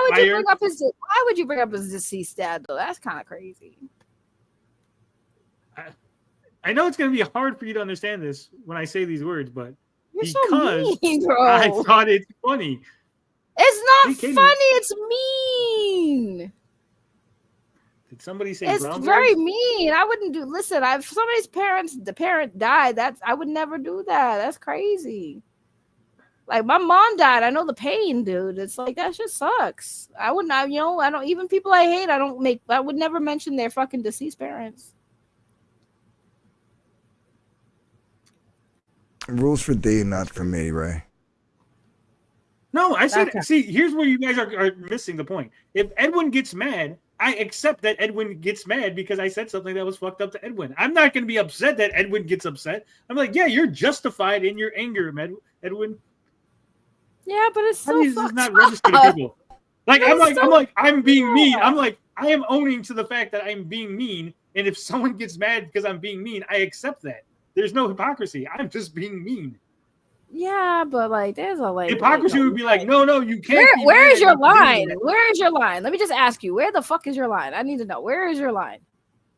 I need to know where the line is. There is no line. Animals, anything like animal shit. Probably not gonna mention that. Small children, not gonna get into that. Personally, right? Like if other people say some shit that might be funny, like if a little kid falls, I'd find that funny, obviously hilarious. I think the line varies by how funny I find the thing, right? So there is no line. Except for the animal thing, obviously. The animal thing and the small children. And I'm just saying, bro, that comment was woof. Was woof. Like, that's crazy. I thought it was funny. You're telling me it wasn't funny? No, not at all. Not funny at all. Yeah, it was kind of cruel. Like, if you wanted to talk shit about him and tell him to go die, that's one thing. But like using a deceased relative to really stick somebody, I don't think that's funny. Like if you said that, like, I hope you burn in the fire. I mean, that is true. Morpheus. That would be kind of bad, but it's kind of just like. Yeah. By the way, see, because Katie didn't like curry. That's where it started. Katie said she didn't like curry, so we did the whole like Indian thing. We played that video for her, and that's how. You're right. She's white. Why would she like curry? Most they don't like the spices, man. No, she said something about the smell. She was like, "Oh my god, like Indian food smells really bad." Curry does have a strong smell. I don't mind the smell of like mild curry, but like curry does smell. I'll give her. You went to hell with that tweet. You can't get mad when they go Dante's Inferno as their get back. I won't. See, that's the thing of it is I'm not going to be upset. Like again, if Edwin came back like really hard, I'd be like, yeah, I deserve that. I said. But if Edwin said something about your kid, you'd fucking snap. Well, if he went first, yeah. I would hit him back hard. So if he hits me back hard, it's fine. This is so juvenile. Like, I'm sorry. It is. Like, I didn't say it isn't. So juvenile. Like, if no one should be saying fucked up shit about relatives. We just established that. Keep the fucking relatives. But it wasn't about his relative. It was about him. Yes, but you use something involving his deceased relative as a fucking. That's crazy.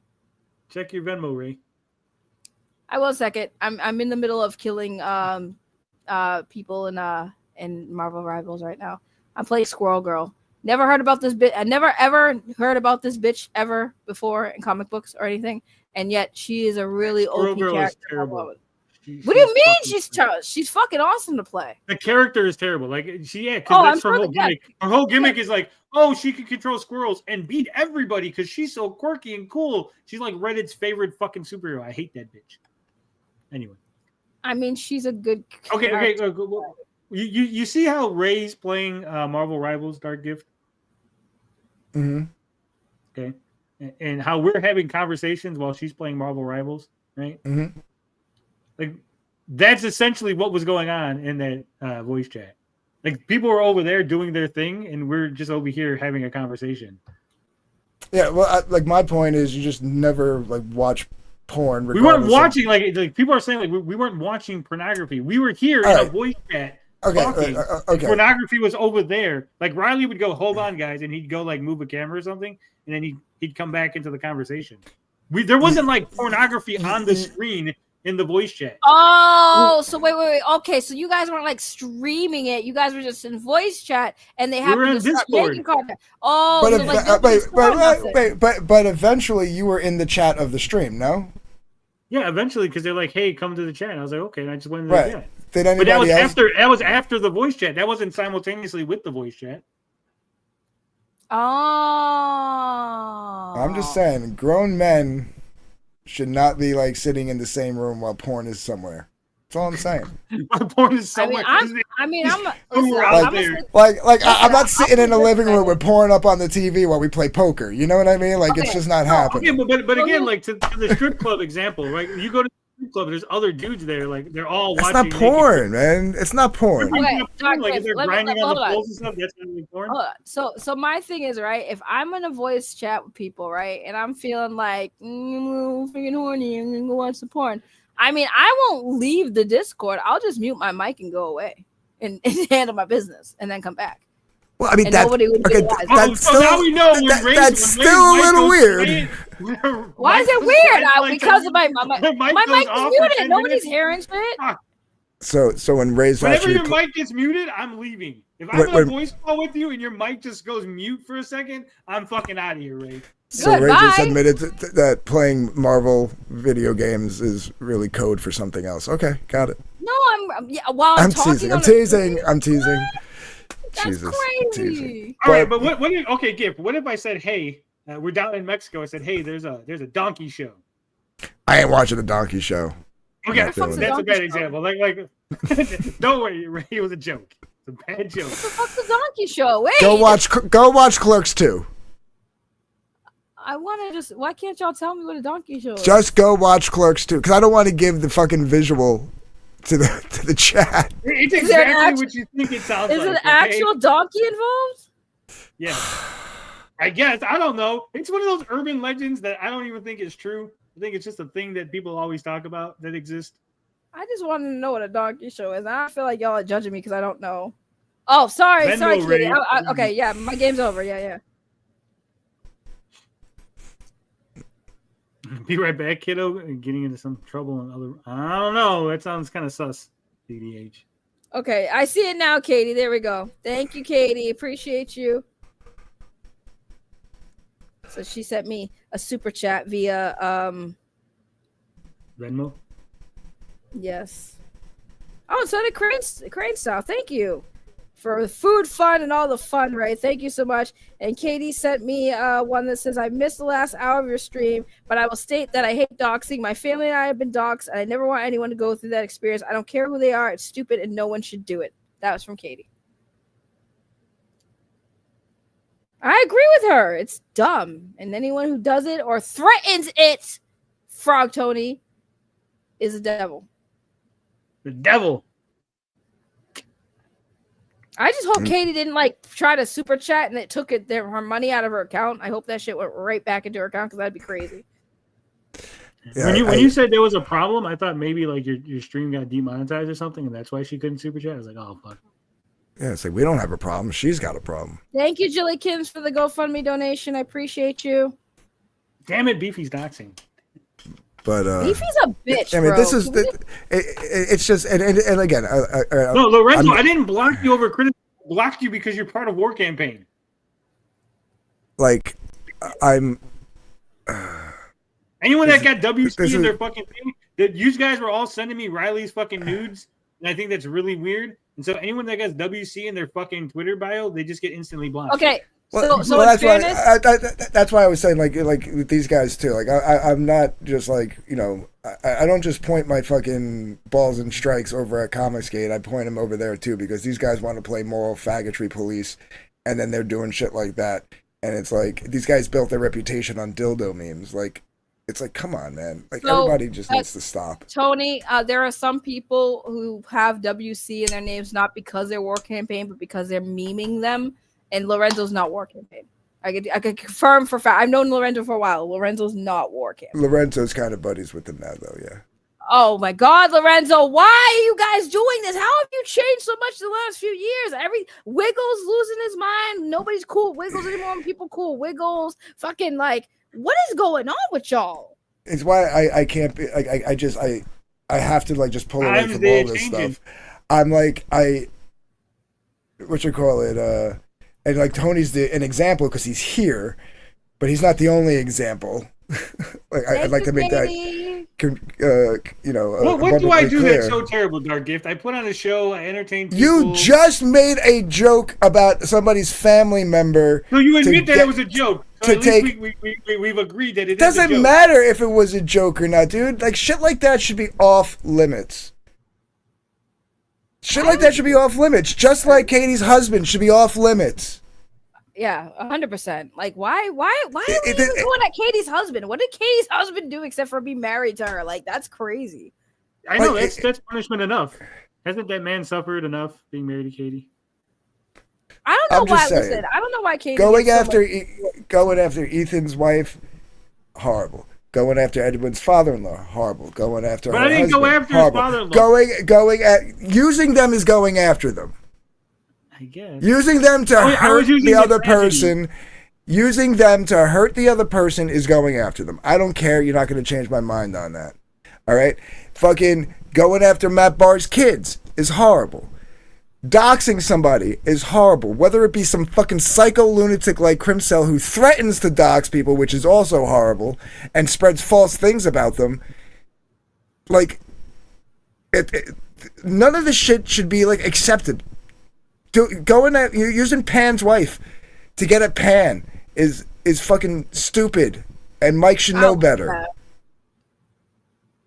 All right, it's all fucking retarded. I can't. That's why I'm not part of the fucking slums or War Campaign 2.0 or Uppity Boys or whatever they want to be, and I can't be part of Mainline Comics because they're doing the same exact shit, and there's no consistency. It's all rules for me, not for thee. It's all fucking, this is bad when it's convenient because it's somebody I don't like, but it's okay when someone I like does it. Yep, that's how it's been for everything. Like, it's okay if I don't like you, but if I like you, it's not okay. It's annoying. It's like, stand on business, stick with your morals. That's what I say. Like, how many times have I said, I don't fucking like Tug. I really don't like Tug. But anytime people bring his kids up, I'm the first one to fucking defend that man. Say, don't fucking do that. Didn't Tug, like, let his kid be on the phone with somebody? I don't know. I don't follow Tug like that. I just don't. Tug used to bring his firstborn, not on stream, not on camera, but, like, she would come on at the end of his streams and talk and tell a story. All right. And then I think what happened was afterwards, there was a bunch of people on a back call. And yes, one of them turned out to later on be revealed to be something unsavory. But are we going to hold that against him? Did he know? No, he didn't know. Nobody knew. People backed that motherfucker's book. Okay, so the story that I heard, or at least the version that I've read, was that the guy Tug did know, that I guess he found out, and then the guy was paying Tug money to talk to the kid. No. No. I'm saying. I'm just that's not what happened. That's not what happened. Like I said, I don't like Tug, but I don't think that. Yeah, I don't like Tug, but I don't think he is a bad father to his children. And I would never say that he is unless I've seen evidence that said otherwise, to be honest with you. And I also think a lot of people have used Tug's kid as like ammunition when they're calling him out on shit. I'm like, bro, you can call out Tug and leave his kids alone because they don't have shit to do with whatever the issues y'all have with him. Because like, I don't like Tug, and I'll be the first person to say, leave his fucking kids. What I think Tony's doing is, or whoever's telling him the story, or maybe they explained it wrong. There's two stories being conflated here. There's that story where Tug was friendly with the guy and knew Tug's wife and everything. It wasn't like there was any monetary exchange there. They were just friendly, and there was a bunch of people who were on back calls back then with the same guy. All right. Now, what also happened is that people like the Royal-Up brothers accused Tug of whoring out his daughter for super chat money, and they called his daughter a whore. Oh no. Yeah. So I don't know if those two stories are somehow getting combined into one big story. But yeah, I'm pretty sure I read it on Kiwi Farm somewhere, so that's what I was asking about. And I mean, sometimes they get it right, and sometimes they don't. There's some things that they say on there that they don't always get right either. Because some people just like to troll, and like people on Kiwi Farms. I've seen it. Many locales is the locales they cover. So.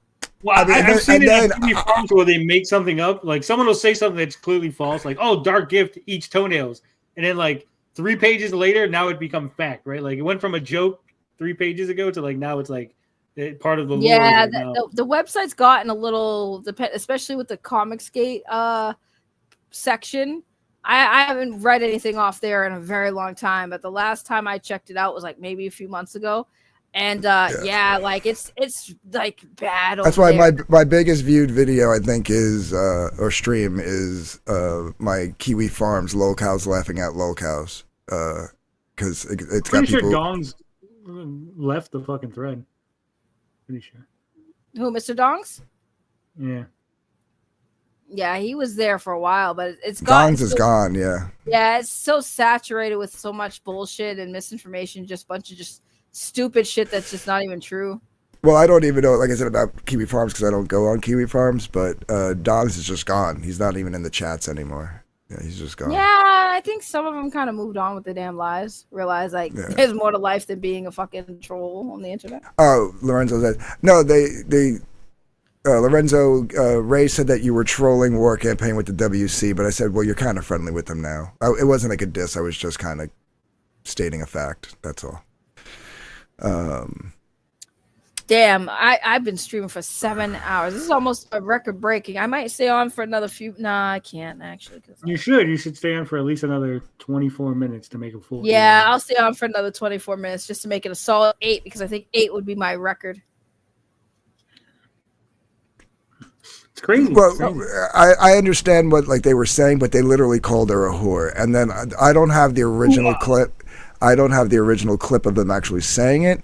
But when it was brought up, I have the clip of the stream where Preston Poulter's on it, and somebody brings it up in the chat. They tried to walk it back, like, no, we were just saying she was being whored out. And even Preston was like, no, you called her a whore. You called her like his bitch daughter is a whore. Like even Preston, who was friendly with them, like basically said like, no, don't even try. Like, don't try to walk it back. You said it. Like, I have that clip. And then defends it saying, and then goes on to after like calling them out, goes on to say, and I think it was Tyler something. Tyler was the guy who was chatting. Not Tyler Preston? No, maybe it was Tyler Preston. I don't remember, but the guy's name was Tyler.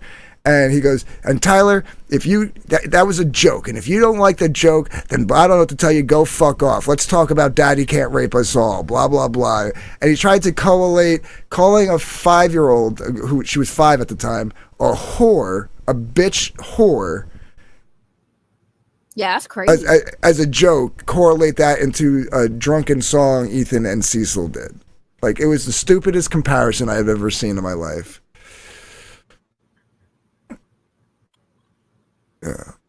Yeah, I'm just saying. Preston called them out, Lorenzo, and I remember it happening. I remember seeing it and going, "Oh my god, I can't believe they just said that." And then I remembered the stream. I actually have the stream clipped because I did the whole Comicsgate and kids versus Comicsgate TM because that's what they called Preston's Comicsgate back then when he was trying to trademark it.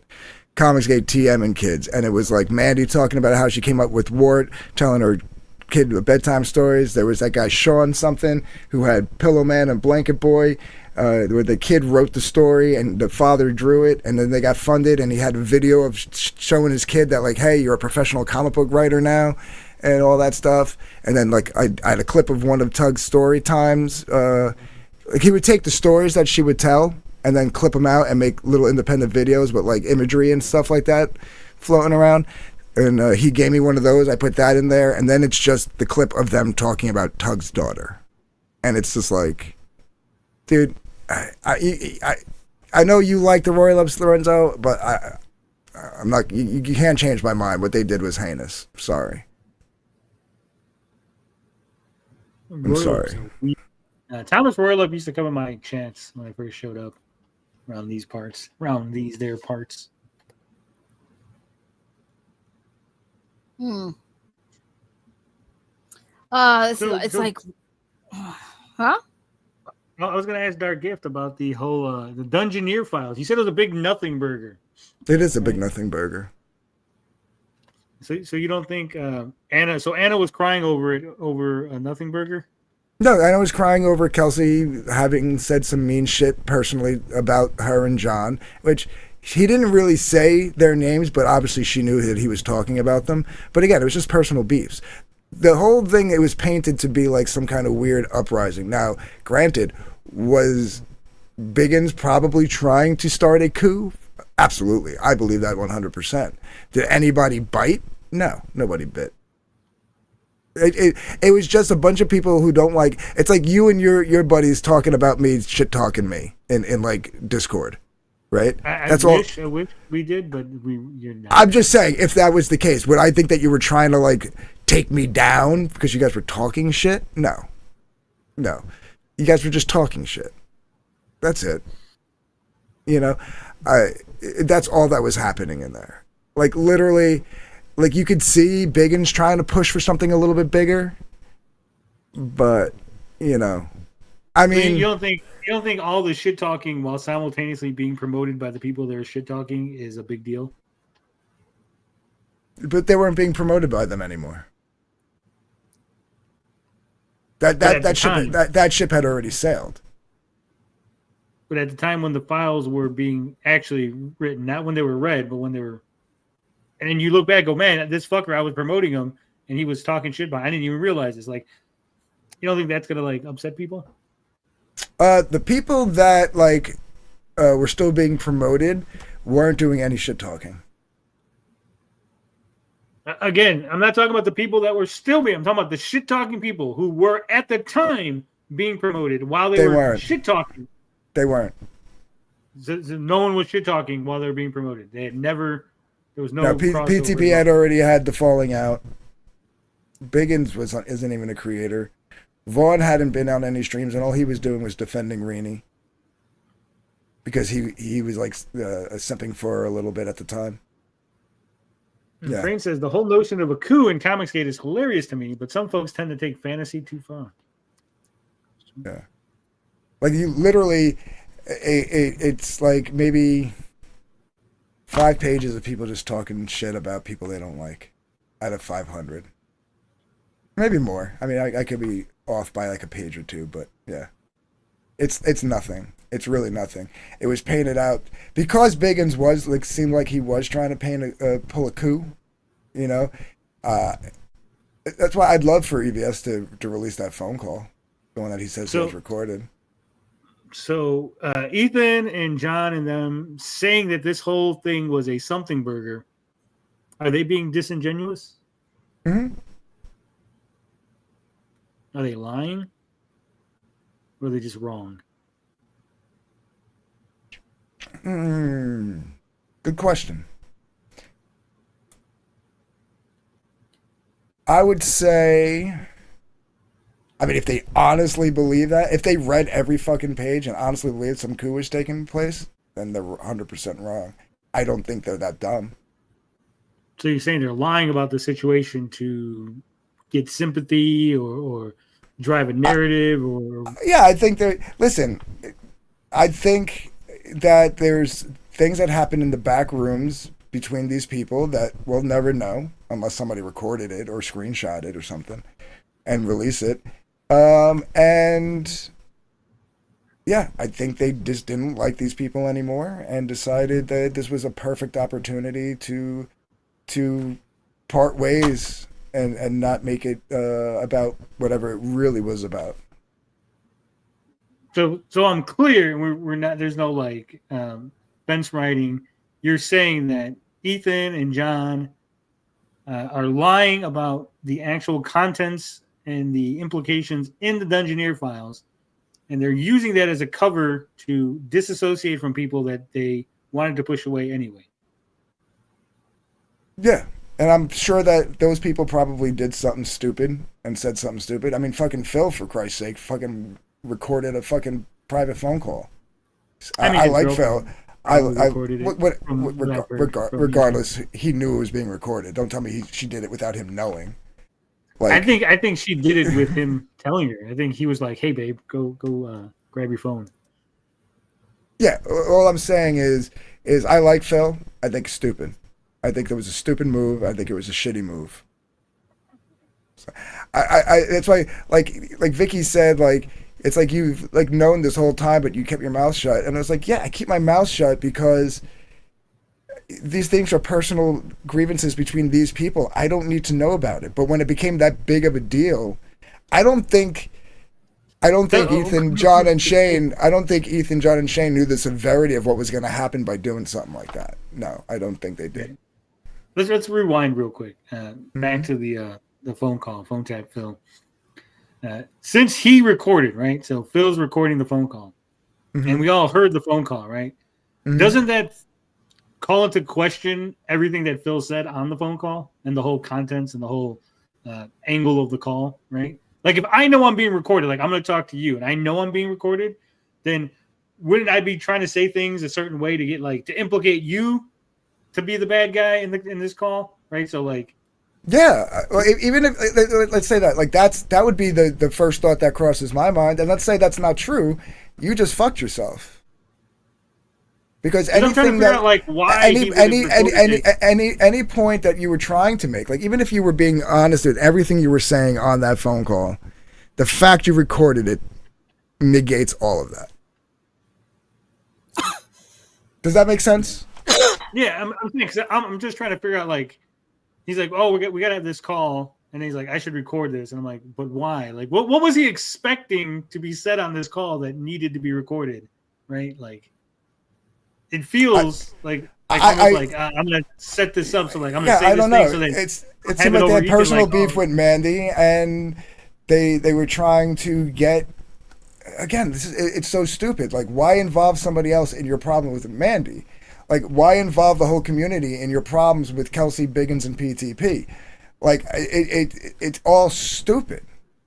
It felt like to me, and maybe this is just my interpretation, but it felt like to me that Phil recorded it to discuss the Mandy issue to try to get Ethan to say things that he can then have a recording. Say, Ethan, look, I've got you saying these things. You gotta help me out now because I'll expose what you've said about Mandy. Well, I mean, if Phil was going to use it as blackmail or like extortion, I think he would have done it already. And I think Ethan would have called him out on it. If Ethan was going to call him out on everything else, why wouldn't he call out the extortion and the blackmail? Well, I'm saying, like, I think that was his plan. And then at some point he probably was like, fuck, I can't do that. Because then, like, that's like a federal crime. Like, so that's why they leaked it, right? Like, oh, if we leak it and we all pretend like we didn't record it, no one will get in trouble. I mean, maybe. Whatever their ulterior motive, it's still all stupid. Yeah, it's stupid. All of it is stupid. All of this fucking Biggins trying to like create a whole revolting army and it failing horribly. Stupid. Kane says, I think you're wrong, DG. No offense, but I don't believe that at all. As far as that's fine. Nothing burger or the Dungeoneer files. You don't have to. The ironic part is, without me having to say any of this, hundreds and hundreds of other people already believe that. And they all walked away with their money. And now everybody gets to suffer. Sorry. So, since I got you here, and you were talking earlier about the money and the lack of money and, you know, the downward trend in the whole CG community. Do you think any of that is account for the fact that we were in a pandemic and we're no longer in a pandemic? No. I mean, economy, of course, has always plays a part in everything we do. So take that factor out. No. Do you think perhaps some of the smaller, and I'm saying smaller, I don't want to like belittle anybody, but I'm saying like lesser known, how's that sound? Lesser known creators are getting less money because now the options are between lesser known creator or big creator, and people are going, hey, this guy who I know is a professional who does professional work, I'm going to go with him over taking a chance on this smaller guy who I don't know if he's. No, he's not a proven commodity. Because everybody's numbers are down. Everybody's backer count is down. So what do you think is the reasoning behind all this? How do we fix it? How do we CG shrink? I don't think he can. CG's shrinking. Well, CG has shrunk by at least 60%, maybe 70%. At its height, CG had about maybe 25,000, 30,000 people across all social media. Now we're looking at what? Maybe. And obviously you're excluding like War Campaign and stuff from the current CG, right? Yeah. I'm just trying to see how you're getting the numbers. I just want to make sure that we're all like discussing the same. I'm counting back like people who are basically customers. Yeah. Because technically they're still technically they're still around, right? But they're not back in books. So yeah, I'm not counting them. You know.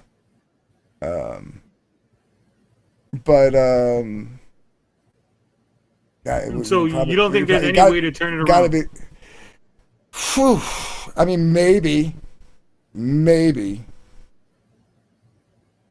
but nobody wants to hear it. I'm always wrong. I'm giving you the opportunity right now. I'm asking you. I've said it all. Consistency. Stop fucking fighting with everybody. Dan Fraga was right when he said making peace doesn't necessarily mean becoming best friends again. It just means not fucking acknowledging each other. And then let's say tomorrow everyone stops fighting. Mm-hmm. How does that attract all? So like then just automatically everyone's gonna go, hey, everyone stop fighting. Let's go back. That's why I'm saying I don't think we can. I think it's gone too far. I think it's gone too far. I think something. I don't know. So what about like people like me? And because mainline comic skaters are not going to trust Phil and PTP and those guys anymore, and those fans over there are not going to, and they're not even backing books anymore because they're not going to trust John, John, Ethan, and Shane. So the trust is gone. Okay. Like, what about this scenario? Let me give you this scenario. Like I came in with people that were not Comicsgate, right? Some of my audience was already my audience. And then Katie came in with some people that were just Katie's audience. Mm-hmm. Do you think getting new people into the sector that have audiences, branching out from comics to like, oh, look, this guy does video games, this guy does like politics, this guy does coloring or whatever, right? Other sectors of YouTube to try to get, hey, you guys might be interested in comic books also. Hey, you're into like Dungeons and Dragons. Well, guess what? We have some. Have you heard of Core Draft? That's a Dungeons and Dragons type fucking comic book that might fit in with you. You don't think that might be a way to get more people involved in the Comicsgate? Like, absolutely. Grabbing other nerds from other nerd fandoms and saying, hey, we're also nerds, geeks. Like we're kind of similar. Why don't you come hang with us? No, I think that's been like the plan for everybody from day one. But the problem is if the turnover rate, like if the losses outpace the gains. Yeah, but at some point the losses have to stop, right? You think that we're just going to keep bleeding supporters? No, that's why I say I don't think Comicsgate's dead, and I don't think it's going anywhere. But I don't think it has the ability to grow at an exponential rate anymore like it used to.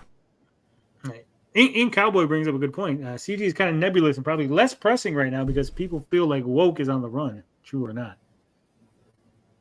Possibly. I think that's a good point. Yeah, hey, there were a lot of people supporting Comicsgate. I heard of Comicsgate, despite what you and everyone else might think. I've known of Comicsgate since I was in Gamergate. It was kind of an adjacent thing, right? Sure. And, obviously, both those movements were based around the idea of fighting the woke and the culture and all that, right? Mm-hmm. So with that dying out, there's no more fight. There's no more like, hey, like maybe comic books are going to be normal, so people are just kind of going back to the mainstream. You don't think that could be an issue? I think like what that gentleman was trying to share with us about Valiant Comics is something that people could talk about instead of another Eric July video or another PTP video or another EVS video or another Katie did video. Well, he did share it. I don't know if you've seen it. Did you get? I haven't. I don't think we follow each other, so no. But I can look it up. What did Katie did? Can I ask a question? Speaking of Katie, can somebody give me like the cliff notes of like what she initially did that got people to kind of like look into her? That was like that. What was the crime she committed that got people to be like? I mentioned it while you were playing your Marvel game. Oh, okay. I clearly missed it. I was playing my Marvel game. So wait. Just give me the cliff notes. Her and Tony were in the chat cheering Riley on, going after me and Dillard and everybody. Oh, that was all. So that was all she did. Yeah, we wanted to know who the fuck these people were. What did we do to them? So we searched our names and their names together, and nothing came up. So then we just searched their names on Twitter, and then some shit came up, and it looked kind of fishy. I put the link for you in the private chat, DG. Appreciate it. Yeah, I'm a nice guy. I could be helpful every once in a while. An asset to Comicsgate, if you will. No, just an ass to Comicsgate. Ah ha ha! See what I did there? I did. It was kind of good. Yeah, I have my moments sometimes. People say I'm not funny. I have my moments. Oh God, I'm on my. Oh, you're not funny. Women aren't funny at all. Women are never. You're funny. on your last cigarette. You smoked an an entire pack. Yeah, it's been 8 hours. It's been very stressful. It's been a very stressful stream for him. No, I mean, I was gonna say, I think he had some fun. You know, everybody argued. You guys got everything out of the system. Matt fucking Bahr showed up, head wound and all, talking about, you know, ooh, you're fat. Like we knew he was gonna say it, but like, you know, it was a moment. We had a good time. Comicsgate ass hat. That would be a big seller. Like a hat. I was on Ethan's stream, and yeah, I got support from him and CG, and they hate it. No, that's not true at all, Katie. We had this talk. It was you cheering, at least. I mean, because that was the initial like, who is this chick? Was you cheering Riley on when he was like, I'm done with this. Pull up the next topic, and you were like, no, keep going in the chat. Like, it's like, what the fuck? Who the hell is this? And no offense, I actually said this to her when we had our talk. I said, my exact words were like to myself was, who the fuck is this bitch? I don't even know who she is. I was kind of wondering who, like, so when Tony got into the Comicsgate stuff, there was a lot of people that I was like, who the fuck are these people? Because like y'all were not here, at least from what I saw, with like all the like what is going on. But then I blame Tony because Tony always like, you know. Well, Tony was right behind her in the chat. Tony was right behind her in the chat, so that's why he got brought up. Katie says I was laughing at his bit, but you know it was a misunderstanding. I still blame Tony. So I brought Katie into the Comicsgate. Yeah, I plucked her from the audience. You shouldn't have, because like, look what happened. People like going right, which also didn't help the situation, especially since like her pattern, like I said, was a little more, or perceived pattern was a little more clear to follow than yours, because like again, yours, a lot of your stuff was deleted or like was like on other sites. It wasn't on Twitter, like that website and stuff, and YouTube and stuff like that. And I agree, Yanafui, 100%. And but it was like, well, they're connected, they're friends, they came in together, you know. So yeah, it didn't. It looked very, and to some people, it still looks very shady, you know. I don't understand how anything that I've done looks shady in the least. I think you're when you're disingenuous about people. You love using that word. I don't think it means what you think it means, but you just love using it. It means not 100% honest. I'm always 100%. Again, people might not like my reasoning. People might not like what I say. They might disagree with me. Call me retarded. Tony, but I say what I mean. If we were already 2 minutes away from 8 hours, I would pull up that stream and point out every fucking lie you made about me on that stream. And lies that you would verifiably know. I just was correcting that. And lies that you verifiably know are lies. I don't think so. I know so. I know you think that they're lies, or you think that I know the thing that you think is a lie. But Tony has this thing where he's not wrong because he will always find a way to talk his way into it being right. Until you give up. Which is a symptom of being disingenuous. And Tony, don't say you don't, because you've done it to me so many times. Like, we'll be arguing about something, and you will literally argue. But see, for me, he's gotten better at it because he knows when to concede. He knows when to give up. He will never do that with people he don't like, though. Never expect Tony to say you are right if he does not like you. That will never happen. He's a very. I'll say you're right. If I don't like you, I'll say you're right. But you have to be right, and that's rarely ever happened. See, this is what I'm saying. See, I'm telling you. Look, like I said, I was in Gamergate. I worked for Billy D at One Angry Gamer. I worked at various websites. I got hired to do work at video game places, writing stuff, writing dialogue, doing Q&A. I did the Amico stuff because I was into video game journalism, and then the Amico stuff fell into my lap. Saggy will tell you, I didn't chase after it. It fell into my lap. And so I started covering it because it was a big story in the retro gaming space. Nothing that I've never chased clout. Clout just seems to find me. And I don't know how I'm disingenuous about all the things I've done, because you can literally ask me about anything in my past, and I'll 100% tell you what's going on and why it happened and where we're at with the situation currently. All I know is he'll never admit he's right. He's wrong. Ever. I was wrong. Ever. I was wrong when I hated Saggy, but then I quickly learned that I shouldn't hate her. Oh, now you're just being nice. What's your stance on Digibro? On Digibro, I've never interacted with Digibro. I've interacted with Trixie because I didn't even know that Digibro was a thing, right? But I think Trixie's a nice person. I've interacted with Trixie. I've had no bad interactions with her. She has gone back and said, hey, this thing that I said before, it was really fucked up, and I didn't mean it, and it kind of blew up and got away from me, and it's completely disavowed that whole stuff. So didn't Digibro do something with kids? Or what's your point? No, he said some fucked up shit. About, yeah.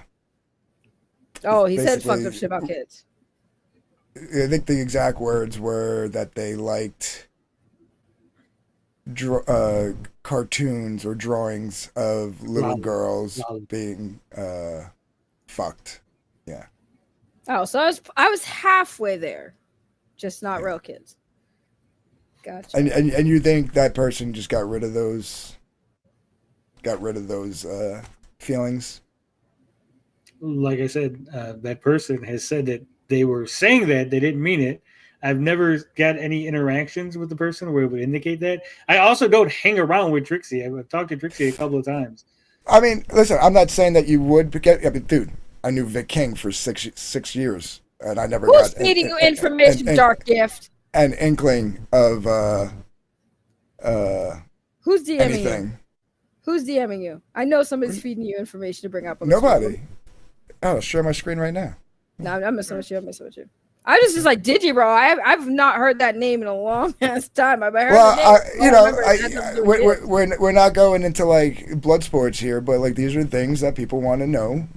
So he gave me the opening, so I brought it up. I'm trying to bring it up in a civil way, not in a blood sports way. But I think if you think that person can say what they said on more than one occasion, and then I said, I've 100% never seen a single Digibro anything. I didn't even know Digibro existed. I didn't know that Trixie used to be Digibro. I'll buy that because I didn't know who the fuck that person was until they popped up here too. So, I'm not saying that you did. I'm just saying now that you do you feel like that's something that somebody could just I'm not like that no more. Like I said, they made a whole 3-part video series disavowing all that stuff. Do I think that if that person really had those thoughts? No, I don't think that person could ever be cured. Do I think Trixie ever really had those thoughts? I don't know. I haven't spent any time with the person to have those kind of discussions. Like I said, we talked a couple times on stream, and then when I went to the was it Too Many Games, we had a couple interactions, and when she was here with Riley at the what was it C2E2. We walked around the convention and did that. Like there was no like, hey, let's sit down and have a deep discussion about your past and all the things that you ever thought.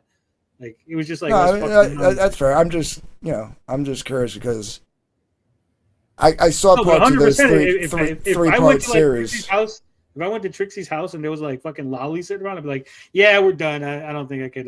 We can't talk anymore. That's fair.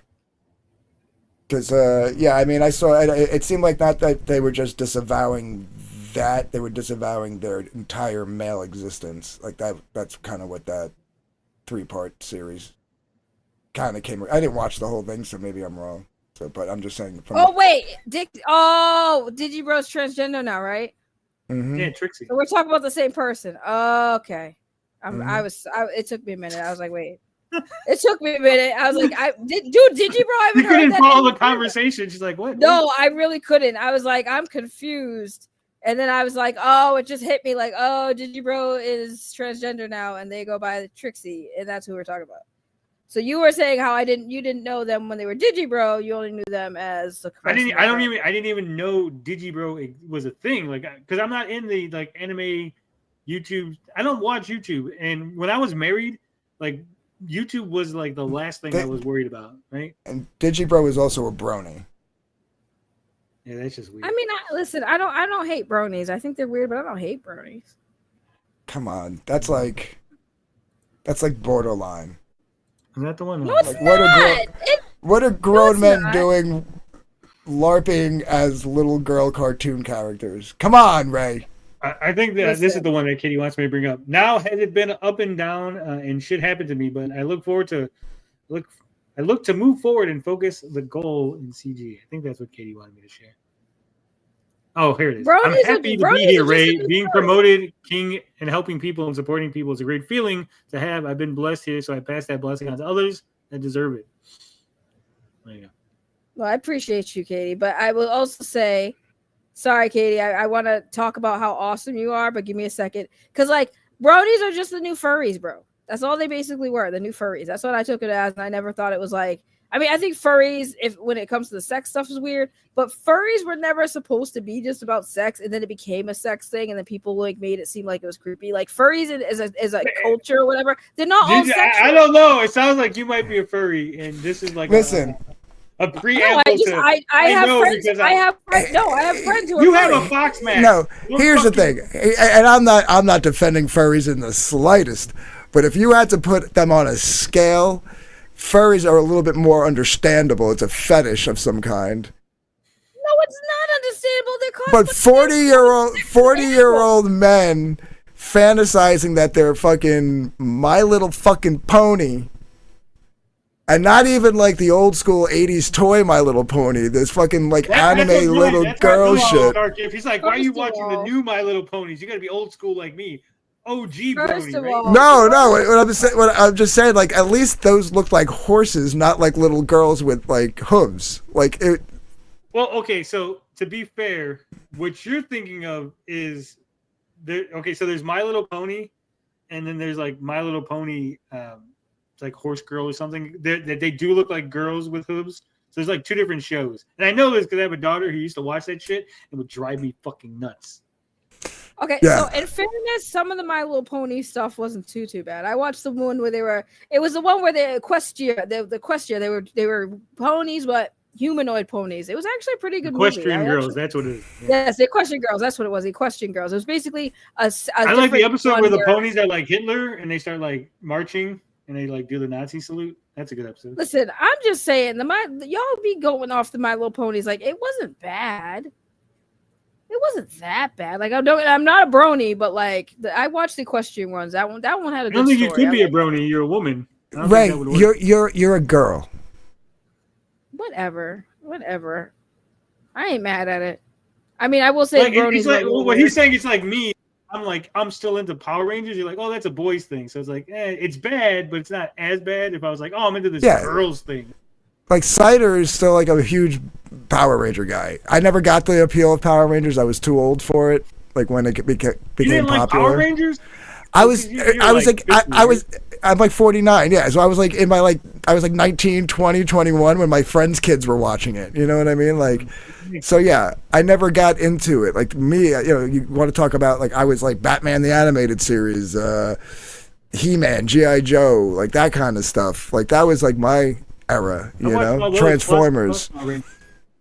Well, what are you, 40? You're 5 years younger, so yeah, I could see you. Yeah, you were still like in junior high when Power Rangers came out. So yeah, it's fine. But like, I'm not attacking it, but like, yeah, I mean, like, it's okay for grown men to still like Spider-Man and Batman and Power Rangers if they're in that age bracket. But for grown men, how in the comics, in the comics sphere, we have to make sure that it's okay for old men. Like, hey, it's okay. All us old guys still like Spider-Man and stuff. Yeah, well, I mean, regardless, I'm just saying, like, that's like the nostalgia kick, right? Like, that's, so like a grown woman going, oh yeah, My Little Pony, Strawberry Shortcake, Care Bears, whatever it was that you were into when you were a little girl is a nostalgia kick. What are grown men doing watching My Little Ponies? Like, it fucking bothers the shit out of me. I don't know. It's weird. I don't trust it. There's something going on there. Magic, and it's fucking amazing. You know what's funny? I had some friends who like would have My Little Pony parties, and they'd be like adult, like men and girls watching it, and I would sit there like, I don't get the appeal. Like, this is when it was just the first like it's My like Little Harry Pony Potter show. adults. It's weird. And I'm sitting there like, what are we doing? And they're like, it's actually a really good story. You'd really like it. And I'm like, oh my God, I'm too old for this. The Equestrian Girls, though, that one was actually pretty decent. That one I liked. I don't know why, but I like that one. I have not watched My Little Pony, like the pony show, but I did watch the one where they were like a little bit more humanoid and stuff. I thought that was kind of cool. What does anime have to do with My Little Ponies? I have no idea. Yeah, it doesn't. Yeah, Mr. I don't even know where Dark Gibb's talking about. He's just like, that just came out of nowhere. Like, well, no, because we were talking about Digibro. Digibro likes lolly and bronies. He's a brony, or she's a brony, whatever. I didn't see Yanafui's comment. So I was like confused for a second. I was like, what the fuck are you talking about? Like, Yanafui doesn't know anime. Yanafui doesn't know anime. Yanafui uses clips from anime, has no idea about the anime. I'm calling you out. Oh, wow. They actually went through. Thank you for the $5, Katie. Who cares about My Little Pony? K-pop Demon Hunters is awesome. Thank you. Yes, it is. And the best animation ever. The songs are Chef Kiss excellent. I want more of it. Yes, I agree. Nobody cares about My Little Pony. Yeah, because you're fucking whiskey. This is why. How are we friends, Tony? I really need to understand now. Like, how the fuck are we friends? You think everything that is fucking great is shitty. I don't think we've agreed on anything entertainment No, like K-pop Demon Hunter is so fucking good. You're just a weirdo that doesn't understand. I don't think you like much anime. K-pop. I don't like K-pop, so why would I like K-pop Demon Hunters? No, it's English anyways. For the most part, they barely use Korean words anyways. It's like you it's can't. Not the Korean words, like the music and everything. It'd be like if I said, "Hey, oh my god, you not like Disney movies? It's called Gangster Rap Turtles," and you're like, "I don't like gangster rap." Okay. You not like Disney movies? So there seems to be a discussion on the trademark going on in the chat, and now I'm getting asked a question. So I guess Katie thought I gave the trademark to Ethan, but Critias came up. So Critias was back in 2019, late 18, early 19, was the first one to trademark it after the whole Vox Day thing. When Preston started fighting Critias for it, I was like, well, I'm not letting anybody tell me I can't put Comics Gate on my book. So I decided, to start a company and made a logo for my company. Now, being naive to trademark law at the time, which I got in a very extensive education in the last 5 years, didn't realize that if you put a word in a physical mark, which is like an image, not just the word or the phrase, you have to also trademark those words. So that's how I kind of got wrapped up in it. At which point I reached out to Critias and said, Critias, I'm not trying to do the same thing that Preston's doing. I just want to put my company's name logo on the book. And he said, yeah, no, you're cool, because me and him were cool. He's like, yeah, you're cool, you're fine. I don't think anything of it. that became basically a verbal license, an implied license, without like a written piece of paperwork. So my books were the first ones to go into market with a trademark on it, and that's how basically when people say DG saved the trademark, that's how. It was with the help of Critias. If Critias hadn't done it first and then given me the license, the verbal license, none of that would have been possible. So yeah, Critias doesn't get the due he's deserved because he's 6-7 years late on a book. But yeah, that is what? I said, damn, late books. Yeah, he overpromised. A lot of people told him, well, "You're crazy for trying to give what give what you're promising." But he didn't listen, so he overpromised and couldn't. Is that the record that Vito's aiming for? He's got to beat the Critias record. Say one more time. Vito's book's late. I said, is that the record he's aiming at? Because I don't think his book's coming out ever. Oh no, there's other people that are just as late, if not later, than even Critias. So, sorry, I didn't move my mic. So that's how that happened. And then when Ethan got involved, because Critias was well out of his league with Preston, Ethan, I don't know what their deal was, but somehow got the mark from Critias, and then they came to me, and I gave mine to Ethan as well. And they bullied you, smacked you. Right No. Ethan grabbed you by the ankle and held you over like fucking he was Suge Knight, and you were fucking ice. No, it wasn't something I was looking at to have anyway. Like I see Lorenzo saying Darkest should have kept the trademark instead of giving it to Ethan. It's not something that like I listen. For whatever issues I'm having in the last few months with Ethan, I don't begrudge the man the slack that he's been, or the grief I should say, that he's been getting over doing that. But if he didn't, and people go, well, are you glad you helped Ethan out? Are you glad now? Do you regret it? No, I don't regret it. I'd rather Ethan have it and piss it away than fucking Preston Poulter have it and sue every goddamn person that ever used the word Comicsgate, because that's exactly what he would have done. Mm-hmm. Well, why is there no third option? Like, you keep it for yourself. Well, then what? Fight a legal battle with Ethan in court for 5 more years? I'm just saying, like, you only offered 2 options. I was just saying, why is there no third? Again, it wasn't something that I wanted. I never thought you're talking hindsight right now. I'm just saying, like, people are like asking if you regret it, and then you only offered like these 2.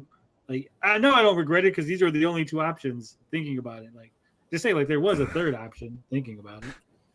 Yeah, but then I would have had to fight Preston and Ethan for it. And that's like, let's say it's something I wanted, right? I would have had to fight Preston and Ethan for it. That would have been like 2 court cases simultaneously happening because they were also suing each other. I would have had to then deal with all the same shit. Like, I don't think it should have been ever owned. I don't think anybody should have ever owned it. I don't think Ethan feels that way. Or at least I would hope not.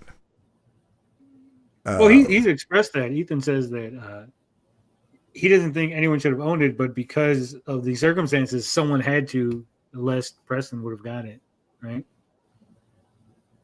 Right, exactly. So, should have gave it to me. I would have taken it. You could have Comicsgate. That's on. Wait. It's a headache.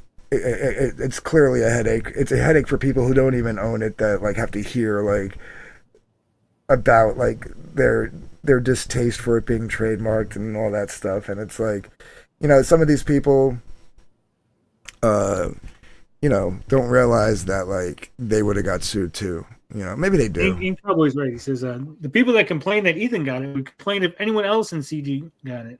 Yeah, I think so too. Well, I mean, at the end of the day, I think Dark Gift could agree with this. Like, Ethan having it or someone else having it or whatever, like, no one's slapping it on their books. I don't think, like, was everyone just going to slap Comicsgate on their books, and that was going to like somehow improve the books, right? Like, no, nobody was. So like, it really at this point, I think it's kind of a moot point, right? Like, you do the only reason why it actually the only reason why like, technically I was the only one that did was because of the whole trademark situation. Yeah, but I'm just saying, like now, like you know. If that never happened, no, I would have never started the company I started and any of that stuff. No. Like, technically, my company's name isn't Dark If Comics. That's a DBA. The company's name is Comicsgate Comics. That's why when Ethan started Comicsgate Arena, initially, if you remember, he was going to call it Comicsgate Comics. I think his lawyer was like, no, you can't. So that's when he came back a couple of days later. It's like, no, I got a couple other names. Let's vote on it, and did that because I don't think he was thinking. Because why would you? You know what I mean? I don't think it was a slight, but like I think his lawyer was like, oh, you can't do that. So yeah, it's Comicsgate Comics DBA. Well, we don't have DBAs in Jersey. They're called alternative names, but everybody else in the fucking country calls them DBAs. So it's Comicsgate Comics DBA. I'm just saying, like, in the grand scheme of things, like being able to slap Comicsgate on your comic or not, I don't think it's going to affect anybody in any significant way. It's not like, oh, I put Comicsgate on it, so it's a surefire way to like sell an extra 100 copies. It's just going to be like, oh, you got Comicsgate on it. Yeah, but we don't like your book, or we don't like you, right? So I think it's the same. The result of everyone's campaigns would have still been the same, whether or not they could have slapped Comicsgate on it. So I think it's kind of a moot point. Like, let Ethan have it. He controls it, and it stays there, and it's protected from people who would use it for shitty evil. Stuff. The evil. The evil. Guys, I've been streaming for 8 hours. I gotta end my stream because I gotta go get cigarettes. Yeah, so I gotta get Saggy after the streaming. So you gotta do what? You gotta yell at you. Oh, I thought you said something else. I was like, excuse me? Well, you ain't yelling at shit. That's why I did say I yell at you. You ain't yelling at shit. I don't know who you think you're yelling at. You ain't yelling at shit. No, there ain't shit you yelling at. I hear in public you could run your mouth, but as soon as them cameras go off, it's like I can see the turnaround. Well, all right. Dark Gift, thank you for coming on and being good sport for friggin' 8 long ass hours, basically. Appreciate you for. I mean, you're used to Fanacha stream, so I mean, I don't know why I'm surprised, but thank you, Dark Gift. Go get your cigarettes. And Tony, if you want to yell at me, go ahead. We'll do it. Yell at me right now. Go ahead. I dare you. I'll catch you guys later. Bye, Dark Gift. Love you, buddy. Go ahead. Well, go ahead. You gonna yell at me? Yell at me right now. You got 5 minutes. I don't want to yell at you. You just said you're gonna yell at me after I end the show. So why don't you do it now? So about the fucking. I'm gonna yell at you about the damn Cloudcast because we got to figure something out.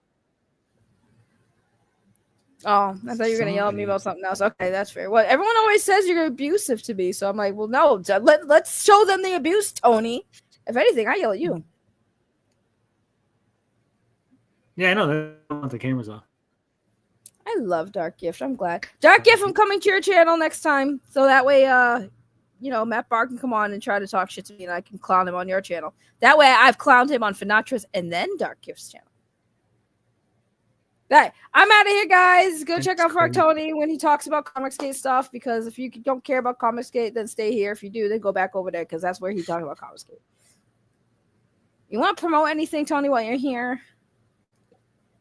I don't know. Tomorrow we're gonna do some Eric July Comicsgate stuff. I'm a grift. In the words of the Dark Gift, I'm gonna grift tomorrow.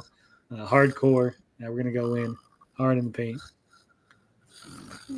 Maybe talk about Sturgis. Oh God, here we go. Same topic. And then we're gonna make fun of Saggy for like 45 minutes. It's gonna be a drag Saggy for 45 minutes. Yeah, okay, I know. I'll be right over there and piss off your entire community. Make them hate me even more. But all right, I'm gone. Go check out all the people that were on the panel because I don't care anymore. Promote everybody. Everybody get promoted. It's content, it's drama. And I'm just going to hit the end button. I'll see you guys tomorrow. Bye-bye.